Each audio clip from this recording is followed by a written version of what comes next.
This is Audible. Recorded Books and One Click Digital present Shadow Rider by Christine Feehan. Narrated by Jim Frangione.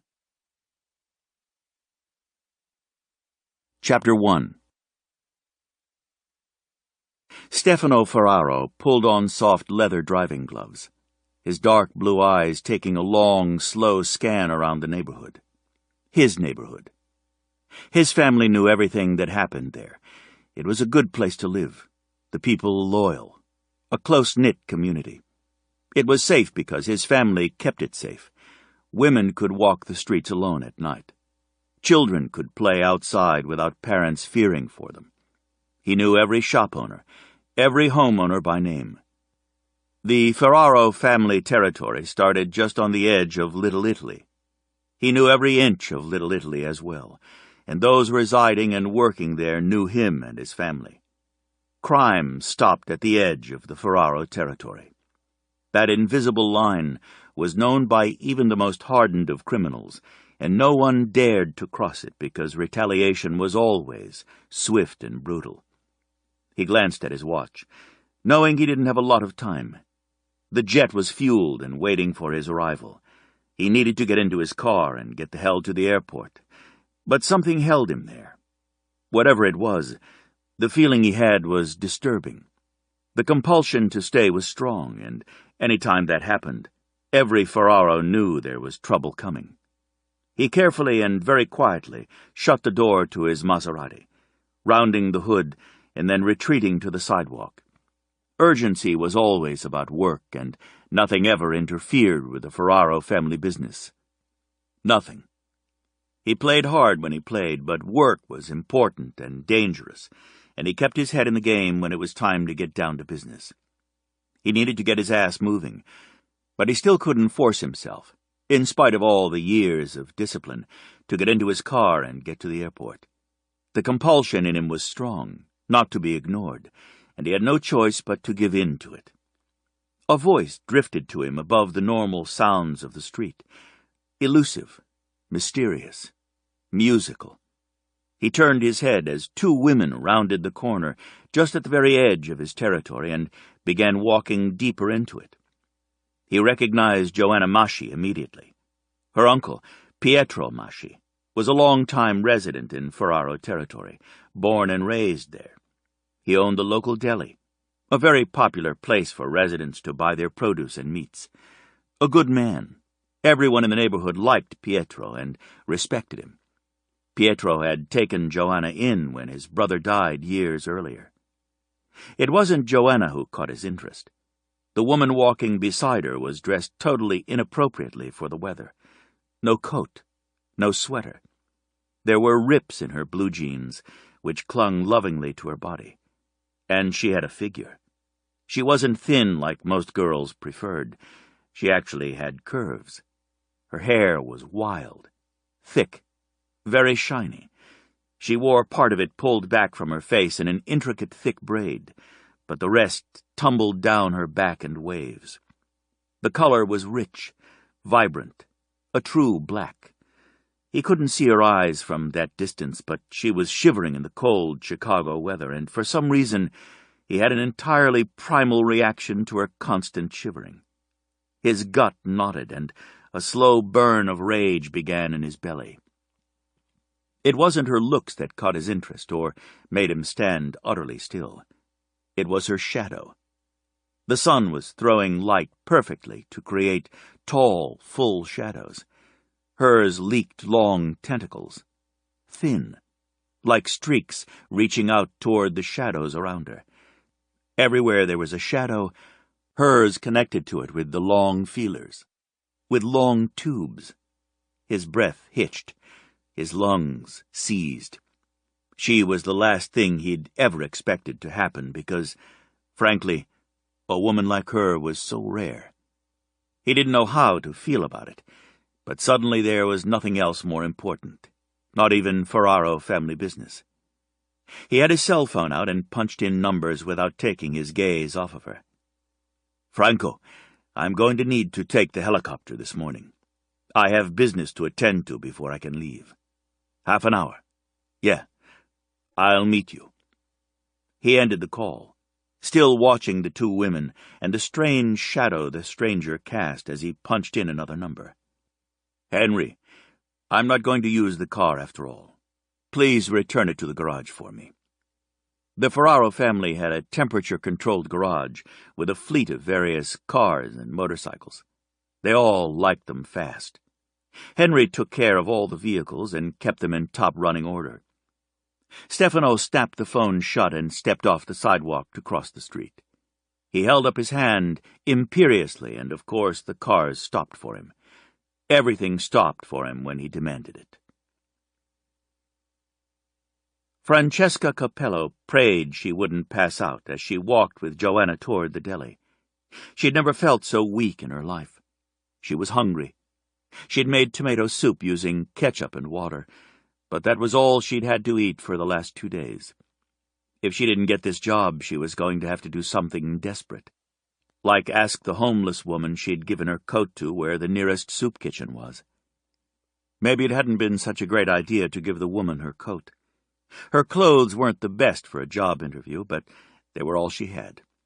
She needed the job, and she definitely wasn't looking very professional in her faded but very soft vintage blue jeans, a perfect fit, which was rare for her to find in the thrift stores. There were holes in the knees and one small one on her upper thigh, but some of the designer jeans featured rips. The tears in her jeans just happened to be from real wear. "Wow, the deli's packed," Joanna observed as they stopped in front of a glass door. She yanked it open and ushered Francesca inside. Francesca thought she might faint from all the smells of food. Her stomach growled, and she pushed on it with one hand, hoping to quiet it. People were 3 deep at the counter, and every small table throughout the room was filled. "Popular place," she observed, because she had to say something. She had let Joanna do most of the talking because, well, she couldn't talk. She wasn't bursting into tears in front of her friend, not after all Joanna had done for her. "I told you." Joanna flashed a grin, caught her arm, and tugged her through the crowd to the window on the far side opposite the door. "We can wait here until Zio Pietro has a couple of minutes." Francesca didn't think he was going to be free any time soon. Now all the smells blended together, making her feel nauseous. She didn't want to throw up right there in his deli. She was fairly certain that wouldn't get her the job, but her stomach was so empty. Her lungs burned from holding her breath, waiting for Joanna's uncle to get free enough to come interview her. Joanna had promised her the job. Francesca had spent nearly every cent she had, the money she'd borrowed from Joanna, getting to Chicago, and into the tiny apartment right on the very edge of Little Italy. She had nothing left for food or clothing. She had to get this job. She could survive another week if she was very, very careful, but not much longer. She'd be living on the street with Dina, the homeless woman. She had done that already once, and it hadn't been fun. Truthfully, she wasn't altogether certain that her apartment was better than the street. Still, it had a roof. Francesca couldn't stop shivering, no matter how hard she tried. The cold was biting and penetrated right to the bone. It didn't help that after the wild storm there were puddles everywhere, impossible to avoid, and her shoes and socks were soaking wet. The soles were thin, and the water had easily gotten inside her shoes. Not only were her feet wet, but her toes were numb. Still, if she got the job, this was the perfect place for her. The neighborhood was small. Everything was in walking distance. She didn't own a car, or anything else for that matter. She was starting over, determined to rise from the ashes like the phoenix. But seriously, if Pietro didn't hurry up, she'd be on the floor soon. If she didn't need food and to warm up so badly, she would have been happy with the evidence that the store was popular as a small specialty grocery and sandwich shop. Clearly, Pietro needed help. She could handle a cash register no problem. She could make sandwiches. She'd held a job in a deli while putting herself through school, and she was certain this would be a piece of cake. The door opened, and a blast of cold air swept into the shop. chilling her further. She turned her head and froze. She had never in her life seen a man more gorgeous or more dangerous. He was tall, broad-shouldered, tough as nails, and totally ripped. His hair was jet black and seemed messy, but artfully so, as if even it refused to disobey him. He wore a three-piece dark charcoal pinstriped suit that had to have been tailor-made in Italy or France and looked to be worth a fortune. His tie was a darker gray to match the thin stripes in his suit and was worn over a lighter shade of charcoal shirt. He wore butter-soft gloves and a long, dark cashmere overcoat. Even the shoes on his feet looked like he'd paid a fortune for them. He made her acutely aware of her shabby clothes. She wasn't the only one who noticed him. The moment he entered, all chatter in the shop ceased, completely. No one so much as whispered. No one moved, as if they were all frozen in place. Pietro came to attention. Beside her, Joanna took a deep breath. The atmosphere in the store went from friendly chatter and light-hearted gossip to one of danger. His face was carved in masculine lines and set in stone. He had a strong jaw covered by a dark shadow. He was easily the most gorgeous man she'd ever seen. His eyes were such an intense blue, she almost didn't believe it was his natural color. The blue eyes swept the room, taking in everything and everyone. She knew they did. So did everyone in the room. Just like her, they were all staring at him. The eyes came back to her, settled, narrowed. The impact was physical. Her breath rushed from her lungs. He could see right through her. She had far too many secrets for him to be looking at her and seeing so much. Worse, his gaze drifted over her, taking in the cropped sweater that molded to her breasts and just barely reached her waist.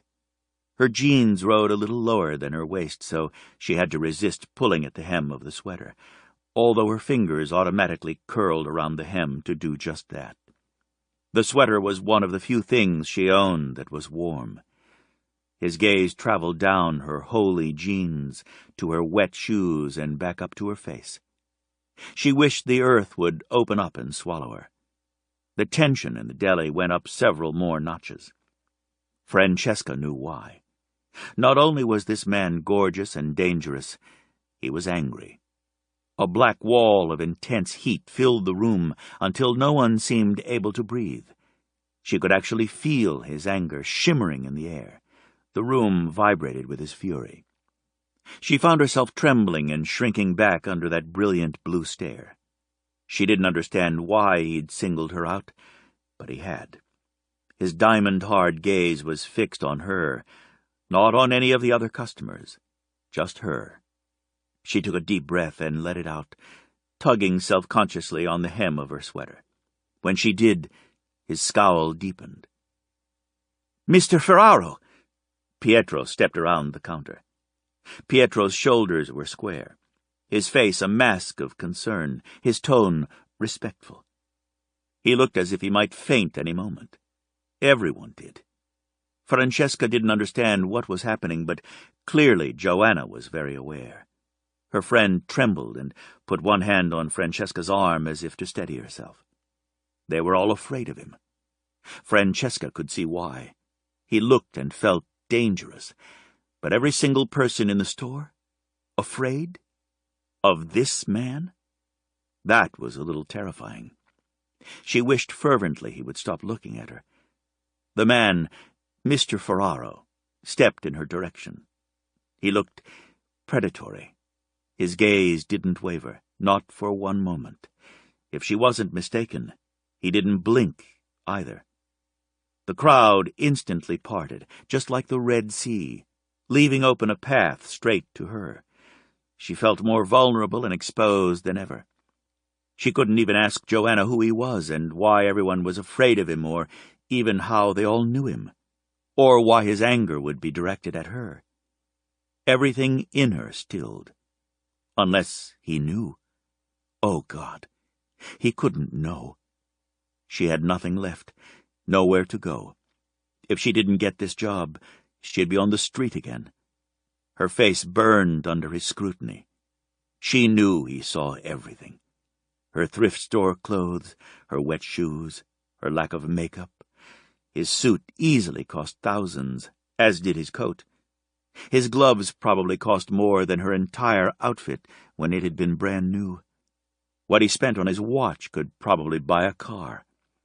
She felt her color rise, and she couldn't stop it. Her gaze lowered, although she felt defiant.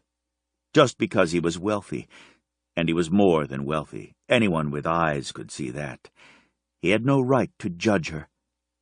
God, but he was good-looking. Italian-American, olive skin, gorgeous blue eyes and thick black hair that made a woman want to run her fingers through it. No man should be able to look like he did. She tried to look away from him, but something in his steady gaze warned her not to, and she didn't dare defy him. She couldn't imagine anyone crossing him. He didn't exactly walk up to her. He stalked, like a great jungle cat emerging from the shadows. Silent, fluid, breathtaking. Poetry in motion, she murmured under her breath. She'd heard the expression, but now she knew what it meant. How the words could come alive with a man moving. He stopped abruptly, right in front of her. Had he heard? She felt more color creeping into her face. A deep red. She was mortified to be singled out of the crowd. That was bad enough. But if he'd heard her... "I'm Stefano Ferraro. You are..." It was a demand, nothing less. She opened her mouth. Nothing came out. She actually felt paralyzed with fear. Of what, she wasn't certain. Joanna's fingers dug into her arm hard enough to get her to blurt out her name. Francesca Capello." "Where the fuck is your coat?" His voice was pitched low, soft.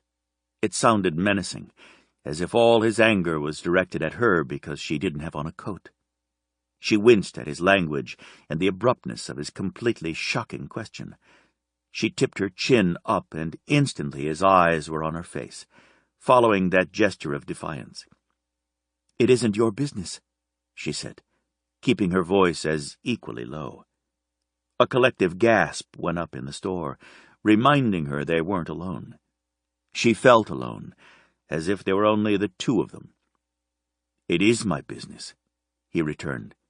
"You're shivering so badly, your teeth are chattering. Where the fuck is your coat?" She opened her mouth to tell him to go to hell, but nothing came out. Not one single word. "She gave her coat to the homeless woman," Joanna supplied hastily. "On our way here. We were walking along Franklin, and there was a woman sitting under the eaves there, and she was cold, so Francesca gave her coat to her." "Dina," Francesca muttered. "Dina?" he repeated. "She has a name. It's Dina," she repeated, before she could stop herself. She knew she sounded snippy, but she didn't care. "I'm well aware who she is," he said. "I'd like to know who you are." Francesca was both horrified at his interest and mortified that she was in the spotlight. She sent up a little prayer for the floor to open up and swallow her right there. This was met with silence, so Joanna jumped to fill the breach. "She's a friend of mine, and I talked her into coming here to live from California. Uncle Pietro needed someone to help in the deli, and she has tons of experience." The words tripped over one another in her haste to get the information out. "That's what we're doing now, applying for the job." Francesca was well aware everyone in the store was staring at her, including Pietro. She was certain she looked homeless in her thrift store clothes, but really, the woman in the street had been freezing. Francesca, at least, had 4 walls to protect her, until the end of the month, and then she'd be sharing a cardboard box with Dina. "I see." Stefano Ferraro said the words thoughtfully, his eyes still fixed on her. "You know her, Joanna? You vouch for her?" Joanna nodded her head vigorously, her dark cap of hair flying around her face. Francesca could feel her trembling. which was unusual. Joanna had always had tons of confidence in herself. She had been popular at school and always had an opinion to give. Everyone liked her, yet she was definitely shaking. Stefano, still watching Francesca's face, pulled out his wallet, shoved a handful of bills into his coat pocket, and then removed the coat. He held it open in front of Francesca. Her lungs seized. She shook her head and tried to step back, but she ran into Joanna's trembling body. Who was this man that everyone was so afraid of? Francesca knew the blood had drained from her face. She could feel it. She shook her head again, more vigorously, so there could be no mistake. The answer was a resounding, emphatic no. Impatience crossed his face. "I don't have time to fuck around, Bambina. Get your arms in the coat and come outside with me for a moment. We'll talk." He glanced at his very expensive watch. "I have about 2 minutes, and then I have to be somewhere."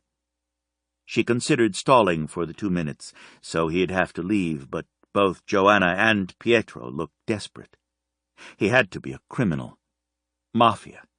One of the strong-arm men who came in and took all the money from the stores, like on television. He looked far too elegant for that, but he also looked as if he could easily break bones and not break a sweat. Joanna actually pushed her toward Stefano. Resigned, Francesca turned her back to him, slipping her arms in the sleeves. To her horror, he reached around her to button up the long coat. Around her, caging her in. Her back was against his chest, and his arms were long, enclosing her while he buttoned the coat. She felt his warmth, his strength. For the first time that morning, she stopped shivering. His arms felt enormously strong, his chest an iron wall. More, with every single breath she took in, she breathed him in, his scent, very masculine, spicy. He turned her around to face him and then stepped in close to her. Too close, because again she couldn't breathe. The coat was warm. Heaven. Soft. It smelled like him, and he smelled good. He actually made her weak in the knees, unless really he had nothing to do with it and she was just hungry. His hand slipped down her arm, and his fingers shackled her wrist in a firm grip. She looked up at him, bracing herself for the moment their eyes would meet. But he was looking at Joanna's uncle. He wasn't smiling, but he offered his other hand. "Pietro, good to see you. I trust you'll take good care of what's mine." His voice was low, sexy. She actually felt a strange, answering vibration move through her body, like a song, a note tuned only to him. He looked down at her again, and the impact of his eyes was enough to send her into a mini-orgasm. It was the truth, whether she liked it or not. Joanna made a little sound in her throat, saving her, allowing her to turn her head toward her friend at Stefano's declaration. Pietro's head jerked up, and his gaze shot to Francesca's face. Francesca frowned, trying to read the local language, but she had no idea what had passed as conversation between Pietro and Stefano Ferraro. Gritting her teeth, she went with Stefano because it was time to give the man a piece of her mind, and she couldn't do that in front of everyone. And also because he didn't really give her any other choice. Not only were Pietro and Joanna staring at her, but once again, everyone in the store was as well. She didn't like or need attention on her. The blast of cold hit her as Stefano opened the door and allowed her to emerge first. She was too aware of him, of that hard, muscular body moving so close to hers. He kept her close with his grip, so that when she took a step, her body brushed against his continuously. He stopped just outside the deli, to the right of the door, under the eaves. Her hands dropped to the buttons of his coat. Instantly his hand covered hers, preventing her from sliding the buttons open. His body blocked hers from the wind, crowding her. He put one hand to her belly and pushed gently until she took the 3 steps necessary for her back to be against the wall of the building, and then he easily caged her in. Use the money to eat something. Buy a decent pair of shoes. Do not give my coat away. I'm rather fond of it." His voice was a little impatient, definitely authoritative, as if everyone in the world would obey his every command, and they probably did. She detested that she was standing in front of the world's hottest man, and he could see she had nothing. Absolutely nothing. She wasn't taking anything from him either. "I am not taking your money or your coat," she snapped.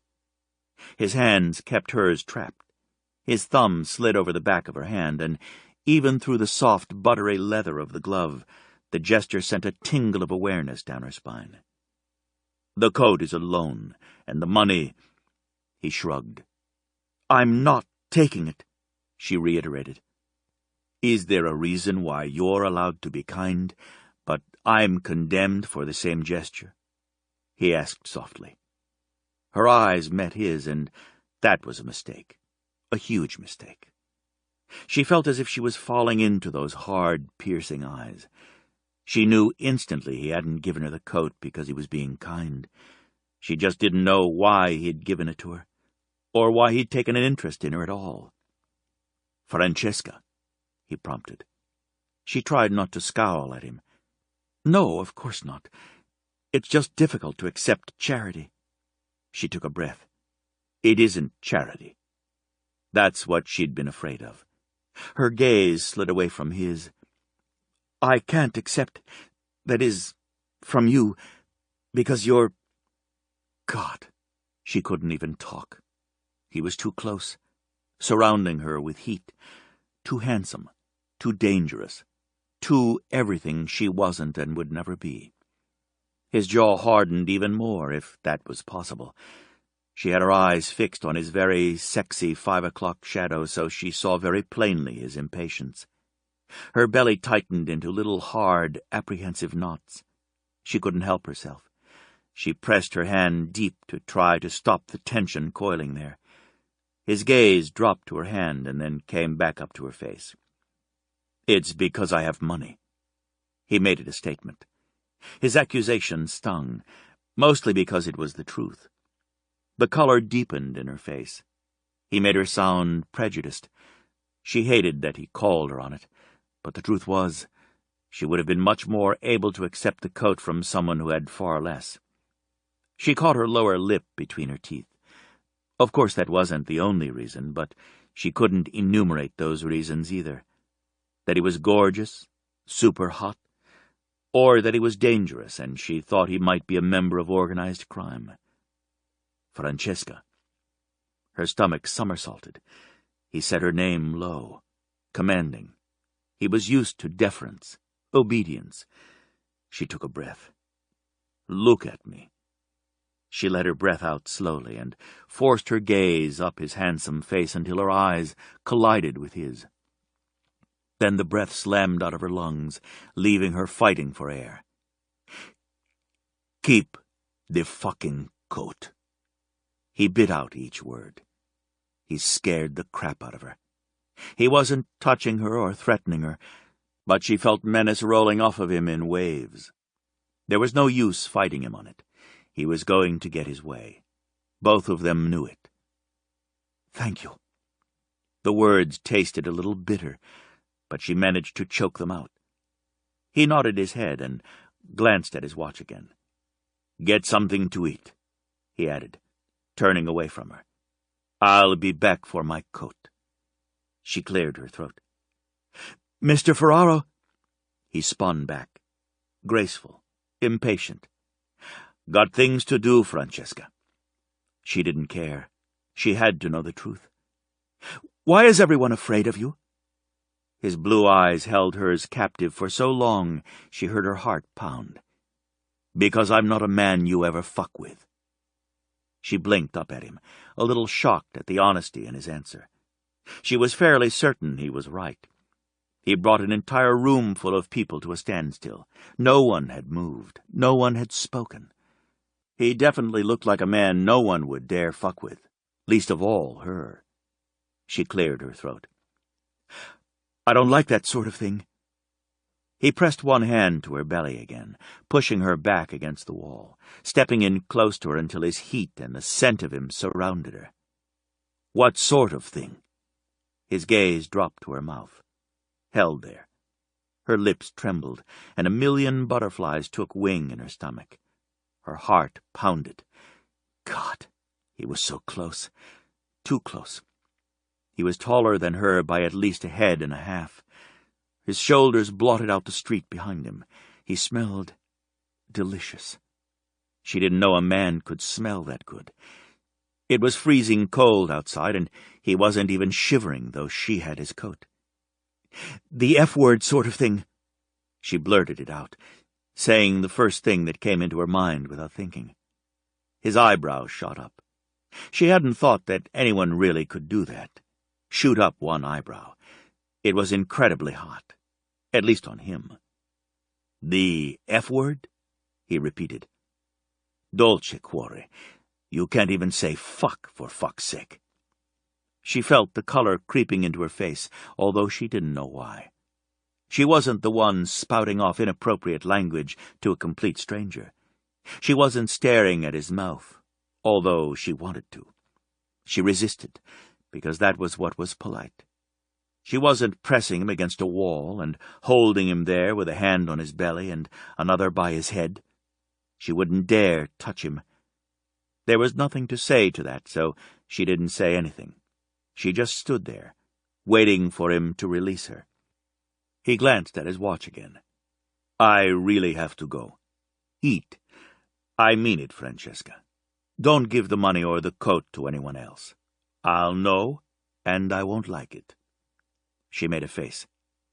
Should I be afraid of you? For the first time, amusement softened his features. Only if it keeps you from giving away my coat and ensures you eat today. He reached out and bunched her hair in his hand, and then allowed the strands to slip out of his fist. Don't forget to buy a decent pair of shoes. I'll use your coat, but the money, I don't know when I can pay you back. Pietro pays a decent wage. He turned away from her. I don't have the job yet. You have the job. He lifted a hand and started down the street, moving easily, quietly, looking more gorgeous than ever. Wait! How do I return the coat? She asked a little desperately. He'd made it clear he wanted his coat back. I'll find you. She watched him striding away, watched how people on the sidewalk moved out of his way. He seemed to flow across the sidewalk, a force to be reckoned with. She felt a little bit battered, as if she'd been in the middle of the sea during a terrible storm. She didn't move, not for a long time. She huddled there in his long coat and forced herself to breathe deeply, trying not to feel faint. Joanna caught her by the arm. Oh, my God! Did that just happen? Tell me that didn't just happen. She practically shook Francesca in her shock. Francesca glanced through the window of the deli. No one had moved. The attention of every individual in the store remained completely riveted on Stefano Ferraro. She ducked deeper into the warmth of the coat. The cashmere smelled like him, was warm like him, elegant like he was. What did just happen? Francesca asked Joanna. Because I have no idea. He just told Zio Pietro to hire you, ordered him. He can't do that. Francesca frowned, alarmed. Yes, he can, and he did. No one goes against a Ferraro. No one, Francesca. Great. Your uncle is going to blame me for having someone step in and tell him what to do in his own store. No, he won't. He's excited that he got to do a favor for Stefano. That's rare, and it means something. You do a favor for one, and they all feel they owe you. The entire family. That's huge. To have a Ferraro owe you. Zio Pietro was practically dancing around the shop. Why would that man get so angry because I didn't have a coat? Joanna looked confused. I have no idea. I just know it's super cool that you attracted his attention. I've been around for years, since I was a little girl, and they all know my name and they know me, but They've never taken that kind of interest in me." Francesca clenched her teeth. Why would that be? Already knowing the answer and not liking it. "We don't exactly run in the same social circles. That family is total celebrity. Everyone knows them." That didn't make Francesca the least bit predisposed to feeling better about Stefano Ferraro's interest in her. "I don't know them. I don't want to know them." Which wasn't altogether true. She'd heard the name. She knew the name was associated with an international bank and a very prestigious hotel, as well as a racing team. Joanna caught her arm and tugged in the direction of the deli's door. "Come on, it's cold out here. Zio Pietro wants to meet you." "You said them. There's more than one of him?" She knew a Ferraro drove a race car, but surely the name wasn't that uncommon. Joanna nodded solemnly. "And they're all that gorgeous. I kid you not. Stefano's the oldest. He has 4 brothers, equally hot. 1 sister, totally beautiful. When they walk around together, people just stare at them. That's how hot they are. Each one of them is super cool as well, which makes them all scorching hot. I'm a little in love with them, including their sister. That's how totally gorgeous they are." Francesca couldn't help it. She started to laugh. She hadn't laughed in months. It was good to see Joanna again. She was not in the least complicated, nor did she want to be. She always found humor in everything, and she loved to party, go to clubs and dance the night away. "I can't believe Stefano Ferraro claimed you." The statement tumbled out, leaving Francesca feeling weak and more confused than ever. As they entered the store, all eyes turned to her. The deli was eerily silent. Color infused her face. She wanted to turn and run. "Joanna, come behind the counter and help out while I talk to your friend," Pietro ordered, beckoning to his niece. Joanna squeezed Francesca's hand. "Zio Pietro, this is my best friend, Francesca Capello." Yes, you talk about her all the time," Pietro said, beaming. He waved toward the customers. "Hurry, before they take their business somewhere else. I'll look after Francesca for you." He indicated for Francesca to follow him, and she did, winding her way through the throng of people, back behind the counter. Once behind the counter, she was up close to the smells of the food, and her stomach growled again. She found herself pulling the coat closer around her, like a shield, trying to hide from all the eyes staring at her, trying to hide the fact that she was starving. She followed Pietro through a narrow hallway to the rather messy office. Pietro waved her toward a chair. "Sit. I'll get you an application, but that's just because I need your information. A mere formality." She winced, wishing it were easy for the average person to get a new identity. She'd actually made inquiries, only to find out it would be impossible when she didn't have money and didn't know anyone in the criminal world. Well, only one someone. So she'd remained Francesca Capello. Her fingers gripped the outside of the coat, gathering the material into her fist, holding so tight her knuckles turned white. "Tell me how you know Stefano Ferraro. It sounded as if you just met, yet he said—" He trailed off, clearly looking for more information. She looked across the desk at Pietro, her heart beginning to pound. She needed this job. She wasn't good at lying, but she didn't know what to do, how to answer him. "I'm sorry, Mr. Masci. I never laid eyes on him before today." There, she told the truth. She found she was trembling from head to foot. She had to get the job. She leaned toward him. "Please, I'm a really hard worker. I've had tons of experience, really." She just couldn't put down any references. Not a single one. Pietro sat back in his chair, frowning at her. "You've never laid eyes on him before today?" He repeated her denial softly, thoughtfully. "He claimed you. He asked me to take care of you for him. Do you have any idea what that means for us? How can you not know him?" She was getting desperate. Food had been scarce for the last few weeks. Hiding in old buildings, trying to stay alive when you were being hunted, could make food not a first priority. The bus trip had been long. She had to save her money to try to get a place to stay. That didn't leave a lot for food. "I met Joanna in school, in college, when things happened to me, to my family. She was kind enough to help me out.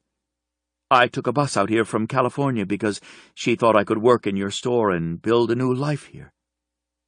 He put both hands on the desk, flat, leaning toward her, eyes piercing.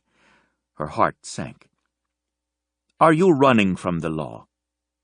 Relief was so strong she wanted to cry. She shook her head. "No, sir, I'm not. I did get into some trouble back home, but I'm not in trouble with the law. I really need this job. I don't have much money left." That reminded her of the folded bills Stefano Ferraro had stuffed into the pocket of his very warm coat. "Why would Stefano Ferraro ask a favor of me for you? Does he know your family?" She shook her head, feeling dizzy. "I swear to you, I don't know him. I don't know why he gave me his coat, or acted the way he did." "He took you outside and had a conversation with you. What did he say?" "Nothing. He didn't want me to give away his coat. He said I had to buy some shoes with the money. He was being kind." Something in his eyes shifted. "The Ferraros are a lot of things, but they are not kind. He wants you taken care of. My niece has asked as well. I'll hire you. You can start tomorrow. Fill out the papers, and I'll go get you food. You look as if you haven't eaten in a while." Francesca had to admit she didn't think Stefano had helped her out of kindness, but certainly Pietro's expression was kindly, and she sagged with relief. She was going to put down the entire incident with Stefano as weird, treat it like he meant the gesture kindly. She wouldn't spend his money, but she'd wear his coat, and then hang it carefully in her apartment until she figured out how to get it back to him. She filled out the application, leaving just about everything blank. Her name, her social security number, that was it. There was nothing else she could safely tell him. Chapter 2. Joanna tossed a handful of magazines onto the table in front of Francesca. "Check those out. Tell me I'm wrong about the Ferraro family." Francesca sighed. She'd managed to eat 2 meals, thanks to Joanna and her uncle. She'd kept the meals small, and she was happy she had. The food sat in her stomach as if her body had forgotten how to process it. Her first day at work had been very successful, and Pietro was pleased. The deli's customers had doubled in one day. She'd kept her head down and worked hard, avoiding the staring eyes. Pietro didn't care if they stared at his newest employee. He cared about the cash register, and it was full. That meant the tip jar was full as well. Francesca smiled at Joanna as Joanna leafed through one of the glossy magazines to show her a headline. Ferraro Brothers, Fast Cars and Faster Women.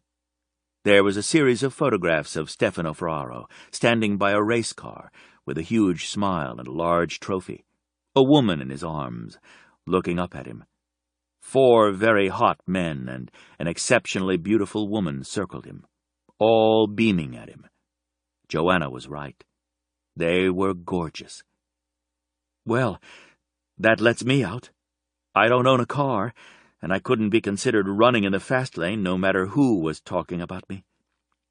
Francesca should have been feeling relief, but the more she paged through the magazines and saw models, singers, actresses, and heiresses adorning the arms of the Ferraro males, the more she felt a little sick. Wow, if you considered even 1/10 of this stuff is true, they live life on the edge. Parties, racing cars, playing polo. What was he doing in your uncle's shop? I wouldn't think he would set foot in a place that was rated less than 5 stars. The Ferraro family owns most of the buildings in our neighborhood. Not the homes, but the apartment buildings, and all the store space. They're very hands-on. Their parents actually buy locally. They often come in and talk to Zio Pietro. You're telling me that these people are actually friends with all of you? She couldn't keep the disbelief from her voice. Joanna shook her head. Not friends, exactly. I'm not saying we run in the same circles.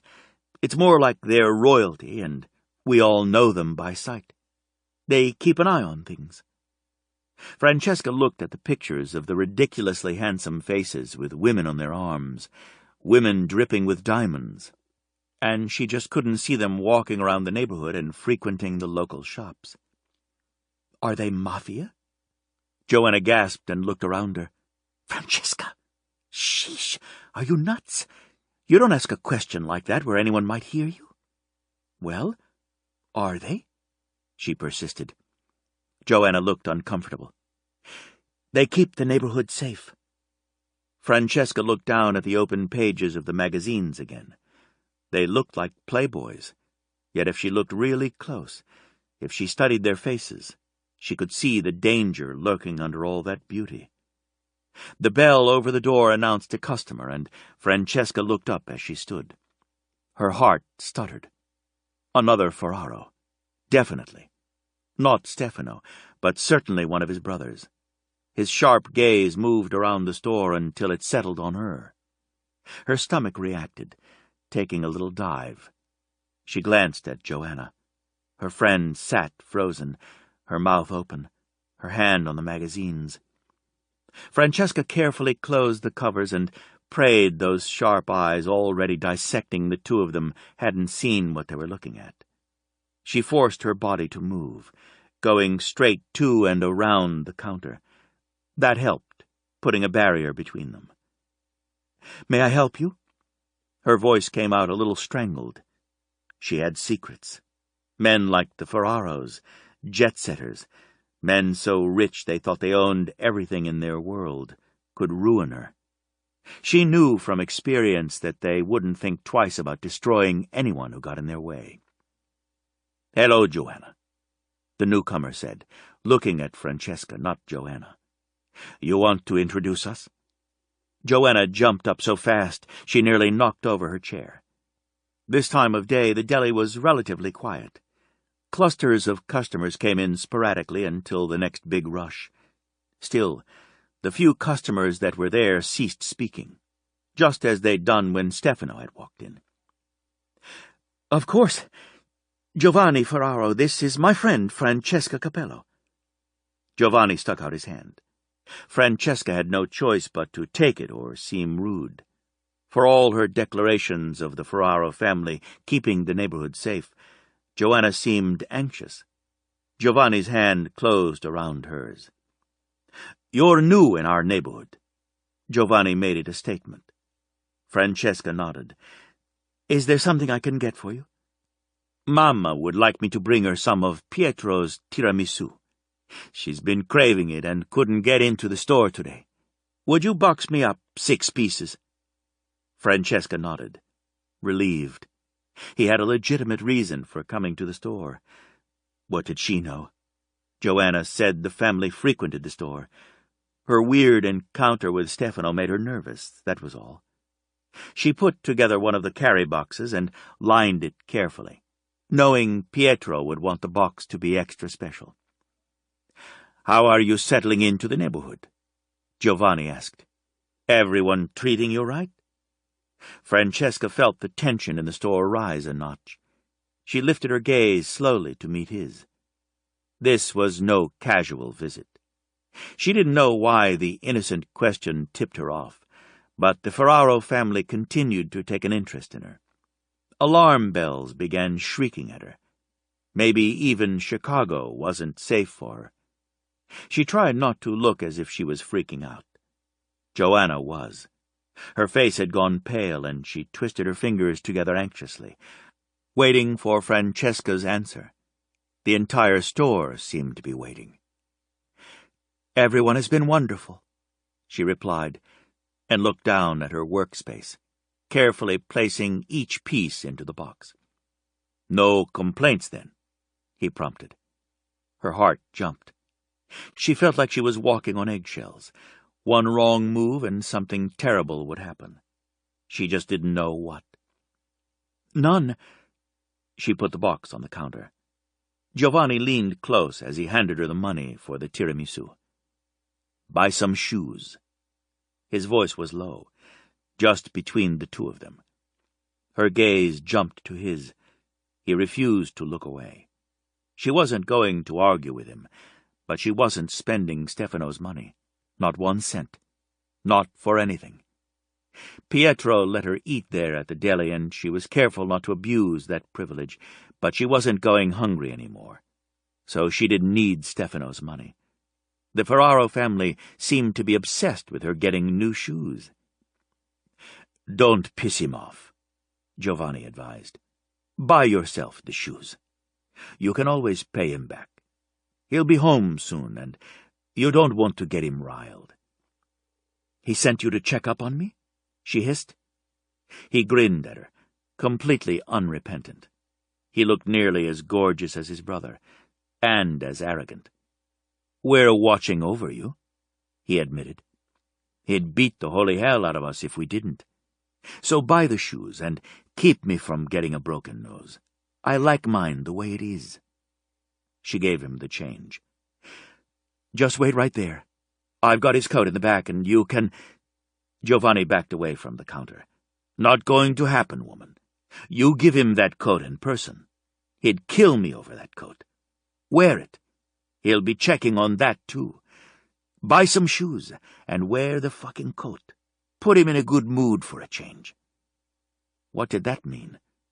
Stefano looked like he was in a good mood when he was smiling for the cameras with all those women hanging on his arm.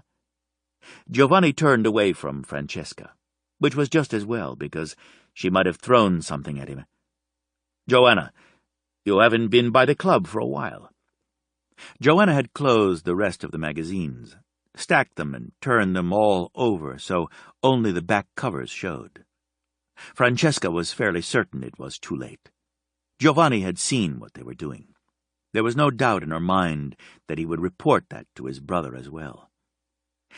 "You've been giving our competitors your business?" Giovanni's tone was teasing, but Joanna looked nervous. "I love the club," she said, "but the price is a little steep, and I usually don't make it in even if I come up with the door fee." Giovanni's face darkened. "What did you say?" "It's all right, really. I understand. It's a hot spot. I don't exactly have the clothes." "That's bullshit." He pulled a card from his wallet and handed it to her.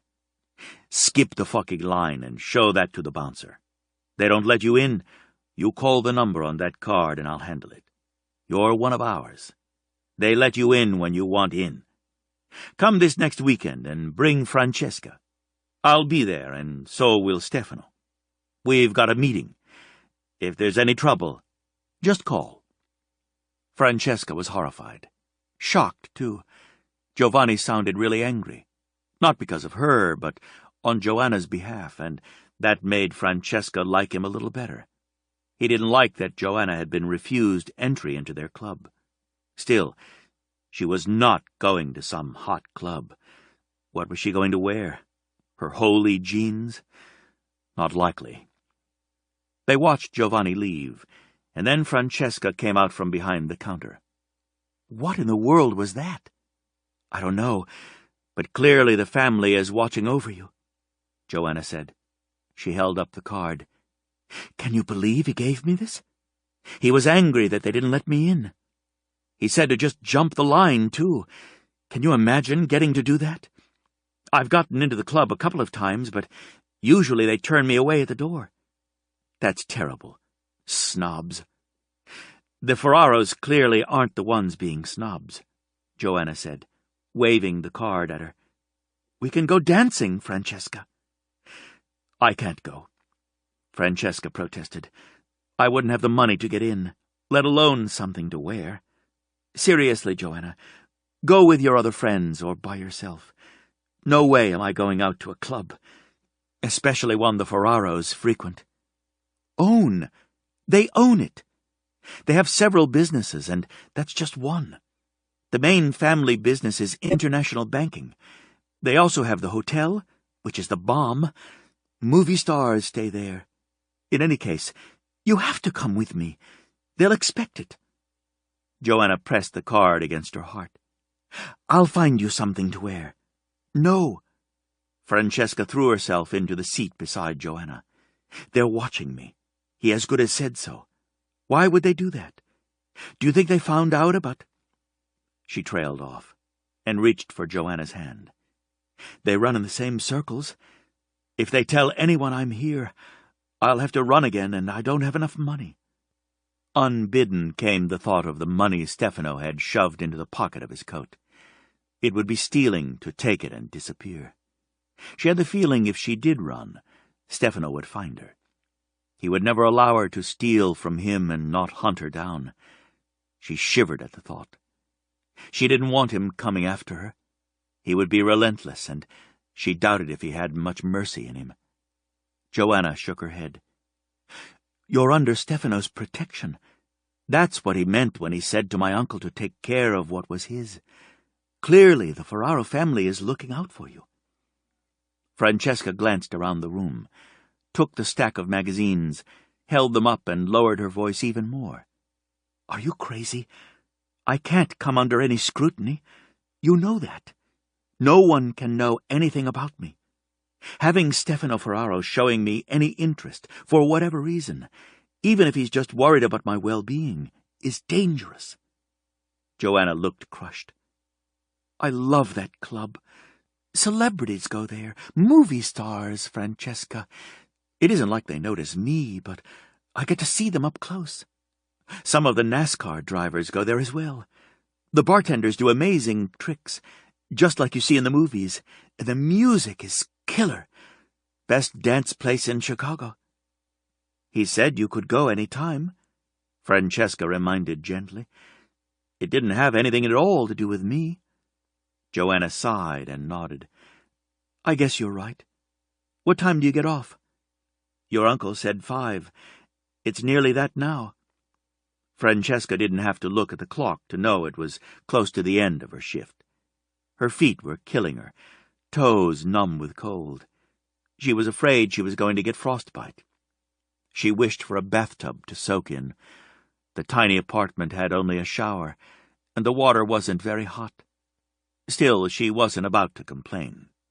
She had a roof over her head, and Joanna's uncle paid her a much better wage than she'd anticipated, which meant if he kept giving her the hours he'd promised her, she could pay another month's rent. If she just ate one meal a day at the deli, or grazed a little throughout the day, she'd save money. Electricity and water were included in her rent. She didn't have a cell phone or a car. She was on the lookout for a thrift store so she could see if she could find a few more outfits. Why the big sigh? Joanna asked. Why would it be such a big deal to the Ferraro family for me to buy a pair of shoes? The temptation was there. Her feet were so cold she wanted to cry. Not to mention, because the shoes were too big, she had blisters from them constantly rubbing. Is it a big deal? Francesca nodded, leaning into her hand. Giovanni told me to buy shoes or his brother was going to be angry. He said not to make him angry. He said that?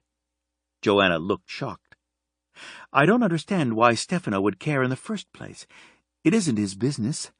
Does he go around the streets and search for people with holes in their shoes and demand they buy new ones?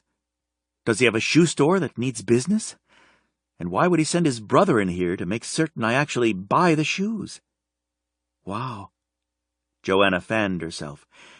That's just... wow. Francesca rolled her eyes. Don't start. It isn't wow. It's creepy. Maybe his brother has a shoe fetish, and my shoes don't meet his standard for the neighborhood. It's wow, and you know it. He's hot. He's rich. He's interested in you. Francesca stiffened. He is not. Not like that. Take another look in those magazines at what that man's type is.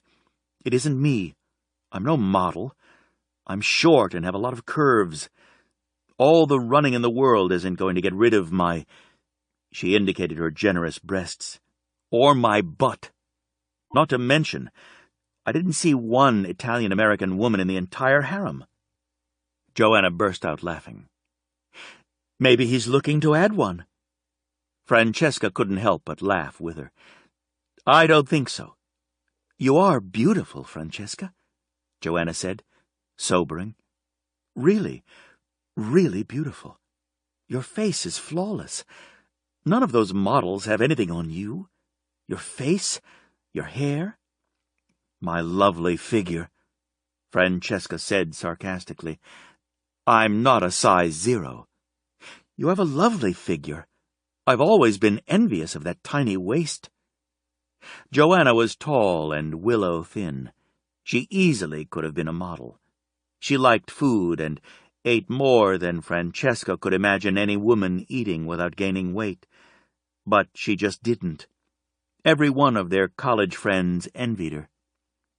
"I don't gain in my waist, just up top or my bottom. No pizza for me." Francesca loved pizza, and they were going out for her first Chicago pizza. Joanna told her the best place was right there in the Ferraro neighborhood. That's what she referred to it as, the Ferraro territory or neighborhood, as if they owned it all. Maybe they did. At least the buildings. "You're going to eat pizza," Joanna said. "You won't be able to resist. This place makes the best. It's orgasmic." Francesca burst out laughing again. "You're so crazy." Her smile faded. "Joanna, seriously, thank you.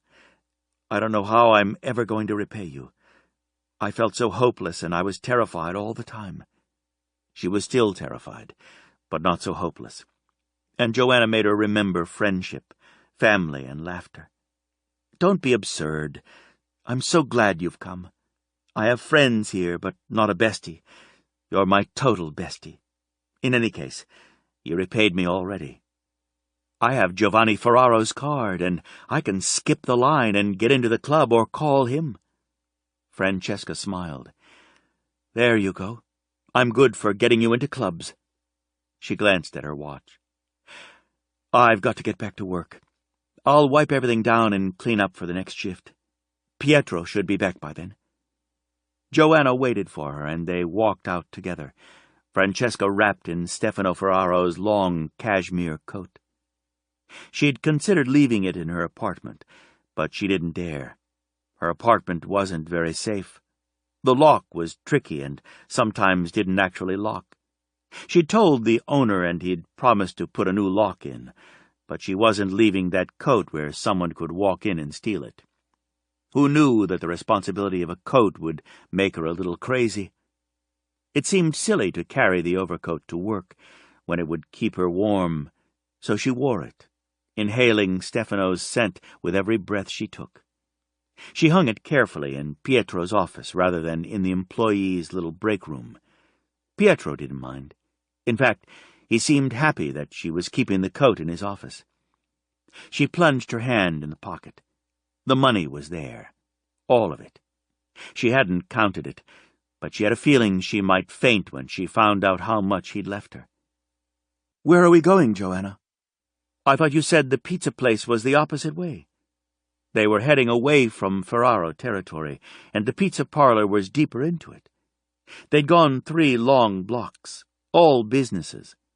2 streets over she knew residences started. They passed her apartment building. It marked the very edge of the Ferraro neighborhood, and the next block was rather like her building, shabby in comparison. "There's only one shoe shop open this late unless we go to the big mall, and then we'd have to take the bus." Francesca halted. "I don't know if I want to spend the money on shoes. Seriously, Joanna, I'd have to pay it back, and I have to be careful so I can pay the rent. Having a roof over my head is more important than anything else right now. And I can try to find shoes—" "Don't say it. You aren't going to find shoes at a thrift shop. No way. You aren't putting your feet into something someone's put their feet into. Seriously? Joanna, I don't have any money. I can't afford to be picky right now. If Stefano Ferraro is going to lose his mind because I didn't buy shoes and get all mad and punch out his brother, then I need to find a pair of shoes, but I don't have to spend his money on them. Punch out his brother? Joanna echoed. Did Giovanni say Stefano would punch him out? Francesca shrugged. Something like that. He mentioned not wanting a broken nose. Oh, my God. I'm falling even more in love with the Ferraro brothers. All of them. They're so hot and cool and gorgeous. I can perv on them for like forever. She caught Francesca's arm. Here, this shop. Let's just go in. You can see if you can find something you like. Francesca couldn't help herself. She was sick of having freezing feet, wet socks and toes that were numb from the icy cold. Once again her hand crept into the pocket to the neatly folded bills. She took a deep breath and nodded. It was an insane thing to do. Oh, Stefano money. But the temptation when her feet were killing her after standing on them all day was more than she could pass up.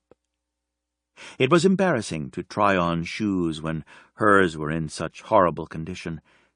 Joanna knew the manager and chatted all the while, allowing Francesca to remain silent. She couldn't look at the man. He was good-looking and flirted outrageously with Joanna. Apparently, they'd gone to high school together. It took Francesca a few minutes before she realized Joanna was deliberately distracting him, knowing how embarrassed Francesca was over the state of her shoes. She felt very, very lucky to have such a good friend. Shoving her wet socks into her wet shoes, she hastily pulled on the warm, dry socks Joanna handed her. Clearly, along with shoes, Joanna expected her to buy thicker socks. Having made up her mind, Francesca didn't waste time arguing. She pulled them on and then allowed the salesman to help her into the boots that had caught her eye. They were lined and felt like a miracle on her feet. They actually fit, and when she stood up in them and walked around the store, she had to resist making noises that might have sounded a bit on the orgasmic side. She was so taking the boots.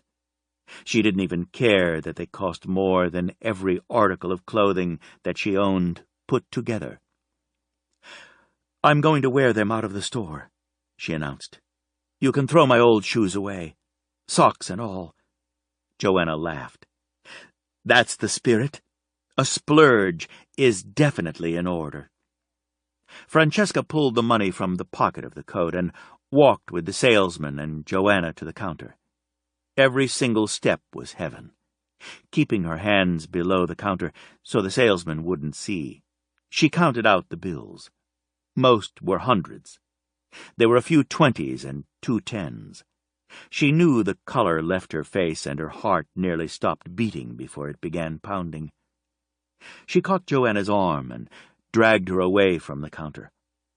Oh, my God, Joanna, there's over $1,000 here. I've been walking around with that kind of cash in the pocket of the coat. What was he thinking? Joanna gawked at her. Are you sure? Francesca nodded slowly. Positive. I counted twice. She glanced toward the counter. The salesman was watching them closely. Is something wrong? For the first time, Francesca glanced at his name tag. Mario Bandoni was totally into Joanna. Even though he was asking Francesca if something was wrong, he was looking at Joanna with a softness in his eyes.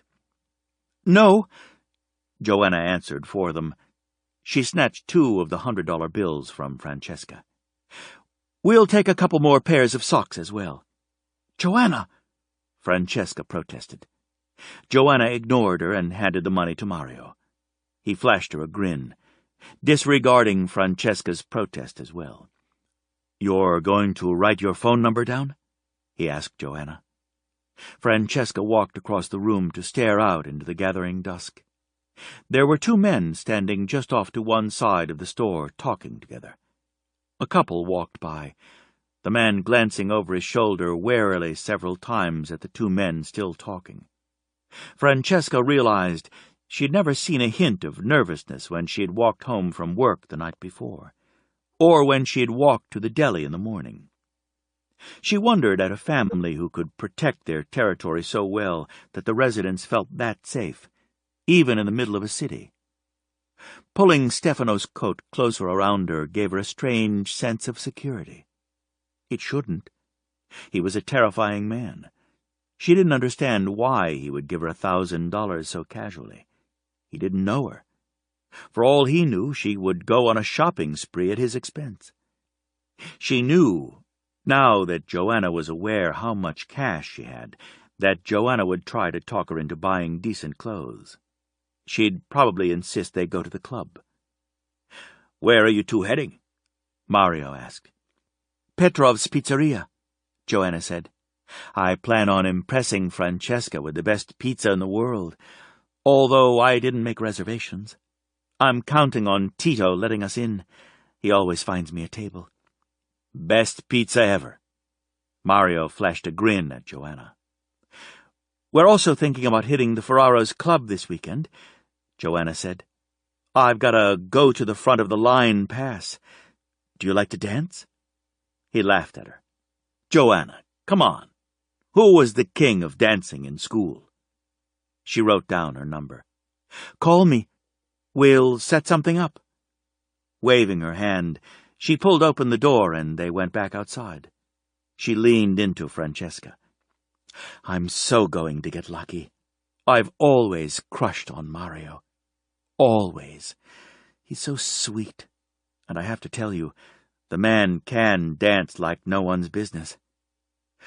Only you can walk into a shoe store and come out with a date," Francesca observed. "You could in college, and apparently you're still as hot as ever. I don't think the man could describe me, even if someone asked him to. He had eyes only for you." "That's not true." Francesca laughed. "Don't deny it. You've always been a man magnet, at least as long as I've known you. I'll bet you were the prom queen." "You know I was, so you can't bet on that," Joanna protested, pushing at Francesca. A hand caught Francesca's coat from behind, whirled her around, and slammed her so hard against the wall the breath was knocked out of her. She felt the hot burn of something against her throat. A man held her tightly, one arm shoved against her chest, the other holding the edge of a knife to her throat. She knew he'd made a very shallow cut there, because not only did it burn, but she felt the trickle of blood. She should have thought about dying, but all she could think about, rather hysterically, was that she couldn't get blood on Stefano's coat. He loved that coat. He'd made a big deal about her returning the coat. She should never have worn it anywhere. Joanna let out a shocked scream that was hastily cut off. Francesca could see a second man with his arm around her throat and a hand over her mouth. "Give me the money, bitch, or you're dead." The man with the knife snapped at Francesca. "Right now! Give it to me!" She was going to owe Stefano a new cashmere overcoat that had to have cost what a car might, as well as over $1,000. She had stupidly counted the money in front of the window of the store. She'd been so careful not to let Mario see the wad of cash, but she hadn't thought about the window. She couldn't think what to do. She couldn't let him have the coat or the money. She couldn't get blood on the coat. She started to struggle, which was the absolute stupidest thing she could have done, but she was more afraid of owing Stefano Ferraro than of having the mugger slit her throat. One moment her assailant had a knife against her neck, and the next he was on the ground, and the knife was in the hands of a big, burly man. Her savior looked furious. He wasn't alone, either. His companion, looking every bit as scary, held a gun on the other man. He had gently pulled Joanna to one side, then put her behind him, away from their assailants. The first man, the one who had removed the knife, handed Francesca a handkerchief. She pressed it against the cut. "Are you all right?" he asked. He kept a foot on her assailant's neck, not allowing him to get up off the sidewalk. He wasn't gentle about it either. "I'm Emilio Gallo. That's my brother Enzo."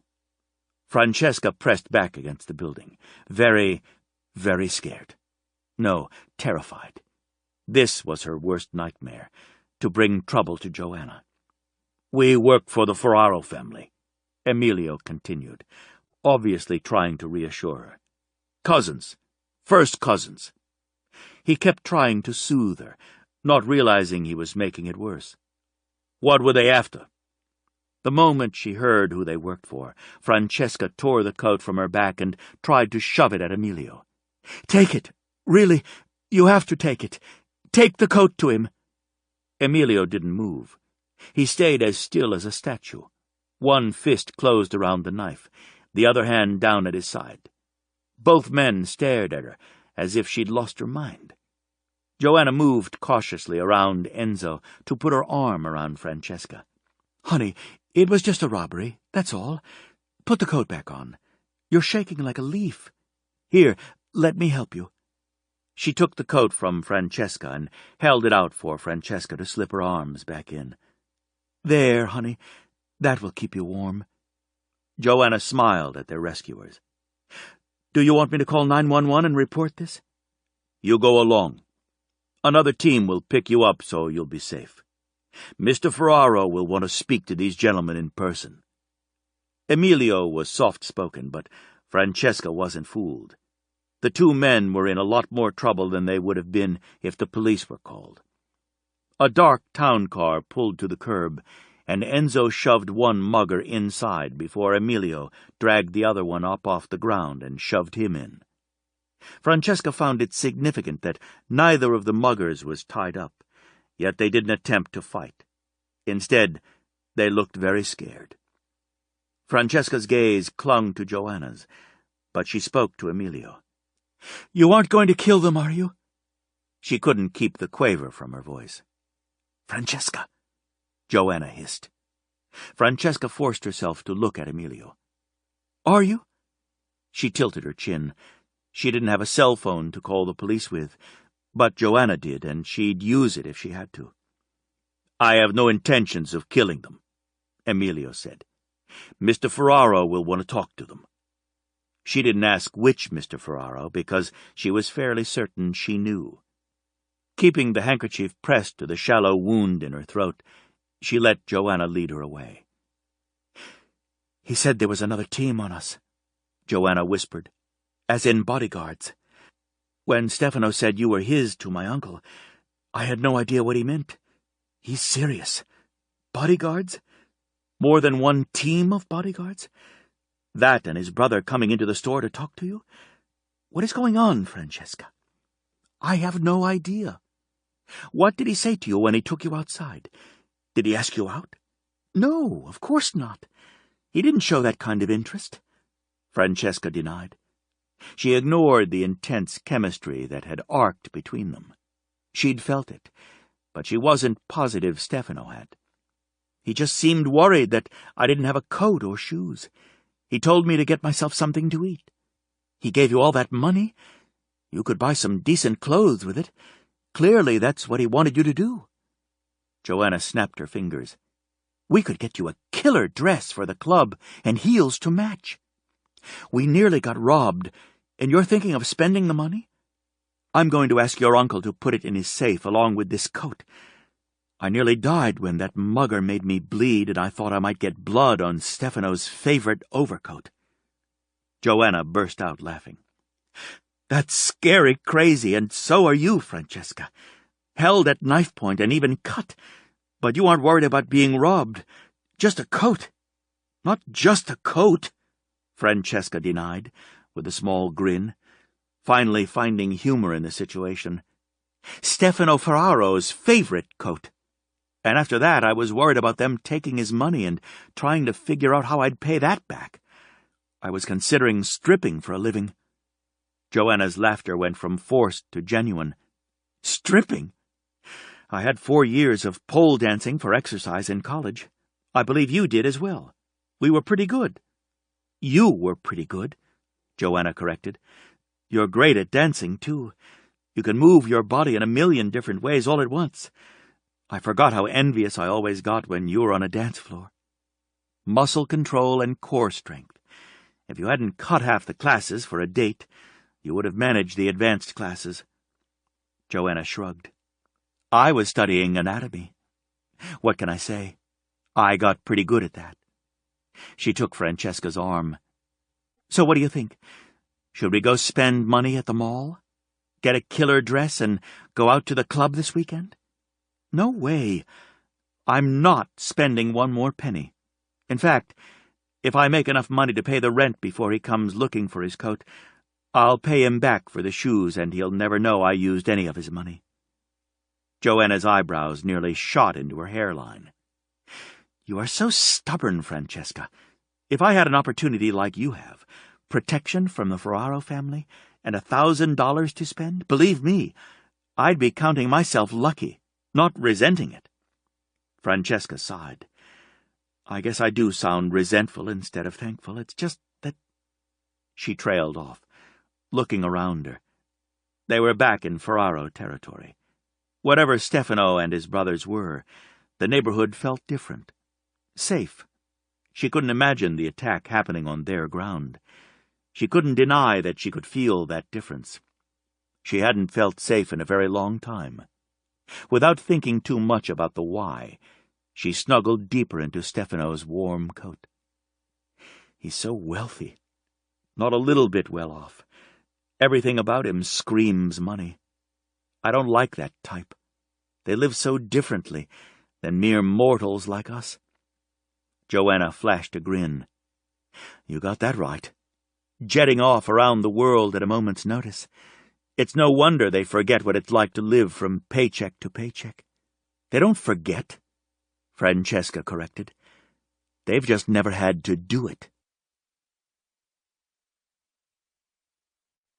Chapter 3. The moment the wheels touched down on the runway in Los Angeles, Stefano unbuckled his seatbelt and looked across the narrow aisle at his two brothers. Is everything set? Rico nodded. The Lacey twins are meeting us and bringing a couple of friends. We'll party with them at the local hotspot and be very visible. Stefano shook his head. The Lacey twins? Again? Seriously, Rico? They're hot right now. The roles they get are prime, and the paparazzi follow them everywhere. They're perfect. We'll be splashed all over every gossip rag there is. By tomorrow morning, the internet will blow up with pictures and speculation. You want me to believe you chose them because they'll give you a lot of exposure? Stefano pinned him with a glare. You like fucking them both. Well, Rico grinned at him. There's that.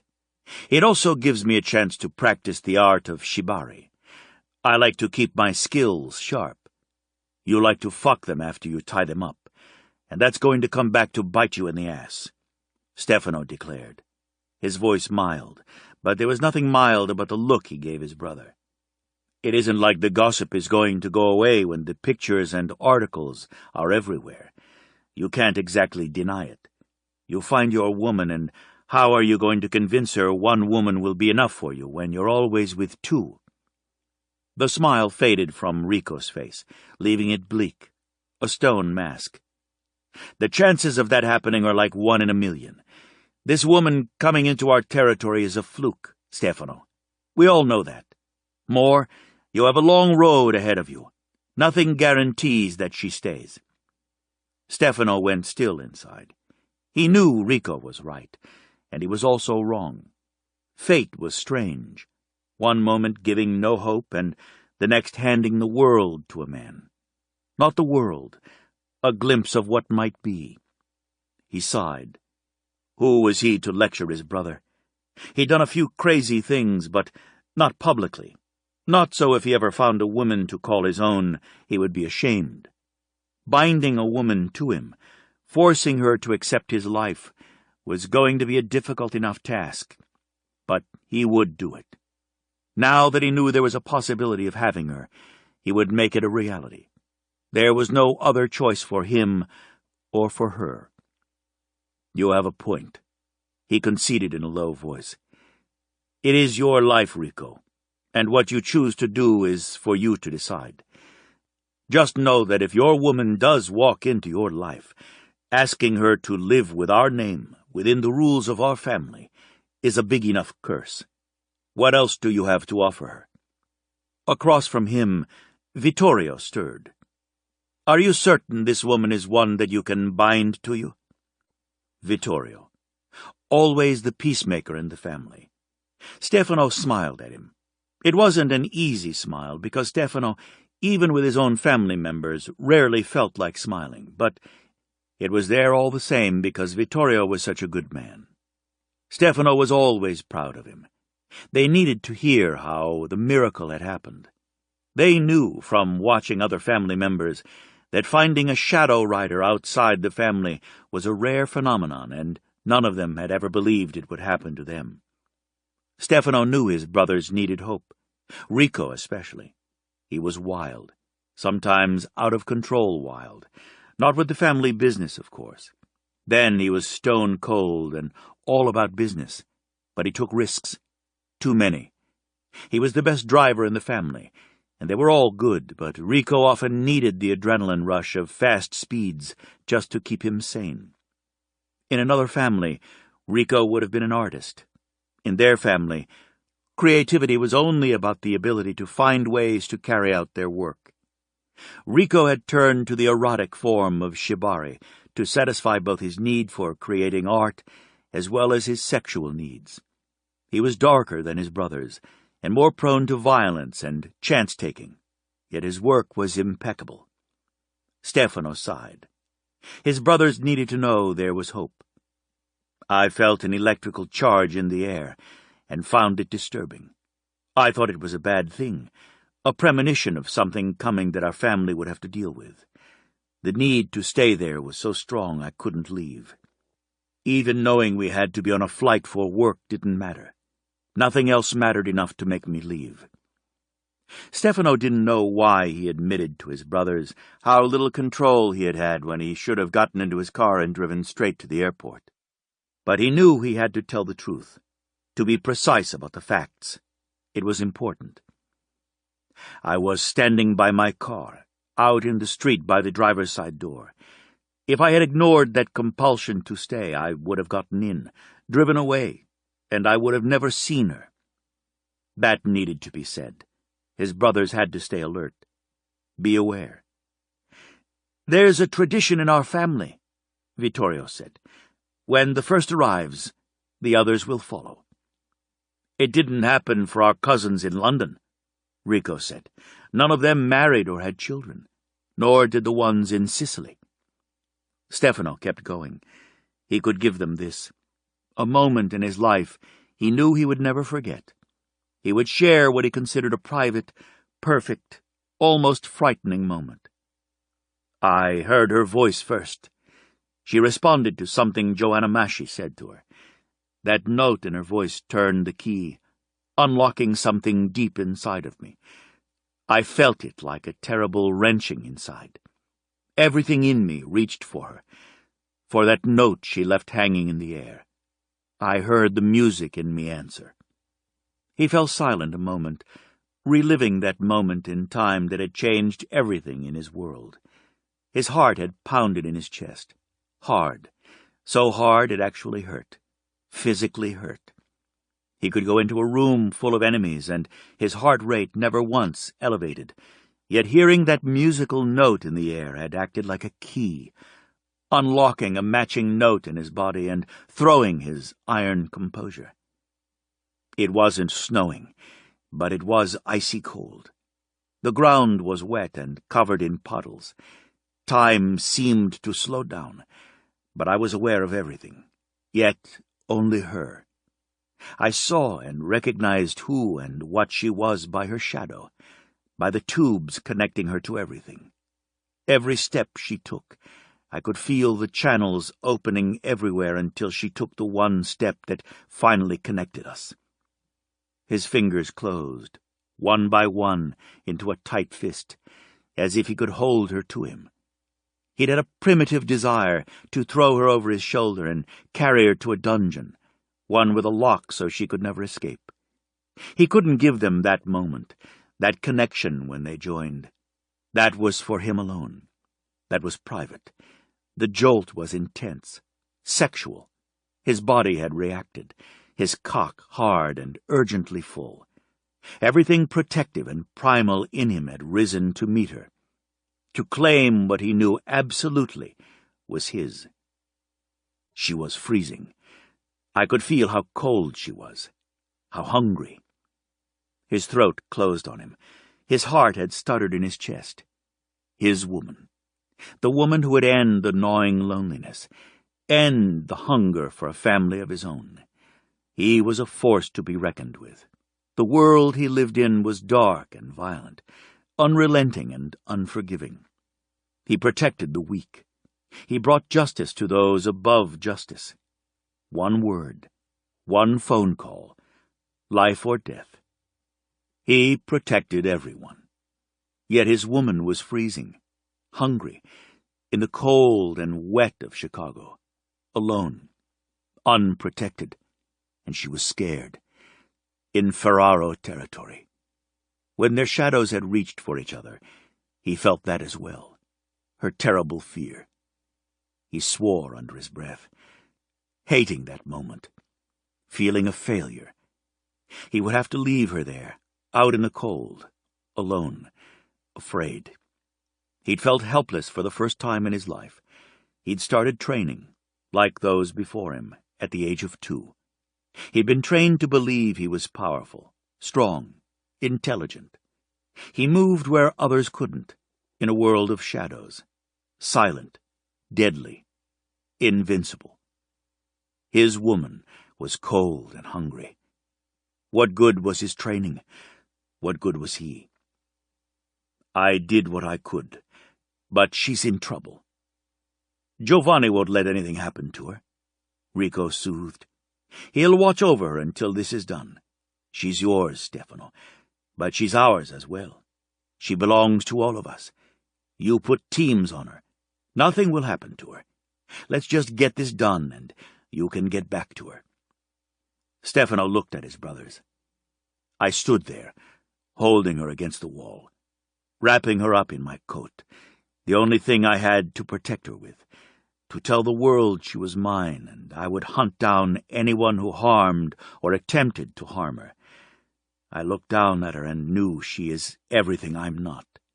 She deserves a better life than the one I can give her. That moment was etched in his mind forever, burned there. She had been frightened of him. He couldn't blame her, but still, he detested that look. At the same time, touching her skin, feeling the silk of her hair. Just that. It was all it took to wipe out every ugly thing in his life and give him something beautiful. He hadn't known beauty really existed until that moment. She deserves better, he reiterated aloud. The air stilled. No one breathed. Rico exchanged a long look with Vittorio. What are you saying? Vittorio asked, his voice gentle. Stefano, you can't walk away from her. You can't do that. No, I can't. Pure regret. No remorse, but definitely regret. I'm not that good or that strong of a man to let her go. She's mine. I take what's mine. She doesn't know it, doesn't want it, doesn't want me or anything to do with me. A trace of amusement crept in. She deserves better, but she'll be with me and no one else. We're hunters, Rico said.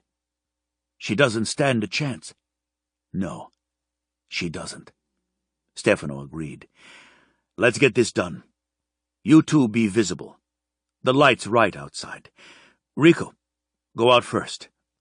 I'll slide into the shadow of the doorway just behind you, and Vittorio can follow you out. He glanced at his watch. If I get the signal to go, I'll do the job. Make certain you get your pictures taken and you're on the security footage of as many cameras as possible. Rico and Vittorio had boarded the plane in Chicago, playing their parts of bored playboys with too much money and time on their hands. They'd raced their cars through the streets to get to the airport to their private hangar, where their jet was already fueled and ready. A couple of paparazzi had followed them, snapping pictures, just as the brothers had intended. Stefano arrived by helicopter and strode over to them, intercepting them before they could board the plane. They'd appeared to argue long enough to have several pictures of them taken, the big brother giving his younger brothers a lecture. He'd stalked away, shaking his head, back toward the helicopter. Except he hadn't been the one to go back to the helicopter. For one split second, Rico and Vittorio had blocked views of Stefano, and he'd entered the shadow, and his brother Taviano had emerged, dressed exactly as Stefano was dressed. He shoved his dark glasses over his eyes and stalked back to the helicopter, while Stefano used the shadows to board the plane. Always they had alibis. There was never a connection between them and the target. Nothing personal. Still, they lived in that world. Violence, blood, death. It was their world. Rico and Vittorio were seen in public coming and going to the airport. They would be in the clubs all night, openly partying with a couple of movie stars and their friends.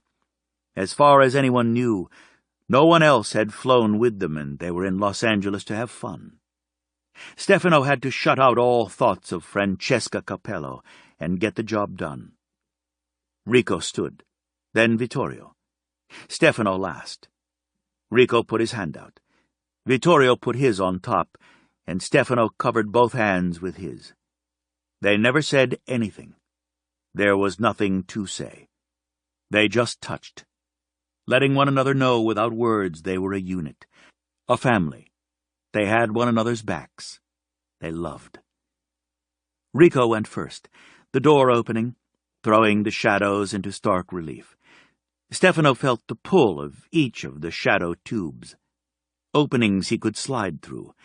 The pull was strong on his body, dragging at him like powerful magnets, the sensation uncomfortable but familiar. Stefano was one of the more powerful riders. Even small shadows drew him, pulling his body apart until he was streaming through light and dark to his destination. He carried little equipment with him. Light. That was more essential than any weapon. He was the weapon. His body, his mind. Sometimes he thought his very soul. Weapons weren't as necessary as a light source. If there were no shadows, he could make his own. He stepped into the opening of the largest shadow. He would move from one to the next, never seen, going to his destination. He knew he'd need most of the night for traveling, but he had the coordinates, and he could find his way unerringly, even in cities he'd never been to. It was always cool in the shadows. He moved fast, sliding, a rider of the shadows, slipping through the city unseen. In contrast, Rico and Vittorio entered the latest hotspot, a club catering to the very wealthy. The music was loud and pounding, the lights dazzling. They wore their three-piece suits. The Ferraro family always dressed for any occasion. They were famous for the look, the gray suits with the darker pinstripe, or the darker suit with the lighter pinstripe. Either a dark gray shirt or a lighter one with a tie just the opposite of the shirt. On Rico's arms were the Lacey twins. They snuggled close to him, their blonde hair falling over his arms, their slender bodies pressed close to his sides. They stayed that way all night, the three of them blatantly dancing together, Rico sandwiched between the two women. They moved against him seductively, suggestively. As the night wore on and the beat pounded, the liquor flowed and his hands were all over both of them. All three of them knew the paparazzi had managed to sneak in. The twins liked the publicity and being seen with a wealthy Ferraro. They didn't mind if they were secretly photographed, not even later when the three retired to the twins' home and swam naked together in the covered pool, or even later still, in the hot tub on the open deck, where a zoom lens could find them. Rico always practiced his art of erotic tying away from the camera. Still, the twins talked about how sexy and sensual it was to their friends, who then repeated everything to the paparazzi. Still, no photographer had ever actually gotten a picture of Rico using the art of shibari on a woman. Vittorio was much more discreet. He danced with the Lacey twins' friend, another up-and-coming actress. She was quieter than the twins, but no less willing to be seen. If anything, she was even hungrier for publicity. There were no innocents in their business, and the brothers made certain of that. They didn't romance women. They had their fun, made certain the women they fucked had fun as well, but they didn't date. They didn't make promises. They never took advantage of a woman who didn't know the score or the game. There were rules, lots of rules. They lived them to the letter, never deviating. The brothers were highly sexual, and they had no compunction about finding women who were more than willing to see those needs in return for the same. But there were never emotional entanglements. Any woman who looked as if she might be getting ideas or real feelings toward them was dropped instantly. Stefano had more than his share of women. He'd been careful, though, mindful of the fact that what was put on the internet or in magazines never went away. Any indiscretion could be brought back at any moment. He didn't mind the press printing the truth, that the brothers went through women, that the women were wealthy celebrities or heiresses, and that they all partied hard. The brothers and their sister provided alibis for one another, always. It didn't matter what city or which state. No job could ever be traced back to them, and though they didn't know it, the paparazzi aided them with those alibis. Stefano found himself in a residential area, outside the home of his target. The neighborhood was a good one. The home was large, perhaps a good 6,000 square feet, well kept, the yard maintained. Edgar Sullivan resided there. In his community he was known as a hard-working man, an upstanding man, a pillar in his church. He had a wife and 2 daughters. Few people ever noticed that the women in his home had little to say, rarely smiled, jumped in fear if spoken to, and looked to him before they answered the simplest questions. Edgar ruled his family with an iron fist. He did the same with the prostitutes he frequently hired. He was warned repeatedly that the beatings and damage he was doing wouldn't be tolerated, but so far the pimp had been unable to protect his women. At first, the money Edgar had paid for the damages to the women had been enough to keep the pimp quiet, but after a while, Edgar's urges couldn't be controlled at all, nor did he bother to try. The pimp had taken his money, and Edgar expected him to continue to do so. 2 women had been hospitalized. They knew better than to talk, but the pimp had had enough. There was no way for him to get to Sullivan, not without the law finding out, so he'd appealed to the Ferraro family for aid. Anyone could make the appeal for a meeting. All meetings were conducted in person. Stefano's parents took those meetings. They chatted casually with a potential client. That was always necessary. Every person had a natural rhythm, patterns of breathing, of speaking, heartbeats, inflections in their voices. That casual conversation allowed the greeters to establish those patterns. From there they could almost always detect lies. Essentially, greeters in the Ferraro family were people born as human lie detectors. That was their psychic gift. They listened to the petition for aid, but that was all. No promises, just listening. If an undercover cop tried to infiltrate their organization, he couldn't fault the greeter for simply listening. Greeters never responded with any kind of commitment. They mostly remained silent through the entire interview. Once they got the casual conversation out of the way and established the pattern of truth, the greeters simply asked their potential clients to explain why they'd come. Former shadow riders often took jobs as greeters when they retired because all were born with the ability to detect lies. Stefano wouldn't be standing outside of Edgar Sullivan's home now if the greeters hadn't passed on their client to the investigators. Stefano's family had 2 teams of investigators. His aunt and uncle formed one team, and his cousins, both men, formed the second team. It was the first team's job to find out every possible fact about the client. It was the second team's job to find out every fact about the crime. Both teams worked carefully and quietly. They wouldn't have the job unless, like the greeters, they were human lie detectors, and their voices could also influence others to talk, to open up and tell them anything they wanted to know. To be an investigator, they had to be a family member and also have both specific psychic gifts. Stefano studied the shadows surrounding the Sullivan home. Lights were on in 3 rooms on the 2nd floor. Stefano called up a blueprint of the house from his mind. He had studied the house plans from the data the investigators had turned in. He read every scrap of information provided on both the client and the target. Greeters, investigators, and the Shadow Rider had to all agree before the job was taken. To do that, the Shadow Rider needed to know every fact about both parties, where they lived and who lived with them, their routines, their friends, everything.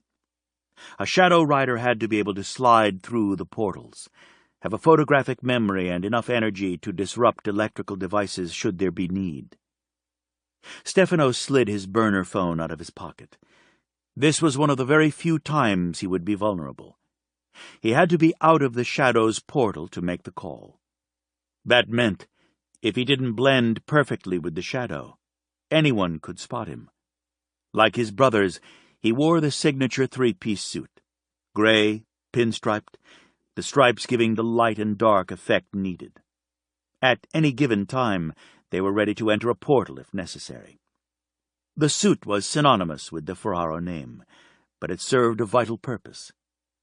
He punched in the numbers and didn't give a greeting when the line was opened. "Do we have a go?"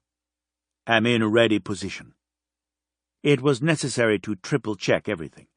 The investigators continued to work even after they were certain. No one wanted a mistake. They also didn't do the work, if money was involved, until the client complied and paid. The money would be deposited first into one of their offshore accounts. Once the money was there, it would be layered through several banking institutions the Ferraro family owned or had interest in, through several countries until the source was impossible to trace. The money came back to them through legitimate businesses the family owned. The family had managed their way for the last couple of centuries, the businesses growing along with their bank accounts. Even now, with Stefano in place and his brothers partying it up, the transaction could be called off. He waited, uncaring of the outcome. It was a job, nothing more. He was good at what he did, but he could walk away easily if it came to that. The money had to be deposited before the job would be done. The investigators had to be completely satisfied that justice had to be served. No life could be taken lightly. "It is a go." There it was. He immediately slid back into the shadows. The phone would be broken and placed in a trash can at the other side of town, somewhere near the airport. He wore thin gray gloves, of course, never risking a print. He studied the network of shadows and the tubes they provided. The pull was strong enough that his chest felt as if it were flying apart, his insides coming out.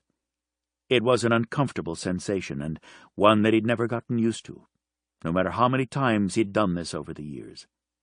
Instinctively, he chose the longer, narrower shadow, the one that led up onto the back porch and under the door. Inside, a faint light was on over the stove. He could use the shadows cast along the floor to find his next ride. The wrenching in his body was hard as the ride took him fast, nearly throwing him out of the portal and onto the kitchen floor. He stopped his forward momentum and took a moment to breathe and get his bearings. The narrow tunnels were always a difficult traveling experience because they acted like a slide, the body moving at such tremendous speeds. The strips of light and dark were fused closer together, providing a kind of rail that felt like greased lightning. He preferred the larger, darker shadows, and a slower but more sustainable ride. He stood very still just inside the tube, listening to the rhythm of the household. Every house sounded and felt different. Outside, Chimes blew a soft melody into the night.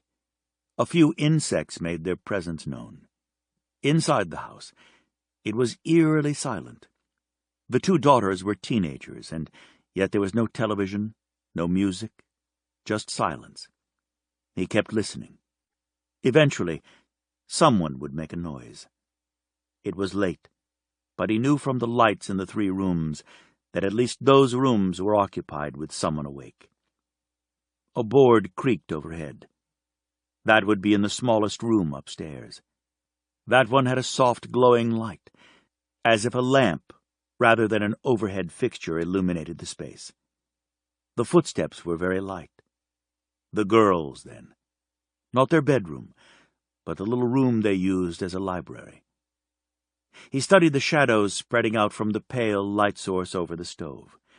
Most were too short for what he needed.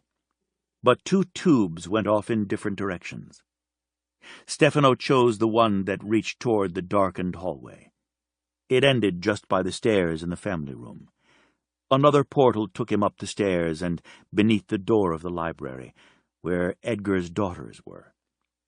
He expected them to be quietly reading. They weren't. One lay on a short couch, her face distorted with swelling. The other girl leaned over her, pushing back her hair with gentle fingers and applying ice. Neither made a sound. Silent tears tracked down both faces, but not a single sob escaped. He stood just inside the portal, waiting to get the ice back in his veins. Deliberately, he flexed his fingers, keeping from rolling them into a tight fist. He'd seen countless such things, most much worse. He wouldn't be standing in the house if there weren't a good reason. He could only put down his unexpected reaction to the fact that his woman's shadow had touched his and made him more susceptible to emotion. He couldn't have that, not while he worked. He found the place in him that was dead, a place inside that could look at 2 young girls and feel nothing at all. He needed that, needed balance. He didn't try to comfort them or soothe away those hurts. He wasn't there to do that. He was there to make certain it didn't ever happen again. Warm feelings weren't wanted or needed. Only ice. Only dead space that couldn't ever be filled because that was what allowed him to retreat to the other side of the door and find the slide to the room where he was certain Edgar Sullivan sat behind his desk, feeling powerful now that he'd beat up his 13-year-old daughter. The slide took him under the office door. It was a plush room. The furniture was good leather. Sullivan sat drinking whiskey out of a cut crystal glass. It wasn't good whiskey, Stefano noted, but then Sullivan probably didn't care about the actual taste. His hand, wrapped around the glass, dripped blood from scraped knuckles. He looked over papers and muttered to himself, clearly not happy with whatever report he was reading. The shadow tubes radiated through the room in a starburst pattern. The light overhead, as well as the lamp on the desk, threw shadows all over the floors, and more climbed up the walls. 2 went directly behind Sullivan. Stefano chose the larger of the 2 and rode it through the room, past the desk, between the chair and the wall until he stood behind the man. He stepped out of the portal and caught Edgar's head in his hands. "Justice is served," he whispered softly and wrenched hard. He heard the crack, but still he waited, making certain. He dropped the body back into the chair and slid back into the portal. In a matter of minutes, he was riding the shadows back outside the house. Only then did he emerge from the slide in order to make a call. It's done. He ended the call and was once again inside the portal, riding toward the airport. His brothers would be apprised of the status of the job. Stefano would sleep on the plane and they would continue with their outrageous behavior, following through until they could safely get back to the plane and all 3 could return home. Franco Mancini waited for him. The door to the plane was open. Franco inside, lying on one of the beds. He sat up the moment Stefano entered, his eyes moving over his cousin to ensure he was unharmed. "Quiet tonight," he informed Stefano. "I haven't heard from your brothers. Don't expect to.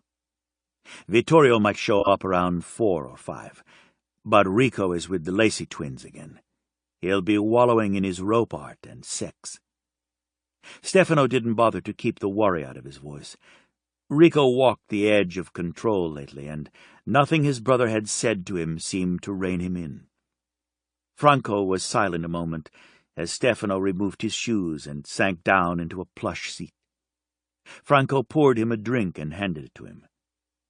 "Rico is careful, always. I know he seems reckless, Stefano, but he's never failed to do his job. He's quick and clean and never has a high afterward." Stefano sighed, pressing the glass of scotch to his forehead. It was true. Rico, when sent on a job, performed like the well-developed weapon he was. He didn't hesitate, and he certainly didn't fuck around. He got the job done. It wasn't about Rico's work. It was about the way he played. That bordered on out of control. Stefano couldn't help but worry. He knew what it was like to live in a world of unrelenting violence with no way out. They'd been born shadow riders. They'd been trained for one thing from the time they were toddlers. There was nothing else for them, and there wouldn't be until they were too old to ride the shadows and perform their duties. They would be regulated to other jobs within the family. There was no way out for any of them. "Stefano," Franco said, his tone clearly reluctant. Stefano looked up quickly, his gaze moving over his cousin's face, recognizing that something was wrong and he wasn't going to like it. "Tell me." Emilio reported in. Franco deliberately poured himself a cup of coffee. Stefano's heart nearly stopped. For a moment, he could barely breathe. "You're stalling for time," Stefano accused. "Fucking just tell me." He could hear his heart pound. His mouth had gone dry. "Did something happen to Francesca?" Franco winced. Stefano's tone cut like a whip. He nodded. "Emilio and Enzo took care of it, but she left our territory to go shopping with Joanna. They ran into a couple of punk-ass robbers, and one held a knife to her throat. Emilio said he drew blood." There was a silence. The air vibrated with fury. Heated. Intense. "Are you fucking kidding me?" Stefano spat. "I had 2 teams on her. 2! Giovanni was supposed to be keeping an eye on her as well, and someone cuts her with a knife? What the hell? I thought I spelled out for them just who she is, what she is, who she belongs to." "They know, Stefano," Franco said, his voice low. "They protected her. She isn't really hurt. You just told me some fucking robber held my woman up at knife point and drew her blood." Stefano could taste his own fury. He had never been so enraged in his life. "Emilio had better have that fucker locked up and waiting for me." "He does," Franco assured. "Did Emilio take Francesca to a hospital?" "It was a shallow cut. He doesn't know where that knife has been or even if the blade is clean, which it probably isn't. She could get an infection. How the hell did it happen on his watch?" "Stefano, you told Emilio to hang back, not to get caught," Franco reminded. "The moment they realized she was in trouble, they shut that shit down. But not before she got cut." "Where? Where did he cut her?" Franco took a sip of the hot coffee, wishing he were anywhere but inside the aircraft. Danger shimmered in the air. It was stifling hot. Stefano could explode into violence in a heartbeat, and when he did, it was always deadly. "Her throat. But it was shallow, Stefano. Barely there." Stefano erupted into cursing. Franco poured more scotch into his cousin's glass. Every member of the Ferraro family had their job to do. Always they lived for the good of the family. The Shadow Riders were absolutely necessary to the family's livelihood. They were rare, and when a couple could produce them, they were encouraged to have several children. Stefano never treated any family member as less than he was, but he was always in charge. Always. The Shadow Riders kept the family's enemies from attacking them. No one outside the family knew just how Stefano and his brothers carried out their lethal work, and because there were other branches of the family in other cities that also had a reputation for cleaning up messes, no one ever dared openly come after them. In the underworld, where crime was a daily occurrence and enemies thrived on violence, no one ever dared to touch any member of the Ferraro family. Not gangs, not crime lords, not their bitterest enemy, the one they had a long-standing feud with dating back to the early 1900s in Sicily. The Saldis had been the deadliest family in Sicily, and they soon realized that people went to the Ferraro family for aid against them. They had demanded the Ferraros join forces with them, and when their invitation was refused, they sent their soldiers to wipe out every man, woman, and child in the family. Only a few escaped and went underground. Those who had managed to escape had been mainly Shadow Riders, and they vowed such a thing would never happen to any family member again. Stefano was a throwback to those first men and women fighting so hard to keep their family alive. Maybe all the Shadow Riders were like him, with a will of iron and the guts to fight against impossible odds. That made them both dangerous and extraordinary. "Stefano, she's all right," Franco reiterated. "We'll get you back as soon as possible, and you'll be able to see for yourself." Stefano couldn't break the rules and call Emilio directly. He was supposed to be in Chicago, not Los Angeles. Even for his own peace of mind over Francesca, he wouldn't take a chance. The rules had kept them all alive and away from law enforcement. Those guidelines were in place for a reason. Most people believed they were mafia, members of organized crime. Many, many times they had been investigated, but of course nothing could ever be found. No matter how many times the businesses were looked at, the Ferraro books were in order. They had never had an indictment against them. 3 times, undercover cops had managed to infiltrate deep enough to gain an audience with the greeters. All 3 times, the greeters had known they were being lied to and played their part beautifully, acting as if they had no idea what was being asked of them, suddenly realizing and immediately acting shocked, horrified, and outraged. Each time the undercover cop had been sent on his way. "There's no point in trying to call Rico and Vittorio back early," Stefano said, a resigned sigh slipping out.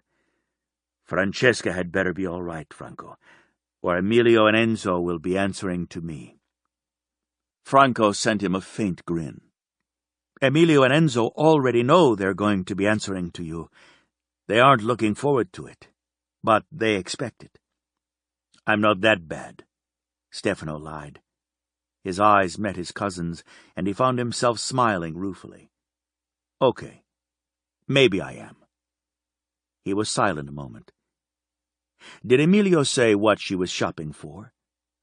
He was inexplicably pleased that she was using his money. He hadn't thought she would. He'd worried she would hand it all to Dina, and the homeless woman would kill herself with alcohol poisoning. "I believe it was shoes," Franco said. Stefano nodded. Francesca needed a good pair of shoes, several of them, but he couldn't exactly buy her a new wardrobe right away. He'd had a hard enough time forcing his coat and the money on her. He had to be patient. In the same way he prepared for a job, he had to formulate a plan of attack. He was in for the greatest fight of his life, and he had to win. There was no other option. "I'm thankful to Dina.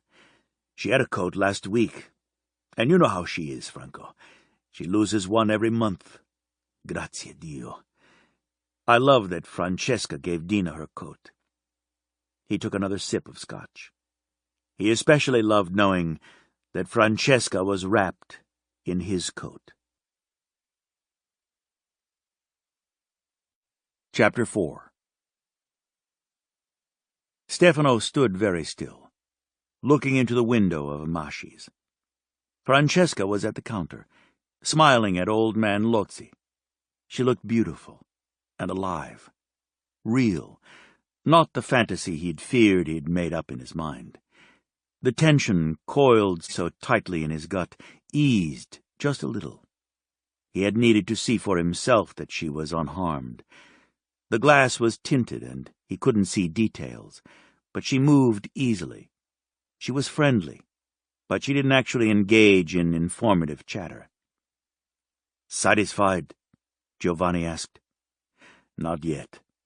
Stefano turned to face his brother, his features set and hard. "Let's go home. I want to see those fuckers and find out what the hell they thought they were doing." Giovanni slid back behind the wheel of their Aston Martin, while Stefano climbed in on the passenger side. Both were used to high-performance luxury, and neither noticed the smooth, purring ride as the car glided from the curb and into traffic. "Emilio said it's the same three-man crew we've been hunting again. We only have two of them. The third is in the wind. Or maybe he wasn't there that night." Stefano didn't reply. Instead, he stared out the window, his gut churning. They could have killed her.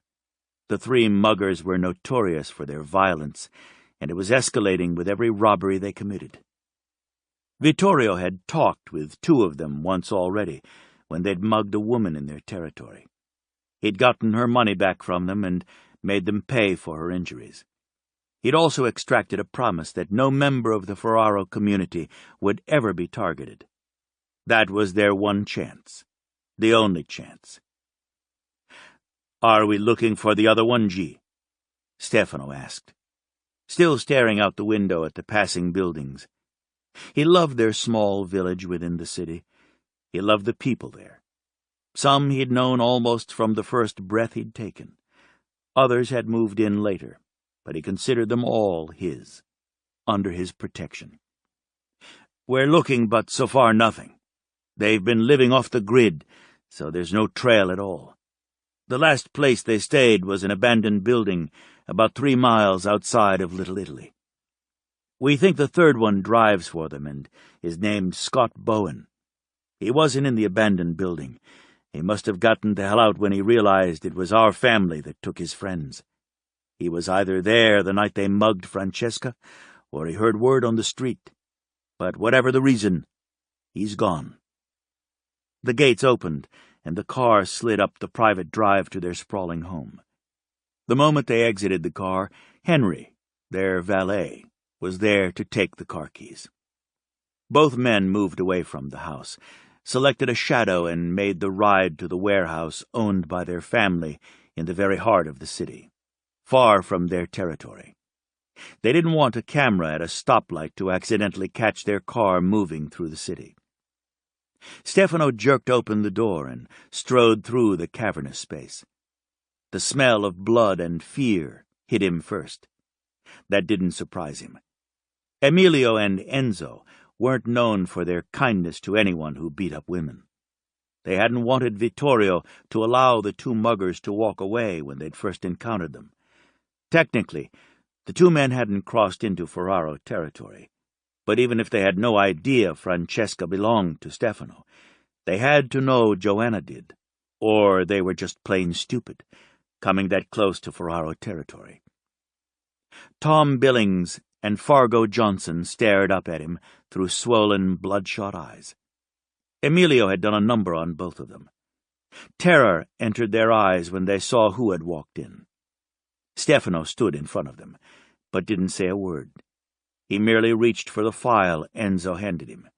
Seeing the thick papers, the two men looked at each other and instantly began fighting the ropes binding them. Stefano wasn't worried they'd get free. Emilio had mad skills when it came to tying knots. He didn't match Rico's skill, but what he tied up stayed that way. His cousins had been busy, detailing the muggers' long history of crimes. Stefano took his time reading. He didn't skim. When he was deciding someone's fate, it was only fair to explore every detail, even when the men had put a knife to his woman's throat. He couldn't let it be personal, but he found it was. No matter how hard he tried to think clearly, he knew he couldn't make the decision on what would happen to the two muggers. "Send for Vittorio and Enrico," he told Giovanni. "Have them drop whatever they're doing and come immediately. Ask Taviano and Emanuele to come as well." Giovanni nodded and took the file Stefano handed him. "All of you read that. I'll stand down from this one and you four make the decision. If there's an even split, have Eloisa cast the deciding vote." "Stefano," Giovanni protested, "you have the right. She's your woman." "No way am I touching this one.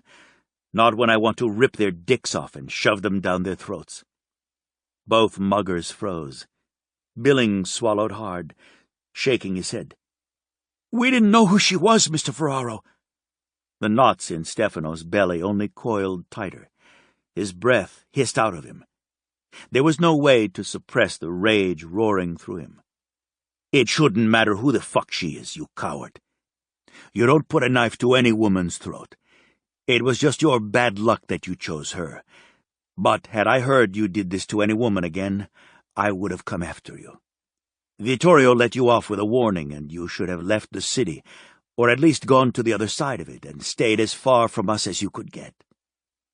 He wanted to beat the holy hell out of both men, even though Emilio had already done it. There would have been great satisfaction in feeling his fists sinking into them, breaking bones and causing as much damage as possible. But that was against his rules.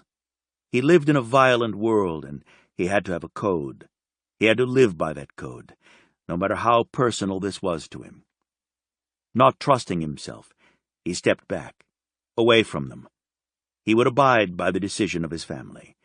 They had all the facts, and as far as he could see, these men had spent years robbing and viciously beating others. Stefano knew that when a person was hungry or desperate, they might resort to theft. But these men had escalated what they did into savage beatings. 90% of their victims had handed over wallets, money, and jewelry, and yet they still were beaten. Even had they not touched Francesca, Stefano would have decided to end them.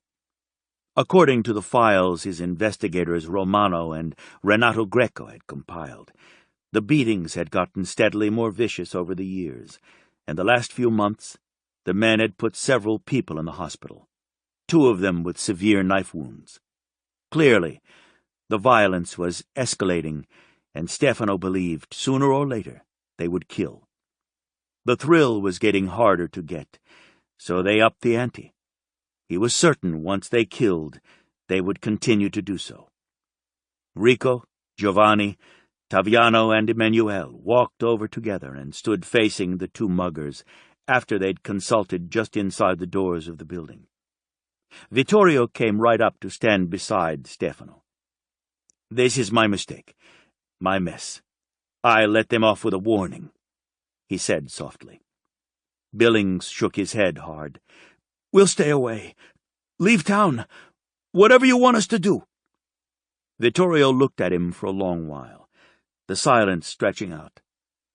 "I should have ended you when I had the chance," he said, no inflection in his voice. "It's on me, the other victims, the ones you hurt, the ones in the hospital. It's on me that you put a blade to my brother's woman's throat. You cut into her skin and made her bleed. That's mine. I have to carry that burden for the rest of my life because I didn't do my job." Tom Billings screamed, his voice high-pitched. Behind him, a shadow stretched out. Reached. Rico, dressed as always in a dark pinstripe suit, just as they all were, emerged directly behind him, his hands on either side of his skull. Vittorio leaned forward and caught Fargo Johnson's head in an implacable grip. Both men jerked hard. They'd been instructed practically since birth in this quick, hard motion. They were experts. Few people could snap a neck easily, but they knew the exact motion, the exact amount of power needed, the perfect angle. Both men stepped away from the 2 muggers. "Justice is served," Vittorio said. Stefano took a deep breath and let it out. He had managed to maintain control even when it was the most personal job he had faced. Discipline had won out, although the anger still gnawed at his gut. Francesca had been cold and hungry when he'd first laid eyes on her, and terrified. Now a man had managed to slice into her throat and scare her, trying to rob her. The one person needing his protection the most, and he'd let her down again. "Hey, brother."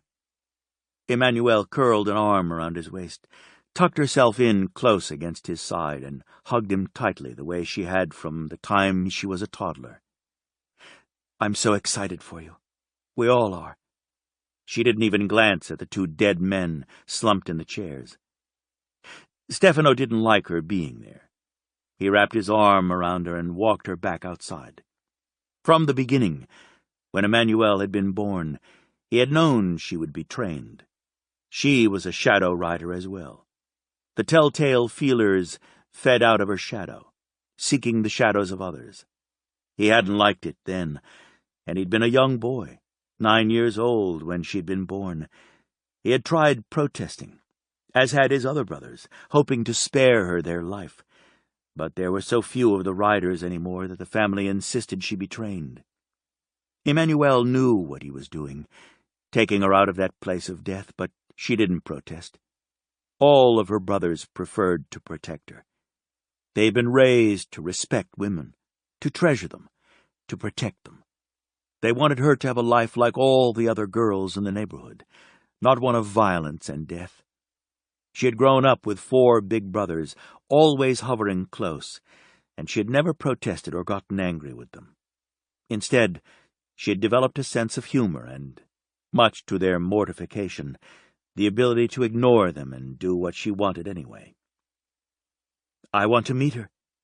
"You will, Bella Bambina, as soon as I have managed to make her mine. She has no idea. I have to go carefully."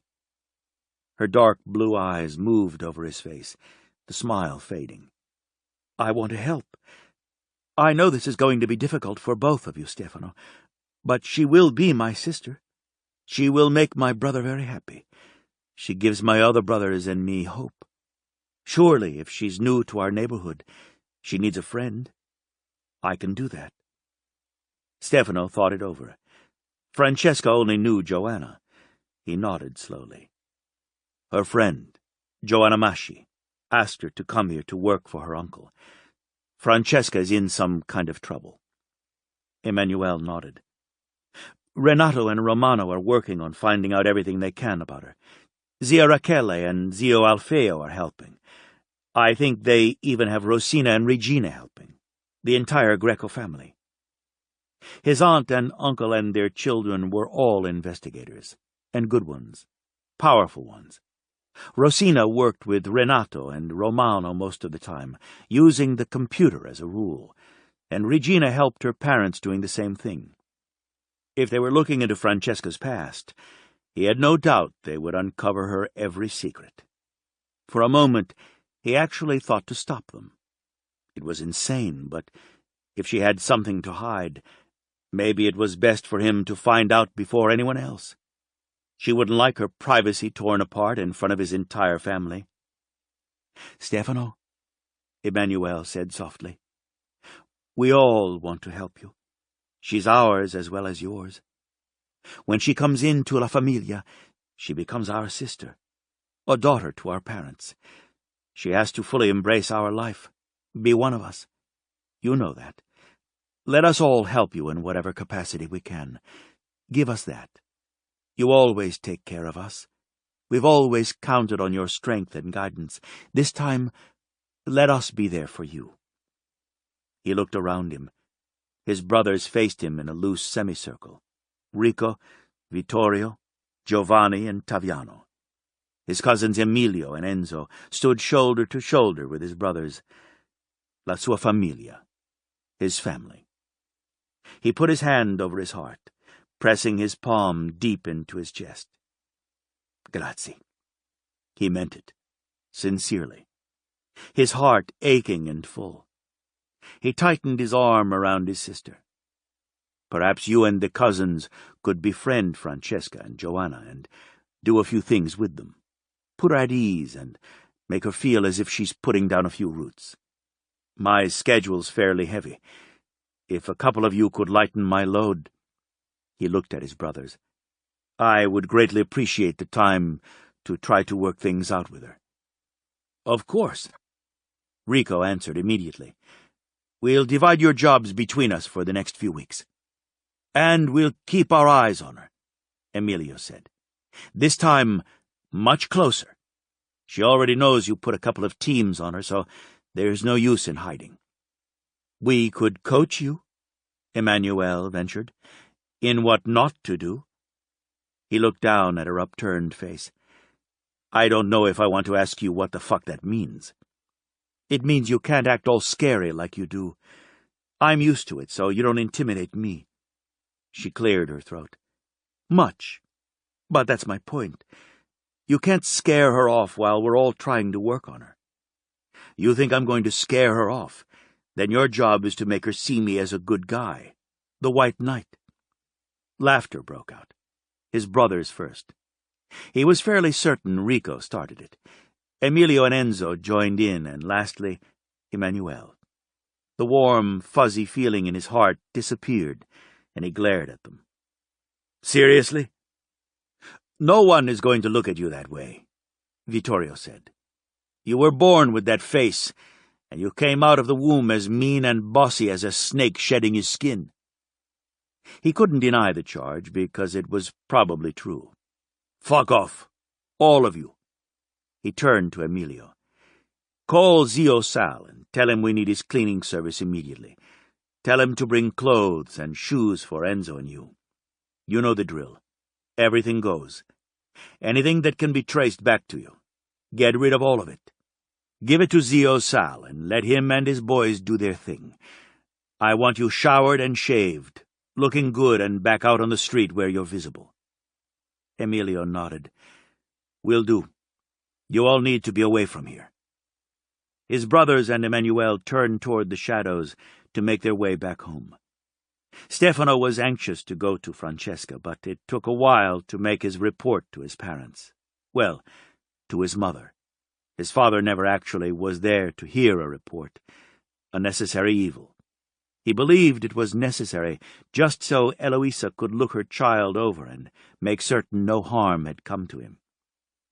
He drove from the main home where his parents resided to the hotel where he stayed, and then walked from there to the store where Francesca worked. Each of his brothers and his sister had their own wing in the main house, but they all maintained a personal space outside of the Ferraro estate. He had a penthouse at the hotel they owned. The suite was enormous, taking up the entire top floor. He had a private elevator that went straight to his floor, and another private entrance very few knew of. He paused on the sidewalk, looking into the store. Francesca had her head down, but she nodded every now and then as she listened to the man standing at the cash register. Stefano recognized Tito Petrov. His father owned the local pizza parlor, and Tito managed it and also cooked there. He was as good at making the pizzas as his father. He was also a bit of a ladies' man. He dated often, and women seemed to fall hard for him. Stefano didn't like Tito's body language at all. Ignoring Tito, who continued to flirt outrageously with her, Francesca smiled at the older couple behind him as she wrapped sandwiches for them. She knew they owned the small boutique 3 stores down. They had come in and introduced themselves her very first morning at work. Sweet, genuine, very Italian. They held hands when they could and smiled at each other often. She loved that. She considered Lucia and Amo Fausti the poster couple for romance, and considering she didn't believe in romance, she also thought maybe they brought a little hope with them. She could never afford a single item they offered, all those beautiful designer dresses and silk scarves. She knew they traveled extensively to find the best designers.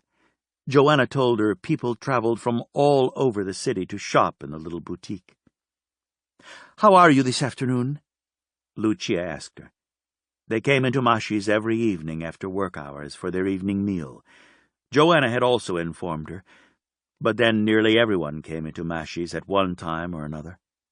Mashi's represented all 20 regions of Italy, importing cured meats, handmade cheeses, olive oil, and even vinegar.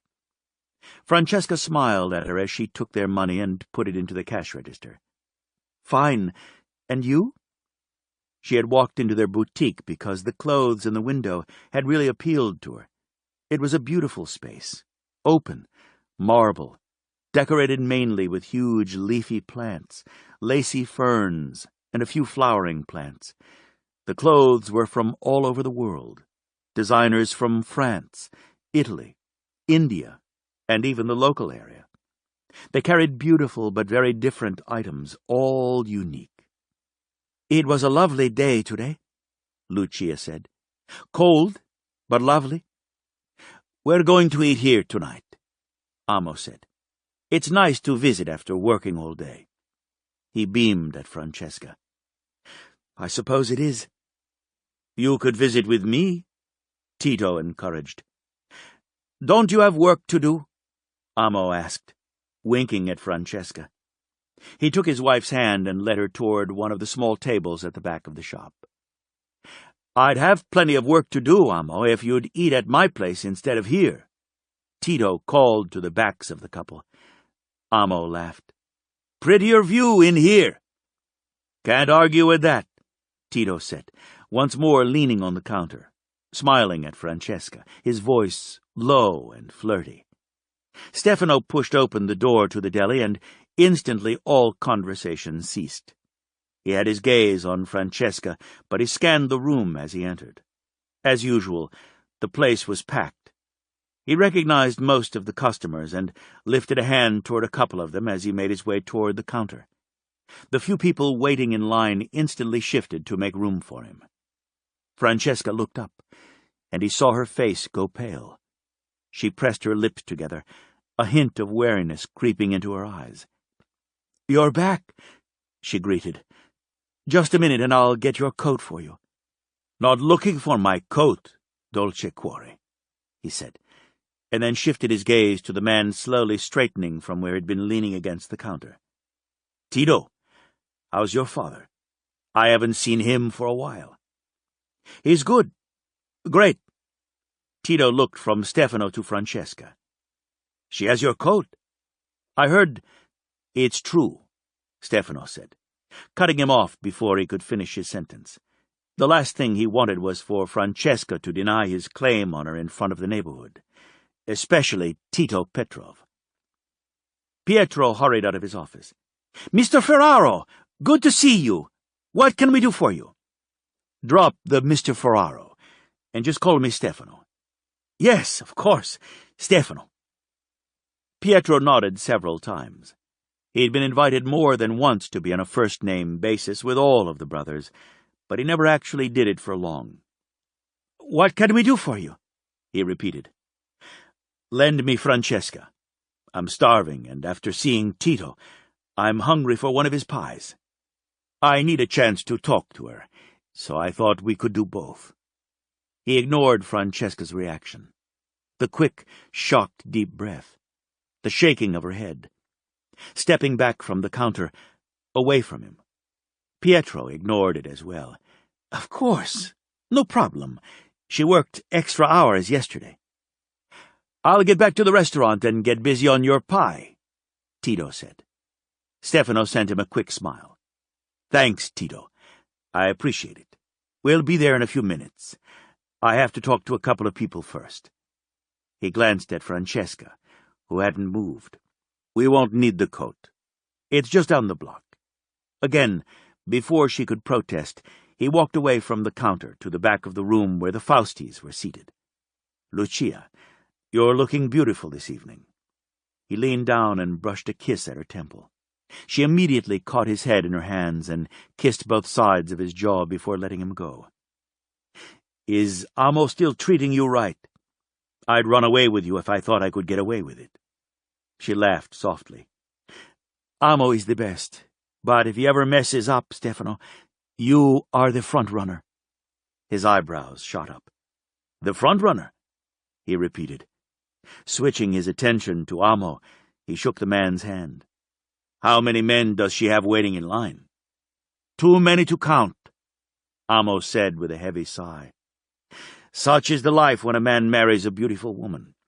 You would do well to remember that." Lucia laughed again and leaned into her husband. "You two, you always make me feel so special."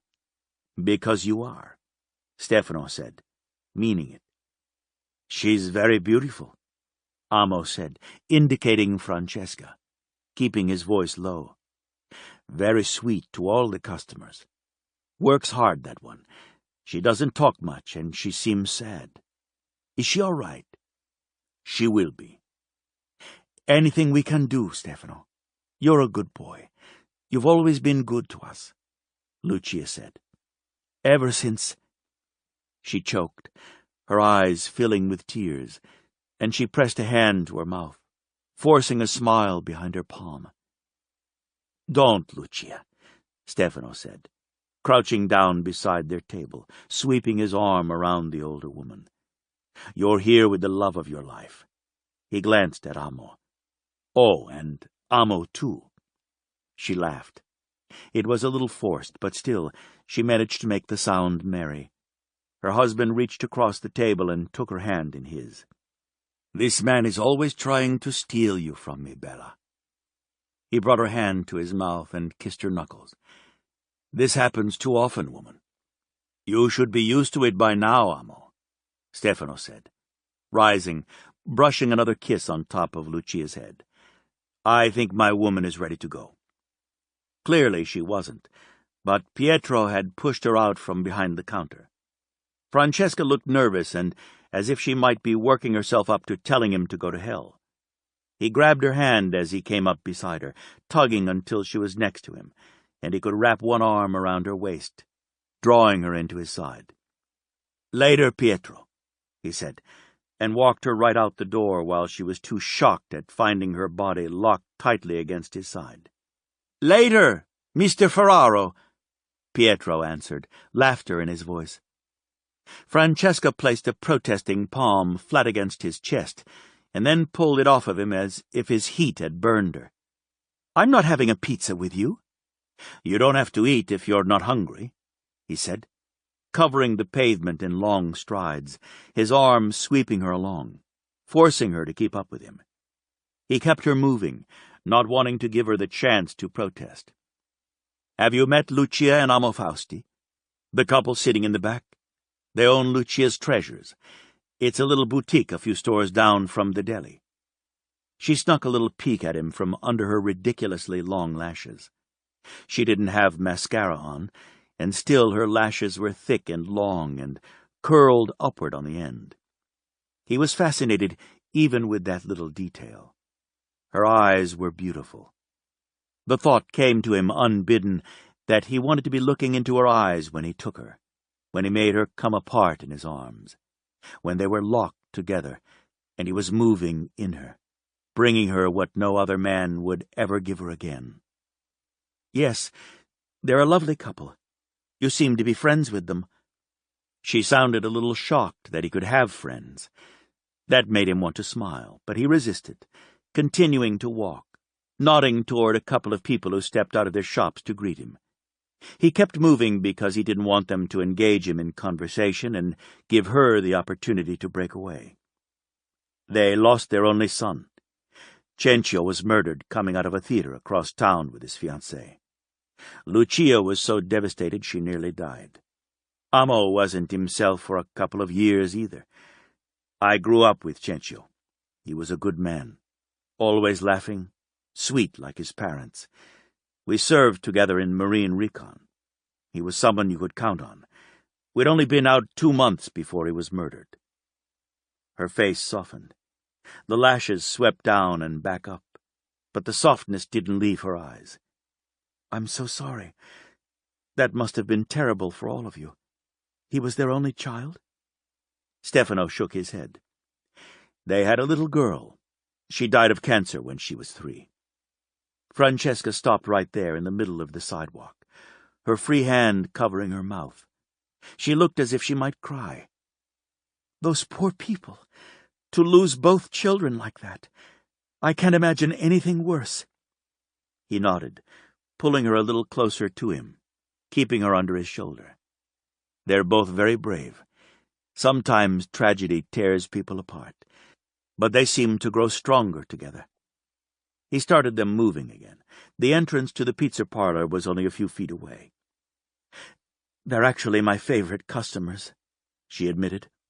"Not that I've met all that many people yet, although the store is very busy all the time.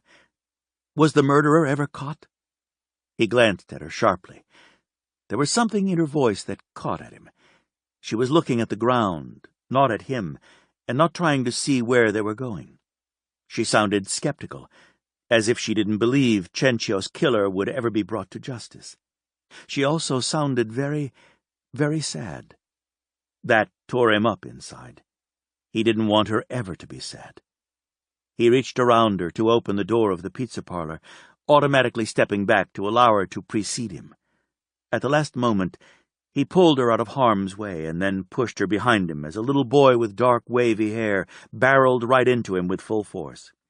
His body rocked back, but he caught the child in his arms, preventing the boy from falling. He heard Francesca's breath catch in her throat, as if she feared for the child. He set the boy back on his feet and ruffled his hair. "Tonio, are you chasing after Signora Moretti again?"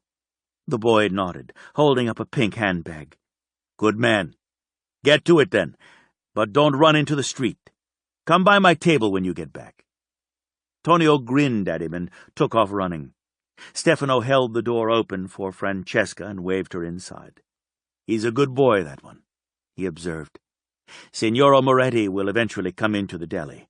She'll give you a very hard time. She'll insist on watching you make her sandwich, and everything you do will be wrong because she'll change it as she goes along."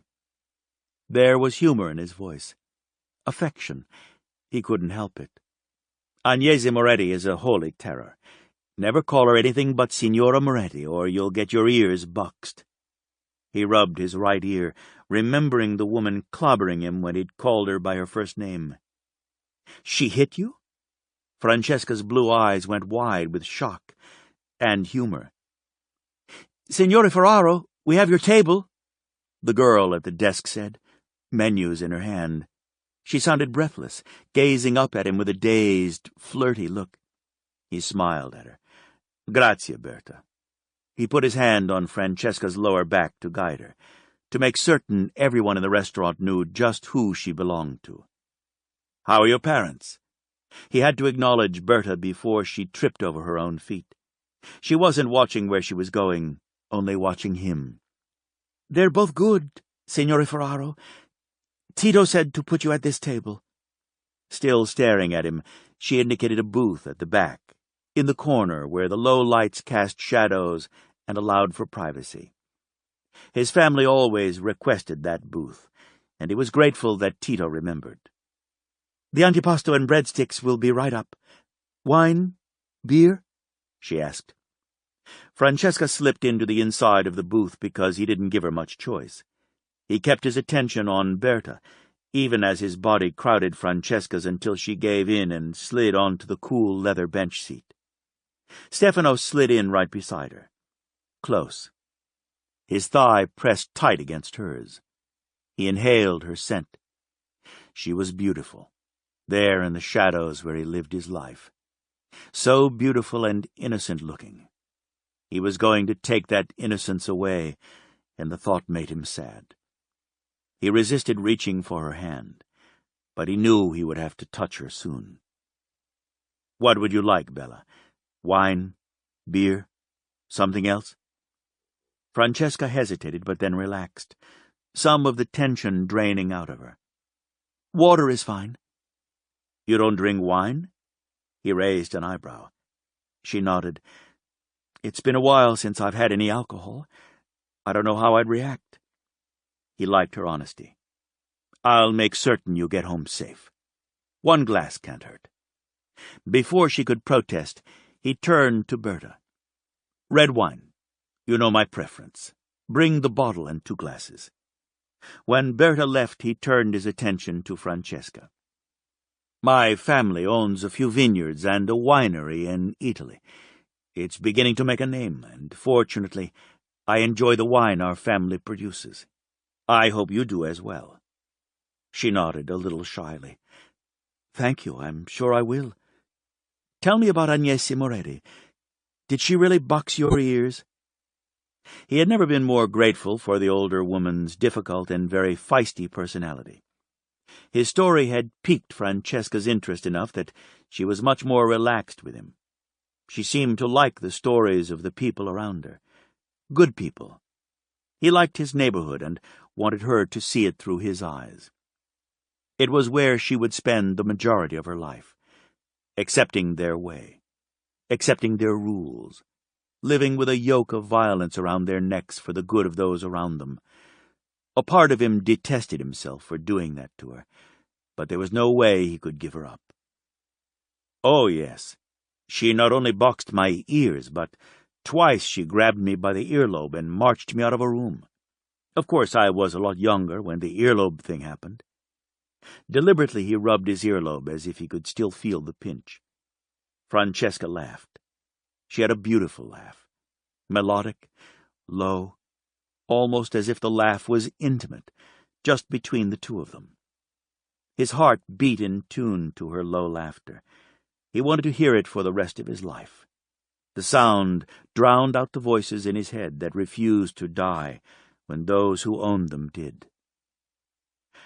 "How old were you when she boxed your ears?" "That was last year, when I made the big mistake of getting fresh with her by calling her by her first name. Apparently I'm not old enough yet to do that. She taught school, and has never let me or any other student of hers forget it."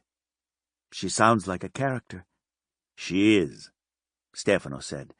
"She's wonderful.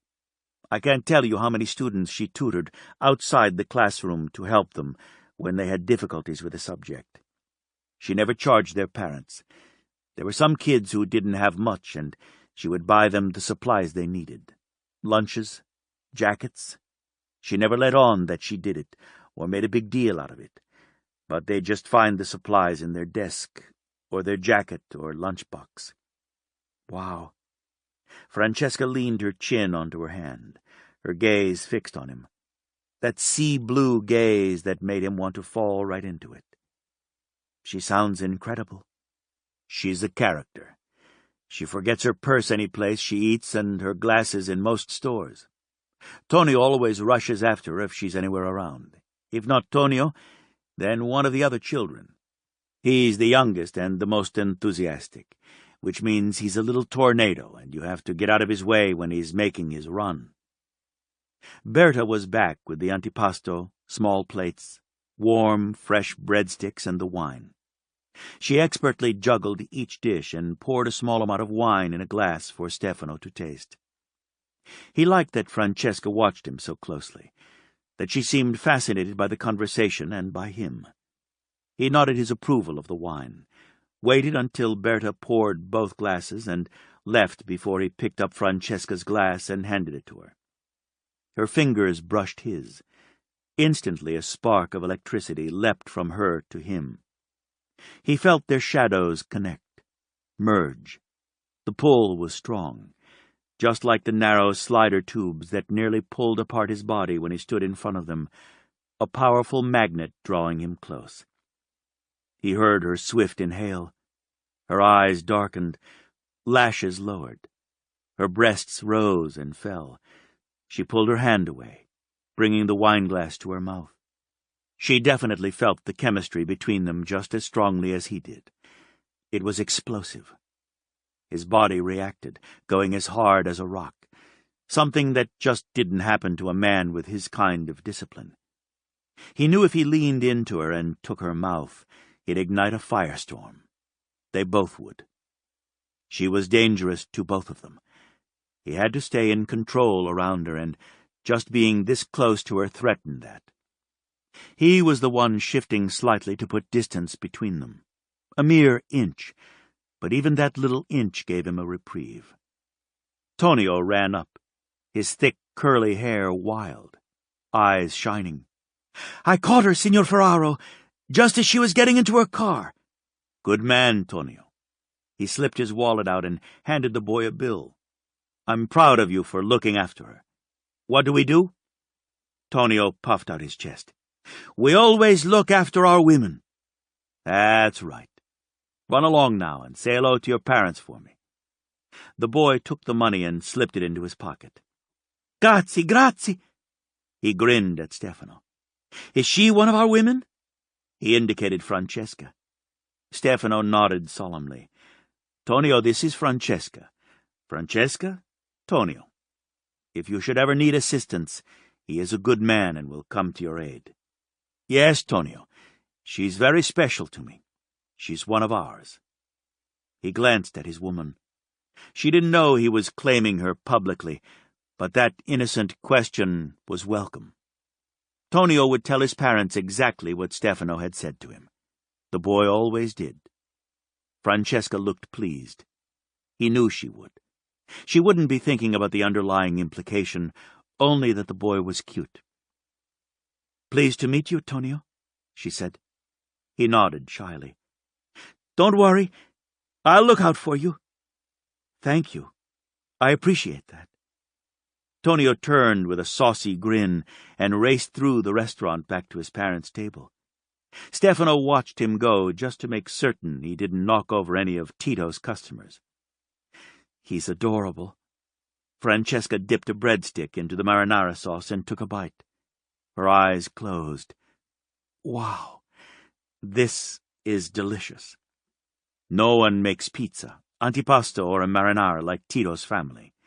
They've been in the business for a couple of generations, and they make the best. People come from all over to eat here." "You sound proud." "I am. They're a good family, and they deserve success." "You aren't anything like I thought you'd be," she ventured, and took another sip of wine. "What did you think I'd be like?" "I don't know. You seemed so scary when I first met you. I thought you were—" She trailed off and shook her head, color creeping under her skin. "Tell me." "I don't want you to be upset. It was silly of me. I was so nervous about the interview, and it seemed as if everyone in the store was a little afraid of you when you came in. You also were abrupt and a little rude, dropping F-bombs all over the place." He nodded. "I do that a lot, I'm afraid. More than once, Signora Moretti told me she was going to wash out my mouth, and that was this year." She laughed. He loved the way she laughed. Just in the 2 days he'd been away from her, she seemed much more relaxed. "Her warning didn't do any good, did it?" "No, I suppose it didn't," he admitted ruefully. "So tell me, Francesca, what did you think I was when we met?" Chapter 5. Francesca studied Stefano's face. He was intimidating, no question about it. Even with the way he interacted with little Tonio, he had a look about him that demanded respect. More, he commanded the room. She was acutely aware that every single person in the restaurant had turned to watch them as they made their way to their booth. Even now, people were watching. They were trying to pretend that they weren't, but she knew better. It was fairly clear that Stefano Ferraro was a well-known man, liked by some, feared by others. Still, there was an underlying sadness about him that she caught glimpses of, and everything in her rose to soothe him, needed to do that. She wasn't altogether certain how or why she came to be sitting beside him, but she was fascinated by his take on the people in the neighborhood. There was genuine affection in his voice when he spoke of them. She liked that he knew so much about them and seemed to care. Up close, he was hot, hot, hot. A gorgeous man. She couldn't believe how handsome he was. Tough-looking, confident, even a bit arrogant, but one could forgive that when his face was so perfect. The angles and planes, the strong jaw and straight nose. His mouth fascinated her, and she had to work not to stare at it. Twice she found herself doing just that and wondering what it would be like to feel his mouth on hers. A really stupid fantasy to have about a man she thought was mafia 2 days earlier. Francesca was a little ashamed of herself that she'd thought that of him, even when he'd had a foul mouth and was so abrupt. Clearly, she'd read the silence in the deli as something it wasn't. It felt like fear, but looking back, she had been terrified of everything that day and probably had just projected what she was feeling onto the crowd in Mashi's. She couldn't decide if she liked his eyes the best, or his voice. His eyes were a beautiful blue, dark and mysterious, with long black lashes that matched his thick wavy hair. His voice was soft, pitched low, a warm honey that moved over her, promising all sorts of sinful things. Francesca. His voice startled her right out of her fantasy. She blinked rapidly and brought him into focus. She hadn't had time to go over the things about his body that appealed to her, but it was probably just as well. She lifted her gaze to his, and everything in her stilled. Stefano stared straight into her eyes, capturing her without even trying. He held her there. She was unable to look away. She was totally mesmerized by him. Francesca felt his power, felt a connection between them. Her heart stuttered and then began to pound. He leaned toward her, frowning. His fingers slid along her skin, right at her throat, skimming lightly over the shallow laceration where the knife had burned as it went into her flesh. She shivered at the way the blue of his eyes darkened so intimately. "This is obscene. Someone putting hands on you. A knife to your throat. I'm sorry this happened, Francesca. This is normally a safe neighborhood. We have small things, petty, teenagers drinking too much and getting a little out of hand. But this—" He broke off, shaking his head. Without warning, he leaned into her and brushed her throat with his mouth. Her heart stopped beating. She was certain it had. She froze, unable to move, unable to think, because her brain had short-circuited. His hair brushed her chin and along her shoulder. She had never felt anything so sensual in her life. Her breasts ached, needed. Her nipples pushed into the lace of her bra, and suddenly the little lace panties she wore were damp. Her sex clenched hard. Her breath caught in her throat, and she couldn't move even to save herself. And she had a feeling she needed to save herself. She wanted desperately to run her fingers in his thick, dark hair. She knew it was soft because the thick strands moved against her chin and throat. She blinked, and he lifted his head. "I'm sorry," he repeated. "You must have been so scared." His voice whispered over her like the intimate brush of fingers. She touched her tongue to her lips, trying not to imagine his mouth on hers. "I'll admit I was afraid, but mostly because I didn't want them to get blood on your coat." His eyebrows shot up. "You what?" Her mouth curved in a rueful smile, although her heart hammered hard in her chest. "I didn't want to get any blood on your coat. I was wearing it, and when he cut me, all I could think about was that the blood might run down my neck into your coat." His eyes went scary dark. His face stilled. His fingers curled around the nape of her neck, and he pulled her head toward his. "Are you telling me that you were so afraid of me that when a mugger put a knife to your throat, the thing you feared most was getting blood on my fucking coat?" His voice had gone scary soft, to match the devil shining in his eyes. Her heart jumped and then thudded hard. She was acutely aware of his fingers curled around her neck, of every detail of him, his warmth, his broad shoulders, his enormous strength, the way the pads of his fingers felt possessive on her skin. His scent enveloped her, surrounded her, until there was only him and the other people in the restaurant faded away. He was too close to her to breathe, the shadows in the booth enfolding them in an unexpected intimacy. "Dolce cuore." He breathed it. She shouldn't like that he called her sweetheart. She shouldn't be sitting there with his hand curled around her neck. She was drowning, hypnotized by him. She'd never experienced such intense chemistry. She didn't even know physical attraction could be so strong. He was like a magnet, and she couldn't seem to find the resistance necessary to break free. "You're far more important than a fucking coat." "It's your favorite," she whispered, shocking herself at what that admission implied. She'd been afraid of him, hadn't she? Not attracted. Not worried that he'd be upset over his coat, and she didn't want that. Or that she'd come to love that coat and the way it made her feel. "It's a coat, Francesca." His hand slid from her neck, and he straightened, turning his head toward the interior of the restaurant. She hadn't heard anything at all, yet he'd been aware of movement in the pizzeria. She blinked several times, trying to come out from under his spell, out from under the web of sexual attraction. "Your pie," Tito said with a flourish, placing the pizza between them. "The house specialty. Enjoy." He winked at Francesca. "You'll think you're in heaven."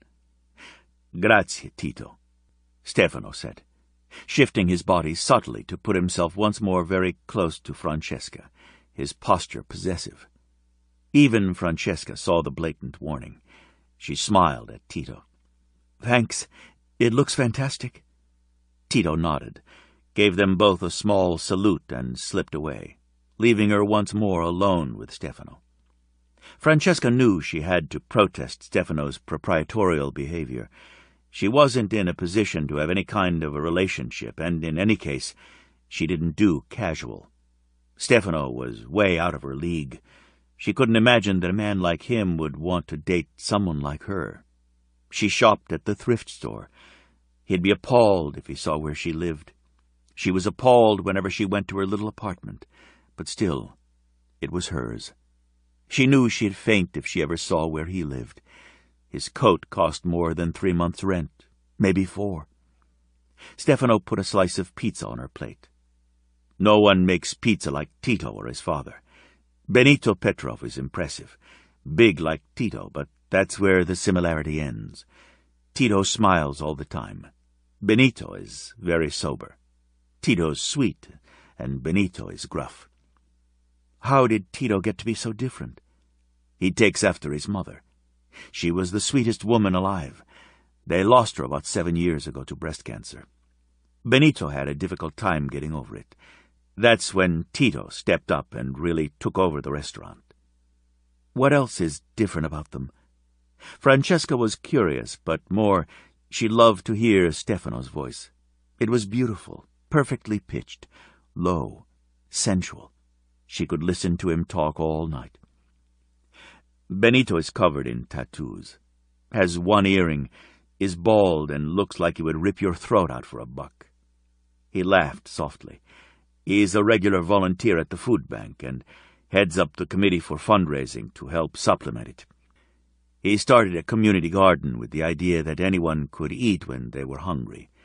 He's been working on plans for a greenhouse so the food can be grown all year round. She forgot all about her protests and leaned on the heel of her hand, her eyes on his face. It was fascinating to see the way his expression softened when he talked about the neighborhood and its residents. "Where did they get the land for the gardens and greenhouse? I imagine that land here would be very expensive." "Take a bite. You don't want to hurt Tito's feelings. The land was donated." She knew his family had donated the land. She knew it instantly. She took a bite of the pizza and nearly moaned. It was so good. He grinned knowingly at her, nodding. "Right? Superb.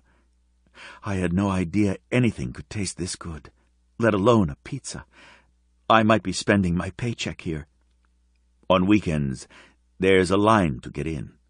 Petrov and Tito cater to the locals, so there's an entrance around the side. They open when the line's long. They slip the locals in.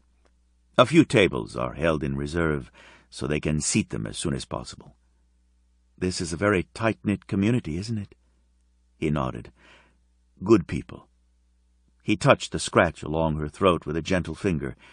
"I hate that this happened to you. I'm very sorry, Francesca." She frowned at him. "Stefano." His name slipped out easier than it should have. She didn't care. She leaned close. "This wasn't your fault." That's why he had brought her to Tito's restaurant. He felt guilty. She felt such an overwhelming sense of physical attraction, she had nearly made the mistake of thinking it had to be mutual. He felt responsible. He watched out for the residents, and someone had tried to mug her. "Please stop worrying about it. I'm perfectly fine." "I had my cousins watching over you, but I told them to hang back so you wouldn't feel crowded. That was my mistake. Most residents are known. You're new. Criminals stay away, but technically, we left the neighborhood," Francesca pointed out. Without thinking, she laid her hand over Stefano's. "You had no responsibility in what happened to me." The moment her palm curved over the back of his hand, she knew she had made a mistake. His heat seemed to fuse them together. Little sparks of electricity crackled along her nerve endings. She jerked her hand away, feeling as if she'd just gotten burned. Not burned, branded. She'd laid her hand over his, yet she felt as if he'd captured her, connected them.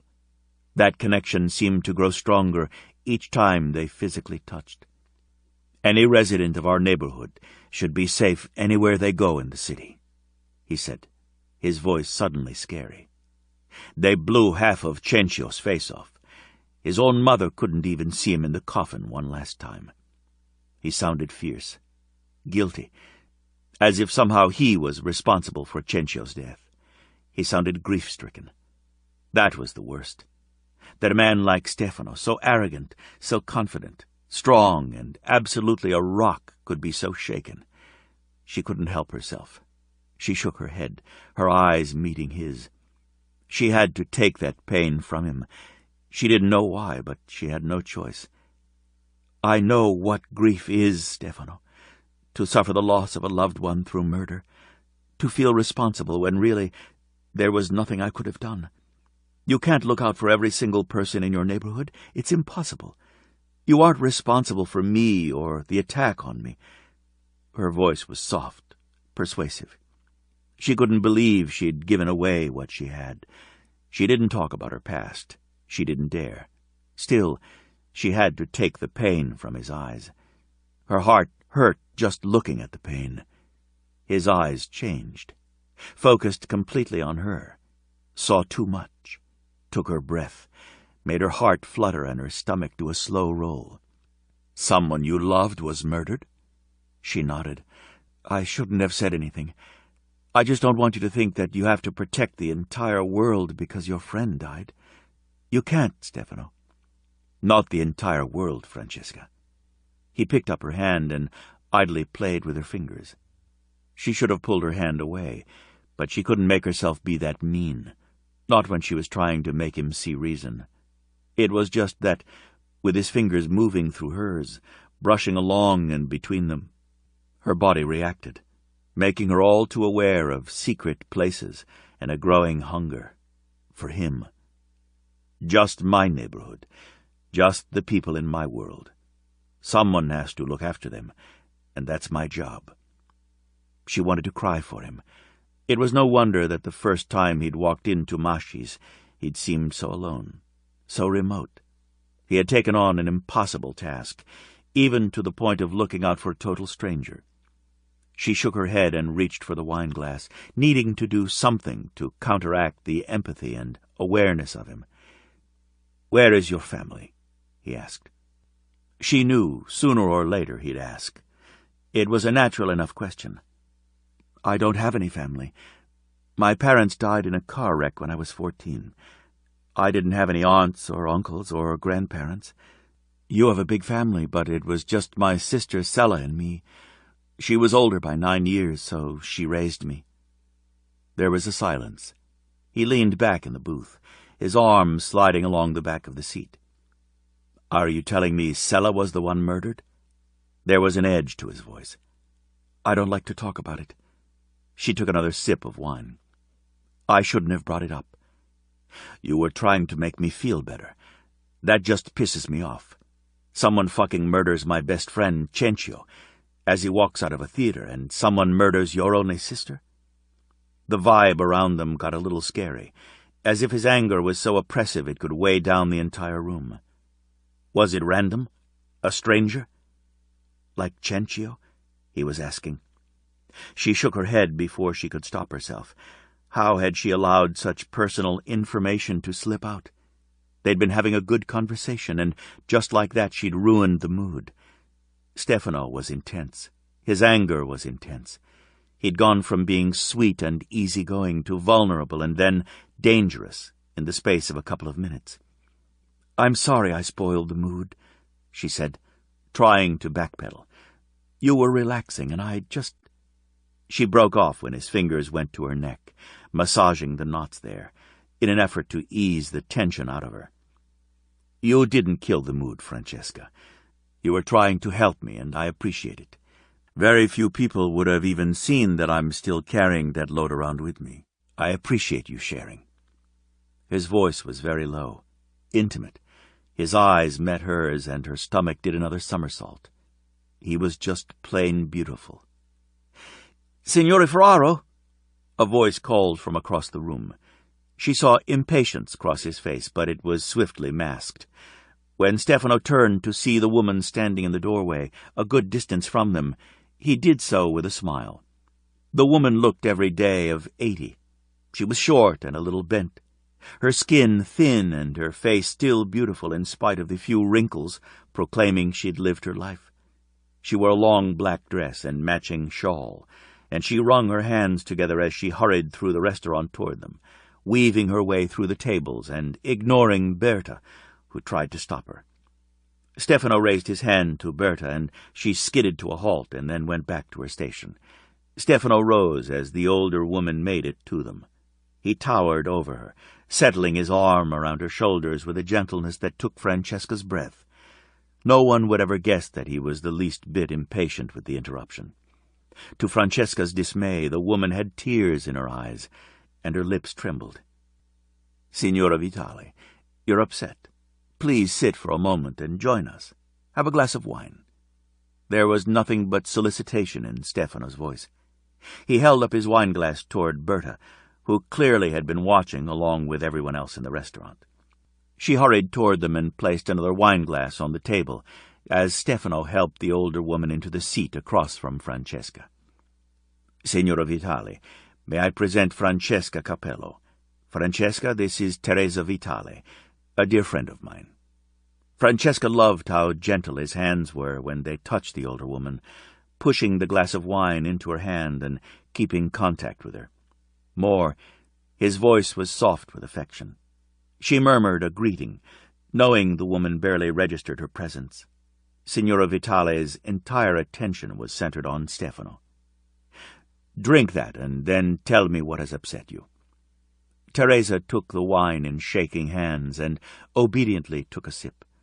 Francesca couldn't imagine anyone disobeying Stefano, not even a woman of Teresa's age. He might be gentle, but there was no mistaking that he was the absolute authority.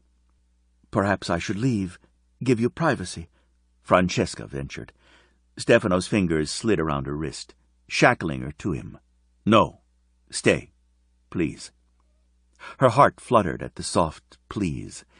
He had issued a command to her, but then he'd added that one little word that changed everything. She nodded, and he relaxed his hold on her. Instead of shackling her, the pad of his thumb brushed intimately along her inner wrist. For the first time, Teresa looked at Francesca, dropped her gaze to Stefano's fingers around her wrist, and then her eyes went wide as she looked at his face. "I'm interrupting something important." A fresh flood of tears came, and she rocked herself back and forth. "Francesca doesn't mind any more than I do, Teresa," he said gently, using her given name. "Do you, bambina?" he asked, his eyes on hers. "Of course not," she immediately replied. "Please don't be distressed." Teresa drank her wine and placed the empty glass directly in front of Stefano. Still keeping his hold on Francesca, he obliged Teresa by pouring her more. "It's my grandson, Bruno," Teresa confessed, her voice very low. "He's in trouble again." Stefano sighed and sank back against the booth, his thigh brushing Francesca's. He brought her hand to his mouth, nibbling on her fingertips absently, as if he had forgotten it was an actual flesh-and-blood hand. The feel of his mouth on her skin was even more intimate than when his thumb had brushed her inner wrist. The ache in her breasts increased, and her body responded with more damp heat. His eyes were hooded, impossible to read, but Francesca had the feeling he was exasperated with the conversation, not at all aware of the explosive chemistry she was feeling. What kind of trouble this time? Teresa took another gulp of wine, looked left and right, and then lowered her voice. "Drugs," she whispered. "I think he's selling them for someone, and I think the police are watching him. He can't get arrested again. He just can't." Stefano didn't move. He didn't speak. Around them, the air got heavier, darker. Francesca felt the scary vibe he gave off. She knew immediately that Teresa's grandson was in far more trouble with Stefano than he would have been with the police. Teresa didn't seem to notice, but the rest of the people in the room did. Heads turned and conversation grew muted. "What do you want me to do, Teresa?" he asked, the tone pitched very low. His voice was devoid of all feeling. His face was set in hard, implacable lines, expressionless. Francesca gently tried to pull her hand away, mostly because she was so aware of him she couldn't think straight. His fingers tightened around hers, and he bit down with his strong, white, perfect teeth. The little bite of pain sent a streak of fire straight to her sex. He pulled the finger into his mouth, his tongue curling around the bite, soothing the sting. She froze. He wasn't looking at her. She wasn't even certain he knew she was there. His entire focus seemed to be on the older woman. "You have to talk to him, Stefano. You have to talk to him," Teresa repeated. "If he gets caught, he'll go to prison this time. He's a good boy. He needed a father. My daughter, she was no good. You know that. Always the drugs with her. She just left him. And then my beautiful Alberto died, and there is only me. I pray, but God is not listening to me. You have to, Stefano." Francesca stopped trying to pull her hand away. Her heart hurt for Stefano. Everyone expected him to take care of their problems. It was clear this wasn't the first time Teresa had come to Stefano, and Francesca was certain it wouldn't be the last. He carried a terrible weight on his shoulders. "Bruno is 24 years old, Teresa. No one can stop him from doing what he wants. I've talked to him." Teresa took a deep breath. "You haven't made yourself clear." There was a long silence. The air was suddenly charged with tension. Most of that was coming from Stefano, but Teresa looked both scared and nervous. "Are you certain you know what you're asking me, Teresa?" Stefano's voice dropped even lower, almost a whisper. Gentle, still, it was somehow very menacing. The old lady nodded. "He has to know there are consequences. It's the only way. Nothing has worked." "There is no taking it back."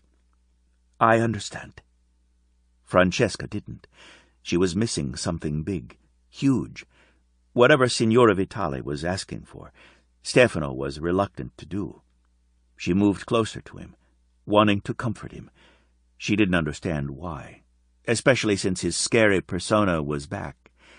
As he sat there in his pinstriped suit with his expressionless mask and flat, cold eyes, she could understand why she'd first thought he was in the Mafia.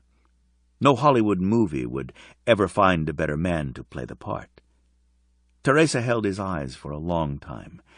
Stefano lowered his long lashes, as if weary beyond measure, and then he lifted them. "Bambina, I'm sorry." He leaned into Francesca and brushed a kiss over her forehead. At the same time, still holding her hand, he slid his index finger out and drew a soothing line along the scratch at her throat. "I had planned to walk you home, make certain you were safe, but I'm going to have to take care of this." "That's all right. I can get home by myself."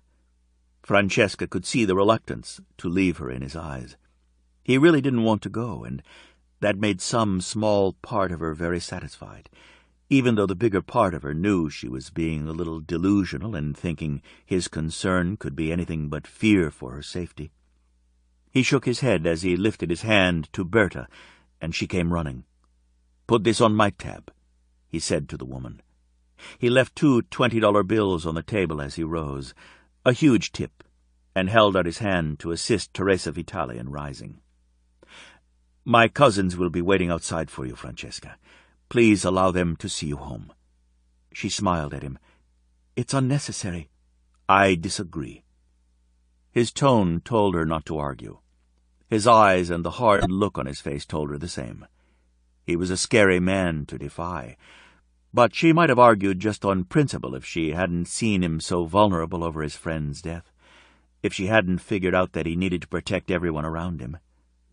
"All right, then," she conceded, not sounding very gracious. She'd enjoyed their talk together far more than she'd expected, and she liked him much better than she had thought possible. Maybe too much. She'd certainly told him too much about herself. She was especially grateful that when she'd made that mistake, he hadn't pried further. "Oh, no, Stefano, your coat." He shrugged. "Did you get yourself a coat?" She shook her head, not meeting his eyes. He wouldn't like that. He'd specifically told her to buy a coat. It was just that all the ones in the neighborhood were expensive. She wasn't going to use his money for a coat. "I'm saving for one." "Francesca." There was warning in his voice. "Look at me. Go. You have things to do." His fingers caught her chin and tipped her face up to his. "Nothing is more important to me. Get a fucking coat." It was difficult to look into his eyes and not give him anything he wanted, even when he swore the way he did. "Stefano." "Francesca." He actually growled her name. She didn't think a person could make that particular sound, but he managed it. Everyone in the restaurant stared at them, waiting, horrified at her defiance. She knew they couldn't possibly hear the exchange, but they could read body language and see that Stefano Ferraro was not happy with her. He sighed. "Wear my coat home and be warm. I'll come by later this evening and see you." Her heart plunged. He couldn't possibly come to her apartment building. The place would fall down if he walked into it. She didn't live in Ferraro territory. Joanna had explained the boundaries to her, and her apartment building definitely fell outside of it. Surely he didn't mean he would come to her apartment. "Give me your cell. I'll put my numbers in." This time her heart started pounding. She didn't have a cell, and she knew instinctively he wouldn't like that either. It must have showed on his face because he swore savagely in Italian. "Really? Damn it, Francesca. Do you know the first fucking thing about self-preservation?" His blue gaze glittered dangerously with pure menace. Her stomach tightened. He was scary. Plain scary. Anger radiated off of him in waves. There he was, the man she'd first met, the man capable of just about anything, except his anger was over her safety, and she understood him better. "Some things have to be a priority, Stefano," she said in a low voice, determined not to match his anger because she was embarrassed over her circumstances. "Like food and shelter. Even if I could save the money for a cell phone, I'd have to have a monthly plan. That costs money. I'm just getting on my feet." She tried to sound matter-of-fact. She didn't want him to think for one moment that she was complaining. For the first time in a long while, she had hope. She had a job where she earned better money than she had thought she would. She liked the job and the neighborhood. She had a roof over her head. She didn't want him to feel responsible for her. She was responsible for herself. He took a deep breath and, to her shock, nodded his understanding. His fingers left her chin. "I'll catch up with you later." Abruptly he turned and, slipping his hand under Teresa's elbow, led her out. Francesca sank back down into the seat. She was exhausted. Totally. Going up against Stefano Ferraro was a bit like going up against a force of nature. She felt a little battered and bruised, and yet he'd been very gentle when he touched her. She picked up her wineglass and took another sip. It was excellent wine. She couldn't remember if she'd told him so. She hadn't remembered to thank him for the meal, and it was a fantastic meal. If her stomach hadn't shrunk so much, she would have eaten far more. As it was, she was taking the rest of the pizza home with her. No way was she wasting it. "Hey, girl!" Joanna slid into her booth. "Wow! Can I just say, wow?" "Where did you come from?" Francesca asked. She looked past her friend, but she was alone. "Eating with Stefano Ferraro? You didn't tell me you had a date?" "It wasn't a date. He wanted to talk to me." "About?" Joanna prompted, and helped herself to a slice of the pizza. "Was this his glass? Because I'm totally drinking out of it. If you know where his lips touched, just point out the spot, and I'm all about setting my lips right over his. He's that hot." Francesca burst out laughing. Joanna had brought back fun into her life. She'd forgotten what fun was. "I stopped by the deli, and Zio told me Stefano had kidnapped you. It's so romantic. I have to admit, I stalked the two of you, just to see how things were going. The Ferraros always sit back here, and it's hard to see them in the booth. They kind of disappear into the shadows. You did too, so even though I bribed Berta with $3, that's all I had, and she's my friend, I couldn't get seated close enough to the two of you to eavesdrop. So not fair." She picked up the wine bottle and read the label. "Oh, my God! Of course he got you this. It's like the most expensive bottle I've ever heard of, and there's not a drop left." Francesca handed over her wine glass immediately. "I've had too much. It really is that good. But so is the pie. Tito and Benito are the best. You can totally have an orgasm eating their pizza. But if I'd been sitting that entire time with Stefano, I would have had like 10 orgasms. He smolders with sex. He walks into a room and doesn't have to say or do anything. His voice can do it too," Francesca confessed, and then covered her mouth. She'd had way too much wine to give that away. Joanna laughed and then took a slow sip of the wine from Francesca's glass. Her eyes closed and she moaned, "I'm in heaven right now. This has been the best day." "Really? Aside from your perving on Stefano Ferraro, what else happened?" "I got a call from—" Joanna leaned close for dramatic effect. "Emanuele Ferraro. Can you believe that? Stefano's sister?" Joanna nodded solemnly. "She's the baby in the family. Can you imagine having 5 big brothers like hers? All of them are like Stefano. Definitely in charge. She never dates. But then I don't think there's a man on earth who would dare try it. They'd probably disappear, never to be found." Francesca went still. "Joanna, seriously, you have to tell me the truth. Are the Ferraros a mafia family?" Because she actually liked Stefano. He'd given away so much about himself, and she liked what he'd given away. Joanna glanced around the room. "It's not a good idea to talk about things like that, Francesca. Not ever. The Ferraros are different." "Joanna," Francesca warned, "you're my friend. I'm not going to talk about it to anyone else. I'm talking to you." Joanna sighed, took another sip of wine, and then shrugged. "I don't honestly know. They could be. I know they've been investigated, but nothing was ever proved against them. The family is very powerful internationally, and they have like a bazillion cousins. Not just here, but all over the United States and Europe. No one has ever found anything on them, but people are afraid of them. Not us, not here in their territory, but others. I don't know," she finished. "It's possible, maybe even probable." Francesca sighed. It wasn't an answer. It was speculation. She knew better than anyone how rumors got started and became truth in everyone's mind. She wasn't going to do that to anyone. Believe gossip without proof. Still, she had to be wary. "So tell me about Emanuele's phone call," she prompted. "She said Giovanni told her about how I couldn't get into their club, and she wanted to personally invite me to go with her and her cousins. She said I could bring anyone I wanted along. I thought I could ask Mario Bandoni. You know, you met him. He manages the shoe store. I already mentioned it to him, and he seemed receptive." Her words tumbled over one another, and she leaned toward Francesca. "I've liked him forever.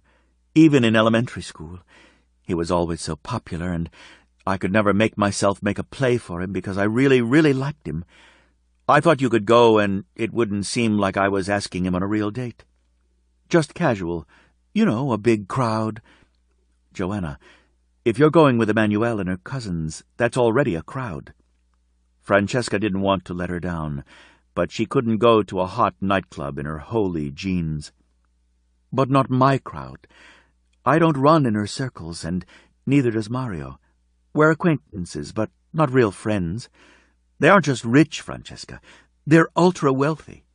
I like them, but I'm not comfortable with them. I can imagine that they're going to hang around with me in a nightclub.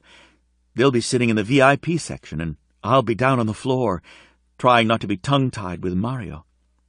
Honey, Francesca said softly, you're never tongue-tied with men. A thread of unease crept through her, and she glanced up to look around the restaurant. Her gaze collided with a man's. He was across the room, standing by the hostess booth. A shiver went down her spine. He was medium height, but powerfully built. Wide shoulders, a thick chest. He had the body of a prize fighter. He wore his hair cropped close. From the distance she couldn't tell the color of his eyes, but his mouth was set in a forbidding scowl. He looked vaguely familiar. Berta said something to him, and he instantly turned his attention to her, smiling down at her. Francesca sighed and forced her gaze back to her friend. She was just being overly paranoid. She was hundreds of miles from California. No one knew where she was. She'd covered her tracks fairly well. She took a breath and turned her full attention back to Joanna, having missed her reply. "What did you say?" "I said, you've never seen me around a man I really, really like. I make a total fool of myself. Please, Francesca, do this for me. I'll help you find something to wear.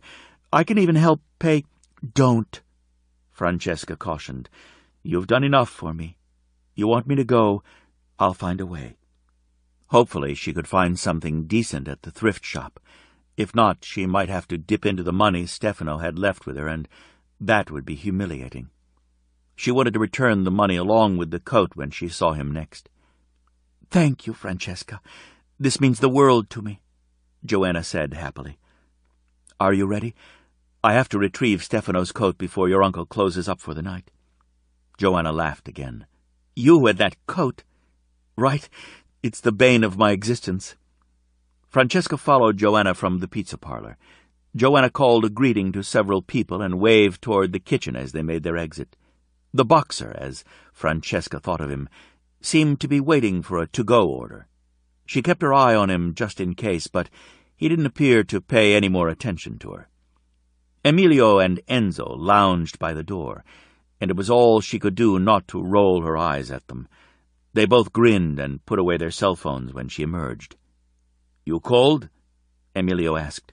She shook her head, lying. The restaurant had been warm, and the evening was very cool, but she knew if she admitted she was, Emilio would have whipped off his coat, and then she'd be responsible for 2 of the darn things. Everyone seemed obsessed with her lack of a coat. "Hey, Emilio. Enzo," Joanna greeted. "Out for a stroll again tonight?" "Got orders, Joe," Enzo said. "You 2 troublemakers decide you're going to rob the jewelry shop. We've got orders to stop you." "So not fair. I've had my eye on a diamond bracelet," Joanna declared. "Sorry, girl. You're going to have to give up that particular dream," he said. The door opened behind them, and Francesca glanced over her shoulder. The boxer had emerged, carrying a small box. He looked toward them and then abruptly turned the other way and walked unhurriedly down the street. When she turned back, Emilio was watching her. He raised his gaze to follow the man's departure. "Someone you know?" he asked. Low, lethal. He sounded just that little bit like Stefano. Definitely a relative. She shook her head. "I'm just a little jumpy." She touched her throat deliberately. The last thing she wanted was for Emilio to report an innocent man to Stefano. She didn't know what he might do, but she was leery. Until she knew what he was, criminal or just a very overprotective man, She was going to be very, very careful. "We're walking with you, Francesca," Emilio said. "No one is going to touch you." She saw the weapon hidden in the shoulder holster beneath his jacket when he moved. Like his cousin, both men wore suits, although not pinstriped. They were attractive and dangerous-looking. She had to admit she felt safe with them. "Thanks. I didn't realize what a baby I've been until just now. I appreciate you taking the time." "Say familia," he said. She didn't touch that. They stopped at the deli and retrieved Stefano's coat. Emilio, a gentleman like his cousin, held it out for her to slip into. She drew it around her, very close, loving the warmth, loving that it still held Stefano's scent. Joanna remained at the deli with her uncle while the two men walked with her to her apartment. Francesca liked that they walked to her building. She stopped outside of it.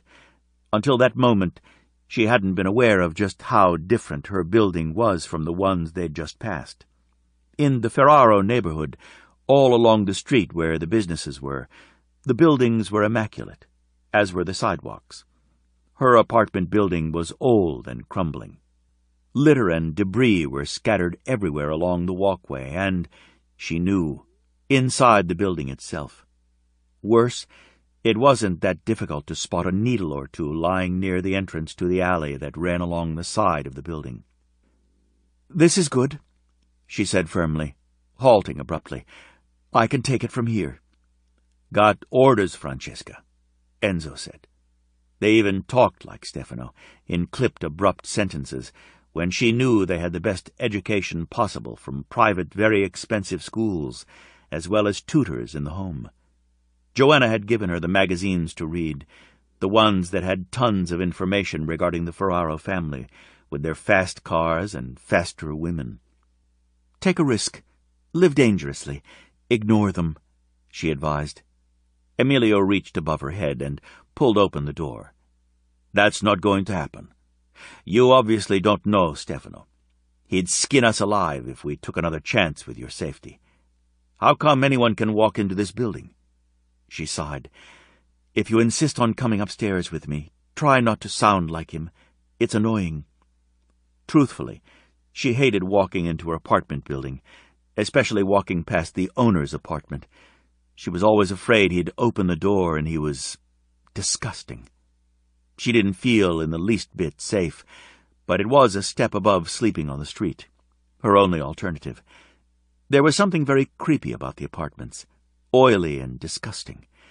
She was fairly certain drug deals took place regularly both inside and outside of the building. She'd already stepped on a needle that had been thrown on the stairs. Luckily, she'd been in her new boots and not her holy shoes. The place was poorly lit. The stairs were creaky and the carpet torn and shabby.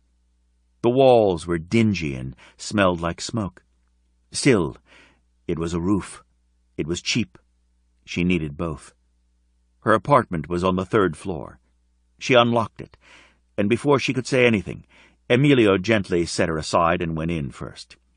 Enzo kept a hand on her shoulder to prevent her from moving as Emilio walked through her apartment. That had to be one of the most humiliating moments of her life. She didn't look at Emilio when he emerged. She knew what she'd see on his face. He handed her the keys. "All clear. Lock the fucking door, Francesca. Not that it will do you any good." Yep. He sounded just like his cousin. And he was unhappy. Chapter 6. Stefano rode the shadows to Francesca's apartment building, his gut in knots, his rather famous temper held in check by a mere thread. He was furious, beyond furious. Emilio had been tense, quiet, and very upset when he'd described the apartment Francesca resided in. He'd bit out the ugly description between clenched teeth, a muscle working hard in his jaw. There was a storm of fury gathered in his eyes. The Ferraro neighborhood stopped just 2 small storefronts before her building. Their block ended, and they paid little attention to the state of properties bordering them. They couldn't monitor the entire world, so they were careful not to interfere, other than to warn any criminal coming into their territory not to come back. Why the hell had Joanna allowed her friend to get an apartment outside their territory? He wanted to pay her a visit, yank her ass out of her comfortable bed in her safe home, and demand the reason. It was fucking bullshit to allow Francesca in harm's way, while Joanna was taking advantage of the Ferraro protection. Joanna knew where the borders were. Francesca didn't. Joanna knew that anyone living in their neighborhood was protected inside their borders and would be watched over and avenged if anything happened outside of them. Francesca was vulnerable where she was. Joanna knew that. The moment she heard Stefano claim Francesca as his, she should have insisted her friend move within the borders, or at least come to him and tell him the situation. Anything could have happened to her. Emilio had been very uneasy just entering the apartment building. Everyone in the Ferraro family was born with a psychic gift. Most weren't shadow riders, but they were sensitive to the world around them. If Emilio said something was wrong in that building, there was no question that he was right. Stefano stepped from the tube and waited until the car glided up, hovering at the curb, Taviano behind the wheel. He could have caught the ride with his younger brother, but he had needed to be alone. He was far angrier at himself than he'd ever been in his life. His first duty was to Francesca. He should have ensured her safety before anything else, even a job. Without her, there would be no future generations. The Ferraro family needed her to survive. He needed her. Now that he knew of her existence, it was all he could think about. His own woman. He had never really believed he would find her. To have her just show up, walk right through his territory, her shadow reaching for his, connecting so strongly with his that the jolt had felt like a lightning bolt, flashing through his entire body. He took a deep breath and tried to let some of the anger go. He would need to keep his foul temper under control to get her to cooperate. If Emilio lost his temper looking at this place, Stefano was fairly certain he'd lose his mind. She wasn't staying, and there was going to be retribution. There was no keypad on the outer wall beside the door. Anyone could enter, not just the residents. No safety features whatsoever. His gut tightened, and his jaw clenched. With controlled violence, Stefano yanked open the door and stepped inside the building. He stopped just inside, taking a deep breath as he looked around him. The lighting was very dim, only a few of the overhead light bulbs actually working. The elevator was to his left. It looked like a death trap. The stairway was to his right, and that didn't look much better. Again, the lighting was poor. Half of the stairs appeared to be in the dark. Enzo slid out of the murky darkness, coming from around the corner. Renato and Romano Greco, in their distinctive dark suits, the dark purple ties indicating to their family they were investigators, possessing the ability to hear lies, lounged near the door to the first apartment. Giovanni approached from the far corner. He didn't look happy. Renato gestured toward the door. "He's in there. Name's Bart Tidwell. He's got a rap sheet you wouldn't believe. Inherited the building from his daddy. The daddy was just as fucked up as he is." "What kind of rap sheet?" Stefano asked, knowing just by his gut instinct he wasn't going to like it. He didn't need the look of utter distaste on either of his cousins' faces. B&E, multiple counts, armed robbery. More importantly, he's a sex offender. 2 counts of aggravated rape. Served time on one of them. Several arrests after that, but every time since then the charges have been dropped. Stefano, each time, the alleged rape occurred in his building. Romano warned. He fancies himself a fighter, ex-boxer, and he likes to go to bars and beat the shit out of people. Again, the charges are always dropped. He have family? Someone who would put pressure on the witnesses or victim for him? Stefano asked. We're still digging. The only person in his life that appears to be constant is his lawyer. He glanced at his watch. Facts are still coming in. Mama and Papa are still working that angle. Stefano, The lawyer is Adamo Bergenmeyer. He's the head lawyer for the Saldi family." There was a small silence. "Damn it," Enzo said softly. "We should have known that fucking family would be involved." Stefano shrugged. "We've already got a feud going with them. We have had for centuries. What the hell difference would it make if we pissed them off again? I'm happy to stick it to them any chance we get. It's not like the old days, Giovanni, when they could wipe out all of us in one shot. We got smart. They can't get to all of us, and they know it. They order a hit, and someone's going to be slitting their throats right in their bedrooms. We don't retaliate like they do, killing every man, woman, and child," Renato said. "Don't have it in us, and they know it." Stefano nodded. "But we've retaliated enough that the bosses fear us. They aren't going to come after us because there is a connection between Tidwell and the Saldi family. Hell, they'll probably be happy to get rid of the pain in their ass. Let's pay 'em a little visit." Stefano glanced at Enzo. "You have men upstairs? Do you need to ask? I called in half our crew to protect her. Rico's watching her door personally. Had a couple of non-residents on the floor, but they left when they saw us. We weren't trying to be invisible." He sounded as grim as Stefano felt. Romano knocked on the owner's apartment door. Hard. Controlled anger in the sound. Within a minute the door was flung open, the occupant cursing at them. He was a big man, bald, with roped muscles and a scowl meant to intimidate. He wore jeans and a wife-beater. There was a beer in his hand. Stefano stepped into him, delivering a short, hard punch into the belly, and the man folded. Stefano walked him backward into the apartment, his men coming in behind him. Enzo closed the door and stood against it, while Romano prowled through the apartment to ensure they were alone. The room was messy, beer bottles everywhere. It stank of a combination of cigarettes and weed.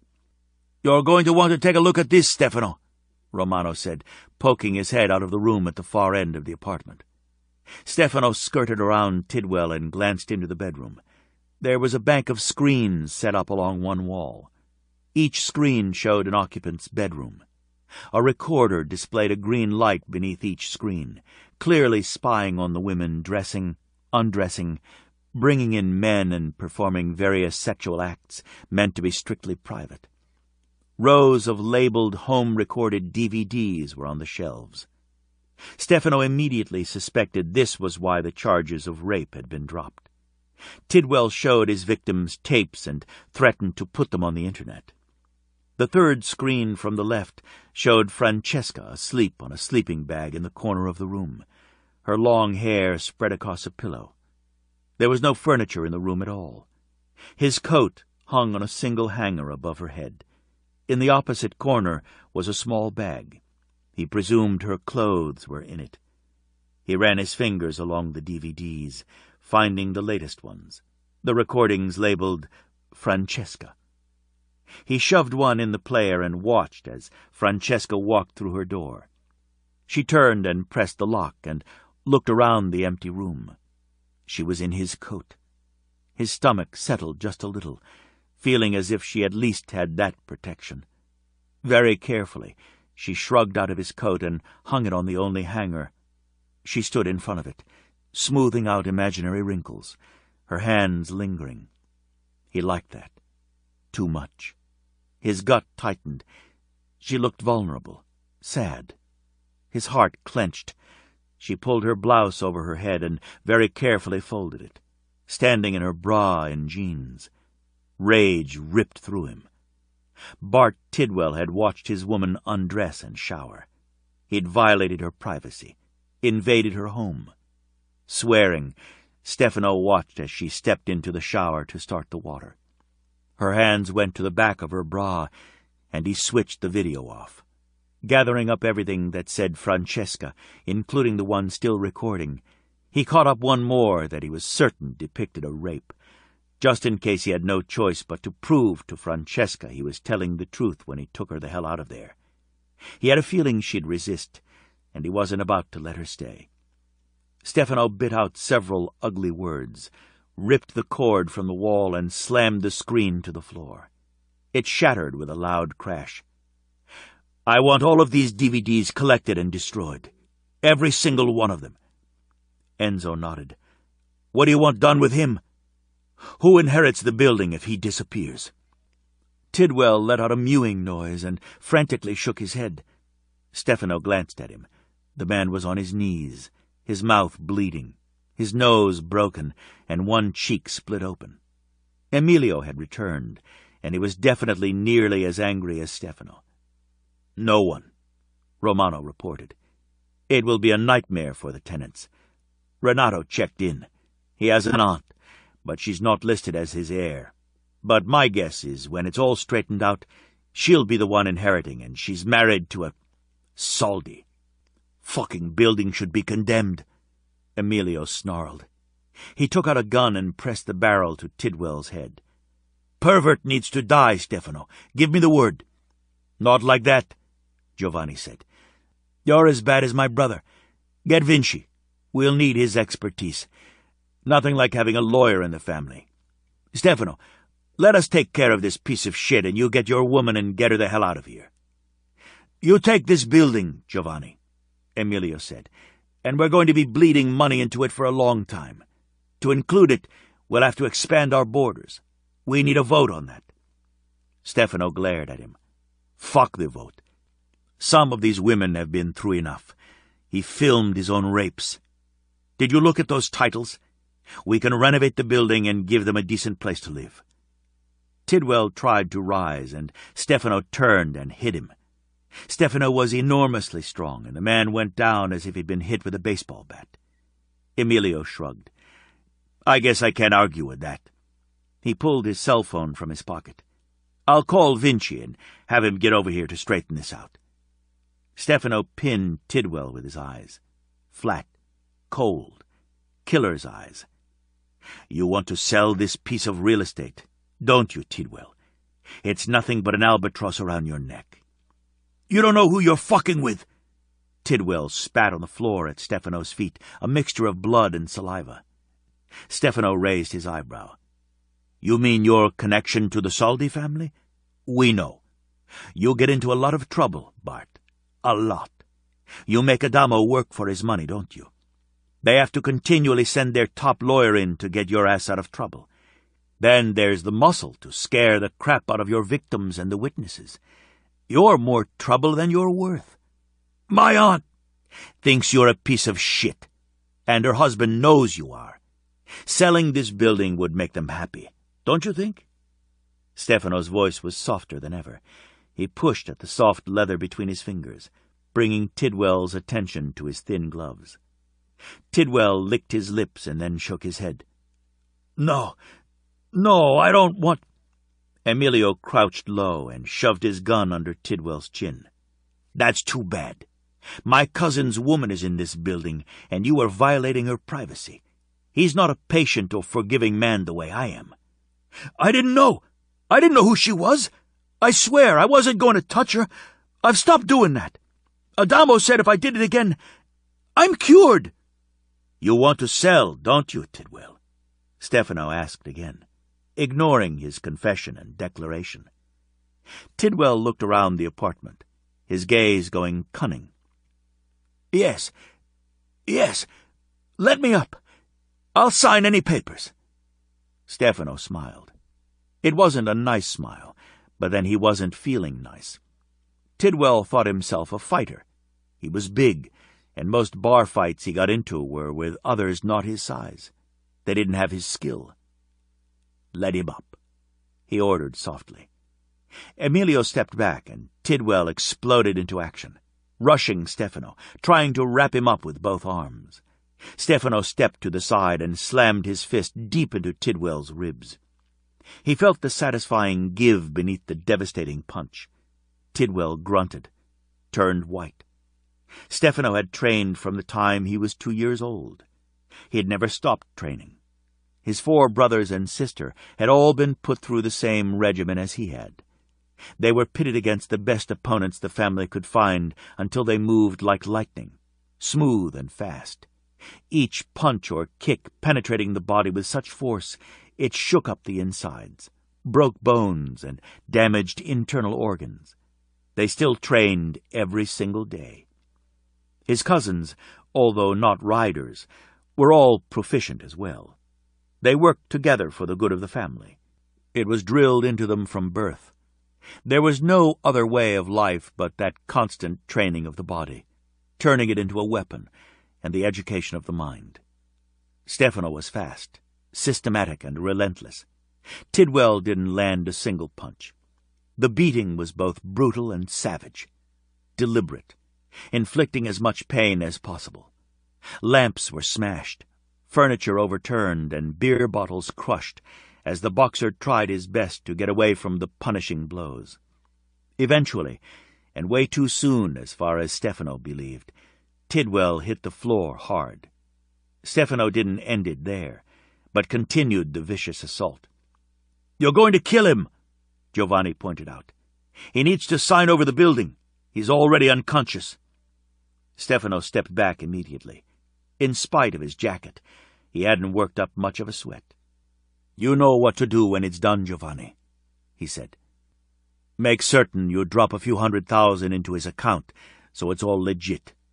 We want the deal to be solid and to stand up under any scrutiny, especially if this fucker goes missing."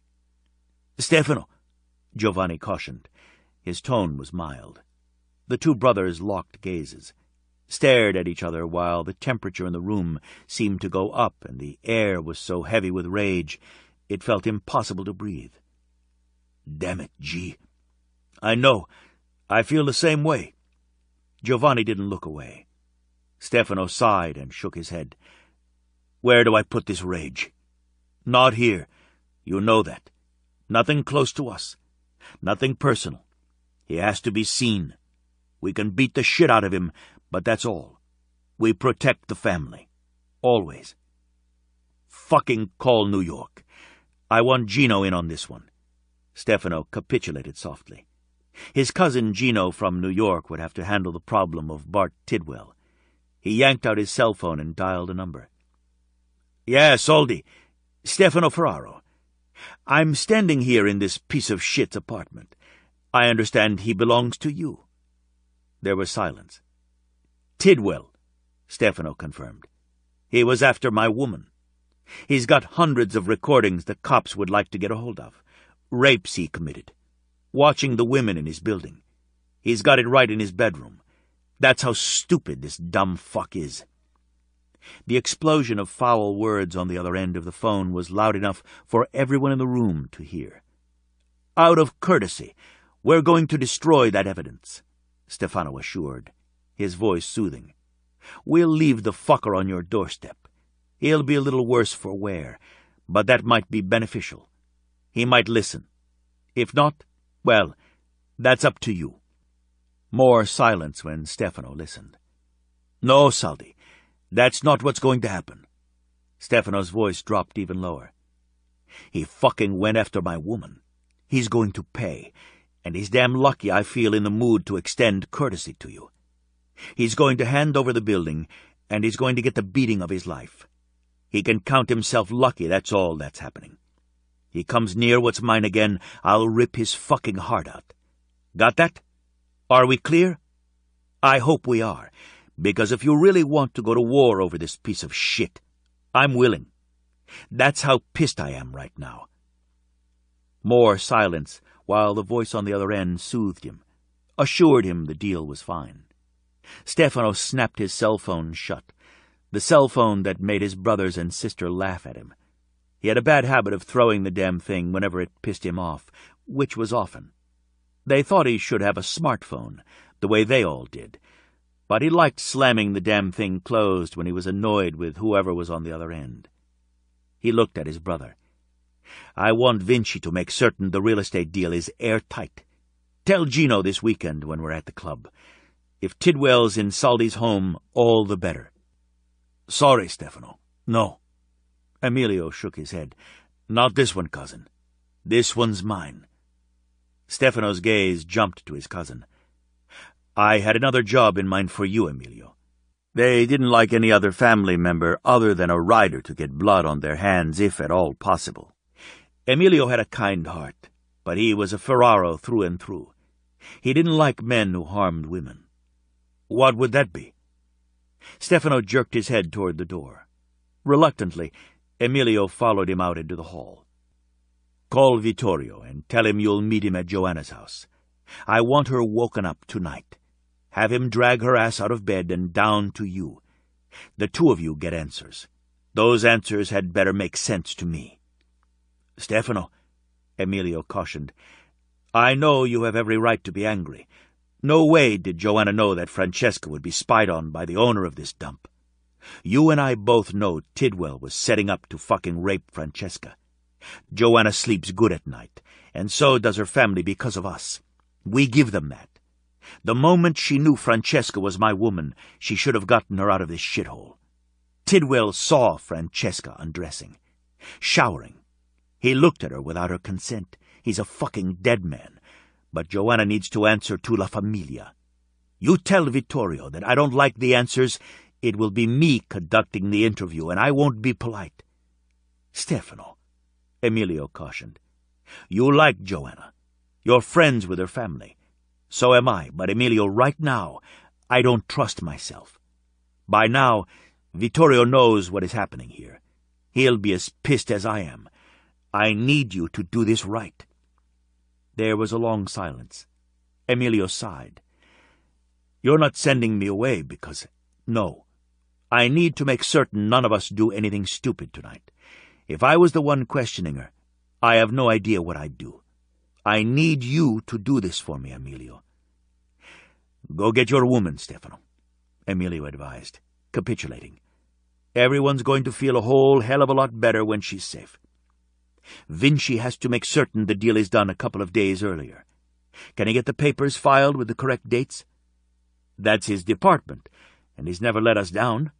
He's really good at what he does, Stefano. You can't micromanage this. Just go get her, Giovanni advised. I'm holding on by a thread, too. One of us has to be sane here, and I'm going to lose it if you don't get her out of this place. Stefano took a deep breath and clapped his brother on the shoulder. Familia. This was how it had worked for centuries. They had developed into a single entity, one stepping up when another needed them. Stefano was always the leader, but his brothers were more than capable of leading. They were every bit as dedicated and trained as he was. He was grateful for Giovanni. Right then, his temper had no outlet, and he was thinking with his emotions, not his brain. Ordinarily, if it was personal, he would never have touched the mark, but he couldn't stop himself from going after Tidwell. He'd never had such a loss of control. He needed to get Francesca out of there as much as his brother and other family members needed him to do so. He turned on his heel and made for the stairs. Rico waited at the top. Their men were shadow figures, spread throughout the building, keeping Francesca from harm. The stairs were dark in several places, dangerous for anyone, let alone single women. The rage smoldering in the pit of his stomach grew with every step he took. He was angry with Joanna, who had to have known this apartment building was worse than substandard. Most of all, he was angry with himself for not checking on Francesca's living conditions before he went out of town. He had assumed she was staying with Joanna until she got on her feet. It was a very misguided presumption, a mistake. Stefano didn't like making mistakes. He was a protective man. He had been born that way. Every rider was. The need to protect and control was bred into every single one of them. Those two traits were so ingrained in them, there was no getting either characteristic out, no getting around them. One incident I didn't like, Rico said. Earlier, Enzo reported that a man, not a resident of the building, had twice come up to this floor. He actually walked right up to Francesca's door, paused, looked around, and when he spotted Enzo, took off. A few minutes ago, he actually came back into the building. There aren't any security cameras, and he wore a hoodie. No one got a good look at his face, but from Enzo's description, I'm guessing it was the same man. Stefano took a deep breath. What the hell was going on? Everything around him was spinning out of control when he was all about control. when control was absolutely necessary. He was taking control back. Francesca was just going to have to deal with the truth about him and the life she would lead with him as her man. Anyone sees him again, scoop him up and take him to the warehouse. I'm getting her out of here tonight. I'll take her to my penthouse suite at the Ferraro. Their hotel was a study in sheer luxury. He had several homes, scattered around the country and overseas as well, but when he was in Chicago, which was most of the time, he stayed at the hotel in the penthouse. Rico nodded and trailed after his brother. Stefano knew his brother wasn't protecting him so much as protecting anyone who might try to stop him. The second flight of stairs was almost completely dark, lit only by one dull bulb, which gave off little light. The carpet was filthy and threadbare. Anyone could trip and fall with the holes in it. His temper rose another notch. The long hallway was totally without light, other than what managed to spill in from the dirty windows at either end of the hall. Francesca's door was midway between the two windows. Stefano wondered if Tidwell had deliberately given her that apartment. Probably. He had to put the single women in apartments where cameras were already set up, although it was possible he had them in all the rooms. He raised his hand, fingers in a tight fist, and controlled his impulse to pound on the door, demanding entrance. Instead, he knocked quietly, his other hand automatically dropping to the doorknob. To his shock, the door inched open. He hadn't turned the knob. Just his gloved knuckles knocking so politely had been enough to spring the door open. What the hell was wrong with her?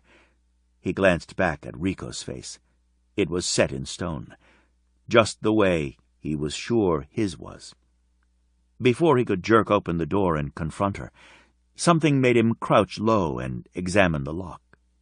He could see the thin piece of tape placed over the mechanism, a simple but very effective method of preventing Francesca from locking the door. "Fucker," he spat out, stepping back to show his brother. "Let's get her the hell out of here, Stefano, even if you have to carry her out like a caveman. Taviano's waiting in the car. Just get her and go before a bunch of us decide to burn this place to the ground with Tidwell in it." Rico's voice was strained. Stefano cursed again. The entire family was affected because he hadn't done his job. He hadn't taken charge of Francesca. He wanted time to court her, to give her that, to let her get to know him before he had to come clean about the shit life he was going to have to ask her to accept.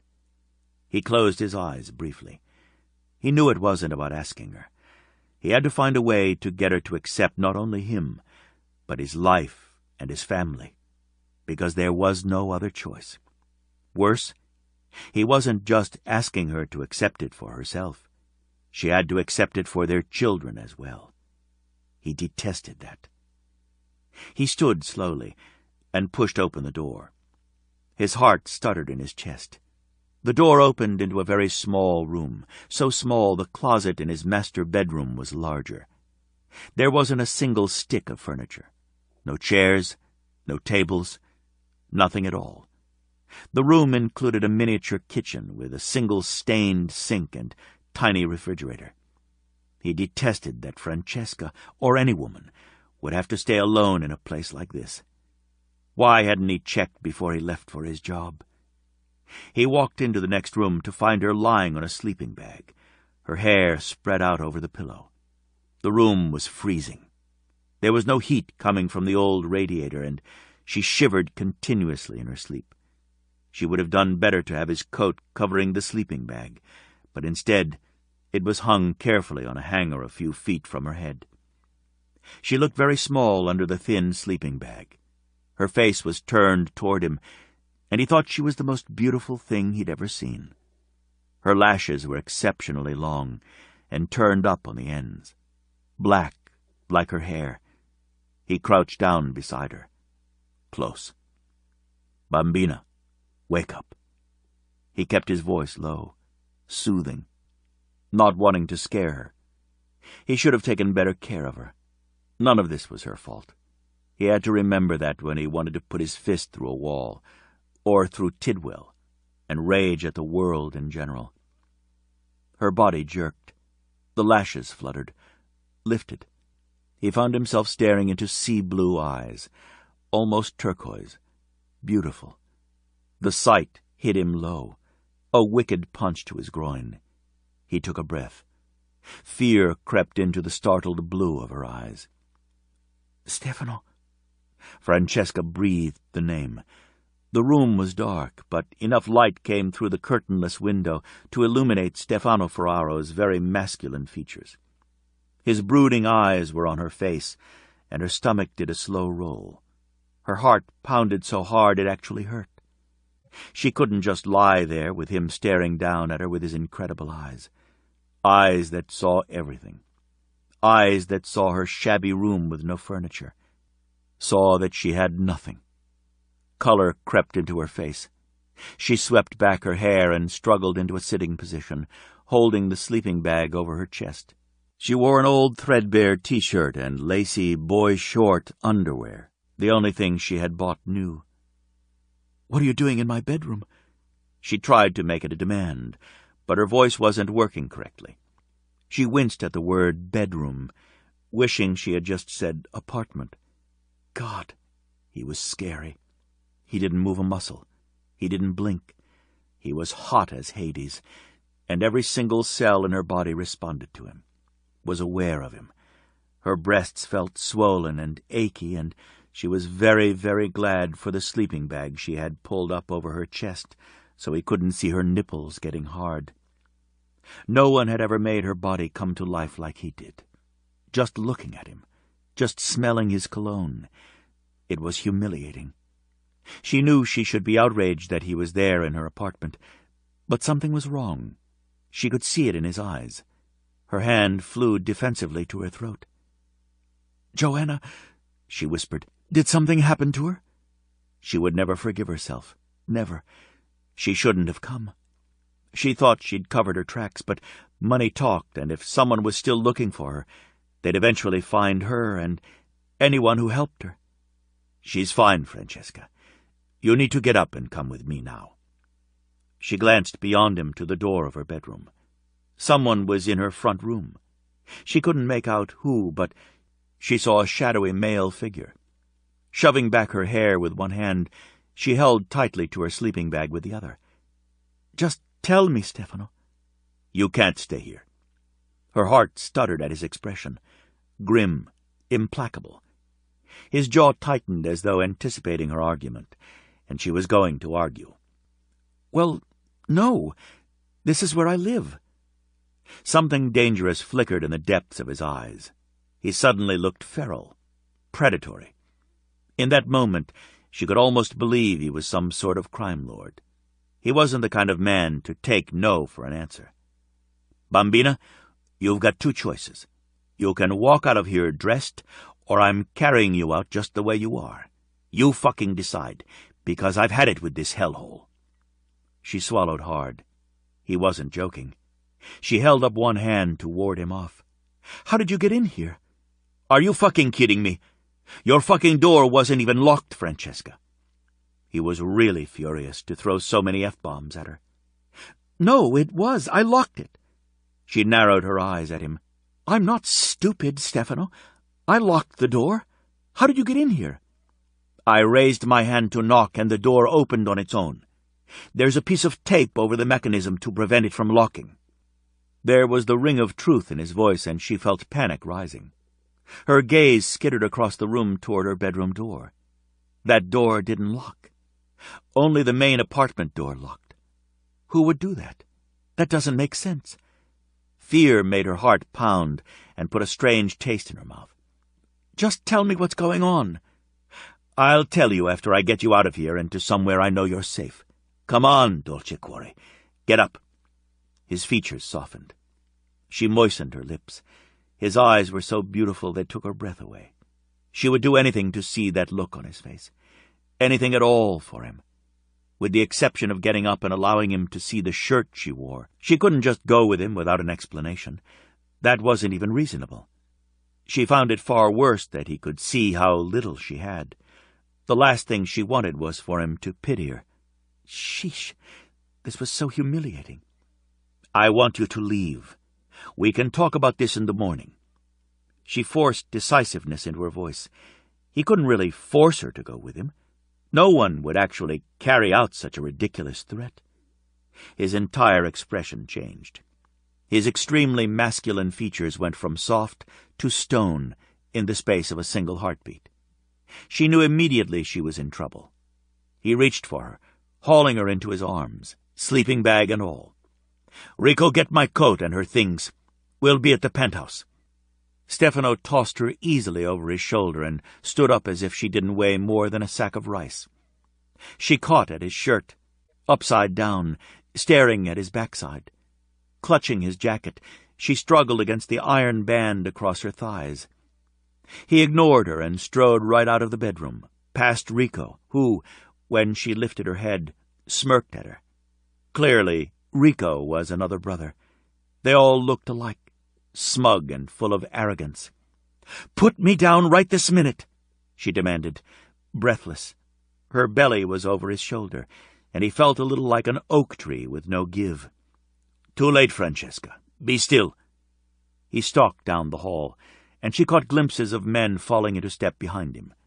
Good God! Maybe he was part of a human trafficking ring and he was kidnapping her. What was wrong with her? She screamed, loud. His hand came down hard on her butt. She felt the sting right through the sleeping bag, although it didn't really hurt, but it did shock her into silence. "I told you I'd get you to safety and then tell you what's going on," he snapped, his voice grim. "Just be still. I don't give a damn if you want to scream, but it's rather pointless. Do you really think in this apartment building anyone is going to stick their neck into our business?"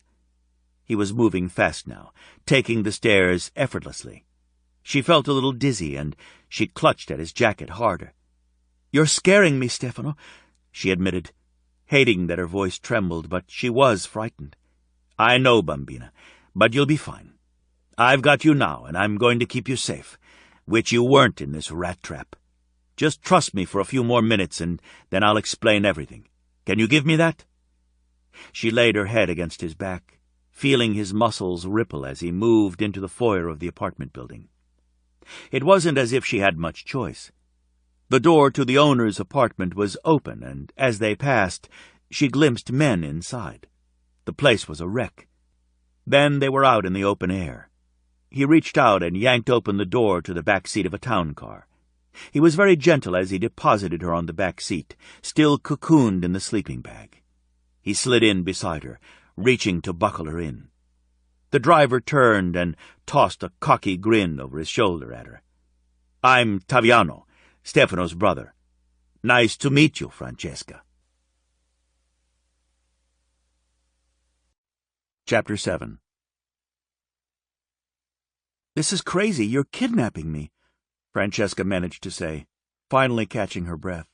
She wasn't certain if she couldn't breathe because Stefano had just showed her his ruthless side, or because he was the most attractive man she'd ever met in her life, and her entire body responded in a very intimate way when he'd revealed that ruthless side.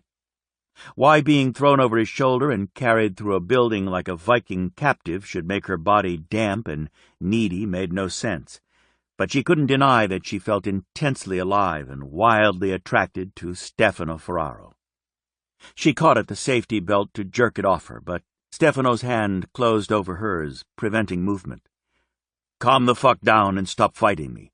It won't do you any good, and I'm already pissed off. I don't like repeating myself either." Francesca subsided against the cool leather of the seats, shocked at his tone, at the sheer anger. Stefano was definitely skating close to an explosion. She didn't want to be anywhere around him when he detonated. "Wow, you wake me up in the middle of the night, without knocking on my door, I might add, and carry me out over your shoulder like I'm a sack of potatoes, and you're the one angry?" A little snicker came from the driver, and she glared at him in the mirror. But he didn't look at her, his gaze studiously on the road. Still, she knew he was laughing. "I was gentle with you," Stefano reminded her. "So not like a sack of potatoes. I explained about the door, not that it would have stopped me had it been locked. You don't belong in that building, and you damn well know it." She winced at his tone, Not everyone can afford to live at the Ritz. She gave him tone right back. I live at the Ferraro, not the Ritz, which is where we're going now. Her mouth fell open. The Ferraro was considered the height of luxury. No one could afford it but the rich and famous. You are not taking me to that place. I mean it. Why not?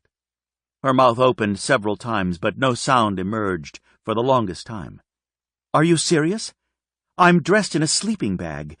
You can't walk through those doors without looking glamorous. They'll throw me out. For the first time, a faint glimmer of humor crept into the deep blue of his eyes. Piccola, I owned the hotel. I doubt anyone could do that without losing their job. Total male amusement. She didn't think anything was funny about the situation. No way. Drop me off at the nearest shelter. She stuck her chin in the air. Stefano looked down at her, and the impact of meeting his penetrating blue eyes felt like an arrow piercing her chest straight to her heart. Her heart stuttered and her stomach did a slow roll. All trace of amusement was gone, leaving his jaw hard and his eyes burning with a fierce anger that threatened to scorch everyone in the car. You are telling me that you would rather go to a shelter than come to my hotel with me?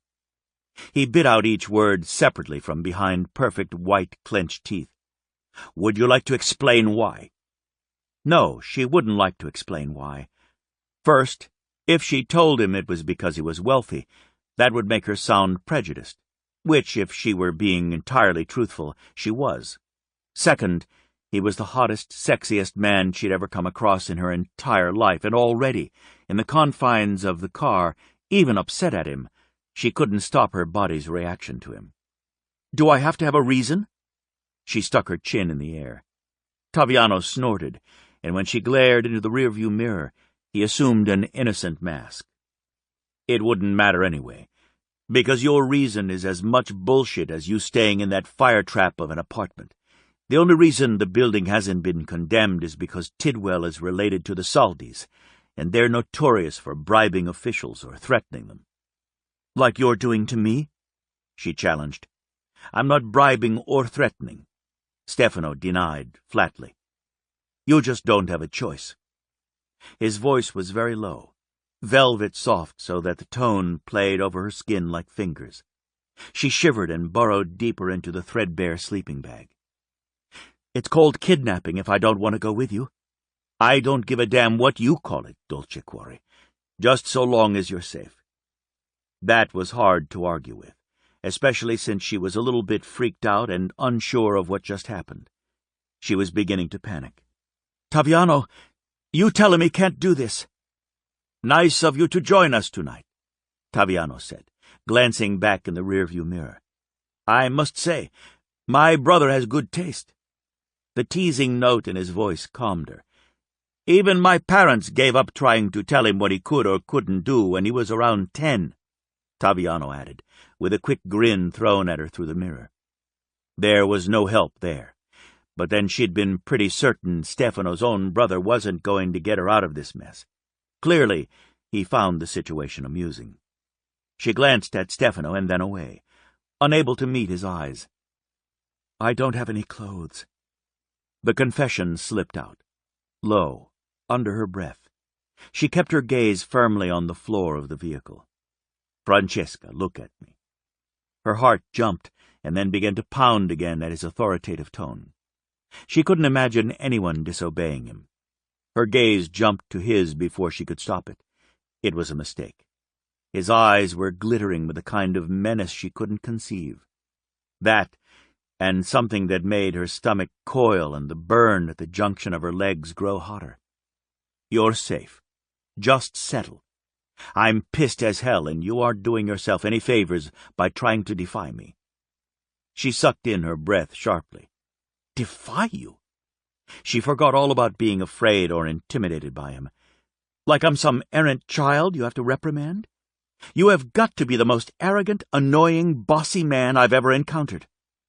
That about sums him up, Taviano agreed, his grin widening. We're here. To her horror, he had really pulled up in front of the Ferraro Hotel. Taviano drove the car right up to the red carpet extending from the building, where several valets waited to jump into action the moment a car glided close. "I'm not getting out," Francesca declared. "I'm dressed in a sleeping bag, for God's sake. Really, Stefano, just take me to a shelter." She should have known better than to expect Stefano to comply. Apparently, he really didn't argue when he wanted his way. And he wanted his way. The valet opened the passenger door. Stefano slid out and reached for her. "I'll scream." "Go ahead, bambina. Make a scene. I don't mind. You're still going up to the penthouse with me." His tone was implacable. "Stefano." She wasn't above pleading. He ignored her, his hands gripping her right through the sleeping bag. He was enormously strong, and there was no prying his fingers off of her. He dragged her out of the back seat, tossed her over his shoulder again, and without saying a word to anyone, he walked right up to the double-glass doors. The doors were already open for him, the doorman grinning and giving him a little salute. Going into the Ferraro Hotel was the most embarrassing thing Francesca could possibly imagine. Clamping her mouth shut so she wouldn't scream in sheer frustration, she buried her face against his back, holding tightly to his shirt. She stayed very still, not wanting anyone to see her, but knowing everyone was looking. For one thing, Stefano Ferraro was hot and super rich and owned the entire hotel. Okay, maybe his family did, but still, who would expect him to be carrying a woman over his shoulder, upside down, cocooned in a sleeping bag? It was mortifying. He went straight to a private elevator, keyed in a number, and stepped inside. The doors glided closed. "Are you all right?" "What do you think?" she snapped, pouring sarcasm into her voice. "You just carried me through the lobby of a luxury hotel in a sleeping bag." His hand shifted from her thighs to her butt. She felt his palm right through the material of the sleeping bag. Her breath caught in her throat. She was furious and scared. The way he had his fingers splayed wide over her bottom affected her more than she cared to admit. She was so aware of him it was a sin. "I did give you a choice. I told you that you could get dressed and come with me, or I was carrying you out." There was no remorse at all in his voice. "God, seriously, Stefano? That wasn't a choice." She wanted to pinch him really hard or sink her teeth into him, but he'd already smacked her on the butt once. She wasn't going for a second time. Mostly because she had a strange reaction to his hand connecting with her even through the thin layers of material. Heat had rushed through her, arcing straight to her sex. Every cell came alive. Between her legs, she felt damp and needy. She had a difficult time pulling in air, all from that brief contact. "I don't argue, Francesca. It's a waste of time. You were in danger there. I told you when I had you safe I'd tell you what was going on, but you clearly decided to argue. Do you think you could put me down?" It was sheer hell to be hanging upside down and trying to sound as if she were reasonable when all she wanted to do was bash him one. "Are you going to hop like a bunny?" Amusement tinged his voice and brought color spreading over her body. Her face was already red from hanging upside down. She couldn't see what floor he was going to, but the elevator ride was smooth and long. That meant they went up a lot of floors. The one thing she held on to was that he had carried her publicly through the lobby. "People may have witnessed my most embarrassing moment, but they aren't going to forget it. If you plan on selling me to some human trafficking ring, someone will remember." "Good to know." Sarcasm dripped. It wasn't as if she really thought he was going to sell her to the highest bidder, but he didn't have to sound so patronizing. The elevator doors glided open, and he stepped into a foyer. It was quite large and opulent. She caught a glimpse of a mahogany table with a huge vase that looked like cut crystal, with an enormous fresh flower arrangement in it. The floor was polished and seemed to be marble. She closed her eyes, not wanting to see any more. This was a nightmare.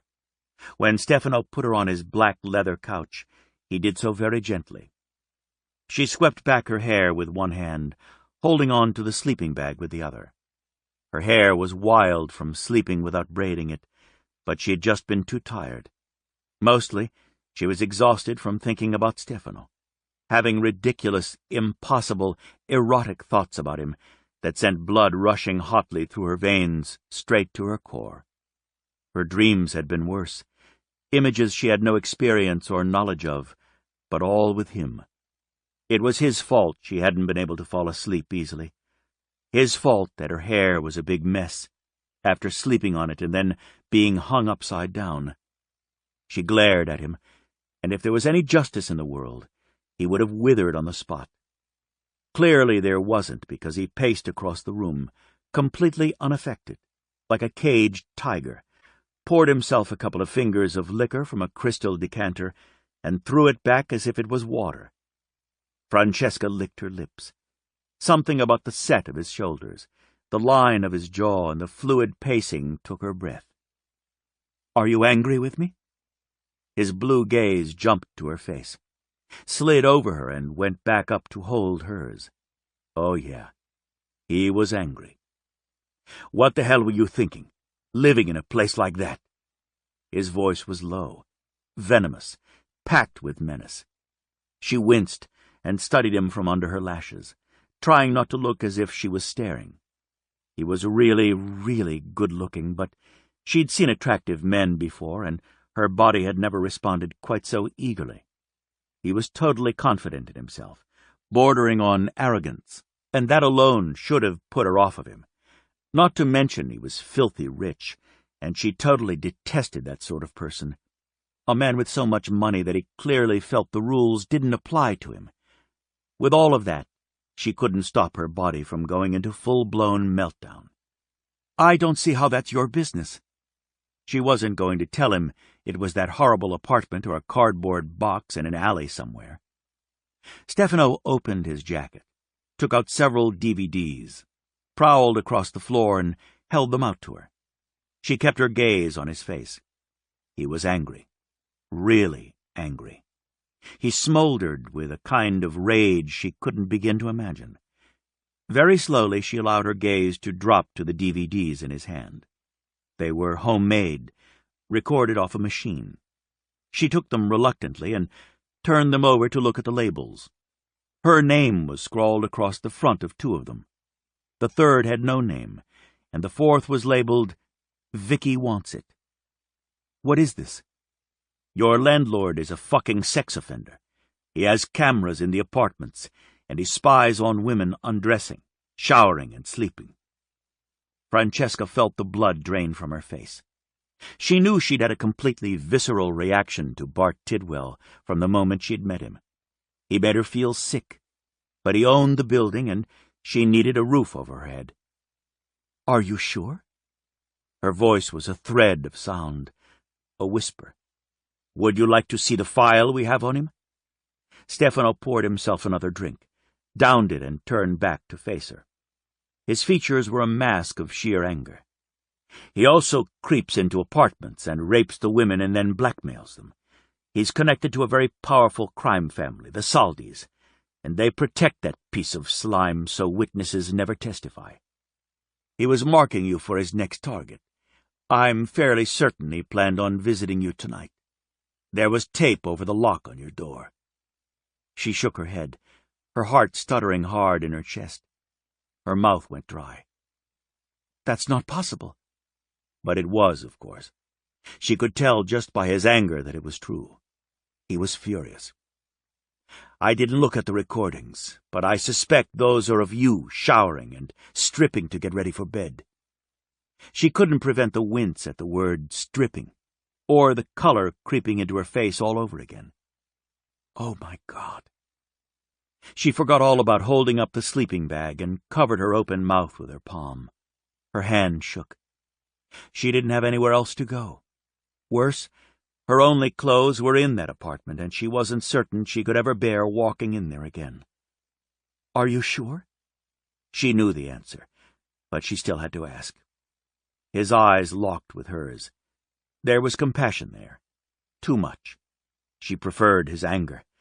Her stomach rolled, and she felt the burn of tears behind her eyes. Blinking rapidly to hold them at bay, she took a deep breath to try to calm her churning stomach. "Do you want to see what's on those DVDs? The last one, the one that is labeled Vicky Wants It, I'm certain is a recording of your landlord raping that girl. There were more of these recordings than I cared to count in that piece of shit's bedroom." She stared at him in horror, wishing she didn't believe him, but there was no doubt in her mind that he was telling her the truth. He'd saved her. This beautiful man, far too wealthy and arrogant for his own good, the one she'd been afraid was involved in organized crime, had saved her. She just persisted in thinking the absolute worst of him. Francesca looked down at the floor, the shiny, beautiful marble floor. "Thank you, Stefano.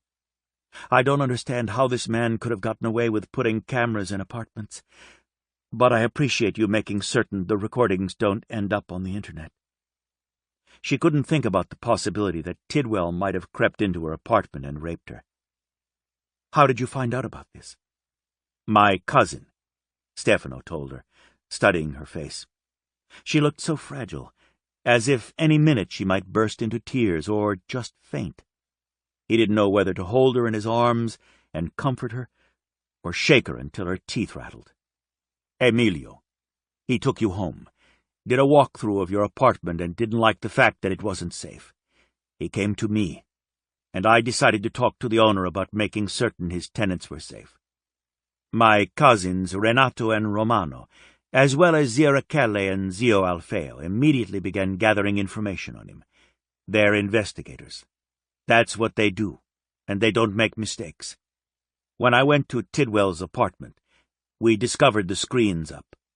You were on one of them, sleeping. It was easy enough to see he was recording you while you slept. From the labels on the rest of the DVDs, it wasn't that difficult to guess what was on the other recordings he had of you." Her long, feathery lashes fluttered again, and she shook her head. She'd gone from blushing to pale in the space of a few moments. Every protective cell in his body responded to her. She suddenly looked terribly young and vulnerable to him. His body reacted, something that never happened to him. He was all about control, and any kind of sexual response to a woman was allowed only when he was in a bedroom. Certainly not when he was discussing a sexual predator with a potential victim. Totally inappropriate, but nevertheless, all he could think about was kissing her.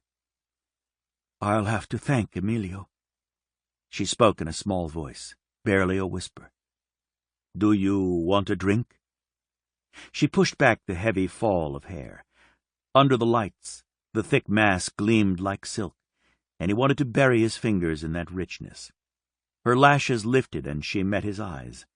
The impact hit him low, like a wicked punch, a shot to his groin that heated his blood and made him feel primitive and a little bit savage. He was Sicilian, hot-blooded, and for the first time in his life, he knew what that meant. And it had nothing to do with his rather foul temper. "Yes, please." She was completely panic-stricken and trying not to show it. He wanted to hold her, comfort her, take her to his bed and make her forget everything but him. He poured a small amount of brandy into a crystal glass and walked across the room to her. His shadow, cast by the overhead chandelier, reached for her. Simultaneously, her shadow threw out a feeler, and as if powerful magnets, the two tubes connected. The jolt was hard, pouring steel into his cock. He nearly burst right through his trousers. Francesca's eyes widened, clung to his. Her lips parted, and he saw the telling flush on her face. She was no longer holding the sleeping bag up, and it had fallen to her waist. Beneath the thin tee, her breasts rose and fell, her nipples hard little peaks, pushing at the worn material. That same sexual jolt had hit her just as hard. Stefano stalked across the room, put the glass of brandy down on the small table beside the couch, and leaned into her, both fists planted on either side of her lips. Close. So close he could see that her skin looked flawless, and her lashes were even longer than he'd thought. Her scent caught at him. enveloping him in orange and cinnamon. "You scared the hell out of me," he hissed, his anger boiling to the surface all over again, this time mixing with a fireball of pure lust. She had to shrink back, save herself, do something, anything at all to help him stay in control. She didn't move away from him. The air felt electric. Their shadows remained connected, heightening his awareness of her, of every breath she took, the length of her lashes, her parted lips, a soft bow of a mouth, the tip of her tongue, her high cheekbones, and the vulnerable line of her jaw. He wanted to taste her more than he wanted to breathe. He realized it wasn't a want so much as a need. He froze, his face inches from hers, imposing iron will on himself. Never, at any time in his life, had he lost control, not until the situation involved her. Francesca Capello. His brother had had to pull him back from killing the piece of crap Bart Tidwell. Here he was, standing over the top of her, a woman who was clearly afraid of him, about to kiss her. His life was about control. Where the hell was all that famous control now? Francesca's lips rubbed against each other, a slow, sexy, enticing movement that robbed him of his ability to breathe. He couldn't remember wanting a woman the way he wanted her. Her scent surrounded him until he was drowning in a field of cinnamon and orange. Every breath he drew into his lungs took her with it until he felt her inside him. Stefano. He groaned at the sound of his name, soft, sensual, filled with longing. She felt it, too, that terrible pull brought on by the connection of their shadows, brought on by the chemistry raging between them. She didn't understand it, and there was fear in her eyes, fear and longing, need almost as great as his. She shifted her body very subtly toward his, her face lifting a fraction. "You scared the hell out of me," he repeated, much softer this time. Her lashes fluttered, long, feathery, gorgeous. "I'm sorry. I didn't know." "You shouldn't have been there, Francesca." It took effort to stay unmoving while he battled for control. This was going to be the greatest fight of his life. He couldn't afford to lose. He was fighting for his life, for the life of his family. She moistened her lips so they glistened invitingly, tempting him, enticing him closer. Did she know what she was doing? He doubted it. There was too much innocence on her face, too much fear in her eyes. That fear and innocence gave him back his control. He straightened, taking himself out of danger. He stepped back, his body hard, full and painful. That part of him wasn't under control. He turned away from her and went back to the decanter, every step difficult. "Why didn't you stay with Joanna?" He kept his back to her as he poured liquor into his glass. He didn't want her to see the rage swirling so close to the surface. Rage at her friend who would allow her to stay in such dangerous circumstances. "She wanted me to, but I felt like she'd done too much for me already." The confession was low. He turned his head and looked at her over his shoulder. Her chin was up. She wasn't defeated, just frightened. "So you deliberately put yourself in danger for the sake of your pride?" She opened her mouth to protest, but snapped it closed just as quickly. Genuine confusion slid over her face. "I don't know. I guess that's exactly what I did. I didn't realize that Tidwell was such a sleaze." Her voice trailed off, and she looked away from him, more color creeping under her skin. She looked down at her hands. "I did know he was a sleaze, but it never occurred to me that he would put cameras in the apartments. Or tape over your lock so he could come in whenever he wanted and rape you." There was no keeping the edge from his voice. He still wanted to shake her.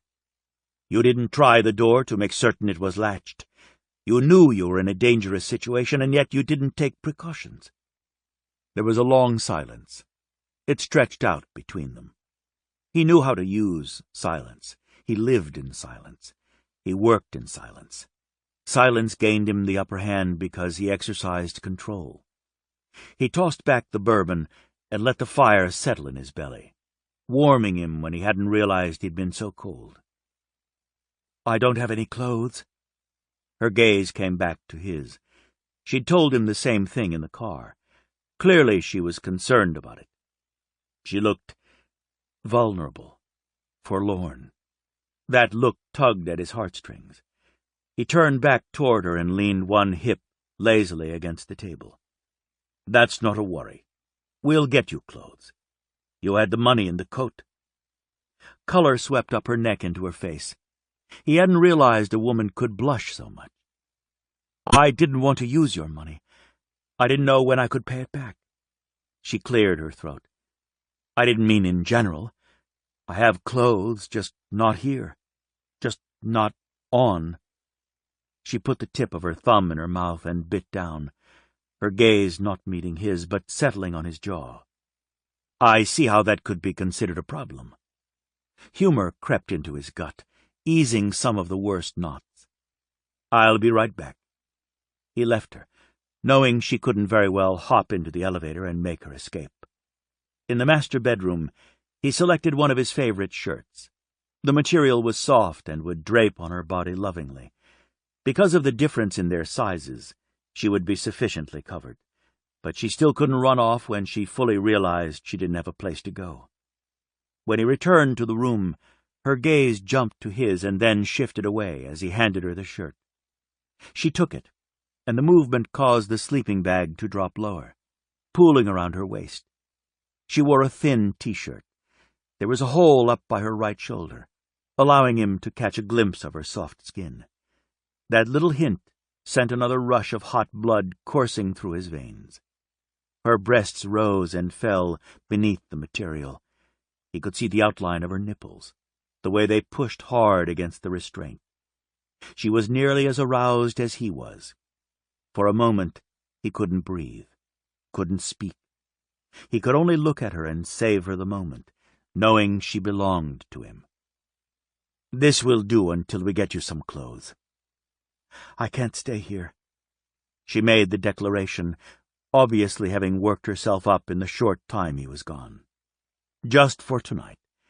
I have several rooms, and you'll be safe. If you're worried, you can put a chair under the doorknob." Not that that would ever keep him out, but he wasn't going to tell her that, yet.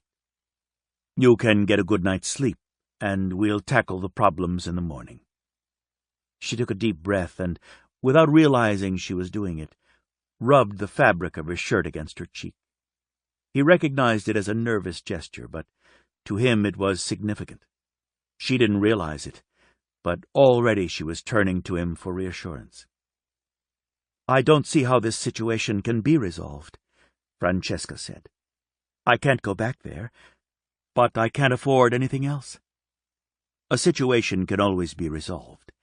You're not going back there, and we'll figure it out in the morning. I'll give you a couple of minutes to change out of the sleeping bag and into my shirt." He allowed a trace of amusement to enter his voice. She rewarded him with a faint smile. "I don't know, Stefano. This sleeping bag is pretty chic. The latest rage. I'll admit, on you it looks pretty good. But I don't think you can walk around or run from me like you'd prefer." Her smile widened, reached her eyes, lit them so they glittered like gems. "I think I'm so exhausted that I'll kick off my running shoes for the night." The smile faded. "Honestly, Stefano, thank you for rescuing me." His gut clenched hotly. "You're very welcome. Do me a favor and next time give me the benefit of the doubt." "So you think there will be a next time?"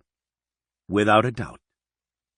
His phone buzzed, and he glanced at the screen to identify the caller. "If you'll excuse me for a moment." He turned his back on Francesca and made for the doorway. "Tell me, Vittorio." He listened to the explanation Joanna had given to his brother, and anger began to swirl like a dark, murderous shadow in his belly. "That isn't good enough.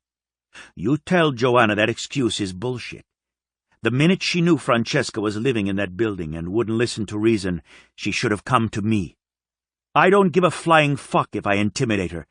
She could have gone to you or Giovanni," he hissed. "She could have had her uncle call us. What she did was totally unacceptable." He glanced over his shoulder, feeling Francesca's eyes on him. She had crawled out of the sleeping bag and dragged her T-shirt over her head, tossing it aside on the couch. She pulled on his shirt hastily, giving him a glimpse of bare skin and full curves. Need slammed into him, in spite of the anger. It was urgent, hot, and decidedly uncomfortable. He watched her slide the buttons closed, one by one. He didn't take his gaze from the sight, and she didn't look away from him, not once. "I've got to go, Vittorio. Please make certain she understands that Francesca will never be allowed in that kind of danger again. I will hold her responsible, and she doesn't want that." He snapped the phone closed and shoved it in his pocket. Francesca swallowed hard. "Are you angry with Joanna for some reason?" "Yes." His voice was clipped, abrupt. It was the best he could do because he still wanted to drag Joanna out of her safe bed and scare the holy hell out of her. "Why?" She walked closer to him on her bare feet. She had small feet and shapely legs. The tails of his shirt came just midway down her thighs. The shirt enveloped her, but she looked sexy and enticing, as if she was wrapped up like a present for his bedroom. He allowed his gaze to drift possessively over her body before coming back to her face, that face that he found so beautiful. "Francesca, you live in Ferraro territory, and that makes you mine. You don't have to understand it, but just accept that what I'm telling you is the truth. My family looks out for the people here. We take their safety and well-being seriously. If anything had happened to you, there would have been far-reaching consequences." She nodded slowly, the pad of her thumb slipping between her teeth. She bit down in agitation. His cock jerked in reaction. "What has that got to do with Joanna?" She halted a few feet from him. "Joanna has lived in our territory all of her life. She's been safe, and she counts on feeling safe. She knew better than to allow you to live in that shithole." She winced at his language, making him aware of it. He wasn't a soft man. He never had been, and he certainly didn't mince words. "Joanna doesn't have a say in anything I do. She objected, but I didn't want to take her money. She lent me the money for the bus ticket out here. She's been nothing but kind to me. She didn't turn her back on me, even when it meant she was jeopardizing herself. I couldn't take more from her." There was a long silence, and her gaze skittered away from his when she realized exactly what she'd revealed to him. So there was a problem. Something big that made her other friends and possibly family turn their backs on her. Joanna hadn't. He could be grateful for that. "What happened that others turned their backs on you?" He made a conscious effort to soften his tone. Her chin went up. She squared her shoulders. "It's of no consequence. I asked you why you would hold Joanna responsible for my actions. She couldn't force me to do what she wanted. She should have come to me." His tone said it all, and he knew she got the message. Joanna might not be able to force her to compliance, but he could. He kept his gaze on hers, not allowing her to look away from him again, wanting her to see he meant business. "You aren't responsible for me." He shrugged.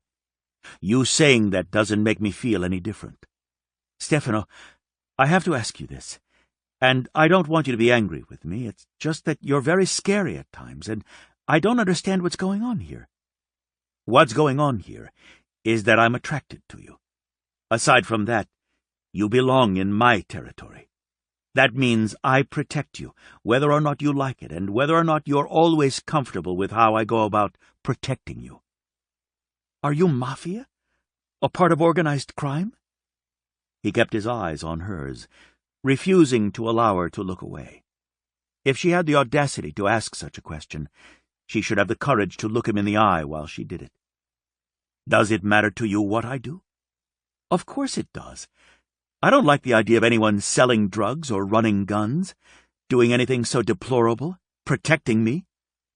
I can assure you I don't sell drugs, nor does any member of my family. We don't run guns either. He saw the relief on her face. She pushed at her hair and sent him a tentative smile. I think you're right about going to bed. It's been a long day, and I need to sleep before I figure out what I'm going to do next. He indicated for her to follow him. He hadn't lied to her. No member of his family would even consider selling drugs or running guns. That didn't mean they never worked with the scum who did do those things. He pushed open the door to one of his guest bedrooms. This room has a private bath. I'm close if you need anything. Otherwise, sweet dreams, baby. Don't forget the chair under the doorknob. Chapter 8. Francesca drew the covers to her chin, snuggling down between the luxurious sheets. The mattress was pure heaven. The sheets felt even better. Sleeping in the street, in a shelter, or on the floor in a sleeping bag wasn't conducive to a great night's sleep. Worse, as a rule, she was afraid to close her eyes, but the bed was sheer bliss. The room was huge, much larger than the entire apartment she'd rented. She shivered, trying not to think about Bart Tidwell staring at her as she showered. It was such a violation. She looked around the tastefully decorated room and wished she could stay. For the first time in 3 years, she felt safe. She knew it was because of Stefano Ferraro. She had no idea why he made her feel safe, when she knew absolutely that he was a dangerous man, but he did. She wished she could stay right there in that wonderful room, in the even better bed, and just feel protected and cared for. She crammed her fist into her mouth, closing her eyes, deeply embarrassed that she'd asked him if he was a member of organized crime. He'd been good to her. She couldn't deny that. He might have used crude language, but he'd been decent, and she'd rewarded him with false accusations. She'd lost faith in everybody, in everything. The justice system, her former friends, her former boss. There had only been Joanna, and now she'd gotten her in trouble through her own stubbornness and pride. If she was being entirely honest, she didn't want to owe Joanna anything more because she couldn't bear to be hurt again. She didn't want to trust her more than she had to, and that was a very sorry thing to have to admit about herself. Joanna had proven to be a good friend, a better friend to her than she was to Joanna. She felt herself drifting, trying not to think about Stefano or his gorgeous, very hot, over-the-top masculine looks. She secretly liked that he was bossy. It made her feel as if he could really protect her from anything, although she knew better. Reality was far different from daydreams.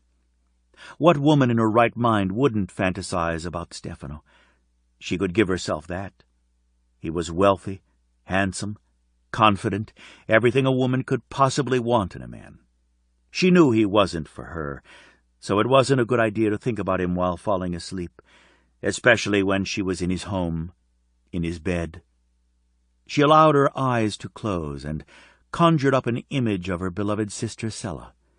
She was older by 9 years and, in Francesca's mind, absolutely stunningly beautiful. That had been the trouble. Sella was so beautiful she could stop traffic. It was impossible for anyone not to notice her. Noticing led to temptation. Temptation led to murder. Sella's smile, as she stared back at Francesca, faltered. She opened her mouth to say something, to call out, to scream. She reached a hand toward Francesca, looking scared, terrified, pleading. Francesca reached for her, trying to connect, trying to hold on, to keep her sister with her. Blood spattered across Sella's face, down her body. She was naked, her clothes ripped from her. There were bruises marring her skin, and 5 puncture wounds on her body. Each wound had blood dripping from it. One spouted like a fountain. Francesca dropped to her knees beside her sister and covered the spray with both hands, pressing deep, sobbing, calling her sister's name, imploring her to stay, to not leave her alone. Her phone felt slippery as she called 911, and she dropped it twice, trying to punch in the numbers. Sella's blood all over it. Sella coughed, bringing up blood. It bubbled all around her mouth. Her eyes widened as she stared at Francesca. One hand reached for her. She coughed, gurgled. Then her head turned and only her eyes stared. Lifeless. Gone. Francesca screamed, "No! No, Sella! Don't leave me! You can't leave me!" Anguish was raw and terrible, ripping at her heart. Her screams tore at her throat. She lifted her horrified, grief-stricken gaze to stare up at the man framed in the doorway. He sneered at her. "No one will believe you, Francesca. You'd better do what I say or you'll find yourself in trouble. You can end this any time." She launched herself at him, trying to take him to the ground, thinking she could hold him there until the police arrived. She was crying, and her tears nearly blinded her. She couldn't see him clearly. "Wake up, Bambina," a male voice commanded. It was a command, nothing less. "Open your eyes. Look at me." She fought hard, trying to punch and kick. Her eyes were open. He was there, watching her.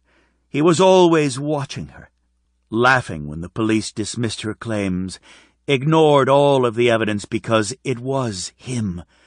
He had warned Sella, and then he'd killed her. Now he was warning her.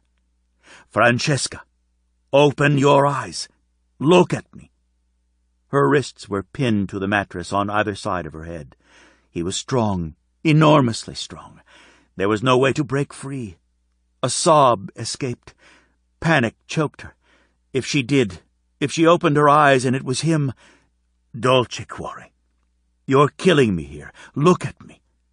This time the voice was soft, gentle. The tone found a path through the fear lodged so deep in her throat, in her belly. He held her wrists together with one hand, but he brought her body tight against his, holding her. His other hand pressed her face into his solid chest. She inhaled and brought a familiar scent into her lungs. Her body recognized it before she did. Stefano. She loved the spicy, masculine scent that seemed to seep into her body through her pores. She pressed deeper into him, and he let go of her wrists to slide his arm around her back, locking her to him. "That's my girl. Relax. You're safe." His fingers delved deep into her hair, massaging her scalp. She'd never felt so safe, and the panic began to slowly subside. Francesca became aware that she was crying. She heard the soft sobs first, muffled, a little wild. Stefano murmured to her in Italian. She understood a few of the words, not many, because her parents had spoken the language in her home and she'd lost them. Once they were gone, Sella spoke mostly English. Sometimes it was "Bella, cara, carissima." She could have sworn he brushed kisses in her hair. "Bambina, you have to stop crying. Take a breath and talk to me. It was a nightmare. You're here with me. Safe. Nothing can get to you here." "He can," she said, the panic welling up again, smothering her. "He'll hurt you. Joanna, he'll say terrible things and I'll lose my job. I have to—" His hand found her chin, prying her face from his chest. He tipped her face up and brought his down, close. "Look at me, Bella. I am not a man others fuck with. Not ever.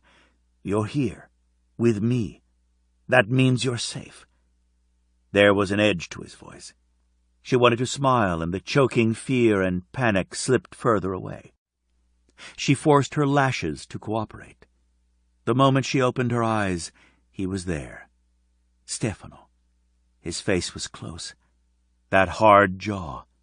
The masculine beauty, his eyes, the arrogant confidence, and the aura of danger clinging to him.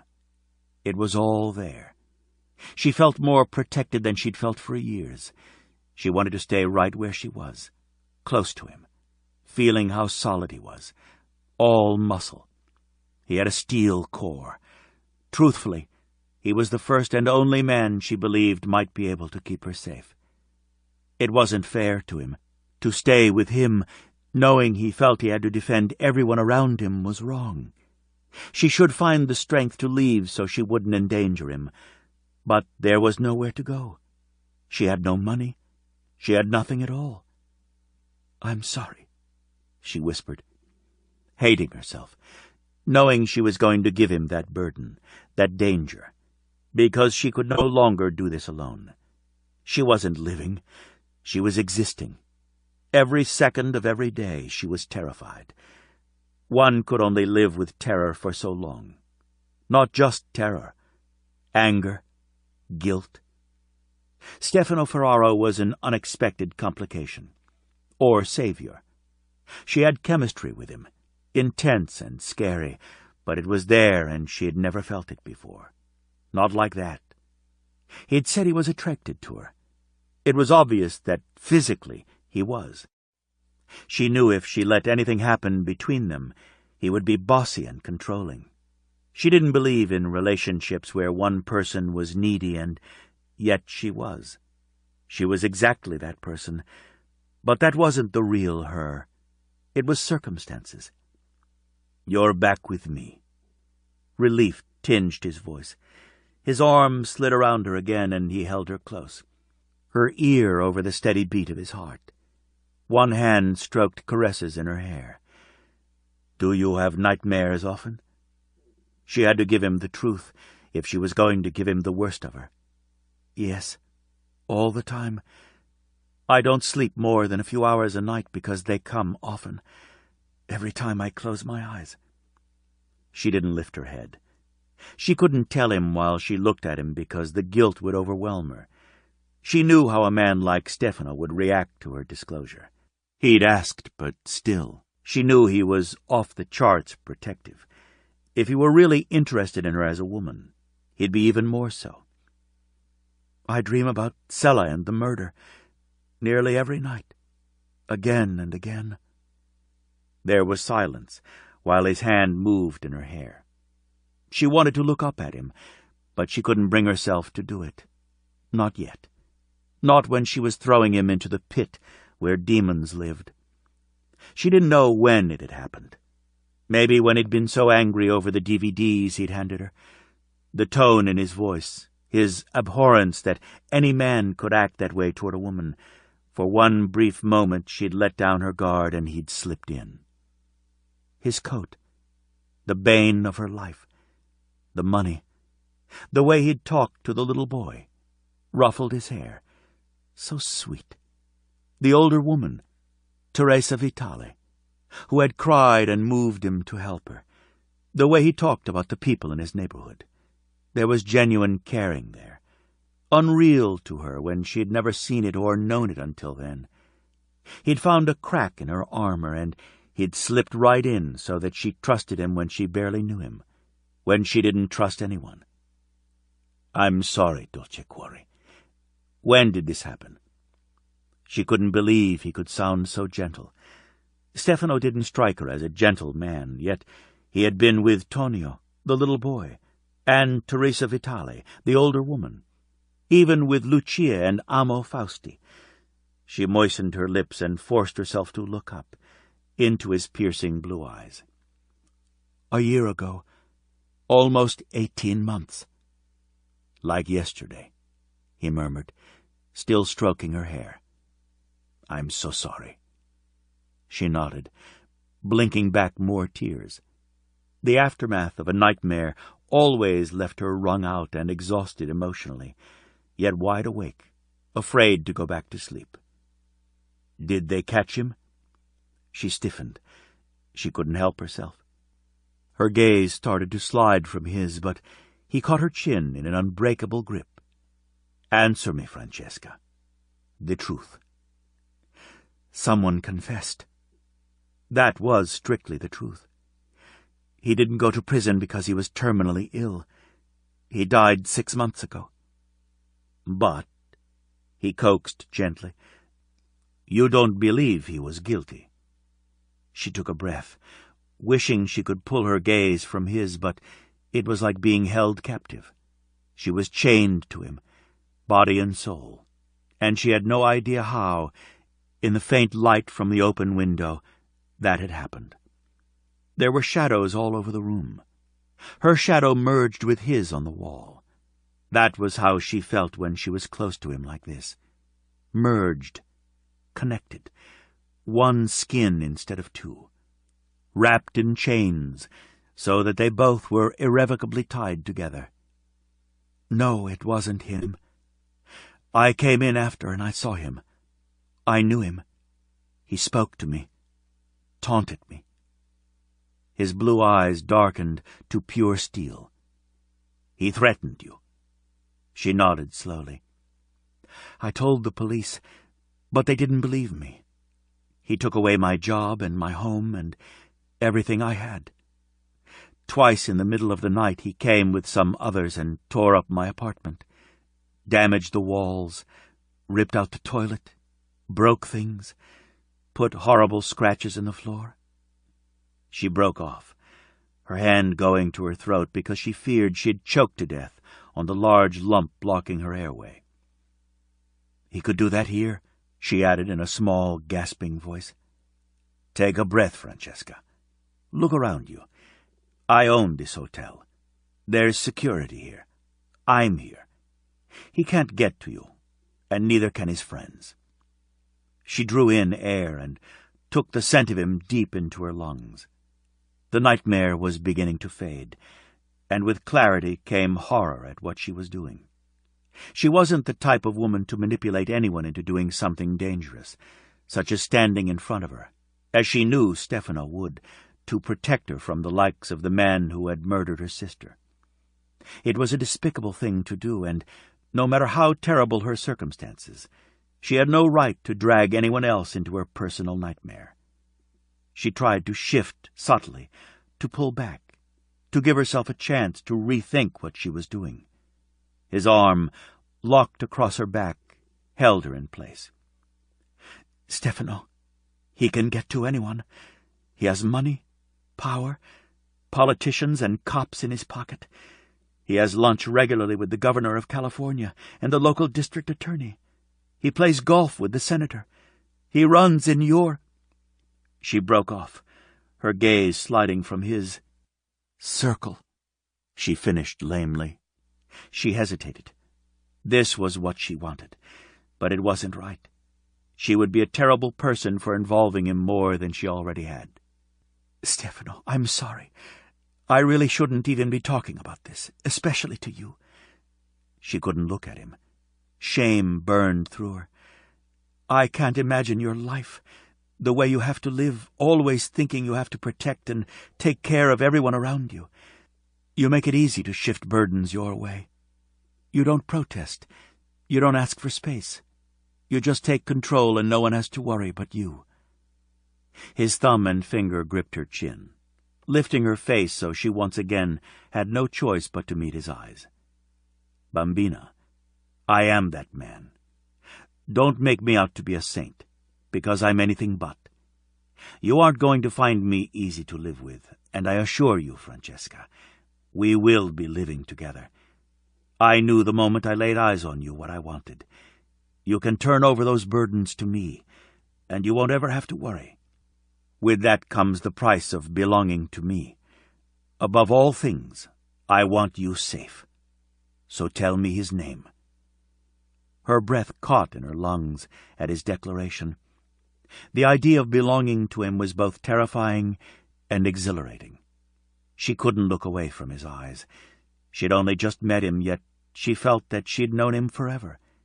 She knew he was dangerous, possibly more dangerous than Barry Anthon, but still, that connection between them was so strong, she couldn't imagine not having him in her life in some capacity. I think I manipulated you to this point. I didn't start out that way, and then I did. And now I—" She broke off as his eyes glittered. "Stefano, you can be scary." "Tell me his name." He bit out each word separately, enunciating them, making them a command. "Barry Anthon." She blurted out his name, and then was shocked that she had. There was a small silence. She knew he recognized the name. How could he not? When she said he ran in the same circles, she meant it.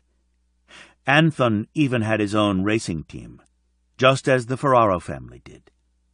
The silence stretched, and her belly knotted. Her fingers closed into fists on his thin tee, bunching the material. Of course, she should have known. Why would he take her word over that of the police? Over Anthon's? She had been so fogged coming out of the nightmare and feeling so guilty for involving him that she hadn't stopped to think about whether or not he would believe her. How stupid. No one else had believed her. Not the landlords who threw her out of the apartments she'd rented and supposedly damaged. Not the boss she'd worked for since her teenage years. Not the police, who arrested her for destroying property. Not the judges or even the lawyers who defended her. No one believed her about Sella's murder. She strained away from him, against the hard bar of his arm, her hands going flat on his chest to push him away. "Settle," he commanded softly, his eyes on her, but he was clearly somewhere else. "Barry Anthon III, I presume. He has somewhat of a reputation with women." So did the Ferraro brothers. She'd read all about them in the magazines Joanna had given her. She didn't say a word. He would have to release her sometime, and then she'd find a way to leave. She could stay in the street like Dina. The thought made her feel a little hysterical. She'd done that, and it had been awful. Worse than awful. "I need to wash my face." She needed distance. She had to put everything into perspective, and she couldn't do that when he was so close to her. His gaze searched hers for a long time. She felt as if he saw right inside of her, saw her deepest secrets, her shame for involving him, her fear that, like everyone else, he wouldn't believe that a man like Anthon had systematically set about destroying her entire life until she had nothing left. No home, no friends, no money, no way to get a job. She crushed down the sob, welling up. Stefano ran the pad of his thumb down her face, tracing her high cheekbone and making his way slowly to her lips. He rubbed his thumb along her bottom lip, his eyes darkening until her breath caught in her lungs and just stayed there. A strange throb began deep inside her, low and insistent. "I'll make you hot chocolate. If I don't have any, I'll call down to the kitchen." "It's too late for room service," she pointed out. He shook his head. "What part of 'I own the hotel' don't you understand? I call down, they get me what I want, even if they have to send out for it." "You're spoiled, Stefano." "I suppose I am," he agreed. "Don't be long." He slid off the bed, standing in one fluid motion that was all grace and power. He was dressed in a thin pair of sweatpants she was certain he didn't wear to bed. He'd pulled on a tight T-shirt, and he looked every bit as good as he did in his three-piece suits, although the look was entirely casual. Francesca watched him walk out of the room, mesmerized by the way he moved. She could watch him for hours, listen to the sound of his voice. Even when he was totally angry and scaring the crap out of her, she liked the pitch, but when he was being gentle, his voice stroked like the softest of caresses over her skin. Stefano was larger than life, and he dominated a room as well as everyone in it. When he walked out, he took the warmth with him. She shivered and wrapped her arms around her middle, rocking gently to soothe herself. He was lethal to women in a way a man like Barry Anthon, for all his wealth, could never be. Stefano might snarl, he might even manhandle a woman, but he would never hurt her. Never. She knew instinctively, like that was written somewhere in stone. She forced her stiff legs to straighten so she could scoot to the edge of the bed.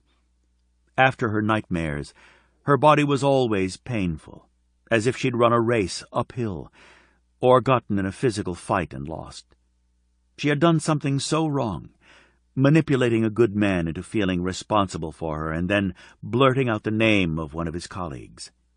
How incredibly stupid was that! She was ashamed of herself and angry, too.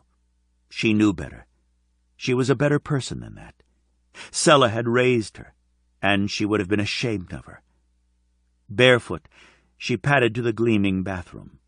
It was large, larger than the kitchen and bedroom combined in her little apartment. The bathtub looked inviting, and she gazed at it longingly while she just stood there, trying to decide what to do. Stefano was probably calling Anton right that moment. How could she have been so careless?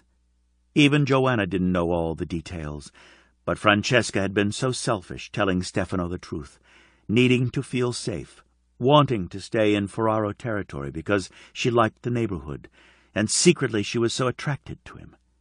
It would serve her right if he was talking to Barry right that moment. "Francesca, get a move on." He sounded impatient, bossy, so like him. "Keep your panties on," she called back, smiling at the exasperated sound of his voice. The minute the admonishment slipped out, she clapped a hand over her mouth. She didn't need to make him angry by being her smart-mouthed self, or worse, have him think she was flirting. He might say he was attracted, and she definitely was, but he wasn't the type of man for a woman like her, under any circumstances, let alone the one she found herself in. Right now, she was the damsel in distress, and he was the white knight riding to the rescue. She'd even helped to manipulate him into thinking she was just that, until she had revealed the name of her enemy. She'd vowed to rebuild her life and find a way to take Barry Anton down. Her, not someone else. Now that she was thinking clearly again, she wasn't going to shove her fight onto anyone else. It was too dangerous. In any case, the chances that Stefano Ferraro and Barry Anton were friends were extremely high. She pulled her hair back, braided it, and, without a hair tie, just left it braided and hoped it stayed long enough to wash her face. The soap was a gel and smelled like heaven. Beside the gel was a moisturizer, and she lathered it on.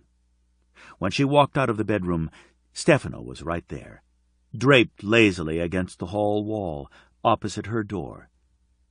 "Did you just tell me to keep my panties on?" His voice was pitched very low, quiet. Her heart stuttered. "I might have. That depends." She hedged. He straightened in one of his powerful, controlled, fluid movements that could rob a woman of breath for the next century, and held out his hand. "I think you're feeling better. You sassed me. People don't sass me, Francesca. Not ever." "They don't." She tried to look innocent, staring first up at his face and then at his hand. There was no reading his expression, so she slipped her hand into his. Instantly, his fingers closed around hers. Warm, tight, firm. He gave a little tug and started down the hall with her. "Not even your sister?" "No, not even my mother." "Why not? I think sass is just what you need. I think, from observation, that you tend to get everything your way." Her heart beat too fast. She didn't know why he was teasing her, but it was better than having him throw her out on the street. Much better. Still, it wasn't true that he got everything his way. He hadn't wanted to leave the pizza parlor. He was enjoying having dinner with her, but he left for Teresa Vitale. She supposed he was dragged away often from things he wanted so he could help others. "I need instant obedience," he said. He smiled at her, and her heart nearly stopped. She found it impossible to breathe. He had the sexiest smile she'd ever seen in her life. He could get just about anything from her with that smile. Staring at him, she nearly stopped moving because she couldn't remember how to walk. Her brain short-circuited. She concentrated on putting one foot in front of the other and followed him to the very spacious kitchen. Francesca looked around her. "You live in a hotel. Why do you need a kitchen like this?" She touched the stove with reverent fingers. "This is state-of-the-art. I could do things in this kitchen. You cook." He let go of her hand and indicated the high-backed leather stool at the bar. Francesca nodded as she climbed up onto the stool. "I love to cook. Growing up, Sella worked and I took care of the house. I spent a great deal of time watching cooking channels and trying out recipes until I understood the art of cooking. And it is an art if you love it, which I do. Even after I was old enough to work, I did the cooking." "I've never cooked," he admitted. "Not anything that wasn't packaged, and that doesn't taste so good." "Growing up, you didn't learn? Did you and your brothers think it was women's work? Some of the best chefs in the world are men." She was a little disappointed that he might think that way. It didn't surprise her, though. "My brothers and my sister were too busy learning other things that were deemed necessary by the family. We didn't have much of a childhood, and we certainly weren't encouraged to learn how to cook. Although, saying that, Taviano is an excellent chef, but he learned in Europe, certainly not from our mother." "Other things?" Now she was curious.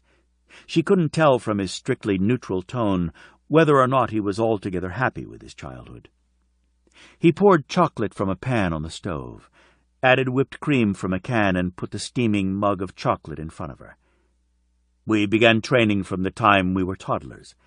Languages, arts, martial arts, boxing, wrestling, jiu-jitsu, all sorts of weapons, horseback riding, eventually driving skills, and of course we were expected to excel in every subject in the private schools we attended.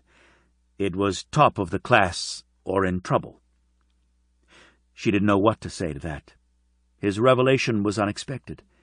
It didn't sound like much of a childhood to her, and she had to once again reassess what she thought.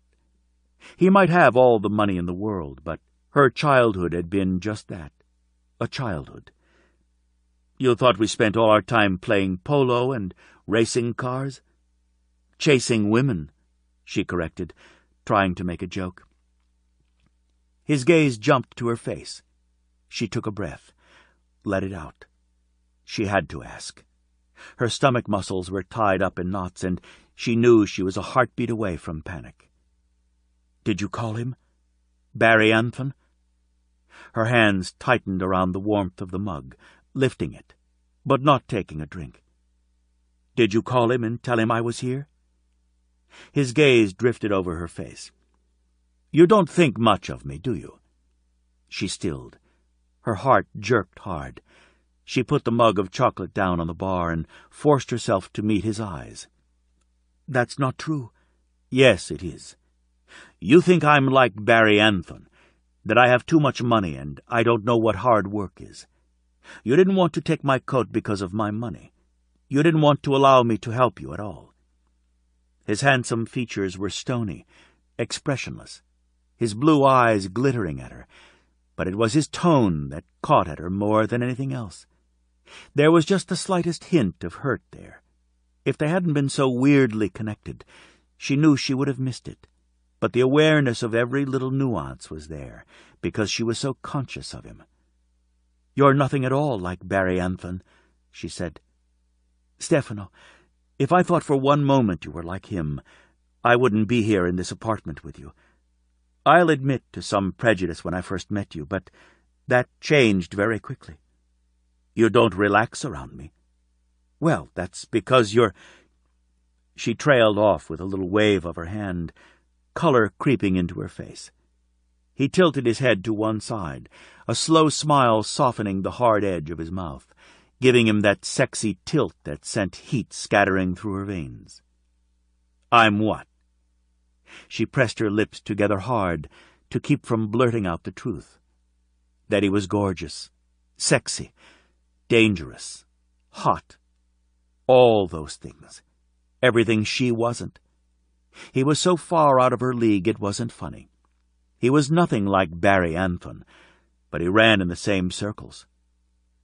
It just stands to reason that you would want information about my situation, and as you know Barry, what better way to acquire it than by speaking to him personally? It was prudent to change the subject. I definitely want the information about what happened, but you're right here with me. Why wouldn't I just ask you myself? She ducked her head. Maybe you think I'd lie to you. Would you? She shook her head.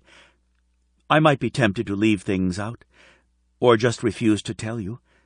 It's all pretty far-fetched, and no one other than Joanna has believed me. They believe Barry. Barry wouldn't know the truth if it hit him in the face. He's been making shit up since the day he was born. He pays people to believe him, but that doesn't make it true, Francesca. She lifted her chin, trying not to feel hope. You should know, aside from being arrested for damaging property, I've also been in lockup for 72 hours in a hospital. She didn't take her eyes from his, waiting for condemnation. Everyone else thought she'd lost her mind, so why not him? Still, deep inside, where that strange connection was, she didn't think he would believe the worst said about her either. He kept his gaze steady on hers, unflinching, expressionless. Her heart pounded. She clutched the chocolate mug so hard her knuckles turned white. His gaze dropped to her hands, and he reached, gently prying her fingers from the mug. His thumb slid over her knuckles. When Barry does something, he's thorough, but he's repetitive. Once something works for him, he keeps using it. You're saying he's done this before? Hope blossomed. What do you have on him? Her breath left her lungs in a rush. Why do you think I've got something on him? Because you're not dead. He would have killed you if he could have. If we look into the bank account of the man convicted of your sister's murder, there will be a lot of money his family inherits when he dies. This isn't the first time something like this has happened around Barry Anthon. Obviously, if you saw him at the murder scene and he's worked so hard to discredit you, he's afraid of you. He's got money and power. He's got cops and politicians in his pocket. He wouldn't be afraid unless whatever you have could ruin him, and he can't risk killing you until he gets it back. His thumb rubbed gently at her knuckles. It felt exquisite. Each time the pad of his thumb slid between her knuckles, she felt his touch melt through bare skin and sink into her bloodstream. She shivered. She couldn't help it. Her body was tuned to his, came alive for his. It didn't make sense, but then chemistry never did. She took a breath. I don't know you, Stefano. You know me. He brought her hand to his mouth, his lips moving over her knuckles in the way his thumb had, only this was so much better, way more intense. She felt an answer coiling hot at the junction of her legs. You don't have to tell me. Yet. Drink your chocolate. He let go of her hand. She curled her fingers around the mug again because when she wasn't touching him she felt cold, and it was such a relief that he believed her, that he knew the real Barry, deceitful, murderous Barry. He's done this before, destroying property and making it look like someone else did it? Murder? She couldn't bring herself to ask that. All of it, right down to the jail time and the hospital, Stefano confirmed. He likes to brag that no one can cross him. He threatened a couple of drivers. They ended up quitting. I didn't get the story until a couple of years later, but they wouldn't drive for anyone because they were so afraid of him. It ended their careers. Has he ever threatened you? Francesca asked cautiously. Bambina. One word.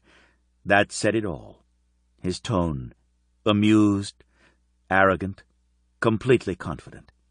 She shivered again, but this time because she could see the danger in him. He wasn't a man other men crossed. If Barry was too afraid to threaten Stefano, what did that make Stefano? The thought flitted through her mind unbidden. She took a sip of chocolate to buy herself time. It was delicious. There was no way it was from a package. "You made this?" Amusement crept into the deep blue of his eyes. "Yeah, I did." "How did you learn to make such great chocolate?" "I have a younger sister. She often had a difficult time sleeping, so she'd come into my room, wake me up, and I'd make her chocolate." She thought it strange that his sister woke him up instead of her parents, but he didn't enlighten her further, so she took another sip of the delicious brew. "I've been thinking about your living arrangements. I've come up with a great solution. John Balboni and his wife, Suzette, own the hardware store. They've wanted to travel for a while, but she's nervous about leaving their home unattended, and they got into a little trouble financially a couple of years ago. They have a little guest unit. I think it would be mutually beneficial if you could live in that unit. She'd be happy, they could use the money, and she would feel they could comfortably leave home." It sounded perfect, but there was Barry. If he found out where she was staying, he would come after her. He'd destroy any property. The horrible apartment building where she'd lived didn't much matter, but the Balbonis sounded like a nice couple who couldn't afford to have their guest unit destroyed. He nodded as if reading her mind. "You see the problem. Barry is probably searching for you right now. How did you pay for your bus ticket?" "When I got out of the hospital, I knew I had to get away from Barry's influence, so I stayed on the street and in shelters. I knew he had someone watching me. Street people stick together, and they helped me evade the Watcher. Joanna had sent me money, and I used it to buy a bus ticket. I got rid of all my clothes, selling them or trading in the thrift store so they couldn't recognize anything I wore. I boarded the bus and came here." "But you know he'll find you." He made it a statement. Francesca nodded. "Eventually. I was hoping I had the chance to get back on my feet before he did. He left me too afraid and too exhausted. So we'll have to change plans. This hotel is secure. You'll have to stay here, with me. He won't get his crew past security, and there's no way he can destroy where you're staying." Francesca held her breath. Her eyes met his. Temptation was a man who was so beautiful he looked like sin. "Stefano, thank you, but I can't accept." "I wasn't asking, Bella. It's the only solution. It keeps you and everyone else safe. Besides, I've wanted to take on Barry Anthon for a long time. You'll stay here, and we'll put a plan together to draw him out. Don't worry. I'll take care of you. He won't get close to you. With you under my protection, he's going to have to change his game. He's comfortable with that game, and he's going to start making mistakes." "But I can't let you—" "Did you not fucking hear me? You're staying here, with me." He was back to swearing, impatience in his voice. She let her breath out. She wasn't as afraid of Barry as she was of staying with Stefano. She might not just lose her body to him. She would definitely lose her heart. Still, even with knowing that, she couldn't resist temptation, or safety, or that bed. She nodded, slowly. Chapter 9. Francesca stomped out of her bedroom, hair still damp, dressed in a soft skirt that fell to her ankles and a camisole that emphasized her generous breasts and narrow ribcage. She had never worn anything like it in her life, but she had definitely seen both items before. She'd admired them in the window of Lucia's treasures. She had new underwear, a drawer full. Every pair of panties and each bra was exquisite. Again, something so incredibly nice that she had never worn before. She loved them, but they didn't belong to her. She needed clothes because she had to go to work, but this was too much. How had Stefano managed to acquire clothes at 3 or 4 in the morning? And it had to have been after 3 or 4. And how had they gotten into her room? "These aren't mine." She greeted him, trying not to stare. Of course he looked gorgeous, already dressed in a pinstriped 3-piece suit. his dark hair gleaming under the lights at the breakfast table. He glanced up from reading what clearly had to be some kind of report, his blue eyes meeting hers. Her heart stuttered in her chest, and her reprimand died in her throat. No one should look that good in the morning. Stefano smiled at her, his gaze drifting over her. "You look beautiful. Good morning. I ordered breakfast. I wasn't certain what you'd like, so I took a chance on eggs and potatoes. They sent up fresh squeezed orange juice and coffee. There's tea, if you prefer." "Stefano, where are my clothes?" He stood and reached for her. His long fingers settled around her elbow, and he drew her to the chair opposite to where he'd been sitting. She sank into it more because her knees were suddenly weak than because she wanted to sit. She actually wanted to walk around, to continue feeling the swish of the soft material on her legs. Once she was seated, he slipped into his chair opposite her and smiled, one of his amazing hot smiles, which sent her temperature soaring. She had to remind herself to stay on track because he tended to fry her brain. "Sadly, there was a little accident with your clothes. Rico said they didn't survive. So, of course, since they were entrusted to our care, the family provided you with new ones. By the time you get off work, we'll have jeans and tees for more casual wear. There wasn't enough time last night." She took a sip of coffee because she desperately needed the caffeine to deal with his obvious bull. "My clothes met with an accident?" He nodded. "Sadly." She narrowed her eyes and gave him her best scowl. "Did your coat manage to make it back intact?" He nodded, sober, his handsome features suspiciously innocent. "Yes, I was relieved. My brother saved my coat, but couldn't quite grab your duffel bag. It floated right down the river." "Oh, my God! You are so full of it, Stefano." Francesca took a bite of scrambled eggs and shook her head. "I have no idea what you mean. I'm merely repeating what Rico told me. I can't imagine that he would lie." She had to work at not laughing. "Right." He lifted an eyebrow at her. "I trust you slept better last night after the hot chocolate. Emmanuelle swears it always works for her." She nodded. "I did. But we're not finished with the clothes discussion. How did you manage to get everything in the middle of the night?" He shrugged. "Amo Fausti, the owner of the boutique, is a good friend of mine. He opened the store immediately when I told him we'd accidentally lost your clothes." "In the middle of the night? You just called him and he opened the store?" Coffee seemed more important than food. She clearly needed to stay sharp around him. He was totally unapologetic. "He's a friend. You've already become one of his favorites, so he was happy to do so." That pleased her because Lucia and Amo were definitely favorites of hers. "And the clothes got into my room how?" Again he shrugged. "I knew you would need them in the morning. I put them away myself." While she was sleeping, she sighed. "As much as I love the clothes, I can't accept them." He smirked.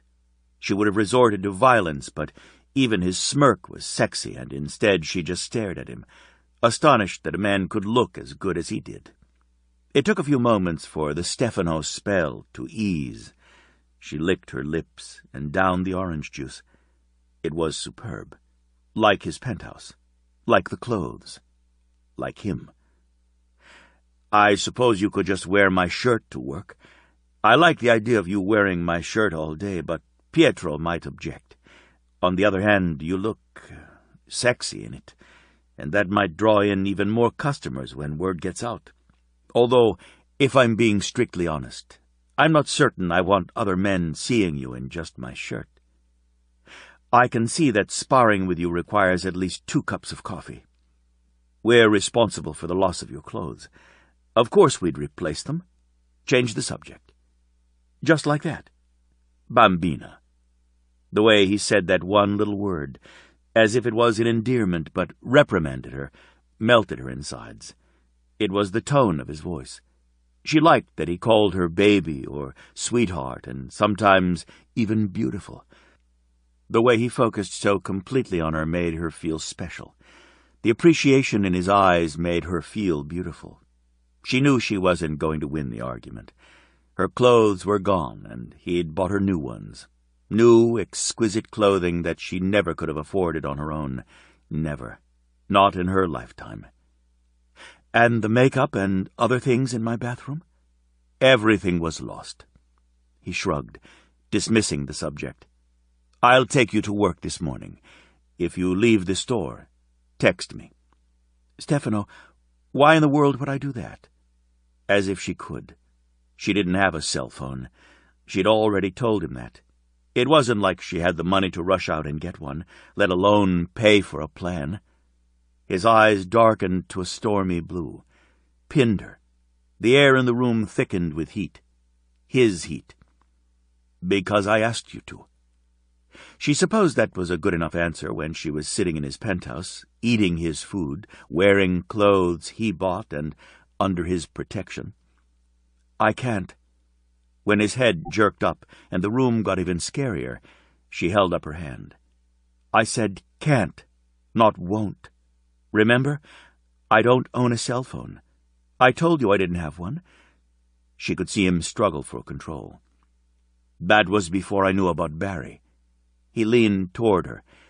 Francesca, you have an enemy like Barry Anthon, and you don't have a cell phone to call 911 if he catches up with you? His voice was pitched low, velvet soft, totally menacing. It should be your first priority. Her heart pounded. I couldn't afford one, let alone pay for a plan. In any case, the police don't believe me, Stefano. No one does. If he catches up with me, I'll be standing in front of you. I told you, I'm coming up with a plan. Just give me a few days. In the meantime, I want to know that you're safe. He glanced at his watch. I've got shit to do this morning, but Emilio will be watching over you. I'll send a cell to the store. Use it. My number will be programmed in, and I want to know where you are at all times. I'm not being controlling. I need to know you're safe. You're controlling, she corrected. True, he agreed, sounding completely unremorseful. But I still need to know you're safe. There wasn't any sense in arguing. Stefano was a law unto himself, and he would get her the phone, and Emilio would be waiting right outside the store no matter what she said. She'd wanted his protection, and now that she had it, she couldn't exactly throw a tantrum over how he chose to give it to her. Okay. Okay? She smiled at him. I see no reason to argue when you're just going to get your way. The food is delicious. I didn't realize hotel food could be really good. Our hotel provides the best of everything. Our chefs are amazing. The pastry chefs are as well. Tonight, after work, you'll have to sample some of the desserts. I can see if I stick around here for too long, I'll end up gaining weight. Pizza, pastries, and amazing food. You could use a few pounds. I don't like that you weren't eating. Dina told me you didn't have anything to eat for a couple of days.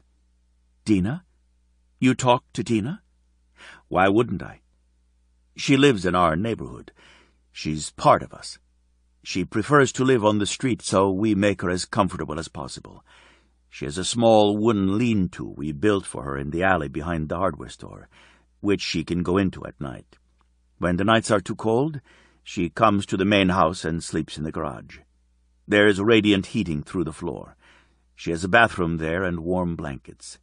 It's the most she'll let us do for her, other than new warm boots once a year and sometimes clothing. I don't know what happened to her coat. She had a nice one. She leaned her chin on the heel of her hand and tried not to devour him with her eyes. She loved that he took care of the homeless woman in their neighborhood. She'd so misjudged him. That's amazing. Not really. She's a human being with a few problems. Her entire family was killed in a car accident. Her husband, 3 boys and a daughter. She was the only survivor. No relatives. She just gave up. We've tried to get her help. She used to teach school, high school. She had all kinds of awards, and her students loved her. After the accident, she turned to alcohol to dull the pain.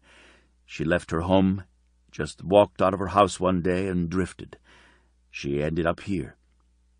There was an underlying sadness that fascinated her in his tone. He genuinely cared about Dina, she realized, and that took her breath away. Stefano Ferraro was many things, and most of them were amazing, sexy, and wonderful. She liked him. He might be bossy and arrogant and controlling, but that was only one small part of who he was. "How do you know all that? Dina barely spoke to me."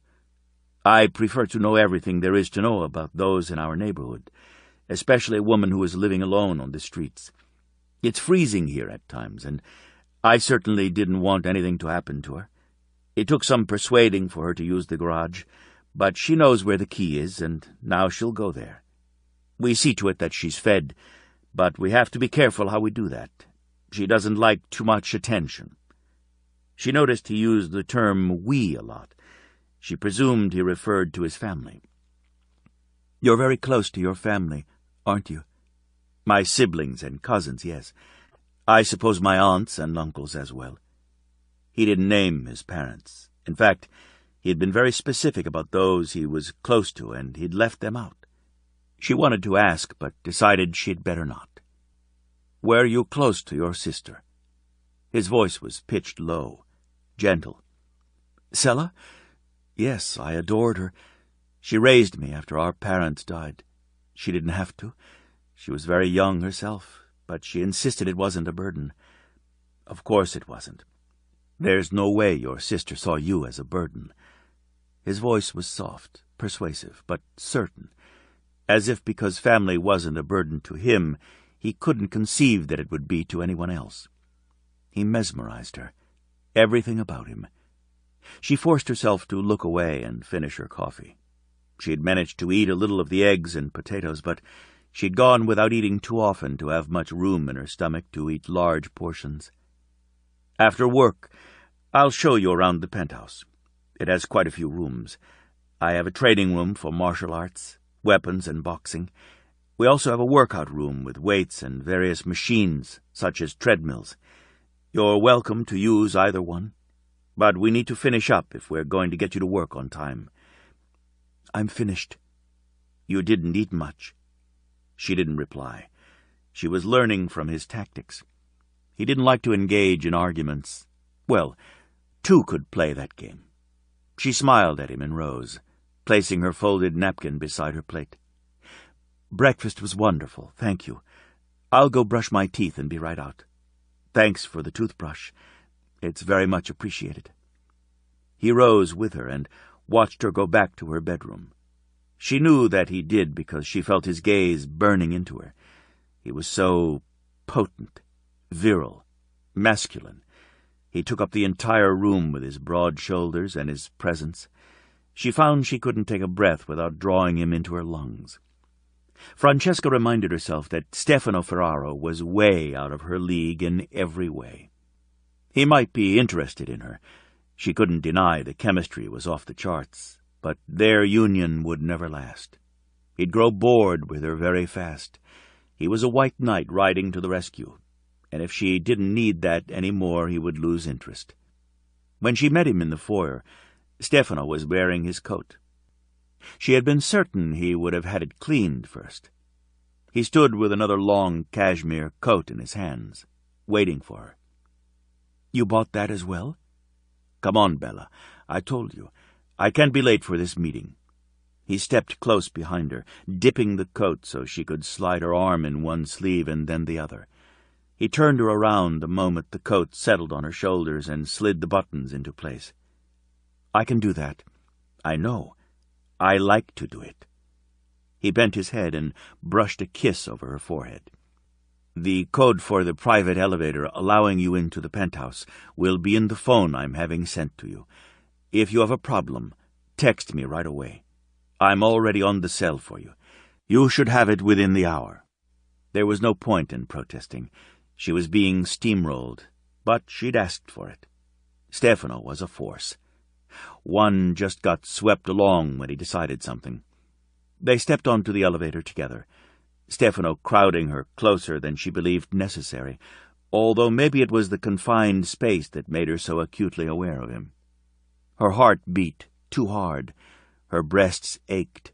nipples pushing at the soft lace of her bra. Her sex pulsed, a persistent throb beating in tune to her racing heart. His long fingers curved around the nape of her neck, his thumb sweeping along her jaw. "You're so beautiful, Francesca," he said softly, "and chemistry is a fucking bitch. I promised myself I'd go slow with you, not scare you to death, but apparently that's not happening." He bent his head and took her mouth. She shouldn't have done it. She should have more restraint. But she couldn't help herself.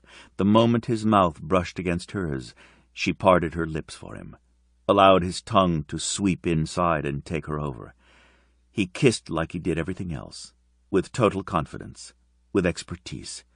He started gentle and ended rough. The kiss was shocking in its intensity. She felt possessed, taken, overwhelmed with sheer, urgent need. Every cell in her body responded. She swore he poured molten lava down her throat and into her veins, where it moved through her, burning his name into her along the way, to pool low and hot between her legs. She had never been kissed like that.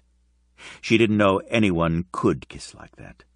Every nerve ending in her body sprang to life on full alert.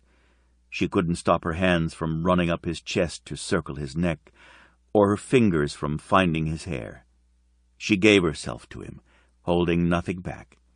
Her mouth moved under his, following his lead, kissing him back, while her body pressed tightly against his. The elevator pinged, and he turned her, so his body hid her from view of those in the lobby. He lifted his head reluctantly, his blue eyes moving over her face. "You good dolce cuore. Do you need a minute?" He kept his hands on her hips, holding her so she wouldn't fall flat on her face. She touched her mouth with trembling fingers. "I don't know. You should be outlawed." He smiled down at her, the smile slow and sexy, gorgeous as it lit his eyes. "You're good." He made it a statement. "Henry brought my car around. It's right in front." He took her hand, and she went with him out of the elevator. Instantly, the atmosphere in the lobby changed. Heads turned. A few people whispered, but most were silent, watching him, watching them. She ducked her head and moved closer to him. Instantly, he swept her beneath his shoulder, locking her to his side protectively. He didn't look left or right, but she knew he was aware of everything and every one in the hotel lobby. Nothing escaped his notice. She knew why she felt so safe with him. He commanded everything and everyone around him with every step he took. He filled an entire lobby with his presence. No one would dare try to harm her when she was in his keeping. It felt good to actually feel safe after so long. He handed her into the car, giving her the illusion of being a princess. She snapped the seatbelt around her, admiring the interior of the Aston Martin. Francesca waited until Stefano was behind the wheel and the car was gliding down the street, faster than she thought he should have driven it. Evidently, Stefano and his family had a lot of cars for their use. "I wanted to tell you thank you." He glanced at her, raised an eyebrow. She twisted her fingers together. It didn't matter that he looked like the hottest man on earth and maybe the richest. He deserved to know. "For rescuing me from that apartment and gathering up what would be horribly embarrassing recordings. And for giving me a place to stay that made me feel safe. I haven't felt that way in a very long time." He reached out and caught her hand, curling his long fingers around it. "Then I'm grateful I was the one to give that to you." He frowned a little and brought her hand to his thigh, pinning it there. "Although you still had a nightmare." "I have them all the time, but when I did, you made me hot chocolate and spent time talking to me, making me feel better. And you somehow, I still don't know how, managed to get me a closet full of beautiful clothes that actually fit. And the shoes are awesome." She lifted one foot to admire the boot she was wearing. She waited, holding her breath, watching his face carefully. His smile was slow in coming, but when it did, It was worth the wait. He brushed his thumb over her knuckles once, and a million butterflies took wing in her stomach. "We're here, Bambina," he said as he parked the car. "Do you have money for lunch?" "Pietro allows me to eat at the deli. I'm not going hungry, Stefano, but thanks for asking." She was embarrassed that he felt he had to ask, but happy that it mattered to him.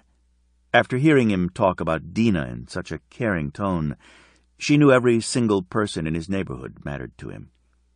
Francesca was shocked when Stefano slid out of the car, walked around the hood, and opened the door for her.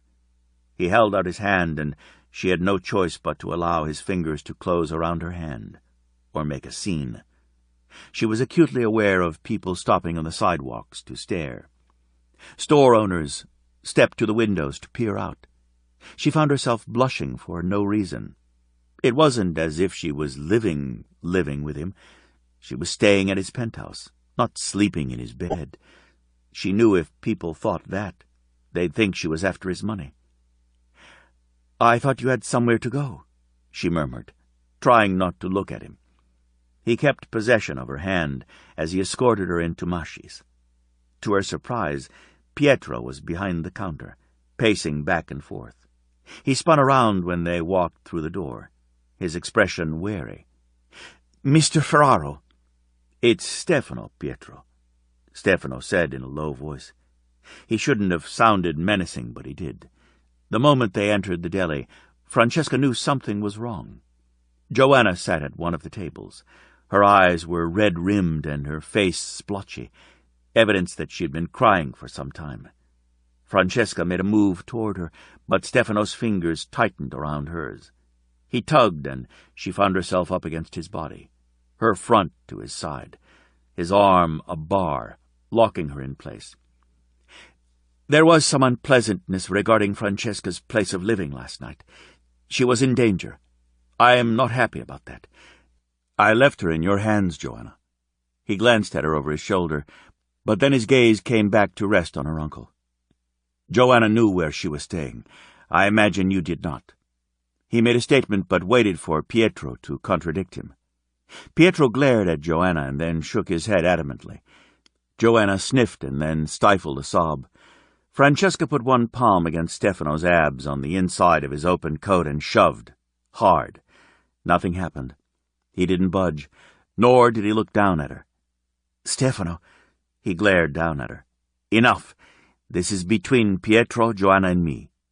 Once again he looked at her boss. "She's staying with me in the penthouse, but while she's working, Emilio or Enzo will be close. I want her safe, Pietro." His voice dropped an octave. "Do you understand what I mean by safe?" Pietro nodded. "At some point in the future I expect you'll receive a visit from a couple of men who will tell you all sorts of tales about Francesca. When you don't fire her, and you won't, they will return and threaten you. The moment these men contact you, no matter what they say, I expect you to immediately, and by immediately, I mean that instant, report to me, personally, Pietro. Have I made myself clear?" Pietro nodded so hard and so much that Francesca feared his neck would break. "Good." Stefano dropped the iron bar of his arm, but turned his head and brushed another kiss along her temple. "Text me, Francesca. I won't be happy if you forget." "We all endeavor to make you happy," she murmured softly, and smiled innocently up at him. He shook his head, his blue eyes glittering with a promise of retaliation, and her stomach did a slow roll in anticipation. He turned his head toward Joanna. "I trust we will see you at the club Friday night, Joanna. Emmanuel said you'd be there." Joanna nodded. "I'm so sorry, Stefano." He studied her pale, splotchy face. "You fucked up, Joanna. You also apologized for it, and it's over. We're good." Instantly a smile broke out, lighting Joanna's face. Francesca wasn't certain what she'd done to apologize for, but evidently when Stefano said it was over, Joanna must have known him well enough to believe whatever was between them was gone. Her smile said it all. Stefano caught Francesca under the chin and turned her face to his. "I'll pick you up after work. If not me, one of my brothers or my sister or a cousin." "I can walk." Swift impatience crossed his face. His eyes darkened. "Don't piss me off, Francesca. Someone will be here." She gave an exaggerated sigh. "Can you please try to tone down the bossy?" His smile was slow in coming, but when it did, her stomach did a slow roll. "I'll try, just for you, but I wouldn't count on it, dolce cuore." He brushed his mouth over hers. A brief contact, but so hot. Embers found their way to her belly. "Later, Bella. Be good." Stefano was gone, striding from the store with his fluid, easy way, which made him look like a cross between a fighter and a dancer. He flowed over the ground, his long coat billowing around his legs as he made his way to the car. Francesca watched as those on the sidewalk stopped to look at him or stepped aside to make room for him. He didn't ever have to pause. The crowd parted like the Red Sea for him. He waved to a couple of people, but he didn't stop. He slid into his car, and even traffic seemed to obey, allowing him to pull in immediately. Francesca turned to Pietro. "What was that all about? You aren't responsible for me, no matter what Stefano says. Seriously, Mr. Masci, I'm just grateful that you gave me this job." No, Francesca. You're a good worker, the best. I have no problem with you. Stefano Ferraro asked a favor of me, and I said I would do it for him, and I let him down. I won't again." She bit her lip, studying his face. "I don't want you to think you're in any way responsible for me. I'm a grown woman." No, Francesca. You don't understand what a great honor and privilege it is for one of the Ferraros to ask a favor of me. Since you've been working for me, they drop by, all of them, cousins, siblings, all of them, in my store, daily. I've always done a good business, but it is up over 100% since you began, and that's only a couple of days. It will grow even more." Francesca wasn't certain what to say to that. She glanced over her shoulder at Joanna. "Let me put my coat away, hon, and I'll be right out. I've got a few minutes before I have to clock in, and we can talk." She wanted to know what had Joanna so upset, and Stefano declaring it was over the moment Joanna apologized to him. As she hung up her coat, she glanced at herself in the mirror. Her lips still looked a little swollen from the very hot, very hard and aggressive kiss. She touched her mouth with trembling fingers. She'd almost gone up in flames, just spontaneously combusted right there in the elevator. She didn't look the same in her first-ever designer clothes and even more fabulous boots. She shouldn't be so happy over the shoes, but never in her life had she been able to afford such luxury. She loved them, the way they fit, the feel of the material of her skirt, everything. It was impossible not to, and she didn't bother trying. "Don't get used to it, Francesca," she murmured aloud to herself. Joanna had a cup of coffee waiting for her, and Francesca sank down in the chair beside her. "Honey, you've been crying. What's wrong?" Joanna rubbed her temples. "I've been crying so much I gave myself a headache. I want to apologize to you, too, Francesca. I never should have told you about those apartments, let alone allowed you to live there." The breath left Francesca's lungs in a long rush, and deep inside everything stilled. "This crying jag is about me living in those apartments? You apologized to Stefano because he was angry with you over that?" "Of course he was angry. He had every right to be angry with me. I'm angry with myself. Pietro is angry with me, too." "How did you find out about it when it just happened?" Francesca asked, keeping her voice low and controlled. She pushed the coffee mug away from her with the tips of her fingers. "Emilio, of course. He and Vittorio came to see me last night. They were both, understandably, upset. They told me about that horrible man and what he did to women in his building." Joanna's eyes filled with tears all over again. "After everything you've been through, it's awful to think of you being exposed to that. Joanna, they had no right waking you up in the middle of the night and telling you all that," Francesca said carefully. "You've been so kind to me. Without you, I'd still be on the street and in serious trouble. I appreciate every single thing you've done for me. This job, the money to get here, just sticking with me. being my friend when so many ugly things have been said about me. The apartment isn't your fault. I chose to live there against your advice. You have no blame in what happened, and the Ferraros certainly had no right to involve you." Stefano was going to have to answer to her over that. Making poor Joanna cry and feel so much guilt that she apologized was just plain out of line. "No, I'm your friend, Francesca. I knew you shouldn't stay there. There were rumors about the owner. I knew he was a sleaze. Every woman within a mile or two has heard he's been brought up on rape charges repeatedly, and then the charges would be dropped." She looked around the empty store. They weren't open for another half an hour, but she still lowered her voice. "He's connected to the Saldi family. The Saldis are Sicilian, and they go way back. They're reputed to be very violent, and he's related through marriage. His aunt married one of the Saldis. I've heard she's as bloodthirsty as they are, and the family protects him." Francesca took a deep breath. Joanna had known about the owner and hadn't confided any of the information to her, only that it wasn't a good place to stay and bad things happened there. Francesca had lived on the street for a short while. She knew bad things, but she associated most of them with drugs. It hadn't occurred to her that the owner of the building had raped women. Still, to be fair, had she known, she might have stayed there anyway rather than risk the street while she worked to find the money to get a decent place. "I should have told you. If I had told you, maybe you would have stayed with me until you got on your feet." Francesca had to concede that she might have, but she wouldn't make Joanna feel any guiltier than she already did by admitting it aloud. She shrugged. "It's over now. I'm staying with Stefano." Joanna gasped, and a huge smile brightened her face. "In his guest room, you crazy woman." "How far from his bedroom is the guest room?" Joanna asked. "Because seriously, you might consider sleepwalking. I don't want to be one of 10,000 women who have been in his bed. I read all the magazines you gave me, and he's a hound dog. He was with a different woman in every picture at every event. Just admitting the truth out loud made her stomach churn. That's the point, Francesca. It was always a different one, and no one ever went to his penthouse. Not ever. Believe me, like all the other women around here, I've been on Ferraro watch since I was 13.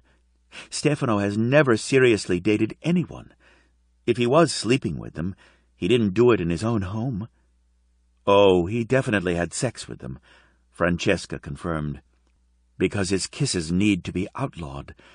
I didn't think anyone could kiss like that." Joanna's eyes got wide, and her mouth formed a perfect round O. "He kissed you? Oh, my God! This is so cool, Francesca. My best friend with Stefano Ferraro. I am not with him. He's doing what he always does, taking care of everyone in his neighborhood. He's the white knight, and I'm the damsel in distress. When I'm all fixed up, he'll move on." Joanna burst out laughing. "You tell yourself that, girlfriend, if it makes you feel better. The rest of us know the truth." She glanced at her watch. "I have an hour to make myself presentable and go to work.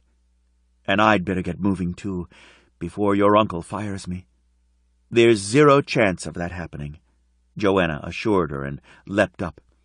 She gave Francesca a quick hug and then blew kisses to her uncle before rushing out of the store. Francesca put an apron over her clothes, for the first time worried about getting anything on them. She helped Pietro put fresh food in the refrigerated cases. She could see the crowd already beginning to line up on the sidewalk, waiting for her boss to open the doors. The number of people coming to the store definitely seemed to grow from one day to the next over the days she'd worked there. She was happy for Pietro, but it also made her nervous now that she knew part of the reason for the booming business was her association with the Ferraro family. She spotted both Emilio and Enzo in the crowd. Emilio leaned one hip lazily against the wall, while he flirted with a young woman who kept tossing her blonde hair from one side to another, and then winding it around her finger. Emilio had angled his body so that he could watch the street and yet keep an eye on Francesca. He winked at her as he continued to talk to the blonde. Francesca burst out laughing. She was becoming very fond of Emilio. He might be flirting, but his attention wasn't centered on the woman. He was totally alert to everything around him. Enzo was in line, but standing at an angle that kept changing. He didn't look into the shop, but was studying the street, the buildings across the street and the crowd around him. She realized immediately that between the two men, the street, buildings, and sidewalk were covered all the time. She found herself impressed with them because clearly no one else seemed to be aware of what they were doing. A sudden chill ran down her spine, and she straightened from where she had been arranging inside the cases the special Italian meats imported from various regions in Italy. A sharp prickle of awareness had her gaze sliding away from Emilio and Enzo to search the crowd. She'd had feelings like this before, and they were always dead on, and never boded well. Her mouth went dry. Surely Barry Anthon hadn't already found her. She hadn't even gotten established. There was no way to build a reputation enough that he couldn't tear it down. She took a deep, calming breath and forced herself to look through the crowd. Her gaze slid through the sea of faces until it rested on a man staring straight at her. He wore aviator-type sunglasses and had a ball cap pulled low over his eyes. His jacket was old and stained and very rumpled, but bulky so it was nearly impossible to tell his weight. He wasn't 6 foot, because Enzo was close to him, and she knew Enzo was at least that tall, and the man was shorter. He looked vaguely familiar, and she tried to place him. She'd seen him somewhere, but from a distance, just like now. He stared right at her, his mouth drawn into a thin frown of dislike. When he saw her staring back, he drew a line across his throat. He did it so fast, and then turned and walked away, hands in his pockets, shoulders slumped, head down, that she almost wasn't certain he'd really made the gesture. He walked rapidly and disappeared from her sight within moments. Francesca stared after him, her heart beating fast, lungs seizing. Barry had to have sent him with that message. They'd already found her. She was going to have to decide whether to run or stay. She had no money and nowhere to go if she ran. If she stayed, she would be putting her friends in jeopardy. She stared after the man for a long time, long enough that Pietro had opened the doors and people were already crowding in, forcing her to go on automatic pilot and work. Chapter 10. Francesca spent most of the morning and early afternoon looking over her shoulder and watching the traffic through the plate-glass window. She was nervous and edgy, but kept her smile in place with the customers. Time went fast because it was very, very busy, so much so that they had to call in another worker in order to keep up. Pietro, normally in the back, stayed out front to work the cash register while Francesca and Aria, a young woman working part-time and going to school, took care of the customers. Francesca ate lunch in the back room, rather than out front with the customers as she had done the day before. She was eating late, most of the day having slipped by with such a constant stream of steady customers. She was grateful to get off her feet in spite of the new, comfortable boots. She thought a lot about her options, which weren't many. The truth was, she wanted to stay, but it wasn't fair to Pietro, who had been so kind giving her a job on Joanna's word. She knew what Barry Anthon would do first. His men would talk to Pietro and insist he fire her. They would tell him about her mental illness, her police record of vandalism and destruction of property. If Pietro didn't listen and fire her, they would target his store. The men would ruin Pietro's livelihood just to get to her. She couldn't allow that to happen. Stefano's hotel would be much more difficult to get to, although she was fairly certain even that wouldn't go unscathed.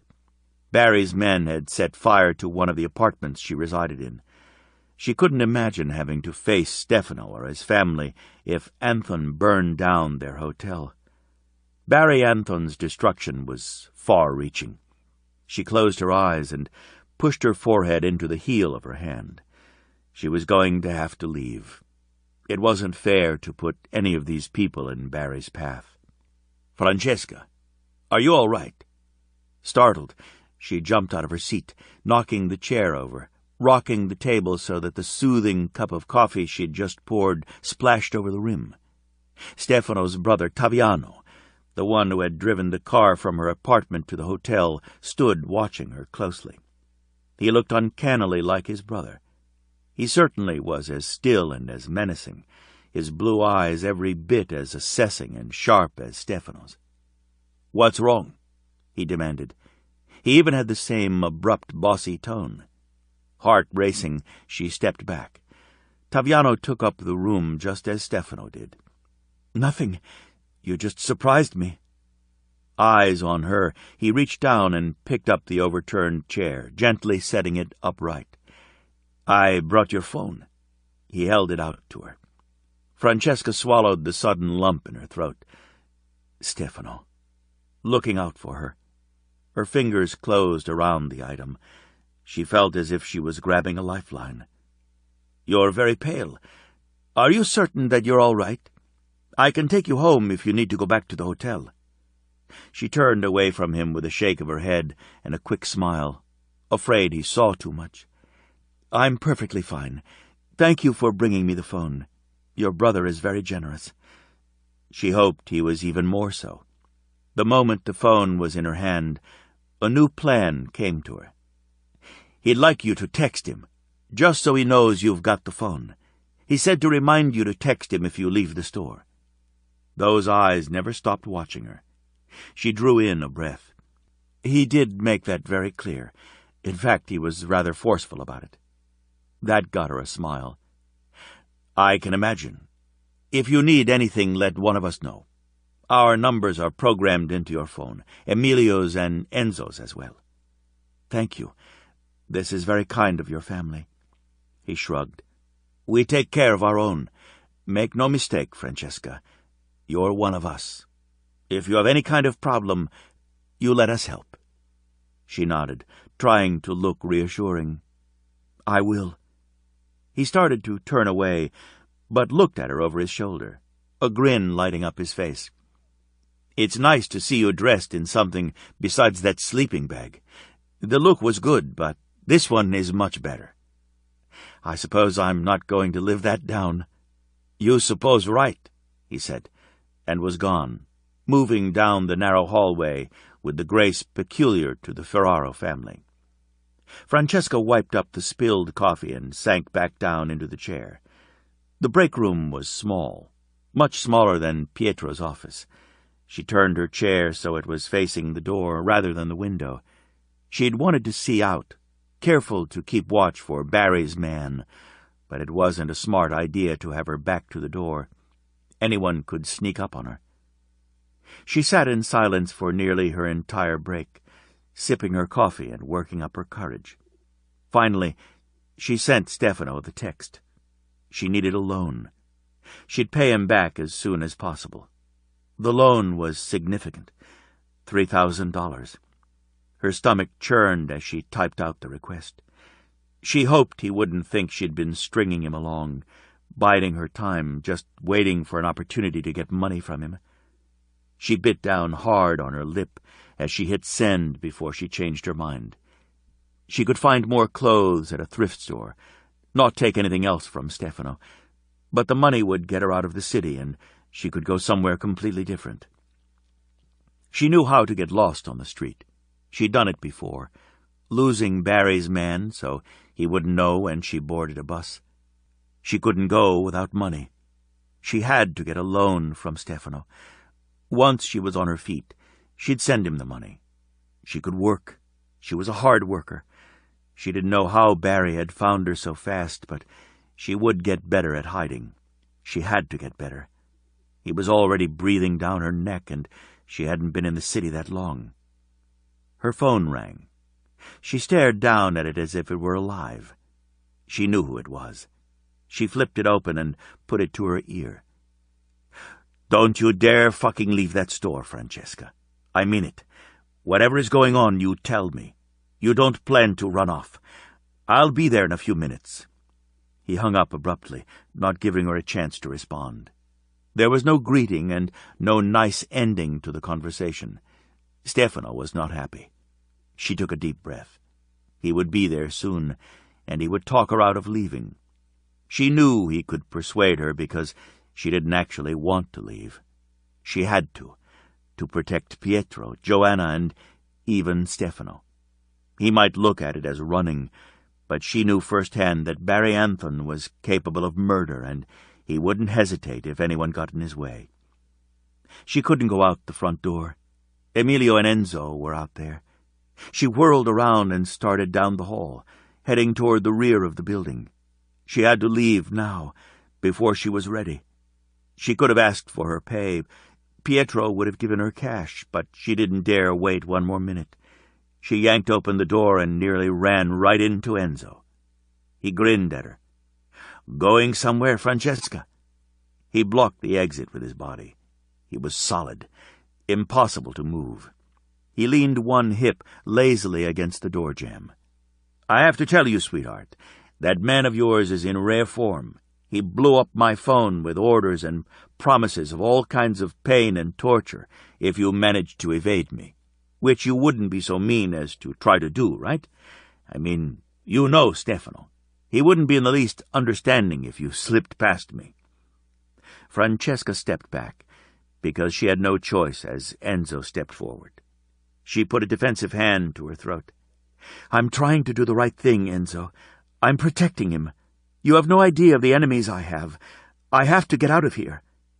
Enzo shook his head, a small smile playing on his mouth. "You're protecting Stefano Ferraro? My cousin." He grinned at her. "That is so rich. Protecting him. It's not a laughing matter." The smile faded and he tipped his head to one side. "You're serious?" "Very. I know you love him. For his sake, you have to let me go. I'll get on a bus and disappear." She wasn't certain she had enough money to get her anywhere. She still hadn't gotten a real paycheck yet. "Honey, Stefano Ferraro isn't a man who needs protection from anyone. People need protection from him. Trust your men to take care of you. Trust our family." She sensed movement behind her, although she didn't hear anything. Enzo lifted his gaze beyond her shoulder, and she turned her head to see Emilio coming up behind her. The two men caged her in. "Want to tell me what the hell is going on? Stefano is losing his fucking mind," Emilio greeted. "Francesca here is leaving to protect Stefano from some big bad enemy she has," Enzo supplied. Emilio stopped in his tracks, his face showing shock. "What?" "You heard me." Francesca had had enough. "Move, Enzo. You can't stop me." "Honey," Enzo grinned at her, "physics apply here. You're not up to taking me on." "Are you shitting me?" Emilio demanded. "You're protecting Stefano." She sighed, trying to push down the relief. She didn't want to feel relief, but she did. She was terrified of leaving. She didn't want to go back to the streets, but more, she didn't want to be alone anymore. Barry Anthon had terrorized her for so long, she had forgotten what good was until she'd been with Stefano. She'd forgotten what safe felt like until she'd been with him. "Fine. I'll go back to work. Finish my shift and face His Majesty when I'm off work." She capitulated. "I think you're officially off work for the day. He's blown up my cell, Enzo's cell, and Pietro's phone. I wouldn't be surprised if every single one of his brothers, as well as Emmanuel, showed up." "He wouldn't go that crazy." "Honey," Enzo said, "he did." That didn't bode well. She followed Emilio back into the store, Enzo trailing close behind. To her shock, she recognized two of Stefano's brothers lounging by the door, as if they were draped there very casually. But there was nothing casual in their expressions when their gazes settled on her face. Enzo took her elbow and walked her around the counter, straight to Stefano's brothers. "She was protecting him." he greeted with a small grin. Francesca rolled her eyes. "It isn't that funny." Taviano broke into a smile. Rico didn't, but his eyebrows shot up. "Seriously?" Taviano asked. "This is priceless. Can't wait for him to find out." "I'd like to know what prompted your sudden desire to make a run for it," Rico said. "But let's take this outside. We have an audience." Francesca was acutely aware of the silence in the store. It was packed with customers, yet no one was making purchases or conversing with a neighbor. All eyes were on her and the Ferraro brothers. Rico yanked open the door, lifted his chin at Pietro, took her elbow, and marched her out of the store. As he did so, Stefano's Aston Martin pulled smoothly to the curb. Without missing a beat, Rico opened the door, put a hand to the top of her head when she hesitated, forced her into the car, and shut the door. Francesca took a deep breath and turned her head to face Stefano. The atmosphere in the confines of the car was searing. She could see why. He was seething. A tendril of unease snaked down her spine. "Stefano, put your seatbelt on." He waited, blue eyes like flames burning a hole through her. She was insane. She knew she was, because Stefano Ferraro was furious. His fury burned all the oxygen out of the air, but she still felt absolutely safe. Happy, relieved, uncaring that he might roar at her, because she knew categorically that Stefano would never lay a hand on her in anger and that he wasn't about to let her go.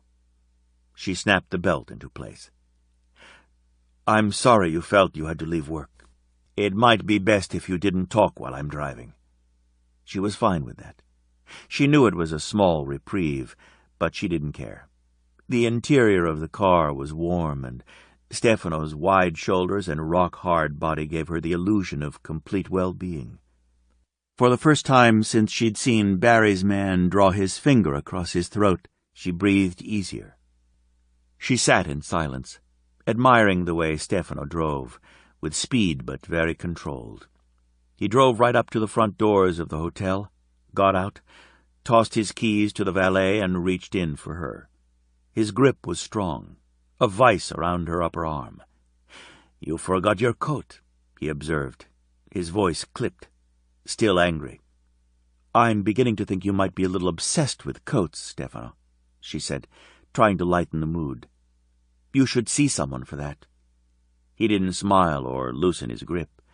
He went through the double-glass doors, across the lobby, and straight to his private elevator.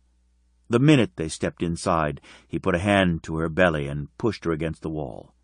Caught her wrists in his hands, pinning them against the wall on either side of her head, and settled his mouth over hers. Hot, searching, angry, hungry. He poured those emotions into her, his body aggressive against hers. She took his scorching heat, not even pretending to resist. She had known she'd ached for his mouth on hers ever since he'd kissed her that morning, but the moment it happened, need surged through her. Hunger rose, sharp and terrible.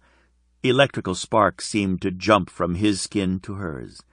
Her body reacted, going pliant, breasts aching, nipples peeking into twin, tight buds, her body slick and hot with welcome. She kissed him back, giving herself to him, letting his mouth take command of her. If he intended the kiss as a punishment, it quickly evolved into something altogether different. By the time the elevator reached the penthouse, her knees had gone weak, and Stefano was forced to hold her up. Every single cell in her body was alive and reaching for him. He took his mouth from hers, and she chased after it, lifting her face in an effort to prevent him from leaving her. Stefano wrapped his arm around her, keeping her upright as he guided her off the elevator and into the foyer of the penthouse. "At least you know you belong to me," he snapped, anger still infusing his voice. If he could kiss like that when he was angry, he was in for trouble, because she wouldn't mind making him really angry, if that was what she received every time. She pressed her fingers to her mouth and went with him into the spacious great room. It was long and wide and had several couches and chairs. He took her straight to the one in front of the fireplace and put her into it. "Stay put." Francesca watched him through lowered lashes as he turned on the fire, using a remote control, stalked across the room, shrugging out of his long coat and tossing it over one of the chairs before turning back to glare at her. Not just glare. She shivered. He pinned her with his piercing eyes, seeing her, seeing the fear she'd tried to hide from him.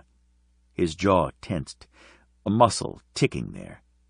Danger clung to his wide shoulders and defined chest. He looked both powerful and intimidating. She knew he thought the fear in her was of him, because he made a visible effort to get his anger under control. "Dolce cuore." His voice was soft, caressing. "Don't look at me like that. I would never hurt you, never. No matter how angry I get, you will never be a target." She shook her head. "I know that, Stefano." She did know it. Stefano Ferraro was a man who protected women, especially one he considered his, even if it was temporary. "Why are you afraid? What made you run?" He didn't take his eyes from her face, and she shivered again at the intensity there. She studied him. His expression gave nothing away, yet she felt as if she had hurt him. "I don't want anything to happen to you." The confession came out in a little rush, the words tumbling over one another, almost of their own volition. She wasn't certain she would have revealed so much to him if she'd thought about it, but the idea that she might have hurt Stefano with her actions was unacceptable to her. He stood across the room from her for a long time, his blue gaze moving over her face. She twisted her fingers into the material of her skirt, bunching it into her fist. The atmosphere in the room changed, but she didn't know him well enough to read it. "What do you think is going to happen to me, Francesca?"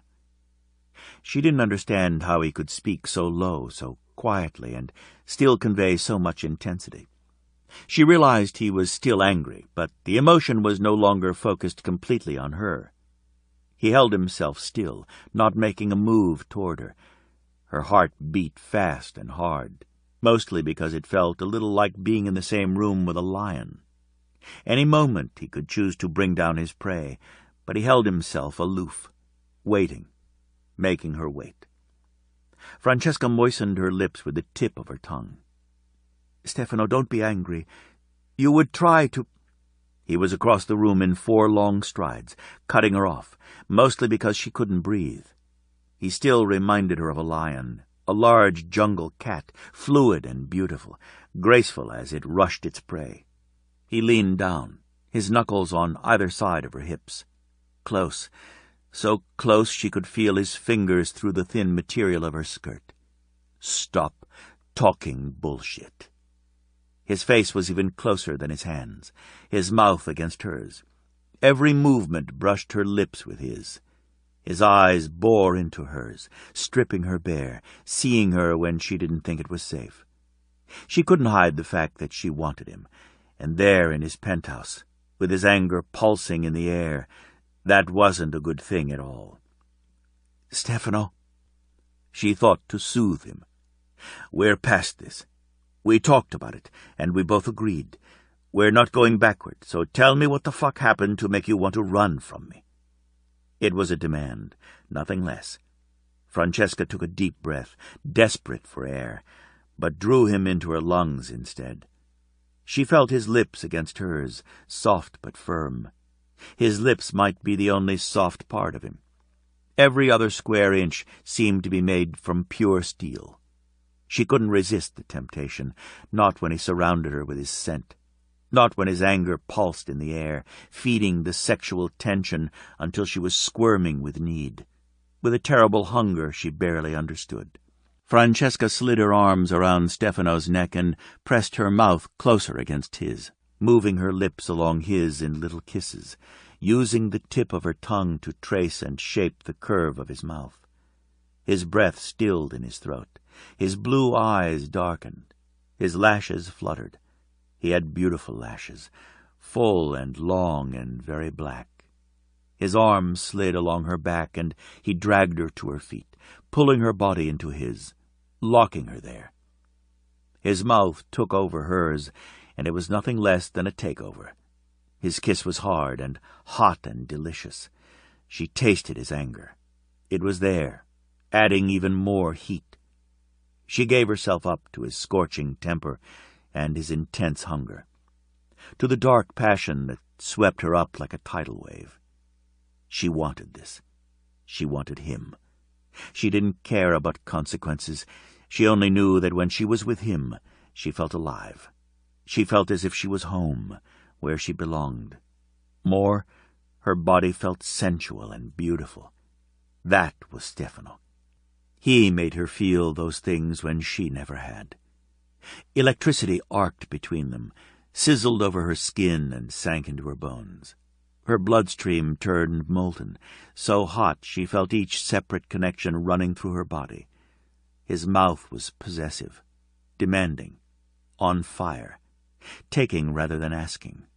That didn't matter, because she gave up everything to him. His hands settled on her hips, almost as if he might set her aside. Francesca moved closer to him, needing to feel the strength in his body, the way his muscles rippled so elegantly beneath his clothes. She needed to touch him, his skin, to feel the heat scorching through her. Without thinking of the consequences, she jerked his shirt out of the waistband of his pants and slid her palms up his rib cage and over his chest. His breath hitched in his throat. Hers caught in her lungs. A moan escaped her throat. A groan emerged from his lungs. His hand slid down her narrow waist to her hips, fingers bunching in her skirt while his mouth took hers again. She went up on her toes, reaching for more, drowning in his taste, in his dark passion. His hand slid over her bare thigh, up to her hip, and then down around to the inside. The feeling of the pads of his fingers was exquisite. All the while his mouth commanded hers, taking her to places she hadn't known existed. She needed to be closer, much closer, skin to skin. On the far wall, over his arm, she saw their shadows merge, and felt the jolt of lightning, as if she'd been struck, as if somehow their two bodies became one inside the same skin. The blaze of fire sizzled down her spine, up through her belly to her breasts, scorching hot, making her hungrier for him, addicted to his taste, his scent, the feel of his hard body against the softness of hers. She had never been more aware of herself as a woman. Abruptly, Stefano's hands locked around her upper arms like a vice, and he put her away from him, holding her still at arm's length, breathing heavily, shaking his head. She took a step toward him, mesmerized by him, completely under his spell. "No, Bambina, we can't do this." "Yes, we can. I want this," she whispered, once again stepping toward him. His arms locked, holding her away from him. "No." One word. She saw his face, uncompromising, without expression. She was on fire, her body not her own, but his, and yet he didn't want her. She was making a fool out of herself. Never in her life had she offered herself to another man. Humiliation burned through her. Francesca turned away from him, pressing her fingers against her mouth to still the trembling, to seal the taste and feel of him to her. He didn't want her. She'd thrown herself at him, and he'd rejected her. How could she have been so stupid? She didn't have a lot of experience, but she shouldn't have convinced herself he wanted her just because she wanted him. She'd never felt more mortified in her life. She wasn't certain how to salvage the situation, or even if she could. "Don't." His voice was low. She didn't turn around to face him. She didn't dare. Color had swept up her neck and into her face. She took a step toward the hall, away from him, thinking to flee to her room. She had nowhere else to go, and she wanted to hide, to give herself time to pull herself back together, because he'd totally unraveled her. She would have allowed him to take her right there in his great room, on the couch, the floor. It wouldn't have mattered as long as she had him, but he didn't want her. She'd never thrown herself at a man in her life. Never. She'd never been rejected, and she didn't know how to act, what to do or say. She wasn't sophisticated. She didn't run in his circles, and she didn't know the first thing about casual kissing.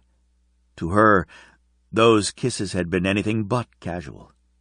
But what did she know? "Francesca, don't." He repeated the command softly, imperiously. "Look at me." Another command. She refused to face him. She shook her head and took another step, the need to flee overcoming her pride. She whirled around, thinking to run to the elevator, but he was on her before she'd taken a single step. His hands caught at her hips, and he kept moving, propelling her backward as he took her straight through the wide archway to the wall in the hallway. She would have fallen over had he not been holding her up. Heart pounding back to the wall, caged in by his body, she could only stand there, wishing the floor would open up and swallow her. She refused to look at his face, into his eyes. She didn't want to do this with him, listen to him try to let her down easy. That was even more humiliating. "I want to go," she murmured softly. "You can't keep me here." "Look at me, Francesca." It was another of his orders, clear, clipped, expecting obedience. Her breath hissed out. She braced herself to meet his eyes because she knew she had to comply with his command. He wouldn't let her go until she did. She didn't want to see pity there, or compassion. She slowly forced her gaze up his chest to his strong jaw, that beautiful mouth, his aristocratic nose, and finally to his amazing blue eyes. At once she couldn't look away. Captured, held prisoner there, right in the depth of all that blue. Her breath caught in her throat. Not pity, definitely not pity. Desire burned there, hot and raw. Possession, primal and a little savage. "Dolce cuore, you're a runner. You've gotten in the habit of taking off when things get too hot. I'm not easy. I'll never be easy. I'll own you. You won't have one moment when I'm not aware of where you are and what you're doing. That's who I am. I'll always be that man. You have to be certain you're going to stick with me no matter what, because once I make you mine, once your body belongs to me, there's no taking it back. Not ever. You have to know what you're committing to." She shook her head. "Don't say things like that, Stefano. I read the magazines, and you had sex 1,000 times with 1,000 women. They can't all belong to you." "It was sex, Francesca. I fucked them because I needed release, and I like to fuck." He ignored her wince and continued. "I didn't bring them home. They weren't ever going to live with me, or know anything about me. I didn't claim them in front of my entire family or my neighborhood. None of those women belonged to me. I didn't want them for more than a few hours. We used each other. That was it." Francesca bit down hard on the side of her lip, her heart pounding.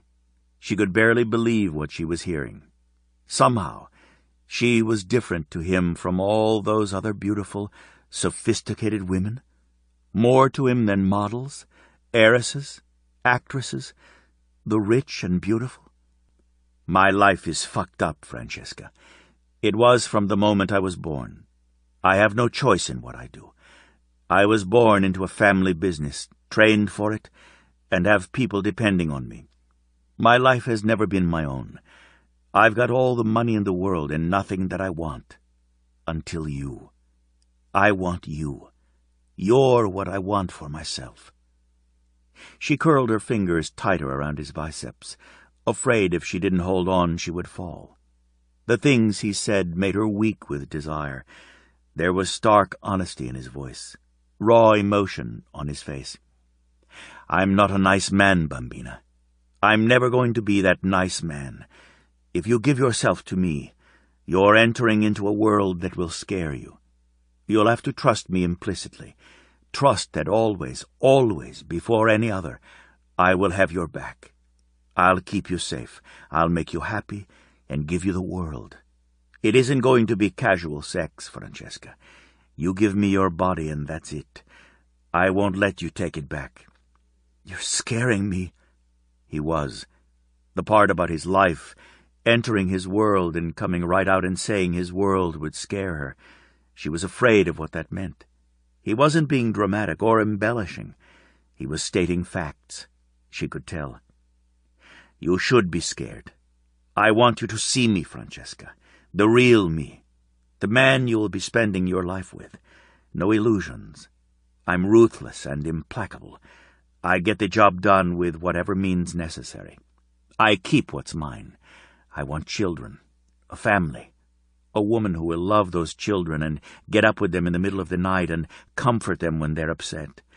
I want that woman for myself and for my children." He had said he got up with his sister when she had nightmares, and he was the one who had made her hot chocolate and sat up with her, not his mother. Stefano had done that. "I'll try to curb the way I am and give you some room, but I know myself. You're already my world. I think about you day and night. I worry about you. You'll convince yourself that once the threat to you is over and Barry Anthon has been eliminated from your life, I'll lighten up. But I won't, Dolce Cuore. I won't. I'll always need to know you're safe and that when I say something to you, you'll listen." She heard the regret, the sorrow in his voice, as if she couldn't ever love him because of who he had become, what he'd been born and bred for. Whatever his life was, whatever his family business was, he wasn't giving that up. Not for her, not for anyone. He would expect her to live with whatever it was. He would expect her to live with the rules of his world, the ones he laid down. "I'm not easy. I'll never be easy. I'll own you. You won't have one moment when I'm not aware of where you are and what you're doing. That's who I am. I'll always be that man." His declaration echoed through her mind. On that thought came the next, that she would always know she was safe, that her children were safe. Safe meant the world when you hadn't had it. "I'm not a nice man, Bambina. I'm never going to be that nice man. If you give yourself to me, you're entering into a world that will scare you." He didn't think himself a nice man, but in the next breath he told her just as honestly, "Trust that always, always, before any other, I will have your back. I'll keep you safe. I'll make you happy and give you the world." He didn't understand how beautiful he was to her, how amazing that a man like him existed. "You don't know anything about me, what I'm like, what my character is. It's impossible to want to be with me, to say I'm your world, when you don't even know me." It killed her to state the truth because she was giving him up, and she wanted him. But it was the truth, and she wasn't going to live a lie just so she could have him. He laughed softly, shaking his head, his gaze drifting possessively over her face. "Do you think after spending an entire lifetime knowing bad, studying bad in every form, I don't know good when I see it? I've spent thousands of hours in the company of superficial, of shallow, all about looks, money, image, grasping and greedy. That's the last thing you are." "You can't know that, Stefano," she whispered. Her heart pounded so loud she feared he might hear it. "Really?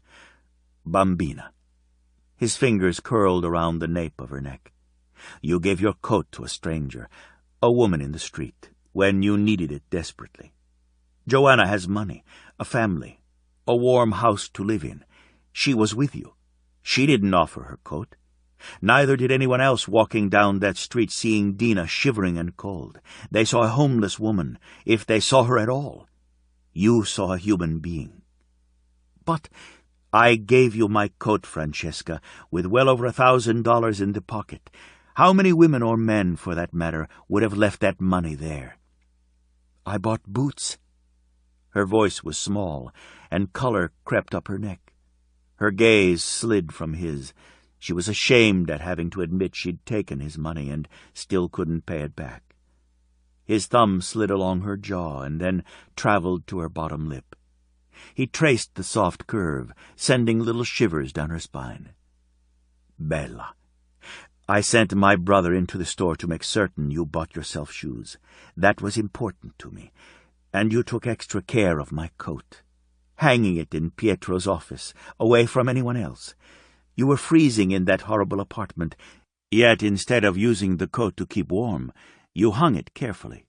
"I thought about using it," she admitted. The floor was dirty, and even after she'd scrubbed it, she didn't want his coat ever touching it. "But you didn't, even though you should have. You didn't want anything to happen to it. It mattered to you." It did matter more than she cared to admit to herself. She kept saying she wanted to return his coat to him.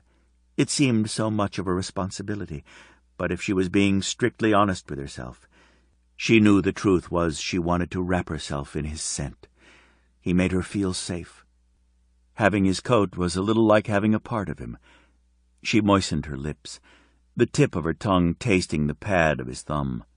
Her heart jerked and her sex clenched and went slicker, hotter, needier. "Stefano, if you knew the things they say about me, the things Barry Anthon said about you, made up about you, manufactured evidence against you." His voice went cold, hard, scary. "When you woke up from your nightmare and you told me about him—" "Stop." Now her face was cherry red. She was so ashamed of deliberately dragging him into her mess. "You have no idea what I did. I manipulated you. I knew you were scary, protective, off-the-charts protective.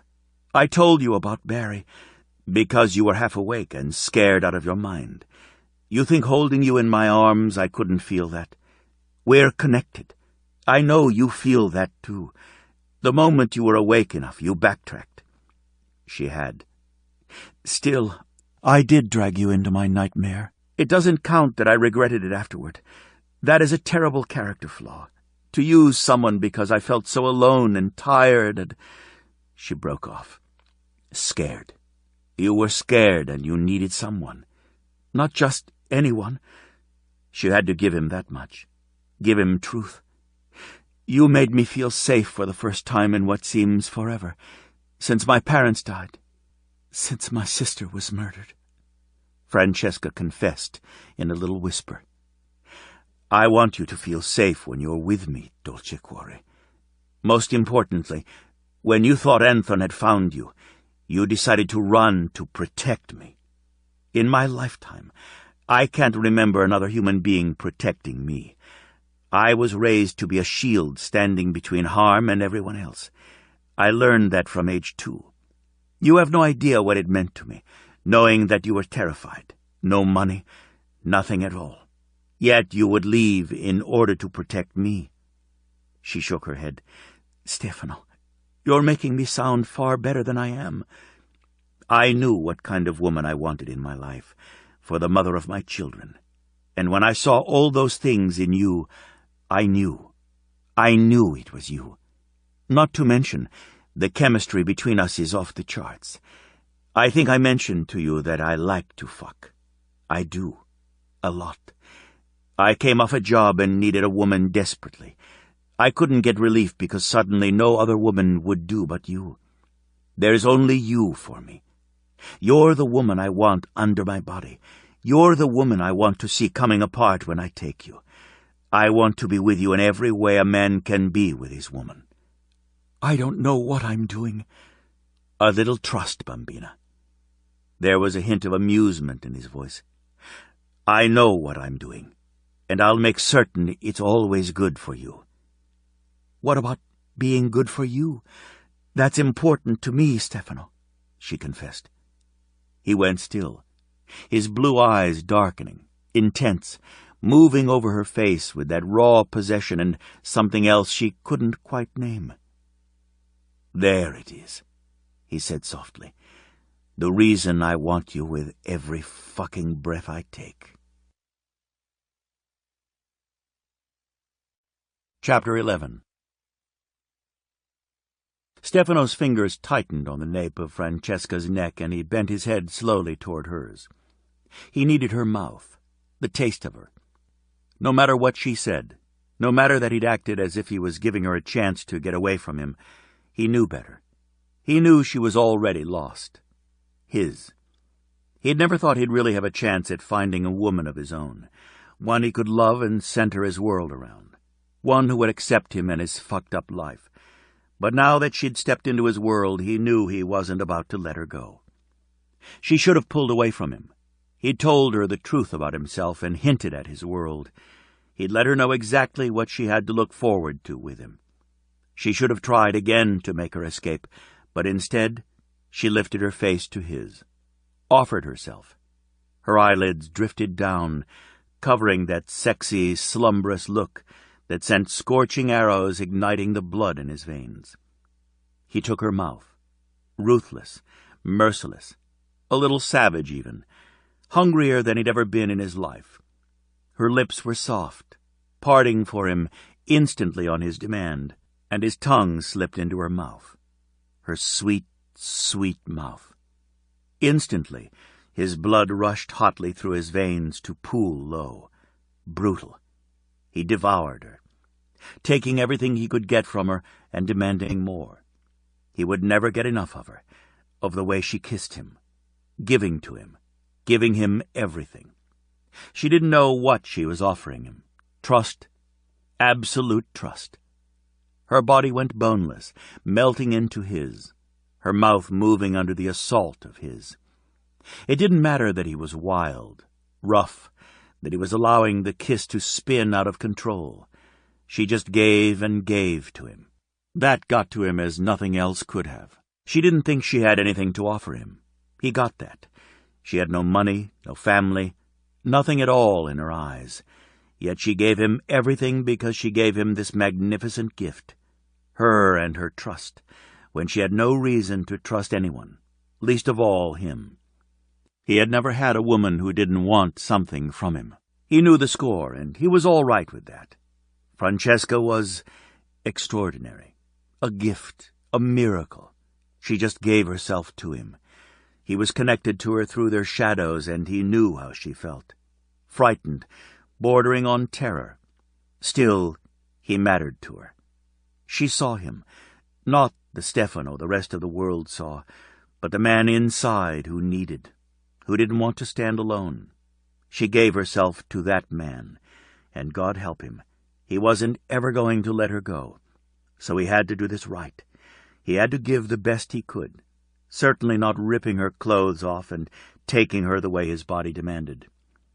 He drew back before it was too late, before he took her right there in the hallway on the floor, before the roaring in his head became too loud and the need in his body took away every ounce of sense he had. Dimly, he heard the ping of the elevator, and instantly, even with his body on fire and his cock so damned hard and full he was afraid he might burst, he turned, blocking Francesca's body with his own, dragging his gun from his shoulder holster and tracking the elevator doors through the archway. Rico stepped into the foyer, followed by his other brothers, all of them, and his New York cousins. They looked grim, determined. The truth was, he wasn't surprised to see them. He knew why they were there. Francesca represented hope to them. Already knowing that he was claiming her, she was family to them. They took family seriously. They wanted to know what had her spooked, why she would think she had to run. More, why she would think she had to protect Stefano. He also knew that if they believed he was in danger, they would pull out all stops to ensure his safety as well as Francesca's. Any other time he would have been glad to see them, but the timing was poor. "My brothers, Bambina," he said softly, turning back to her as he slid the gun back into his holster. "And 2 cousins from New York." His cousins were the family investigators out of New York. "They will be asking you a few questions. If you aren't comfortable answering, look to me. I'll handle it, understand?" Because even with his family, he would stand in front of her. Always. She didn't know that yet, but she'd learn. "I don't understand." Francesca's eyes went from dazed and dark with need to confusion and wide with shock as she stared at the gun. "What questions? And why are you carrying a gun? Is that legal?" He threaded his fingers through hers, his thumb sliding gently over her knuckles in a little caress. He felt her answering shiver. He could still taste her in his mouth, that particular addicting blend of Francesca's passion and innocence. He tugged until her front was tight against his side, and he stepped from the hallway into the great room to greet his brothers. "You know the family, and this is Lanz and D'Angelo Rossi, my cousins. This is my woman, Francesca." She nodded, but didn't smile, clearly very confused. He didn't tell her why they were there, that, in his family, an investigator from another branch would help out when they were directly involved. He didn't want to risk questions. She wasn't ready to learn the family secrets. He needed to hook her deep, make certain she loved him enough to stay. She wasn't there yet, and he wasn't about to chance fucking his one shot with her up. He wanted the spotlight off his cousins. "Where is Emmanuel?" "Someone had to be the sacrificial lamb," Taviano said. "She drew the short straw." That meant she would keep Eloisa, his mother, busy while they held this meeting. Stefano nodded. "Anyone want coffee? Wine? Something else to drink?" He led Francesca to the shorter love seat, allowing his brothers to take the larger couches or more comfortable deep armchairs. Vittorio was already at the bar, mixing drinks for his brothers and cousins.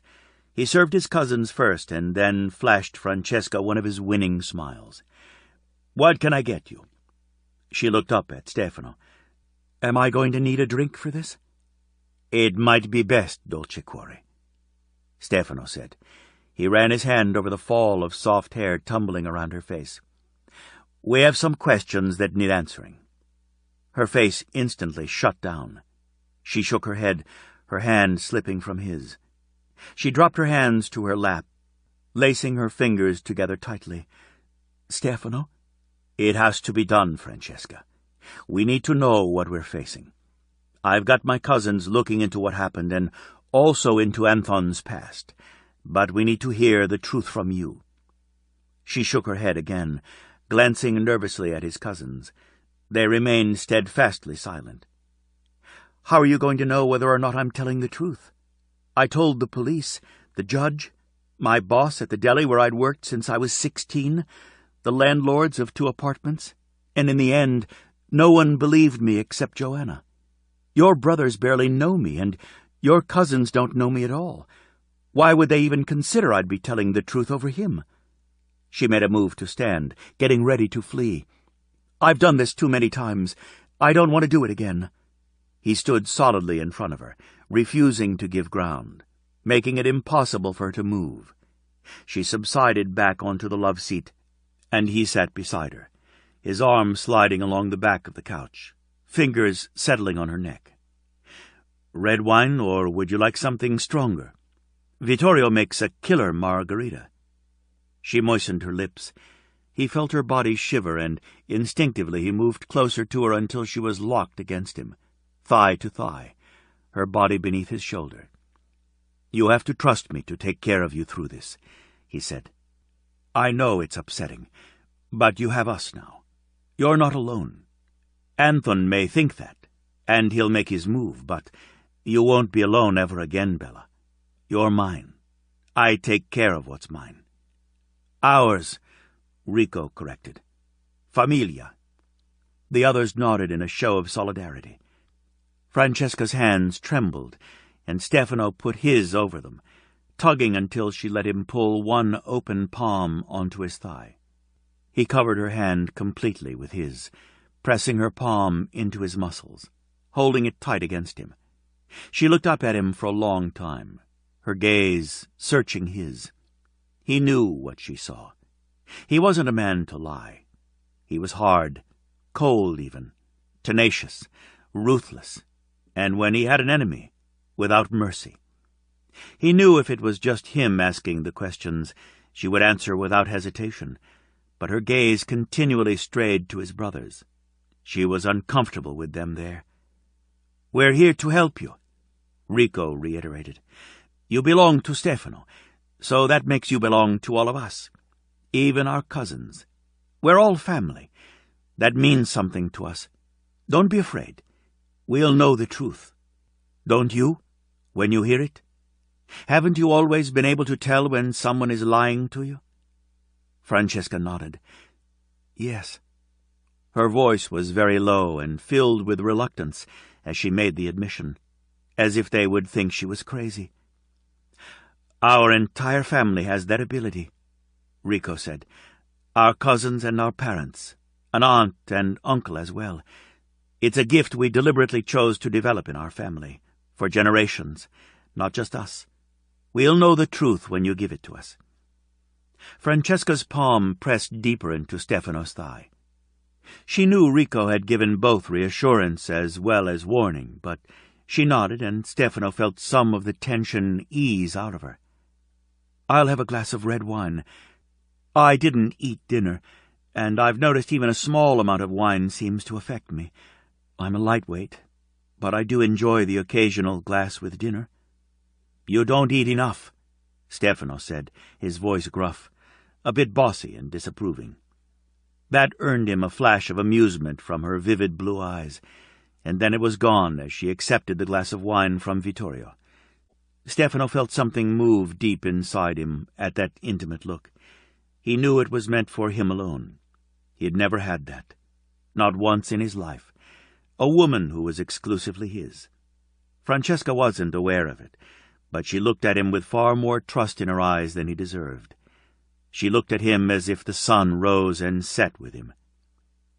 "I'm not exactly thin, Stefano." She ducked her head, looking at her wine-glass rather than at him as if the discussion about her curves embarrassed her. She had gone hungry for a long while. Truthfully, she'd lost some weight, but he could tell that she thought she needed to. Women seemed to always think that way. He preferred curves to supermodel thin. He didn't understand why women were so hard on themselves. Francesca was beautiful, and he didn't want a single pound to go away. His brothers, drinks in hand, found chairs and settled, all eyes on his woman. He knew that made her uncomfortable, so he kept his fingers around the nape of her neck and his other hand covering hers on his thigh. "Tell us about Barry Anthon, Francesca," Rico said. "From the beginning, how he came into your life and what happened from there." Francesca glanced up at Stefano for reassurance, and then carefully set the wineglass on the small end table, fearing she'd spill it on the gleaming marble floor. Her entire body trembled, and she didn't seem to be able to do anything about it, even when she commanded herself to be still. She didn't want to talk about Barry Anthon, or relive the nightmare world she'd been dragged into 2 years earlier, when Sella first met Barry. She risked another look around at the faces of the Ferraro brothers. Vittorio and Taviano looked encouraging. Rico looked downright scary. Giovanni nodded at her as if to tell her to get on with it. She felt Stefano's body sitting next to her, yet he seemed to take up the room, surrounding her, in front of her, at her back. He was everywhere, dangerous, determined, giving her a feeling of security. How he managed that, she didn't know. The fingers massaging her neck almost absently were mesmerizing.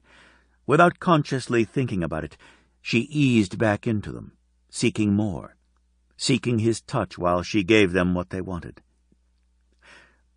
"My sister Sella was 9 years older than me.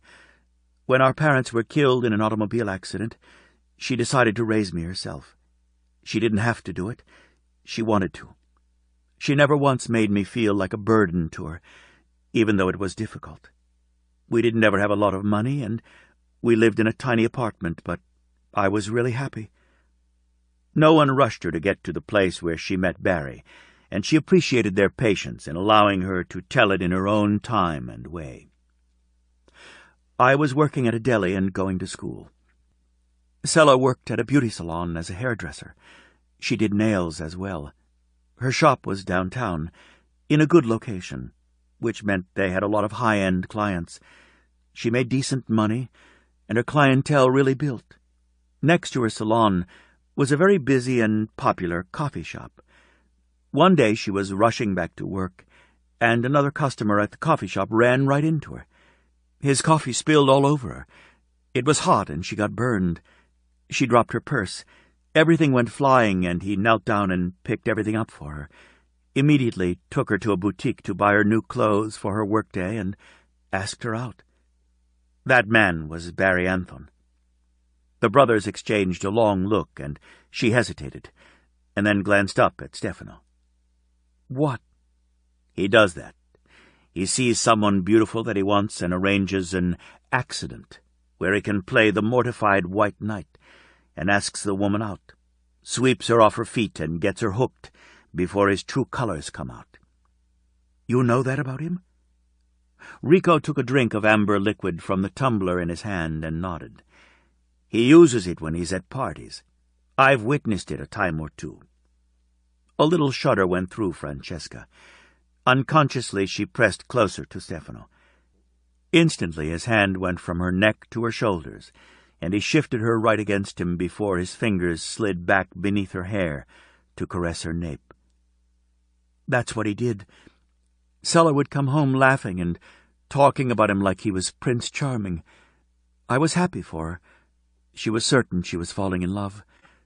They dated often over the next 6 months, although little things she wasn't thrilled with began happening. First he was introduced to me, and I didn't like him at all. Not at all. She enunciated each word. He was too charming, and he would touch me all the time. Stand too close. Breathe on the back of my neck. More than that.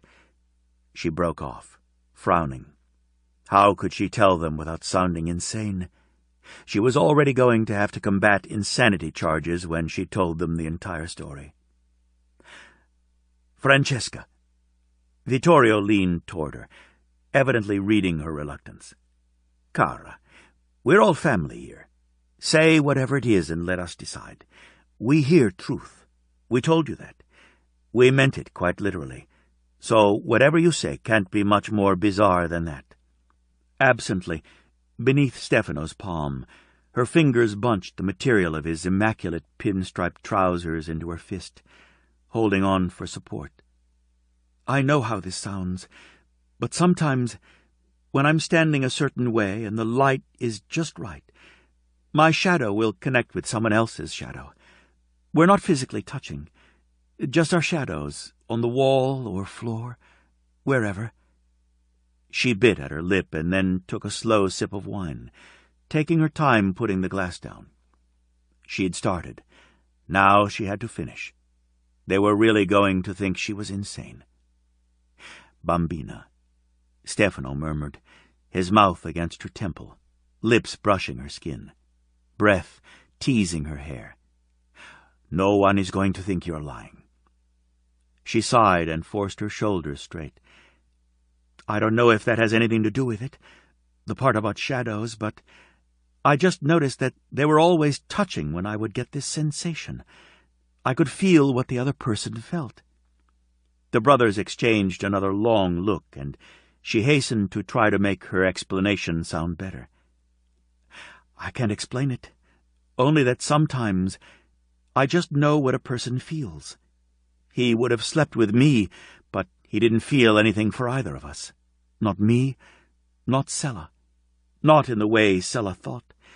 It was more like a cat playing with a mouse. He was playing her for his own amusement. He planned on humiliating her, dumping her. That kind of thing makes him feel powerful. She waited for recriminations, but no one said anything. Rico nodded at her assessment of Barry Anthon. That was the most she got from them. I tried to tell her. It was the first time we ever had a big fight. She refused to believe me. That had really hurt. She couldn't understand why her sister wouldn't believe her. She didn't lie. She never lied. They were close. It didn't make sense to her. After the fight we had, Sella noticed little things that upset her. Barry never took her out in public.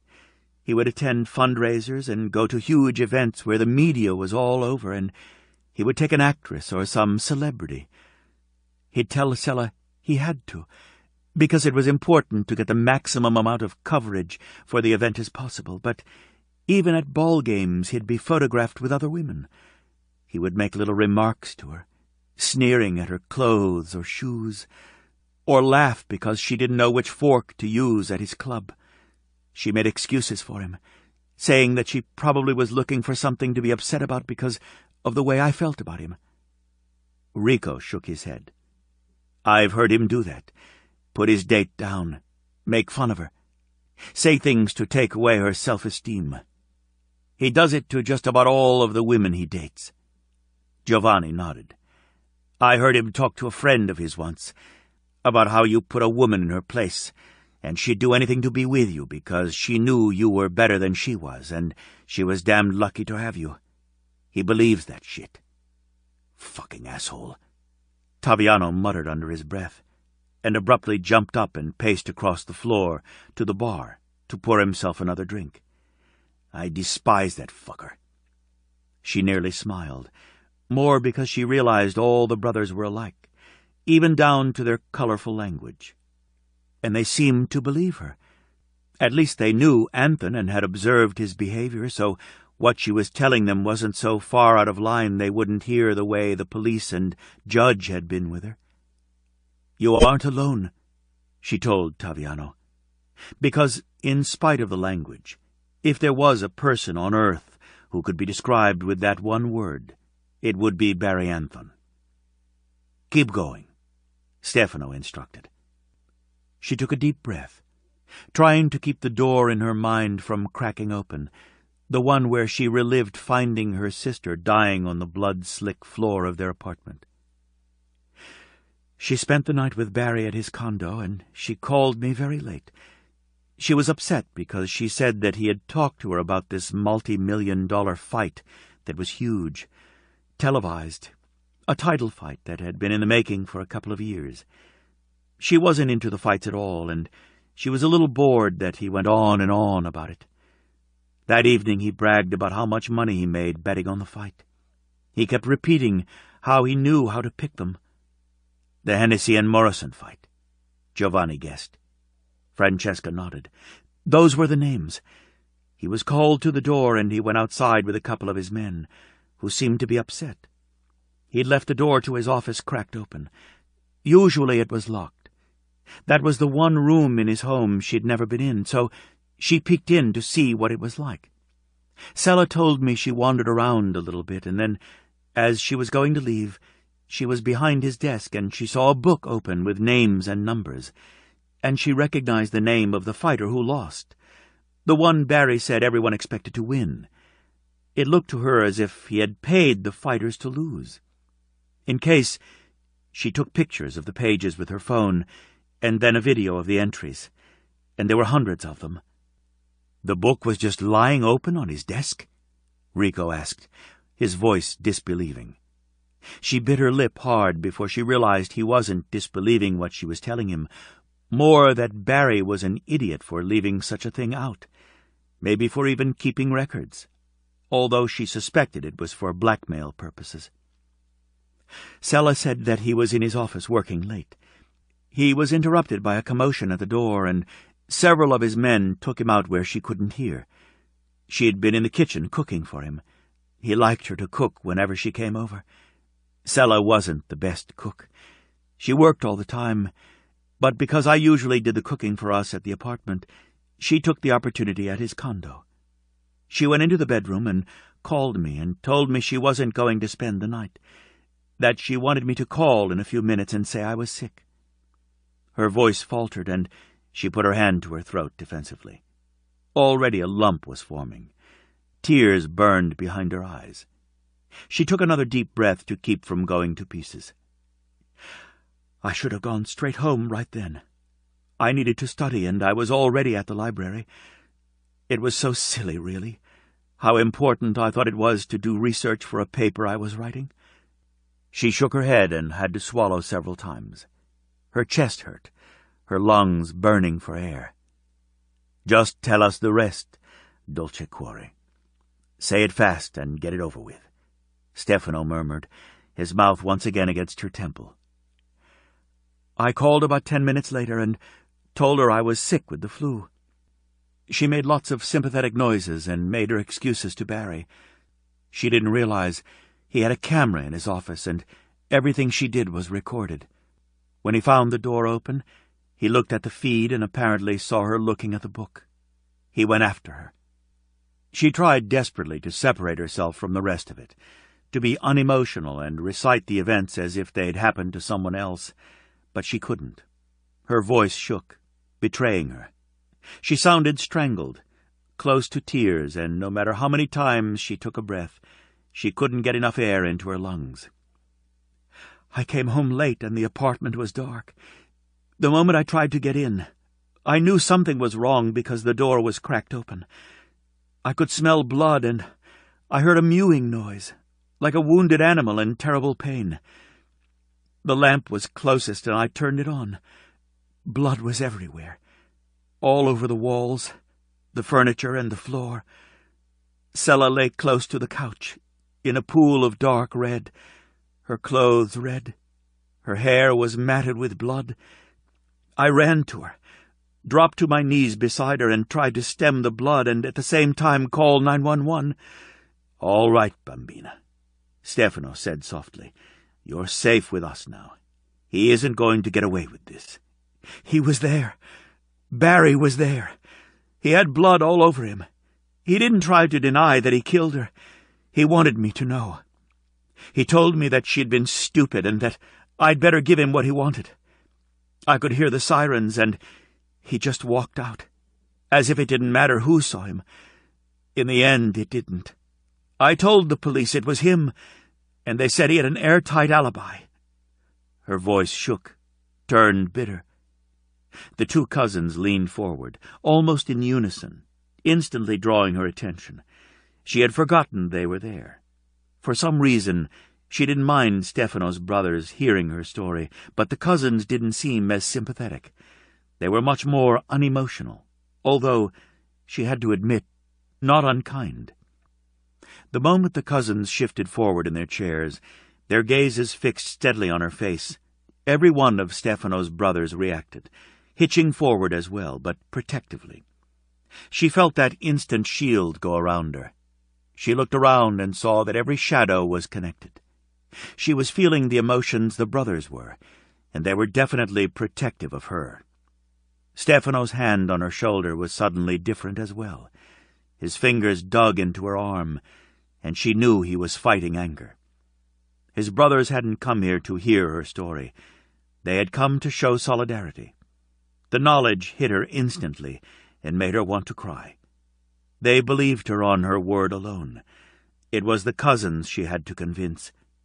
She didn't know why Stefano and his family had rallied around her, or had chosen to side with her against Barry Anthon, but she was grateful they had.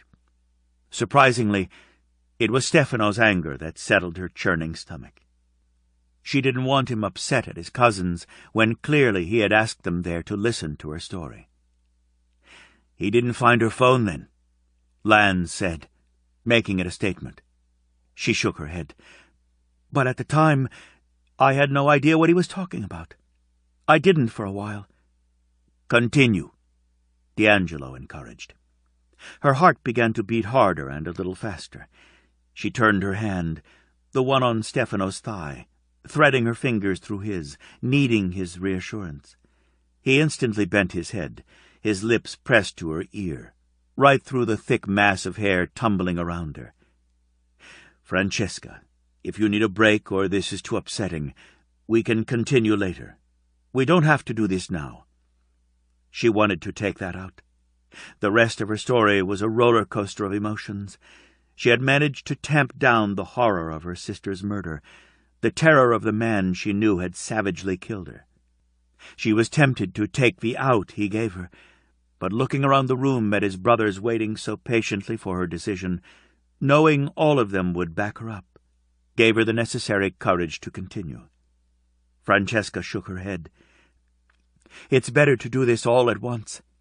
If you want to know, I'll tell you now. Barry Anthon is a monster, and he does all kinds of horrible things and gets away with it. You have to know what he's like, because if I stay here, and I think he's already found me, he'll come after anyone who helps me. "I believe you're correct on that," Lanz said, sitting back in his chair. At once, she felt the difference in Stefano and his brothers. The tension in the room eased, and several of them lifted their glasses to their mouths, where before they had just held them without moving.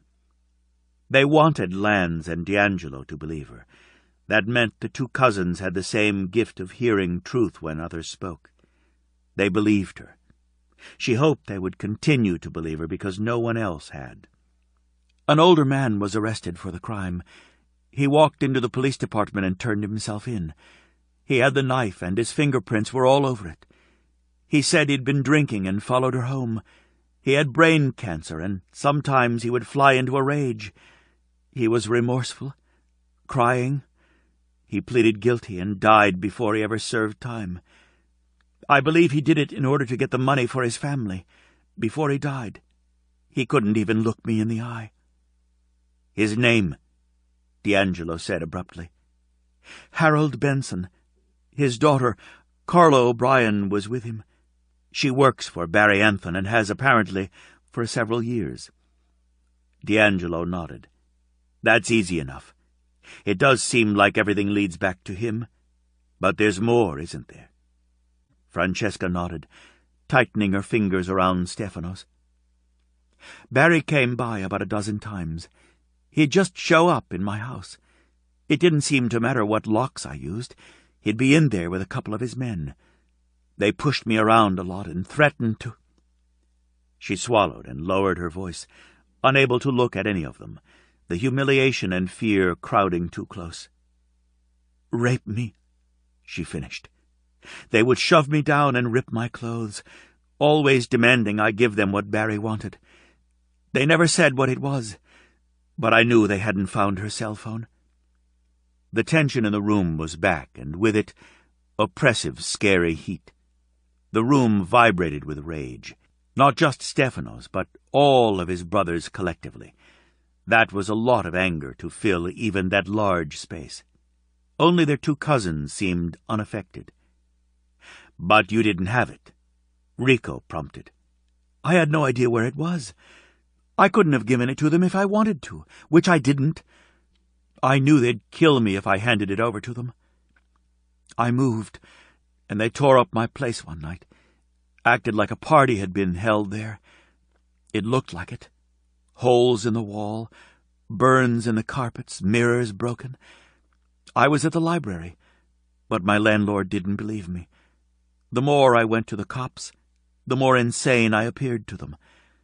2 apartments later, the judge gave me jail time for vandalism and hefty fines. Along with that, I had to pay the damages for both apartments Barry and his men had destroyed. What little money I had was gone.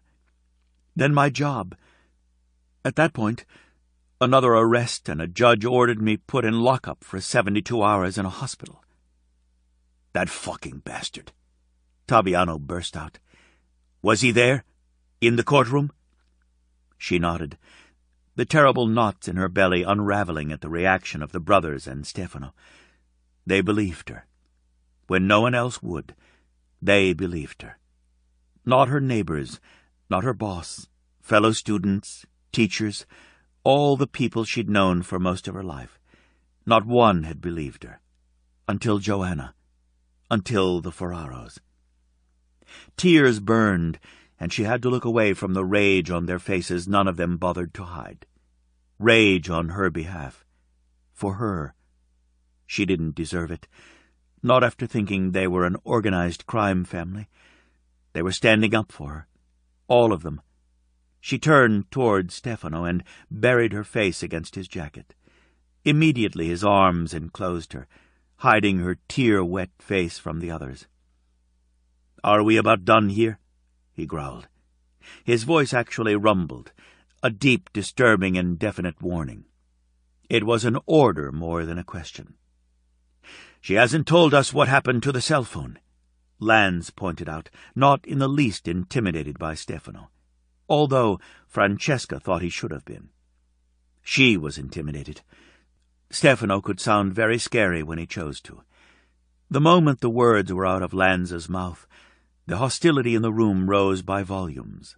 Again, the Ferraro brothers' reaction was what enabled her to answer without falling apart. She must have packaged it up and mailed her phone to our post office box on her way home. I didn't check the box for a long time after because of everything that was going on. Most of our mail came to our house. We didn't use that box for anything but packages, and that was because our parents had done it that way. We kept the box for sentimental reasons. D'Angelo nodded. Some of the older generations still keep that tradition. I think it had something to do with bombs being sent when they were feuding. Francesca sucked in her breath. Sella and she had joked about that, teasing their parents that they were in trouble with the Sicilian mobsters. Both sets of her grandparents had resided in Sicily, as had every generation preceding them. It was her father and mother who had immigrated to the United States. I found the phone and knew I couldn't keep it anywhere near me. By that time I was living on the street, but Barry's men were always watching me. So I sent the phone to the only person I knew I could trust. I put it inside our mother's jewelry box and wrapped that, put it in a box and sent it out of town. I knew if Barry killed me, at least there would be some evidence that I was telling the truth. "Why didn't you take the phone to the police?" Lanz asked, his voice very, very gentle. She swallowed the terrible lump that had been forming in her throat. One she'd barely recognized was there. But Lanz and probably everyone else in the room had heard the way it strangled her voice.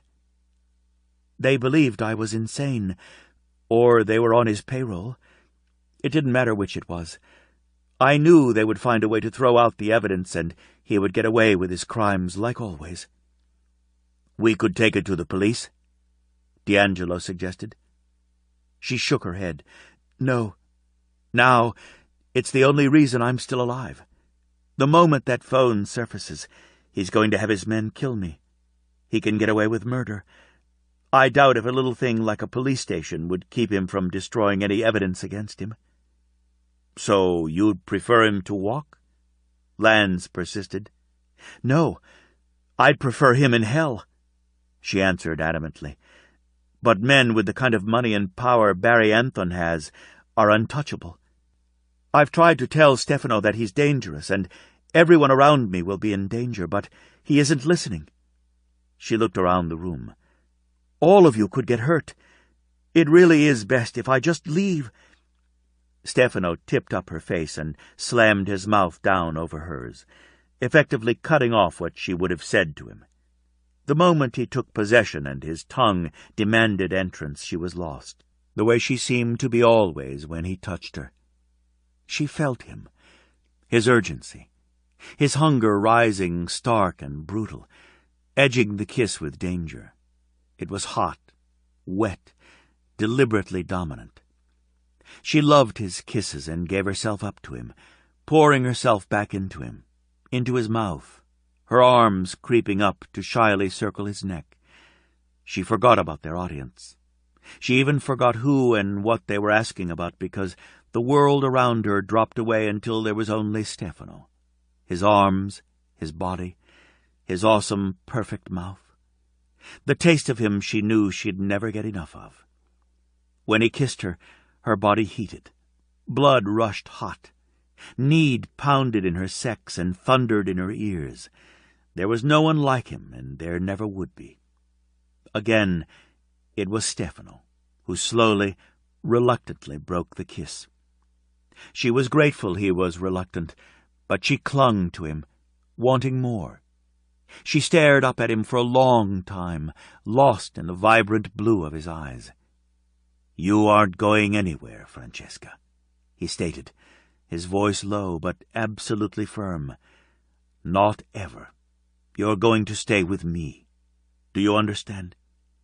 She was mesmerized, completely under his spell in that moment, and it was impossible to do anything but nod. She didn't understand at all, not why or how Stefano would want her, but he did. There was no question about that now.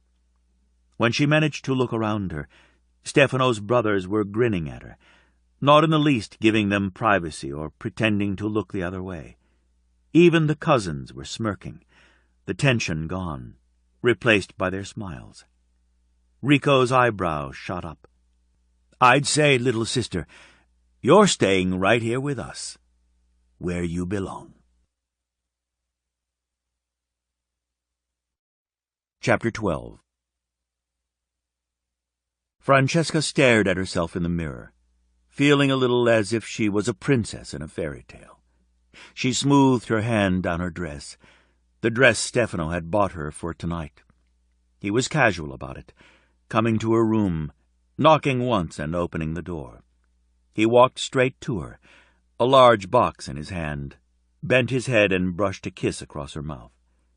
His touch was all too fleeting, barely there, but it was a brand, and it burned right through her. He pushed the box into her hands. "Gotta go, Bambina. Things to do, but Emmanuel and my cousins will be here to escort you to the club. You stick close to them until I get there. Understand?" The pad of his finger traced her lips. "I don't want you dancing with other men. Stay with Emme." Stefano never got close to her without touching her. His arm snaked around her waist to pull her tightly to his side. His lips brushed her temple or her mouth. He liked being close, but he hadn't made a move on her, not a real one. She found herself at night, lying in her bed, staring at the ceiling, heart pounding, waiting, just waiting. She'd seen him leave tonight. As always, he wore an impeccable suit. This one was charcoal gray with ultra-thin lighter stripes. It was one of his inevitable three-piece suits, and he looked amazing in it. He was so sweet to her, making certain she ate meals, insisting she text him from the deli several times throughout the day. Always, if she stepped outside, one of his cousins was close. Stefano made her feel as if she mattered, as if she was his entire focus, even when he was at work, or wherever it was he went.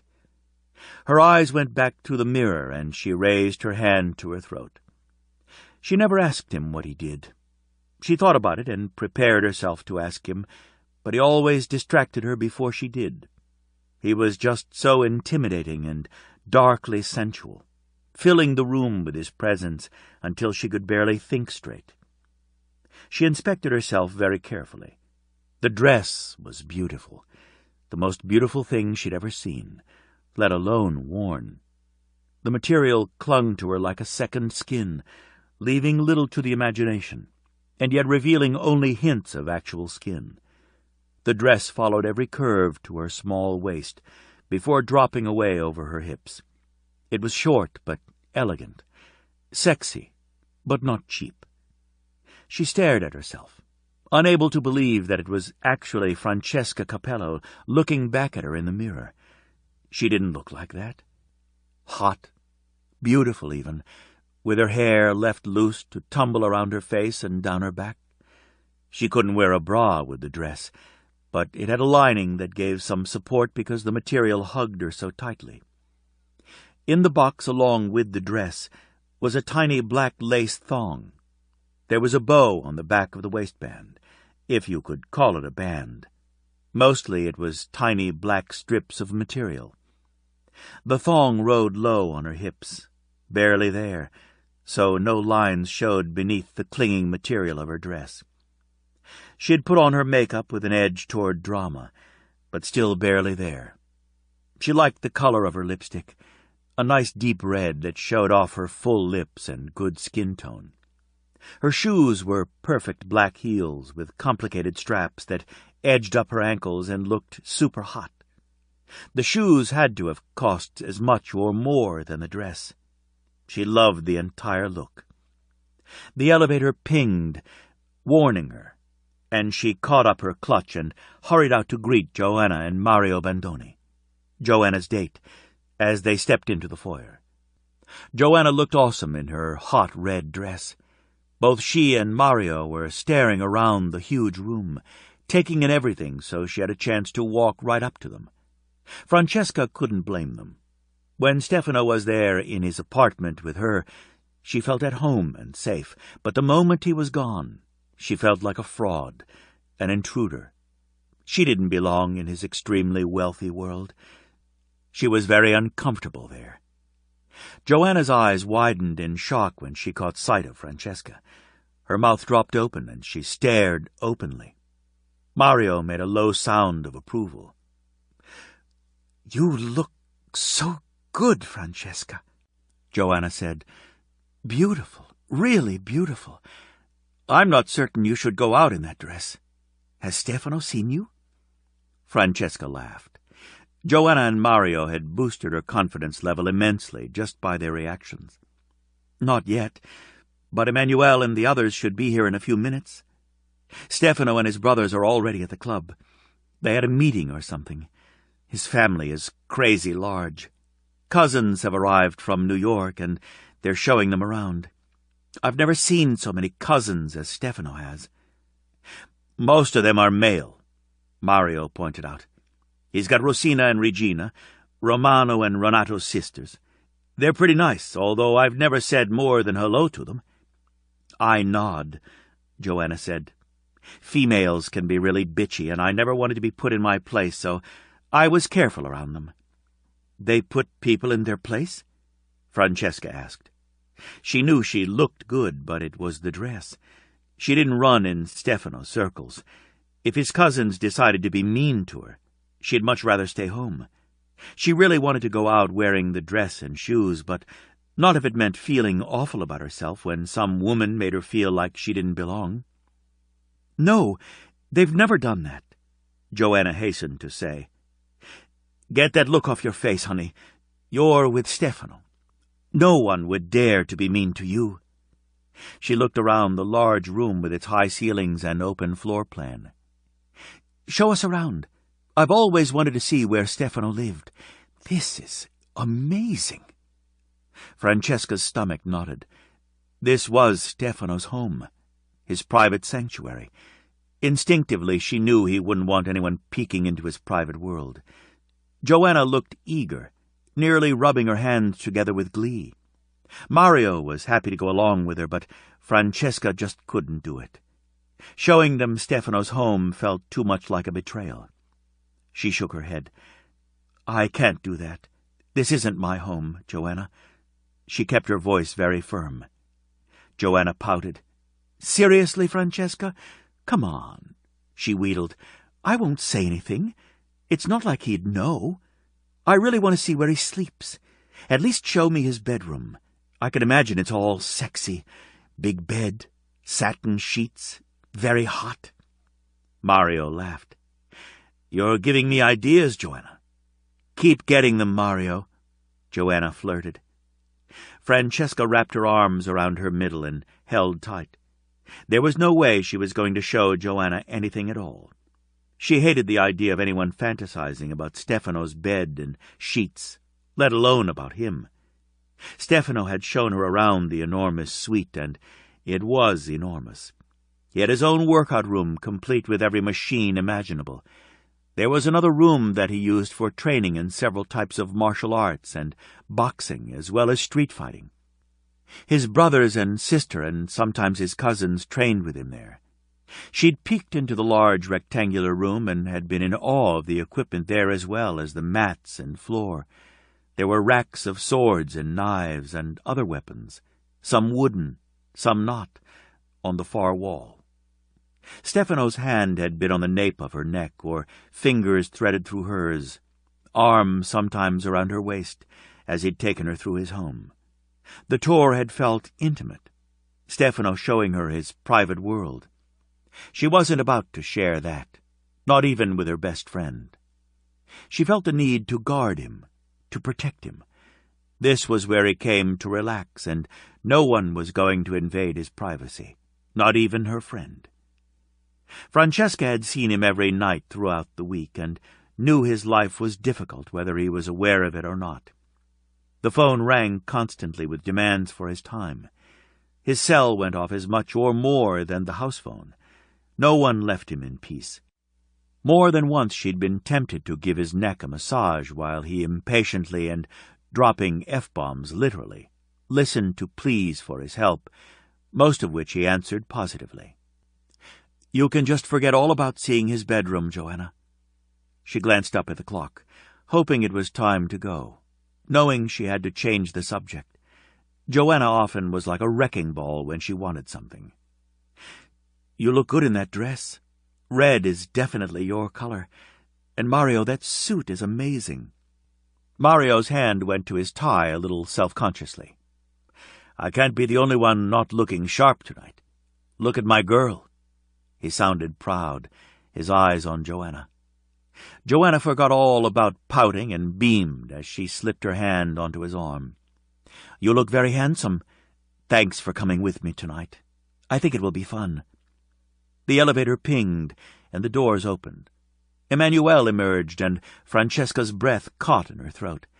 Emmanuelle was the most beautiful woman Francesca had ever laid eyes on.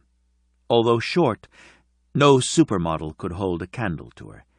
She was everything an Italian beauty was reputed to be and more. She wore a short black dress that clung to every curve. The front was a camisole that dropped into a little flirty skirt. The laces going up the front were tight over her ribcage and up under her breasts, but there was a generous opening showing plenty of cleavage. She looked hot, gorgeous, trendy, sophisticated. Instantly Francesca felt as if she needed to check her own clothes again. "Francesca, you look beautiful." Emmanuelle sounded sincere, and her smile was warm, enveloping all of them. "Joanna, Mario, how nice to see you both again." She walked with complete confidence in her 4-inch heels, coming straight toward Francesca without slowing down. She hugged Francesca tightly and then kissed her on both cheeks. "Forgive me for not being with you when my cousins came to talk to you. I would have been with my brothers to protect you, if only so you'd have another woman present, but I had to keep the parents occupied." She squeezed Francesca's arm. "I know it was difficult for you. The boys told me.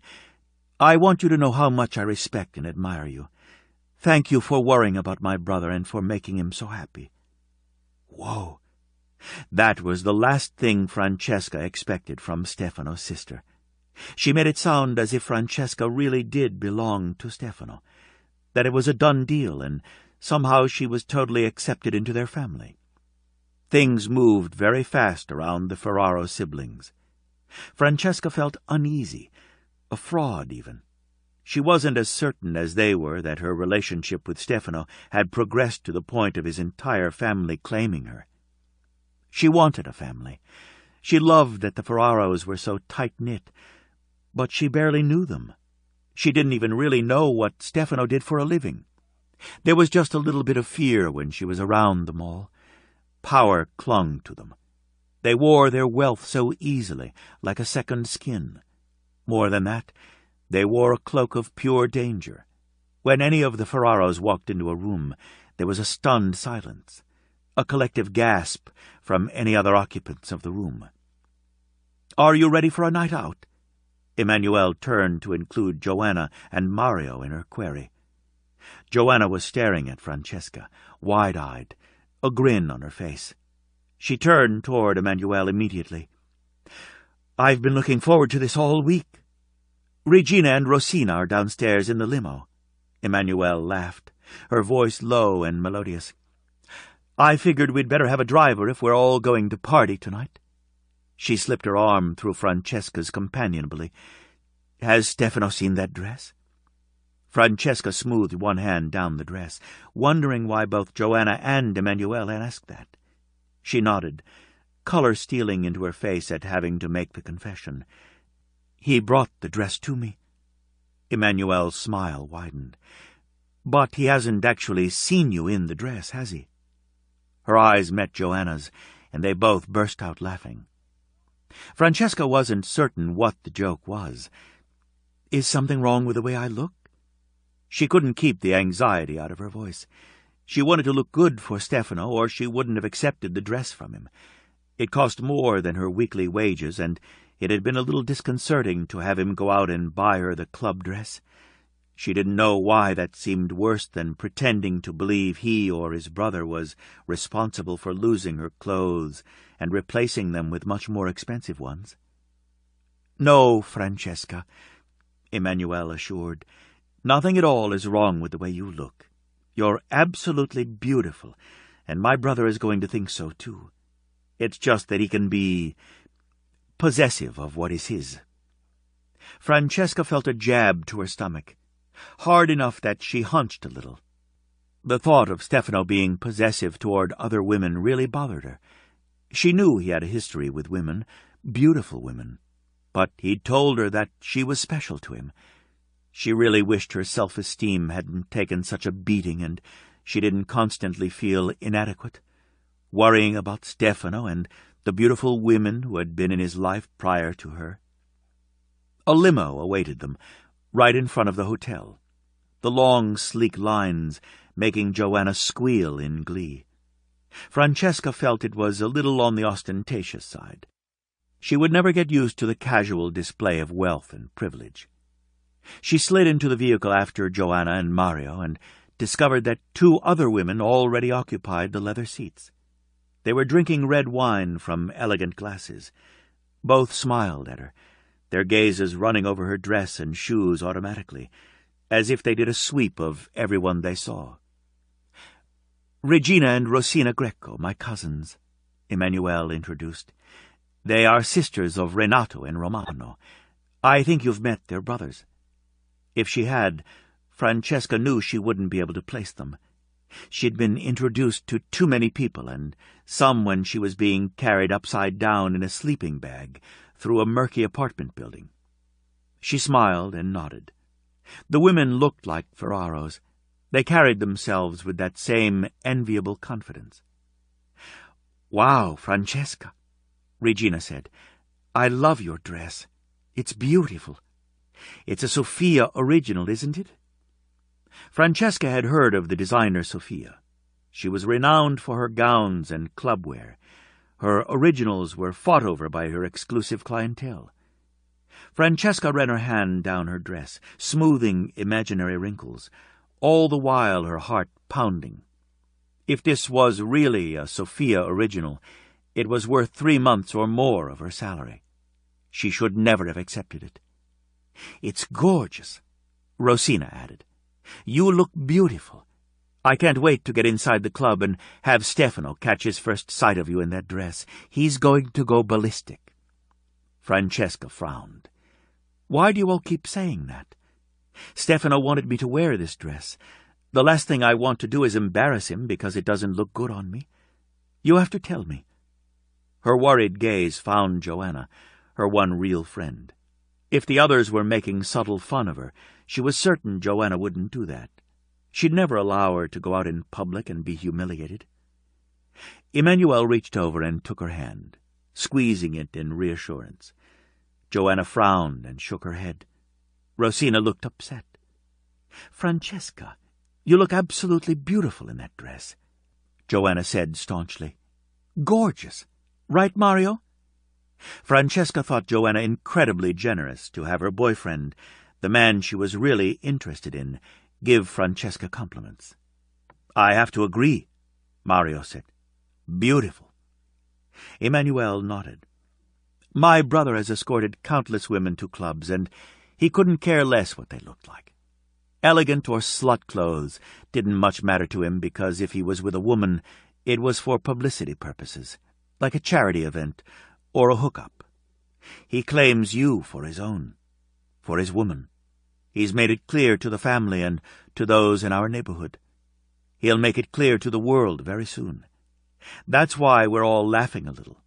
Stefano is not like most men. None of my brothers are. You're his, and he'll watch over you and protect you every minute of every day. With you dressed like that, hotter than hell, he's going to lose his mind, and we're all going to enjoy watching it." Francesca liked some of what she'd said, was confused by other things, and really didn't like the reference to Stefano's other women. She was going to have to gain some confidence in herself, fast, if she was really going to try to have any kind of relationship with Stefano Ferraro. He was in a world where confidence mattered, was needed. She'd been beaten down so far by Barry Anthon, she could barely walk with her head up. Stefano deserved better than that. Francesca wished she had met Stefano before Sella had been murdered. She had been different then, carefree and happy, confident in herself. He would have liked Sella. Francesca hoped he would have liked her, because that was the real Francesca, not this woman who had such low self-esteem, nightmares, and was afraid of her own shadow. She let the talk flow around her. Joanna and Mario accepted drinks happily, and she sipped on champagne. She loved to dance, loved it. Dancing was one of her all-time favorite things to do. Her parents had put her in dance classes when she was very young. Ballroom, Latin, swing, she'd learned it all. Not to mention the pole dancing she'd done as exercise in college. Sella had insisted that was the one splurge they would have after their parents' deaths. Francesca loved her sister for that sacrifice. It wasn't like she was ever going to be a professional dancer, but still, Sella deemed those lessons important, and she worked extra hours to pay for them. As soon as Francesca was old enough, she worked, cleaning houses, working at the deli, anything at all in order to help Sella with the bills. The limo pulled up to the front of the club. Francesca was a little shocked when she saw the line of people trying to get in. It seemed to go on forever. She knew she would never have had the patience to wait in a line that long, especially if, like Joanna had said, there was a possibility that she'd be turned away once she reached the front. "This is crazy, Jo," she murmured.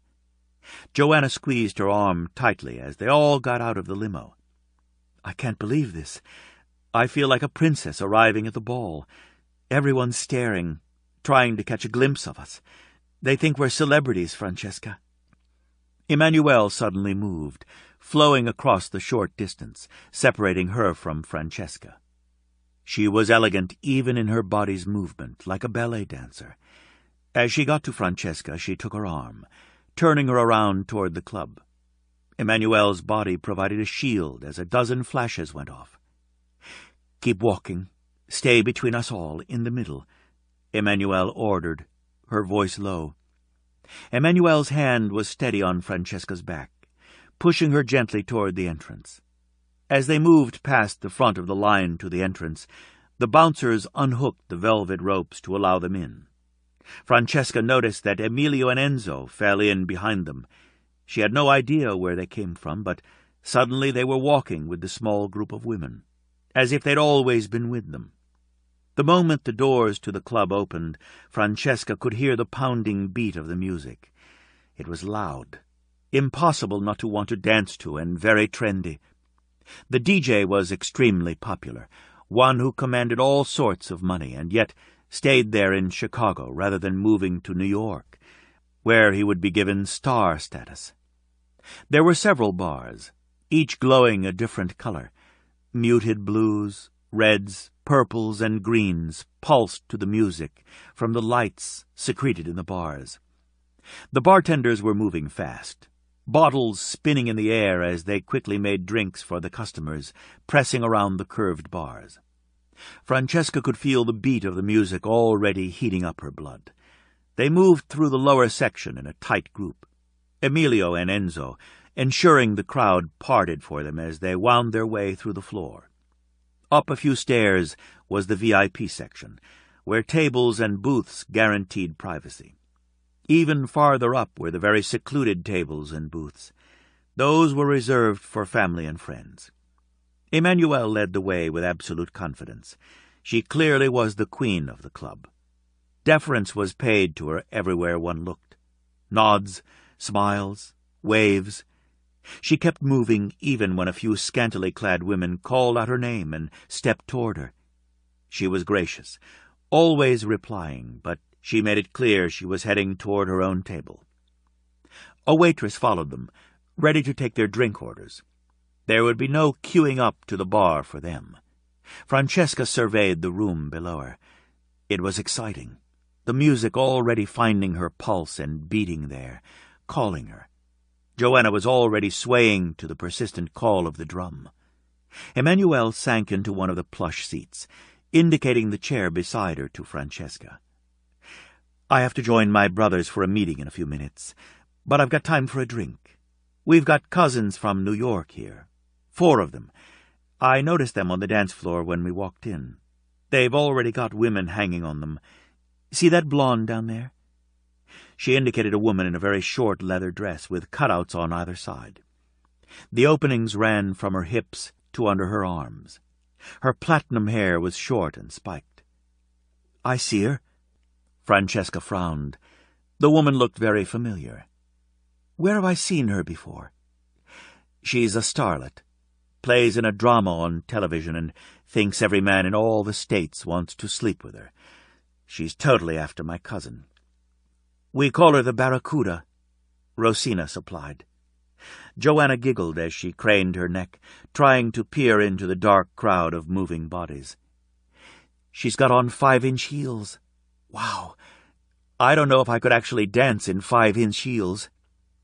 Francesca suddenly recognized her, not from the television, but from a magazine Joanna had given her. She was on page 73, hanging on Stefano's arm.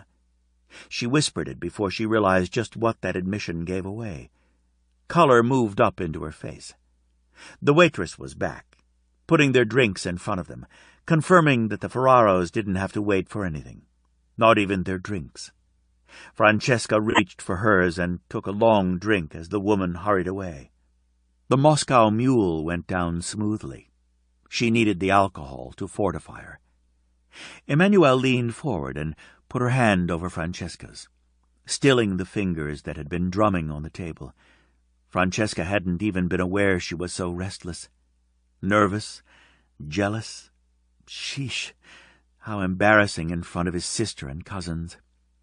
Stefano may have sowed his wild oats, but he's done with that. I can guarantee that when my brother chooses a woman, he will be faithful to her. It's for life. Francesca bit her lip to keep from laughing. There was nothing humorous about Emmanuelle's statement, and yet it was laughable. You can't know that. We live by a code. It's a strict one, but we cling to honor. It's just who and what we are. That can't change. Francesca refused to look at her. Instead, she looked around the enormous room, where many, many women danced suggestively with partners. "So how many women right here in this club do you suppose Stefano has been with?" Her chin went up, and she finally forced her head to turn toward Emmanuelle, her gaze meeting Stefano's sister's vivid blue eyes. "Would you say about half? Or am I being conservative?" Why had she come? She knew better. She didn't belong in this world of casual hookups. It wasn't her. She didn't understand it, and she'd never be comfortable in it. She never would. It wasn't as if she was a prude. Whenever Stefano touched her or kissed her, her body went up in flames. She would fall, just like all the women before her, but she wouldn't chase him. Once he dumped her, she would disappear from his life. She had pride. She couldn't very well judge the other women, not when she was going to be just as bad. Still, she was being a total bitch. It wasn't Emmanuelle's fault that Stefano was a hound dog. A gorgeous one, but still a hound dog. She shook her head. "I just feel out of place here, and I think I'm taking it out on Stefano. He can't change his past, Francesca," Emmanuelle stated quietly. "As much as he'd like to, he can't change a thing. He never expected to have you." Her eyes searched Francesca's face. "He does have you, doesn't he?" For the first time, Emmanuelle sounded vulnerable. Francesca's heart jerked in her chest. She couldn't look away from Emmanuelle's blue eyes. She had that same ability as Stefano, the one that could capture and hold. It occurred to Francesca that Stefano's sister was every bit as lethal as the male Ferraros. "I don't even know what he does for a living. I don't know him at all. This is all moving so fast I honestly can't catch my breath." She tried a tentative smile. "Your brother tends to steamroll right over a girl. He's so wonderful, beautiful, everything that I'm not." Emmanuelle scowled at her. "Why in the world would you say that, Francesca? You obviously don't see yourself the way the rest of the world does." She looked up suddenly, her face instantly going expressionless in the way Stefano's often did. She flashed a small, brief smile toward the trio of women who had mounted the stairs and invaded their private space. "Doreen, Stella, Janice." She gave a little nod, princess to peasant. "I had no idea the three of you were in town." Francesca twisted her fingers together in her lap. Regina and Rosina both had gone silent. Joanna looked as if she might faint, and even Mario was staring with his mouth open. The three women were in a famous band, hugely famous. They weren't the kind of women one would just see walking up to them in a nightclub. Joanna clearly was pinching herself, grinning from ear to ear and practically bouncing on her seat. Francesca recognized each of the women, all of whom Stefano had dated briefly. There had been several articles on the scandal. Will the band break up? Keeping it all in the family. There were many, many more. Stefano had quite publicly dated each of the women amid a flurry of torrid headlines. "Emmanuel?" Doreen nodded, her haughty look not quite as well done as Emmanuel's. "Stefano's supposed to be here tonight, but we haven't seen him." The three women exchanged a long look and then laughed together. "We thought we'd show him a real good time," she added, almost purring. Francesca winced. This was what she'd be putting up with every time she went anywhere in Stefano's circle. His women appeared to be legion, and all of them were famous. "Why fight over him and all three of us lose?" Janice added, "when we can share and all of us have him. He's man enough to go around." Stella ran one finger down her clingy short dress. "We texted him last night that we'd be in town." Francesca felt the burn of tears. She'd been with Stefano and his phone had gone off so many times. Not once had she paid attention. Not once had she suspected women had been texting or calling him. Doreen's laughter was a mere tinkle that irritated Francesca. "We sent him a few pictures of what he could look forward to." Again, the three women exchanged a long, sultry look and then burst into laughter. That meant Stefano had their pictures on his phone. Francesca could well imagine what those pictures were like. The room was suddenly far too hot. Her lungs felt raw, burning, unable to drag in enough air. Her stomach churned, and she pressed her hands tight to it, afraid she might throw up right there in front of all three of them. The smile had died on Joanna's face. She looked as if she'd been struck. She had fantasies about the Ferraro brothers, and it didn't include finding out they weren't husband material. Emmanuel sighed. "When are the three of you going to get some pride? Stefano made it very clear that he was done with you last year. He doesn't date. He doesn't have relationships. That was made clear to you. Quit stalking him. That's what it's called when you won't leave him alone."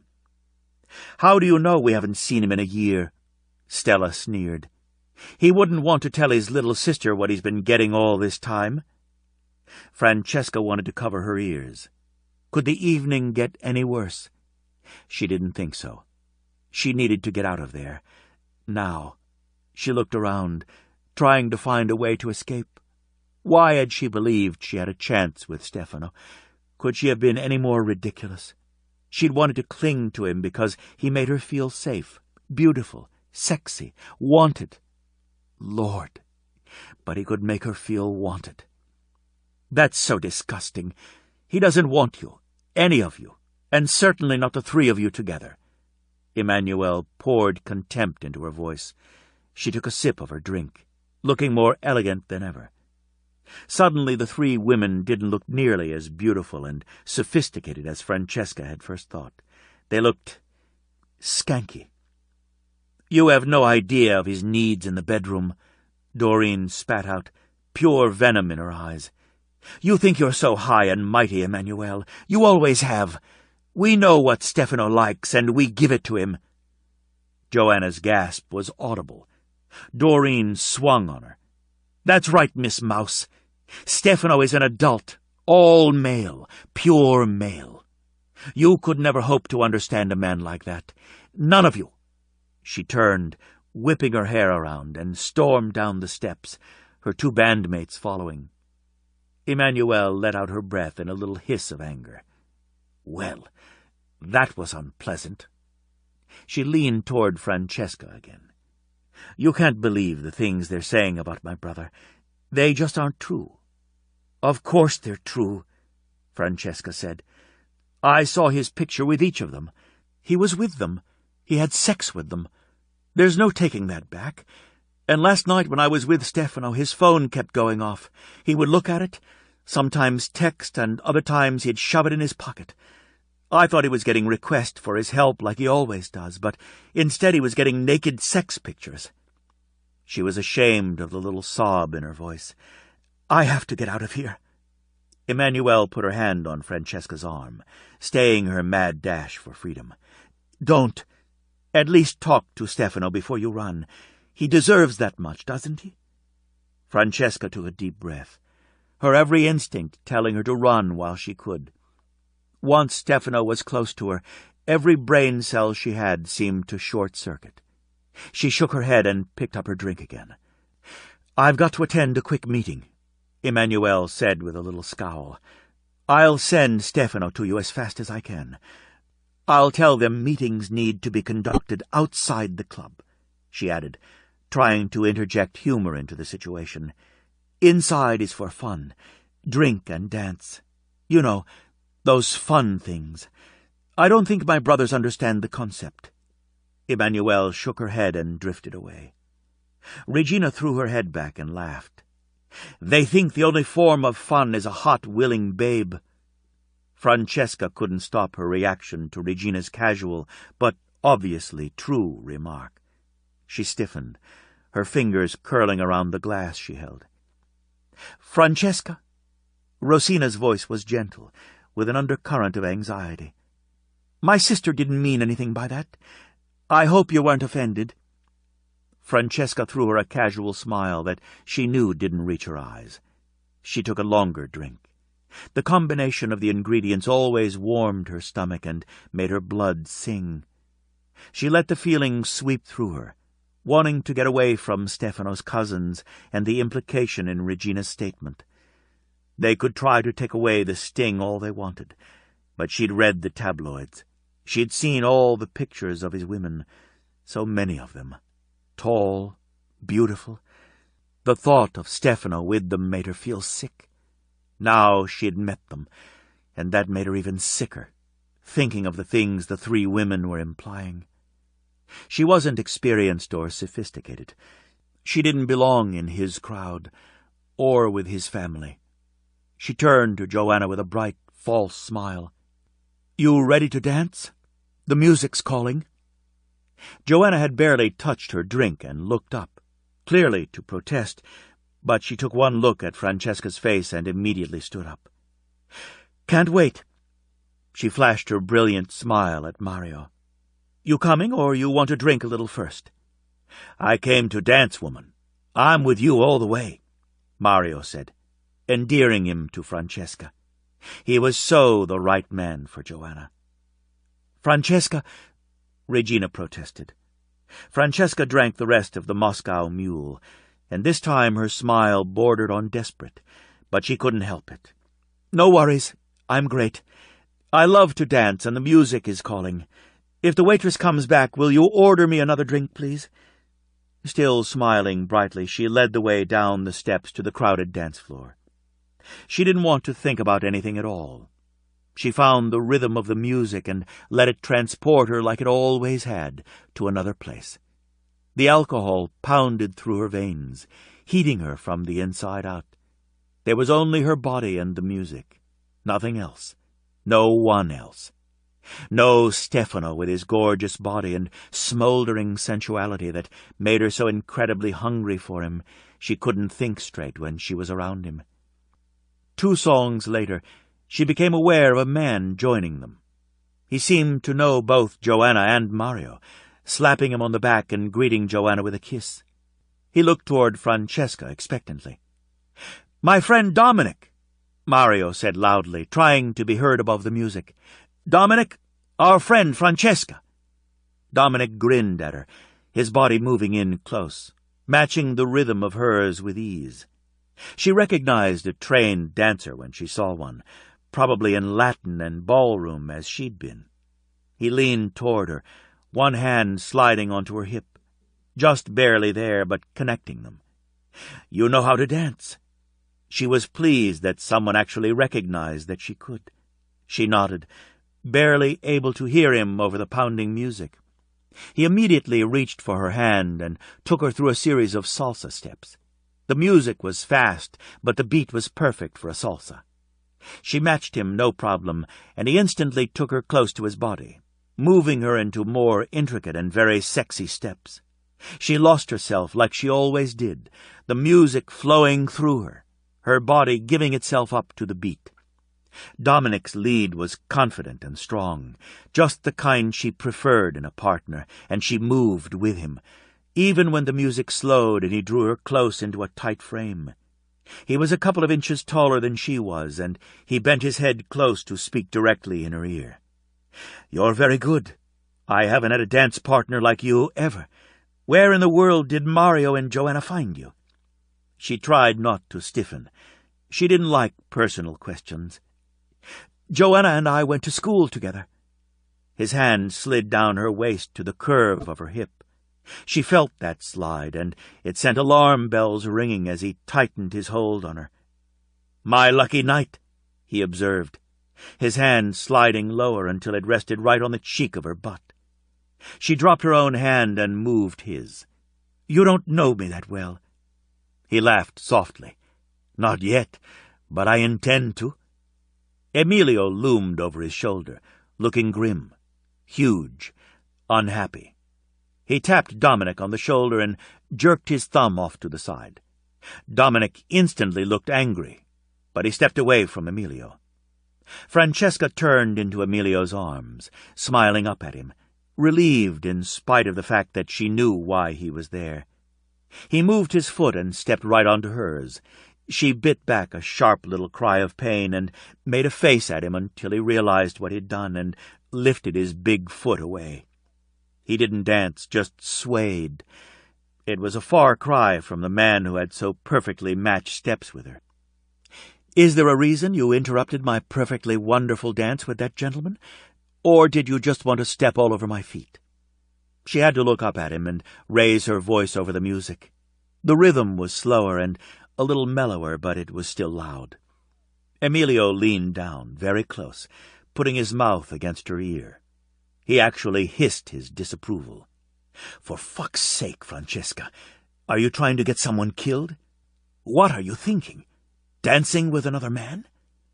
Francesca matched his scowl. "What other man? I danced with one man, and he was a superb dancer. You cut in and stepped on my toes. I don't want to hurt your feelings or anything, but I prefer his dancing style to yours." Without warning, a hard hand shackled her wrist, and Stefano yanked her away from Emilio and into his arms. "What did I tell you about other men touching you?" he snapped. She glared at him, struggling to put an inch or two between their bodies, but it was impossible. The more she fought to get free, the tighter he held her. "Stop fighting me, or we're going to have a very public scene. There are paparazzi in here. I can guarantee we're already on their radar." His anger was palatable, intense, surrounding her with heat and fire. Still, as upset with him as she was, her body reacted, flooding her with need. She kept her face down, refusing to look at him, even when she subsided, forcing herself to relax into the warmth of his body. "Now tell me what the fuck you thought you were doing." Even with her giving him what he wanted and letting him hold her close, his anger hadn't lessened in the least. That spiked her own temper. "I wasn't arranging to have sex with 3 men, if that's what you thought. Your little harem is here, waiting for you." "Damn it, Francesca, we talked about this. I can't change who I fucked. I told you that was in the past, and you have to accept that, because as much as I would like to have been different, I'm not a magician. There isn't any taking it back. Is that what you like? What they said? All 3 of them at once?" She hissed the query through clenched teeth, her heart pounding out of control. Chapter 13. There was a long silence while the music hammered at them, created a cocoon of pure heat. His anger swamped her, but it only served to make her hotter. Her body felt liquid, breasts aching for his touch, nipples hard, pushing against the material of the dress in an effort to get closer to him. The junction between her legs was on fire, her clit pulsing with the beat of the music and absolute hunger. She knew her thong was already damp with hunger for him. She hated that she couldn't control her needs with him. He was angry, and that just added fuel to the growing fire in her. "Is that what you think of me? That I would need 3 women at once to satisfy me? Is that really what you think of me, Francesca?" His voice was low, furious, a whip that struck at her with more force than a leather one would have. She inhaled sharply and drew him deep into her lungs, her face remaining pressed tightly to his jacket, right over his heart. His hand came up under her chin and pried her loose. "Fucking look at me, Dolce Cuore. Now. I'm not fucking around with you." 2 F-bombs in under a second. He was more than furious. She had no choice but to lift her chin, but she kept her eyes childishly shut tight, afraid if she looked at him, she'd be lost.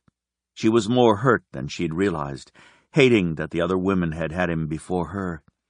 "Look at me." With an effort he softened his voice, but it was still every bit as commanding. Impossible to disobey. "Open your eyes and look at me." She bit down hard on her lower lip and lifted her lashes until her gaze met his piercing blue one. His eyes had darkened into a vibrant, intense color that screamed danger. Once she locked gazes with him, she couldn't look away. Her heart pounded harder than ever. Her stomach did a slow somersault. Deep inside her core, her muscles spasmed and then clenched hard in reaction. "Do you really think I play with 3 women at the same time, Francesca?" There was a promise of retaliation in his voice. Instead of scaring her as it should have, she felt shaky with need, with hunger that seemed to be growing out of control. Of course he was going to force her to answer. Slow color stained her cheeks. "No." Her voice was low, ashamed. "It was just that they were so smug. They said they sent you pictures last night." She trailed off. "I deleted them the moment they came in, and I didn't bother to reply to them. I haven't seen any of the 3 of them since last year, nor have I intended to do so. Had I known they intended to show up here tonight, I would have banned them from the club. They invited me to go to Texas to meet them, and I said no." His anger hadn't abated at all. She could tell by the lines around his mouth and the set to his jaw. Abruptly, he caught her hand and took her through the crowd, almost dragging her, uncaring of her high heels. Fortunately, the crowd opened up for him, even there in the dark on the dance floor, allowing them through easily. Stefano took her toward the back of the club, going between 2 of the bars to the shadowy alcove where a door led to offices. The alcove was very dark, and she knew the shadows enclosed them in their own private world. She shivered, knowing she shouldn't be alone with him. Not now. Not when he was so angry and she was needy. He walked her backward until she came up against the wall and she couldn't move another inch. His body crowded hers until there wasn't enough room to slide a piece of paper between them, until she felt the imprint of his heavy muscles on her breasts and hips. He tipped her chin up, forcing her eyes to meet his. "I'm going to spell this out for you, Francesca, using plain fucking English so there aren't any misunderstandings. I'm not fucking around with you. I'm telling you straight up that I want a relationship with you, a permanent one, exclusive, you and me, no one else, no other women for me, no other men for you. I want to settle down and have a family with you. I know you're still getting used to the idea, and that's all right. I'll give you time. But that doesn't mean another man puts his fucking hands on you. He doesn't get to hold you in his arms and feel your body up against his. Not ever. I danced, Stefano. I like to dance. I don't understand why you would be angry. You were busy, and I danced with him. I wouldn't go out with him. I'm not attracted to him. I'm not a cheater. I knew we were both considering a relationship, although, honestly, it's moved so fast for me it's hard to believe it's real. He leaned down, his arm suddenly around her, yanking her hard against his body. You aren't listening to me. I will not tolerate another man putting his hands on you any more than I would expect you to tolerate another woman putting her hands on me. It's dangerous, Francesca. Dangerous to whatever dumb fuck thinks he has the right to rub his body up against yours. I saw his hand on your ass. That ass belongs to me. No other man puts his hand there. When I saw that, I wanted to kill him. I needed to kill him. I live in a world of violence, and now, so do you. You don't want to put me in that position any more than I would put you there. That's all I'm going to say on this. I don't argue. This is your one and only warning. She blinked up at him. You're serious? Dead serious. She moved subtly, trying to pull away from him without seeming to do so. Subtle didn't work. His arms became steel bands, locking her to him, and he leaned his weight against her so that it was impossible to move. The air around them was heavy with his anger. A little shiver of fear went down her spine. Not just fear. Still, impossibly, she felt safe in his arms. She realized that along with that spurt of trepidation there was a dark, sensual excitement she couldn't deny. You don't hurt women. She made it a statement because she had to believe it was true. She knew lies when she heard them. She also knew honesty. He spoke the truth about wanting to kill Dominic, but his anger was directed at her. Still, his hands on her didn't hurt, not in the least. He could be rough, but he wasn't violent with women. No, I don't. He left it at that. Could she accept him just the way he was? Like this? Darkly sensual? A man used to violence? A man she really knew nothing at all about? She knew she was already lost. Too far gone, so attracted to him physically, the chemistry so intense she could barely think with wanting him. Her sense of self-preservation was gone. She should have asked questions, demanded answers. Francesca moistened her lips. All right, Stefano. All right? What the fuck does that mean? It means you can stop using such foul language and take a breath. I won't dance with another man. I won't let another man touch me. I wouldn't like it if you were dancing with another woman, so even though it was perfectly innocent, I understand what you're saying. On the other hand, there isn't any need to be dramatic and talk about danger, violence, or killing. You wouldn't really hurt another man just because he danced with me. She wasn't so certain that was true, but she wanted it to be. He shook his head, some of the dark anger dissipating. Bambina, you're such an innocent. He wasn't dancing with you. He was trying to get into your lacy little thong panties. His hand was on your ass. I moved his hand back to my waist immediately, which is why the fucker is still alive. The only man who touches your ass or your panties is going to be me. Ever. His hand slid down her hip to her bare thigh, fingers caressing her skin.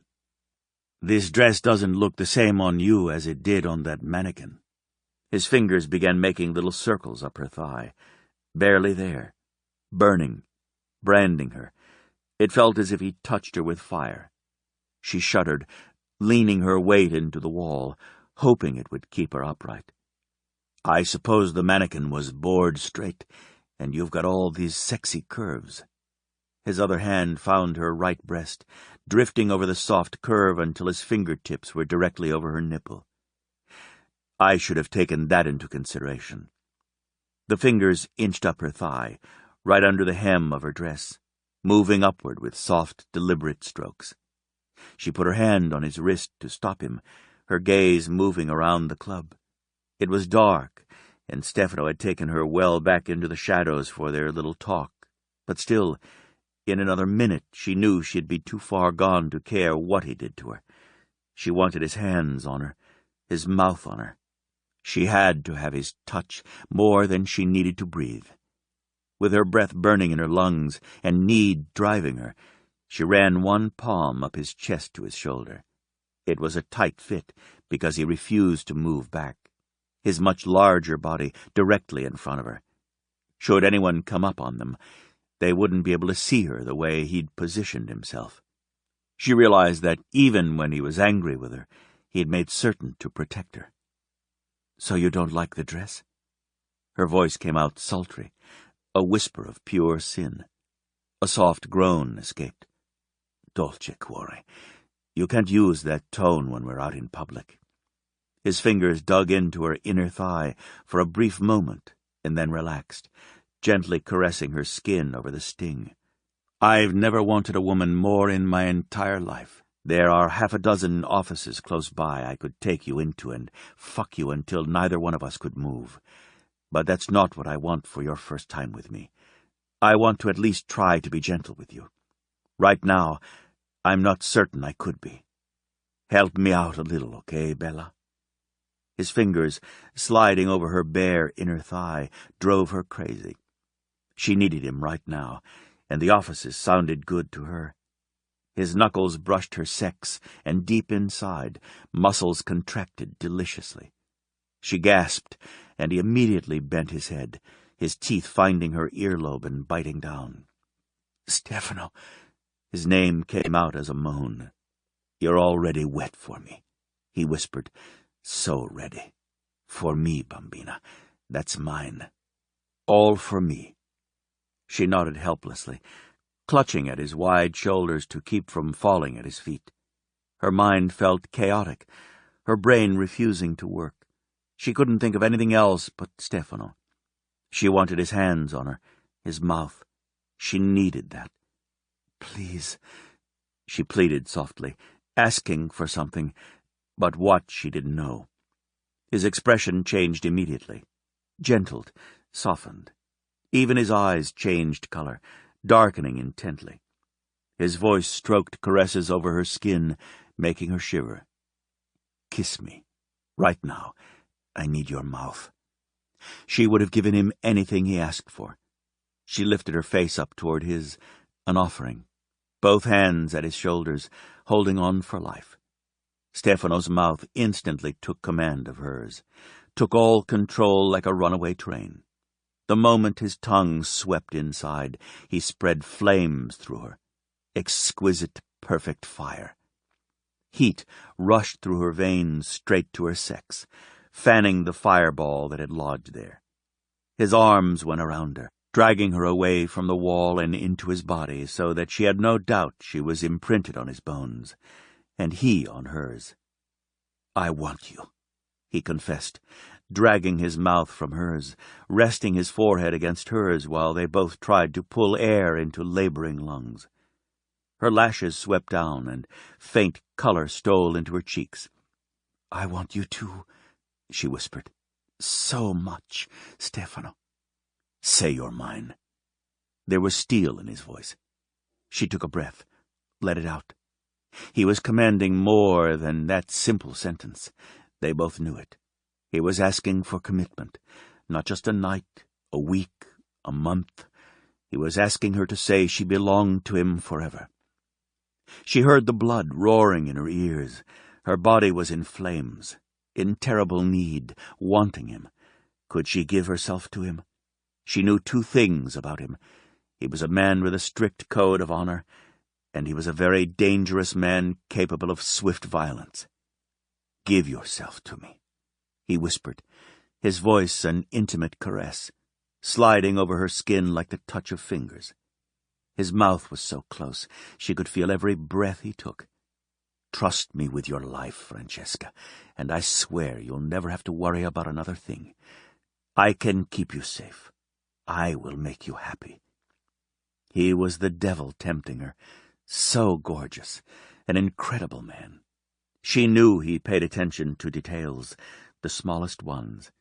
It would be a trait in him she would both love and hate. He would always make her feel important, maybe the most important thing in his world, but he would also try to control every aspect of her life. Not, she knew, because he wanted to dictate to her, but because his need to keep her safe would make him crazy about her security. Say yes, Francesca. I didn't think it was possible to feel anything real for a woman. I just couldn't.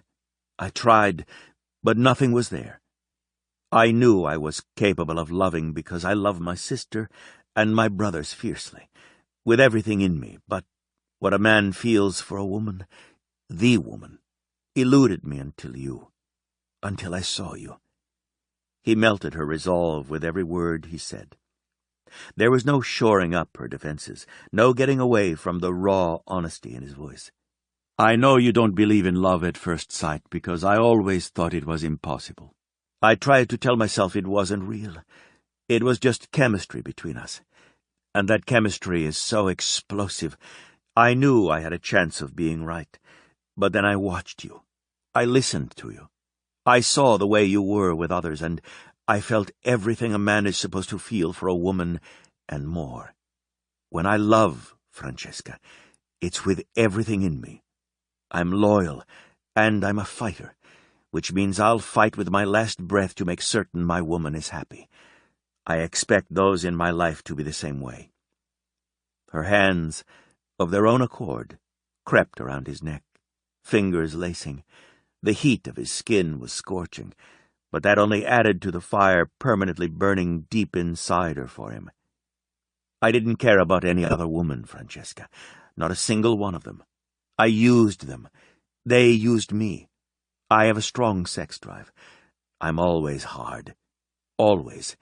I need a woman to give me relief, but I never wanted one for my own. Women were a tool, a body to bury myself in, nothing more. I didn't know how to have them mean more because I just couldn't feel anything at all for them.